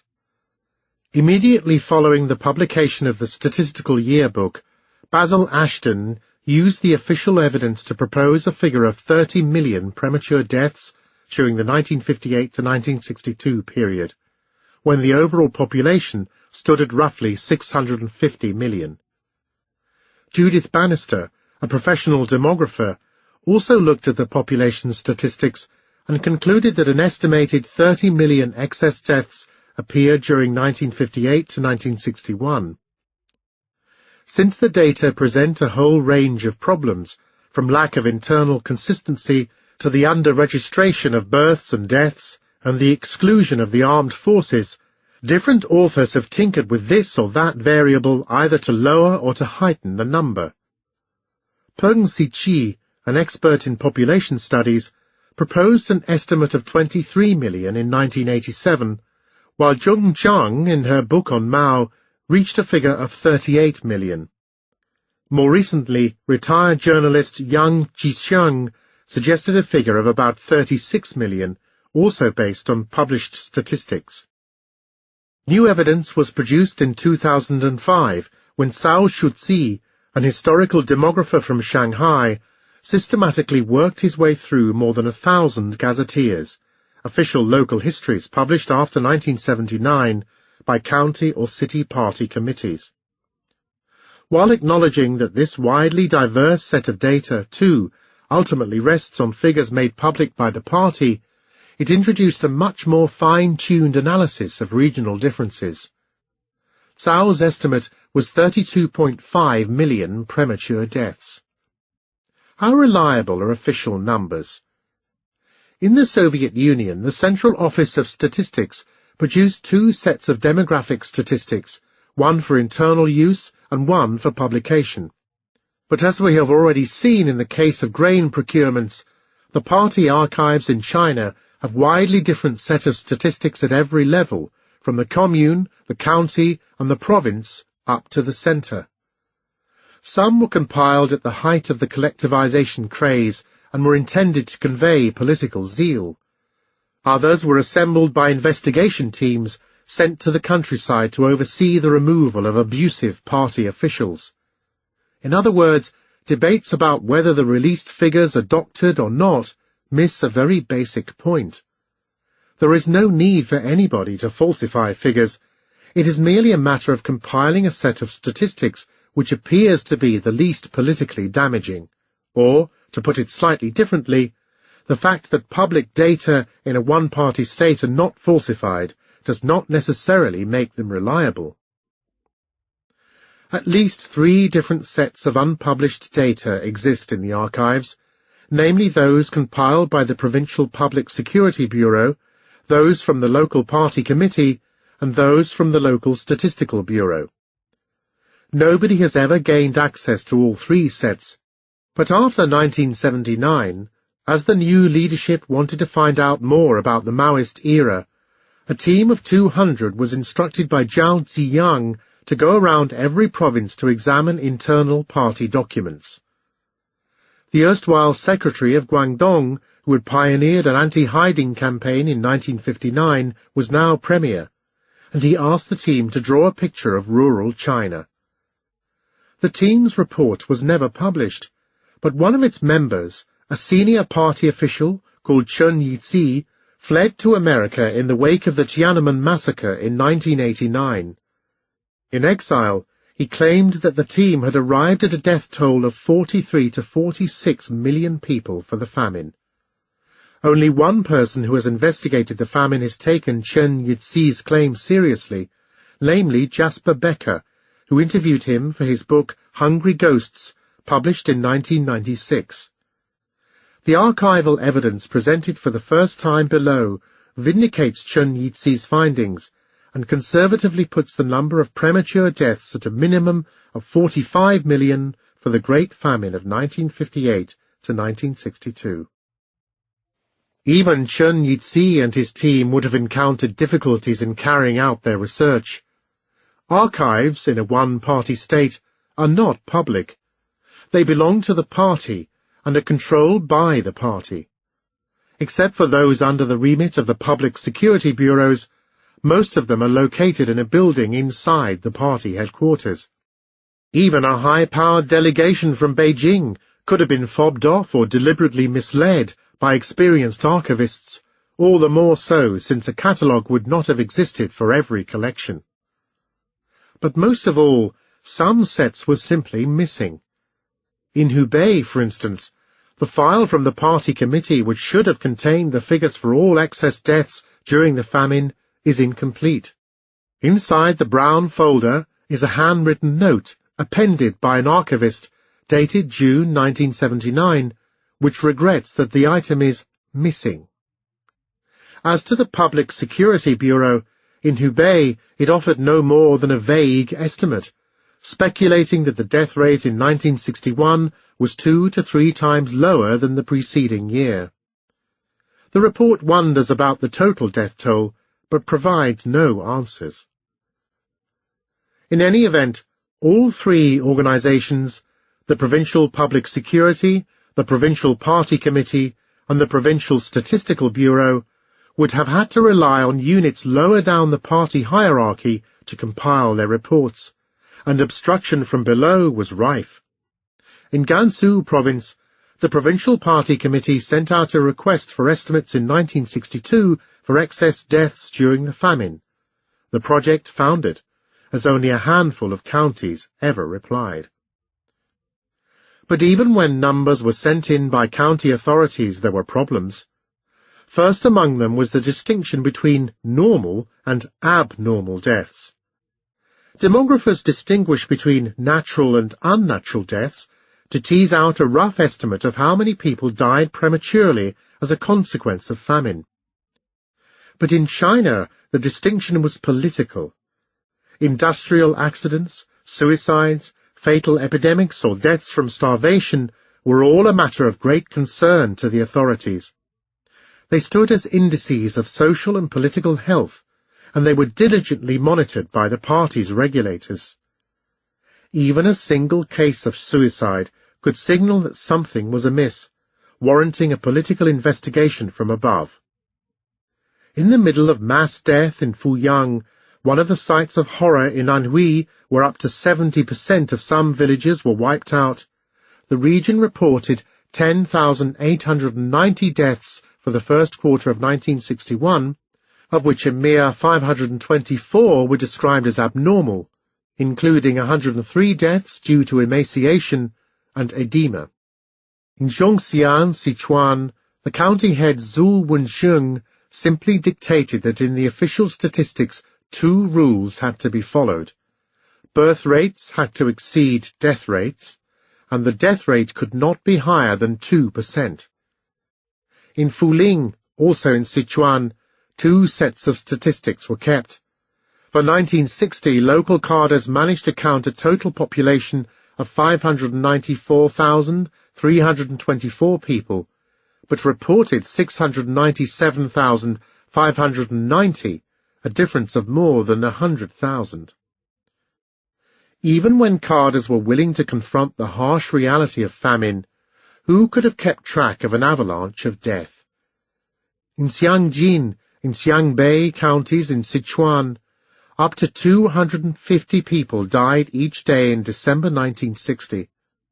The last thing on the minds of local officials would have been to do the rounds each day to produce a neat list of mortality figures, even if they were specifically asked by their superiors to do so. When local cadres or police officers did try to report the full extent of death, they were generally labelled rightists. Chao Xian, head of the Public Security Bureau in Wenxiang County, Sichuan, systematically compiled statistics for 1959 and discovered that 27,000 people, or 16%, were missing compared to the previous year. He was taken to task by his superior at the provincial level, but refused to modify his findings, which led directly to his political demise. To make matters even more complicated, obfuscation went all the way to the top. Provincial boss Liu Siho, like so many others, dutifully reported 4,700 abnormal deaths to Chairman Mao for all of Hebei in 1960, even though his own team of inspectors had discovered that in one county alone some 18,000 had died of hunger since 1958. The irony is that he chastised county leaders for covering up the extent of the famine, all the while keeping the incriminating figures from his own superiors in Beijing. At every level, party officials badgered their subordinates for the truth, but were deceitful with their own superiors, contributing to a maze of self-deception.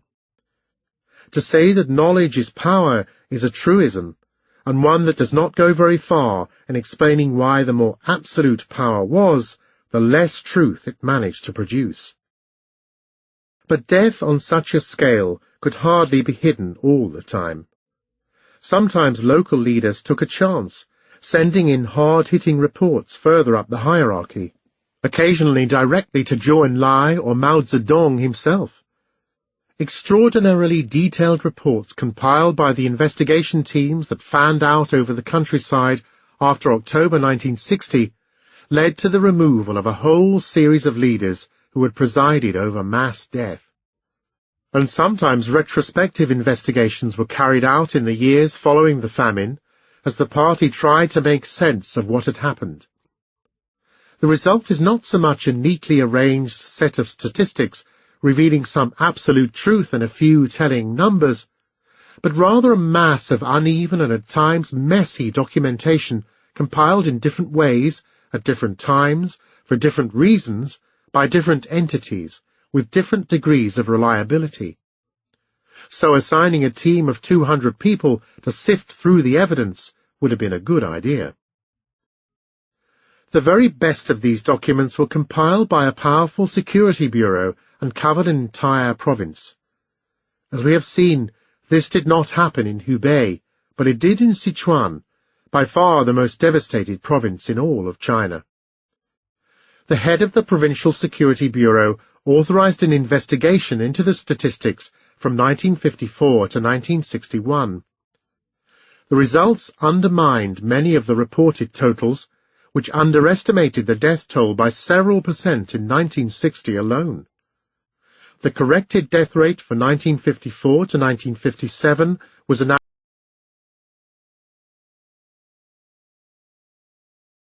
the region were extensively redrawn after 1961, but they do seem roughly to fit his estimate of 112,000 excess deaths for 3 years.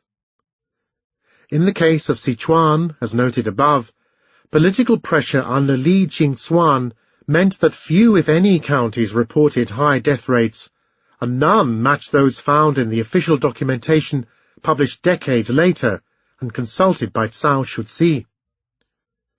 None of this is intended as a criticism of Cao Shuzi's work. On the contrary, his painstaking reconstruction of what happened at the county level, on the basis of well over 1,000 local gazetteers, has established a baseline which is very much in accord with figures derived by demographers from more abstract sets of population statistics. A systematic comparison of these figures with archival data compiled at the time or in the immediate aftermath of the famine would not be possible without his work. And when we confront the official data with archival evidence, we find a pattern of underestimation, sometimes by 30 to 50%, sometimes by as much as a factor of 3 or 4. Perhaps some of the reports exaggerated the death rates, but it is very difficult to see why. There was no political advantage to be gained from declaring extra deaths. The death toll was not a major consideration in the purge of party members after October 1960. The manner of death mattered, as local cadres were classified according to different levels of abuse. In fact, there was every advantage in inflating the overall population. When a team went to investigate the statistics in Hunan in 1964, it found that the overall population was systematically inflated by more than 1%, in some counties by up to 2 or 3%. The difference for 1963 was 500,000 people in Hunan who existed on paper alone.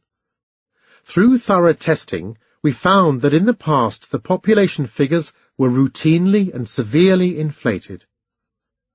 When the Ministry of Public Security undertook a more widespread check on population statistics in 1963, it discovered a similar pattern of inflation across the country, sometimes as high as 2.2% in the case of Gansu, for instance. Of a population of 681 million today, we estimate that about 1 to 1.5% of those counted are fake. Many local cadres, in order to obtain greater cloth rations and other goods, intentionally increase the population figures. A year later, during the official 1964 census, the Central Census Office confirmed that the problem of population inflation is far worse than we thought, or at least 1 million was added for Hebei and Henan each, and no fewer than 700,000 for Shandong, 3 of the provinces that have been closely investigated. There was very little that could be done about the issue. Even if we ignore some of the most glaring disparities between archival data and official figures, the gap is in the order of 50 to 100%. It is very difficult to venture an alternative death toll, all the more since so many of the key sets of archival statistics remain prudently under lock and key, far removed from the eyes of prying historians. But there is enough archival evidence from a sufficiently large diversity of party units to confirm that the figure of 43 to 46 million premature deaths proposed by Chen Yitzi, who was a senior member of a large working group that sifted through internal party documents around 1980, is, in all likelihood, a reliable estimate. The death toll thus stands at a minimum of 45 million excess deaths. It could be even worse than that. Some historians speculate that the true figure stands as high as 50 to 60 million people. It is unlikely that we will know the full extent of the disaster until the archives are completely opened. But these are the figures informally discussed by a number of party historians. And these are also, according to Chen Yitzi, the figures cited at internal meetings of senior party members under Zhao Ziyang. Yu Xiguang, an independent researcher with a great deal of experience, puts the figure at 55 million excess deaths. Epilogue. The turning point came in January 1962, as 7,000 cadres arrived from all parts of the country to attend the largest work conference ever held in the vast, modernistic Great Hall of the People in Beijing. Liu Shaozi, the head of state, issued the official report to a packed audience, speaking for 3 hours without a break, but not without interruption. He did not confront Mao directly, which would have been unthinkable, but he openly repeated everything he had said behind closed doors to a small gathering of senior leaders half a year earlier. In Hunan, he explained, the farmers believed that the difficulties were due 30% to natural calamities and 70% to a man-made disaster. The very use of the term man-made disaster, zhenhuo, was a bombshell, drawing gasps from the audience. As Liu proceeded to dismiss the expression 9 fingers to 1, Mao's favorite phrase to emphasize achievements over setbacks, the tension became palpable. In general, our successes have been primary, shortcomings and errors are secondary, they occupy a second position. I wonder if we can say that, generally speaking, the ratio of achievements to setbacks is 7 to 3, although each region is different. 1 finger versus 9 fingers does not apply to every place. there are only a small number of regions where mistakes are equal to 1 finger and successes equal to 9 fingers. Mao interrupted Liu, visibly annoyed. It's not a small number of regions at all. For instance, in Hebei, only 20% of regions decrease production, and in Jiangsu, 30% of all regions increase productions year after year. But Liu refused to be intimidated and carried on. In general, we cannot say it is merely 1 finger, but rather 3, and in some places it is even more. For instance, in the Xinjiang region in Henan, or in the Tianshui region in Gansu. And who was responsible for this disaster? Liu squarely placed the blame on the central leadership. Liu did try to appease the chairman by defending the general party line, postponing the verdict over the communes to 5 or maybe even 10 years later. But Mao was furious nonetheless. He talks about natural disasters versus man-made disasters. This kind of talk is a disaster in itself, he confided to his doctor. Lin Biao, the general who had rallied to the defense of the chairman at the Lushan plenum in 1959, again lauded the great leap forward, hailed as an unprecedented accomplishment when compared to any other region of the country's history. He rhapsodized, "The thoughts of Chairman Mao are always correct. Chairman Mao's superiority has many aspects, not just one, and I know from experience that Chairman Mao's most outstanding quality is realism. What he says is much more realistic than what others say. He is always pretty close to the mark. He is never out of touch with reality. I feel very deeply that when in the past our work was done well, it was precisely when we thoroughly implemented and did not interfere with Chairman Mao's thought. Every time Chairman Mao's ideas were not sufficiently respected or suffered interference, there have been problems. That is essentially what the history of our party over the last few decades shows." Zhou Enlai did what he always managed best. He tried to absolve Mao by assuming much of the blame for what had gone wrong, taking personal responsibility for excessive grain procurements, inflated production figures, the draining of grain away from the provinces, and growing exports of food. "This is my mistake," he declared, going on to claim that the shortcomings and errors of the last few years have occurred precisely when we contravened the general line and Chairman Mao's precious instructions. He was trying to build a bridge across the gap that had opened between Mao and Liu, but it was to no avail. We will never know when Mao decided to get rid of Liu, setting in motion a cultural revolution that would destroy the lives of all those who had opposed him during the Great Leap Forward. But a good guess is that he started plotting the elimination of his ever more threatening nemesis as soon as he realized that his entire legacy, as well as his standing in history, was at stake. The defining moment may have been a summer afternoon in July 1962, when Mao was floating in his swimming pool. He had been urgently called back to Beijing by Liu, and the chairman was in a foul mood. Liu's son recalls that his father hurriedly approached the chairman, having been summoned to explain what the rush was all about. Liu started by reporting that Chen Yun and Tian Jiaying, two of the most outspoken critics of the Great Leap Forward, wanted formally to present their views about land distribution. Mao soon exploded into a torrent of invective. But Liu would not desist. He spoke in haste. "So many people have died of hunger." Then he blurted out, "History will judge you and me. Even cannibalism will go into the books." Mao went into a towering rage. "The 3 red banners have been shot down. Now land is being divided up again," he shouted. "What have you done to resist this?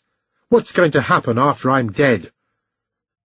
The two men soon calmed down, and Mao agreed that an economic policy of adjustment should continue. But the chairman was now convinced that he had found his Khrushchev, the servant who had denounced his master Stalin. Liu, he concluded, was obviously the man who would issue a secret speech denouncing all his crimes. Mao was biding his time. But the patient groundwork for launching a cultural revolution that would tear the party and the country apart had already begun. An essay on the sources. The bulk of the sources come from party archives in China, and a few words about these may help the reader better to understand the foundation on which the book rests. In a one-party state, archives do not belong to the public, they belong to the party. They are often housed in a special building on the local party committee premises, which are generally set among lush and lovingly manicured grounds closely guarded by military personnel. Access to the archives is strictly regulated, and would have been unthinkable until a decade or so ago, but over the past few years increasing quantities of documents older than 30 years have become available for consultation to readers with a letter of recommendation. The extent and quality of the material vary from place to place, but in general most collectors distinguish between open or declassified and closed or controlled files, as truly sensitive material remains out of bounds except to the eyes of the most senior party members. The very fact that this distinction removes from the scrutiny of most historians a large proportion of vital information indicates that this book has been written with relatively soft material. Future historians, hopefully, will be able to reveal the true scale of what happened on the basis of fully open archives. Another complication presents itself in the fact that with the exception of the Ministry of Foreign Affairs, most central archives are extremely difficult to access. Most historians tend to rely on provincial and county collections instead. Although a good dozen city and county archives have been used in this work, the majority of the material comes from 10 provincial archives, which were chosen largely on the basis of openness. Until now, no historian, to my knowledge, has been able to work on the Maoist era in the Anhui provincial archives, while the collection in Henan also remains highly restricted, to the point where even if access were granted, it would remain rather meaningless, as only the most banal documents would be handed over to the researcher, often in painfully small quantities. Other collections, by contrast, have been gradually opening up, and my selection represents a good spread of provinces in terms of population density, Shandong versus Gansu, severity of the famine, Sichuan on one extreme, Zhejiang on the other, and geography, from Hebei in the north to Guangdong in the south. The archives inside each provincial collection reflect the structure of the party machinery and are often divided into smaller groups according to the institution they belong to. For instance, the Bureau for Hygiene or the Bureau for Forestry. What the historian finds, then, is often extremely diverse material, far more so than the stark term archives actually suggests. There are letters written by ordinary people, surveys of working conditions in factories by the All China Federation of Trade Unions, investigations into cases of corruption, Bureau of Public Security reports of theft, murder, arson and assault on granaries, detailed evidence of local cadre abuses compiled by special teams sent in during rectification campaigns, general reports on peasant resistance during the collectivization campaign, secret opinion surveys, and much more. The huge variety of material is nonetheless of official provenance. Even the letters written by ordinary farmers and workers would have been selected for some official purpose, and we have little alternative but to view everyday life through the prism of the state. This observation, of course, is true for all state archives, including those of Hitler's Germany and Stalin's Russia. It does not mean that we cannot read them against the grain. Finally, any historian worth his salt will know how to assess the authorship of official reports, their intended audience, the institutional context which engendered them, and the conditions of their production. Historians are attuned to the complications which result from the distortions of social reality by official rhetoric, as terms such as sabotage, slacking, treason, enemy of the people, and leftist excesses obscure what happened. Yet the sheer variety and abundance of reports about resistance demonstrate the persistence of rural strategies of survival, while the state itself was a complex, sprawling organization which hardly ever spoke or reported with one voice. Just as senior leaders such as Peng Dehuai and Mao Zedong clashed in their findings about the Great Leap Forward, different individuals, units, and organizations varied enormously in how they reported what they found on the ground. Provincial archives are not only much richer than the smaller collections which can be found in counties,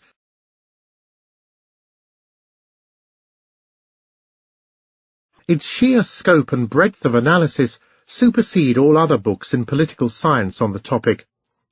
Lin Yuntui, Wutuo Bang Yungdong, Song Daiyutsin, Dao Datsi Huang, 1958 to 1961, Utopian Movement, From the Great Leap Forward to the Great Famine, 1958 to 1961. Hong Kong, Xiangyang, Zhongwen, Da Sue, Dang Dai, Zhongguo, Wenhua, Yangxiu, Zhongxin, 2008. Last but not least, Gao Wangling's work on peasant forms of resistance during the famine is a model of originality and insight, and it has been a major inspiration for this book. Gao Wangling, Renmin, Gongshe, Shizi, Zhongguo, Nongmin, Fang Xingui, Diacha. Acts of Peasant Resistance in China during the People's Communes. Beijing, Zhonggong Dangxi, Chubanshe, 2006. In English, readers interested in elite politics will enjoy Roderick McFarquhar, The Origin of the Cultural Revolution, The Great Leap Forward, 1958 to 1960, New York, Columbia University Press, 1983. More recent is Alfred Chan, whose analysis of how Mao's vision was actually implemented in Guangdong remains unsurpassed. Alfred L. Chan, Mao's Crusade, Politics and Policy Implementation in China's Great Leap Forward, Oxford, Oxford University Press, 2001. There are some good village studies based on interviews, although of course they tend to rely on the words of those who survived, leaving the dead without a voice. A recent example is Ralph A. Thaxton, Catastrophe and Contention in Rural China, Mao's Great Leap Forward, Famine and the Origins of Righteous Resistance in Dafo Village, New York, Cambridge University Press, 2008. Jasper Becker's account of the famine remains very readable. Jasper Becker, Hungry Ghosts, Mao's Secret Famine, New York, Henry Holt, 1996. Other authors whose work has touched on the famine include David Bachman, Bureaucracy, Economy and Leadership in China, The Institutional Origins of the Great Leap Forward, Cambridge, Cambridge University Press, 1991, Thomas P. Bernstein, Mao Zedong and the Famine of 1959 to 1960, A Study in Willfulness, China Quarterly, number 186, June 2006, pp. 421-45, and Stalinism, Famine and Chinese Peasants, Grain Procurements during the Great Leap Forward,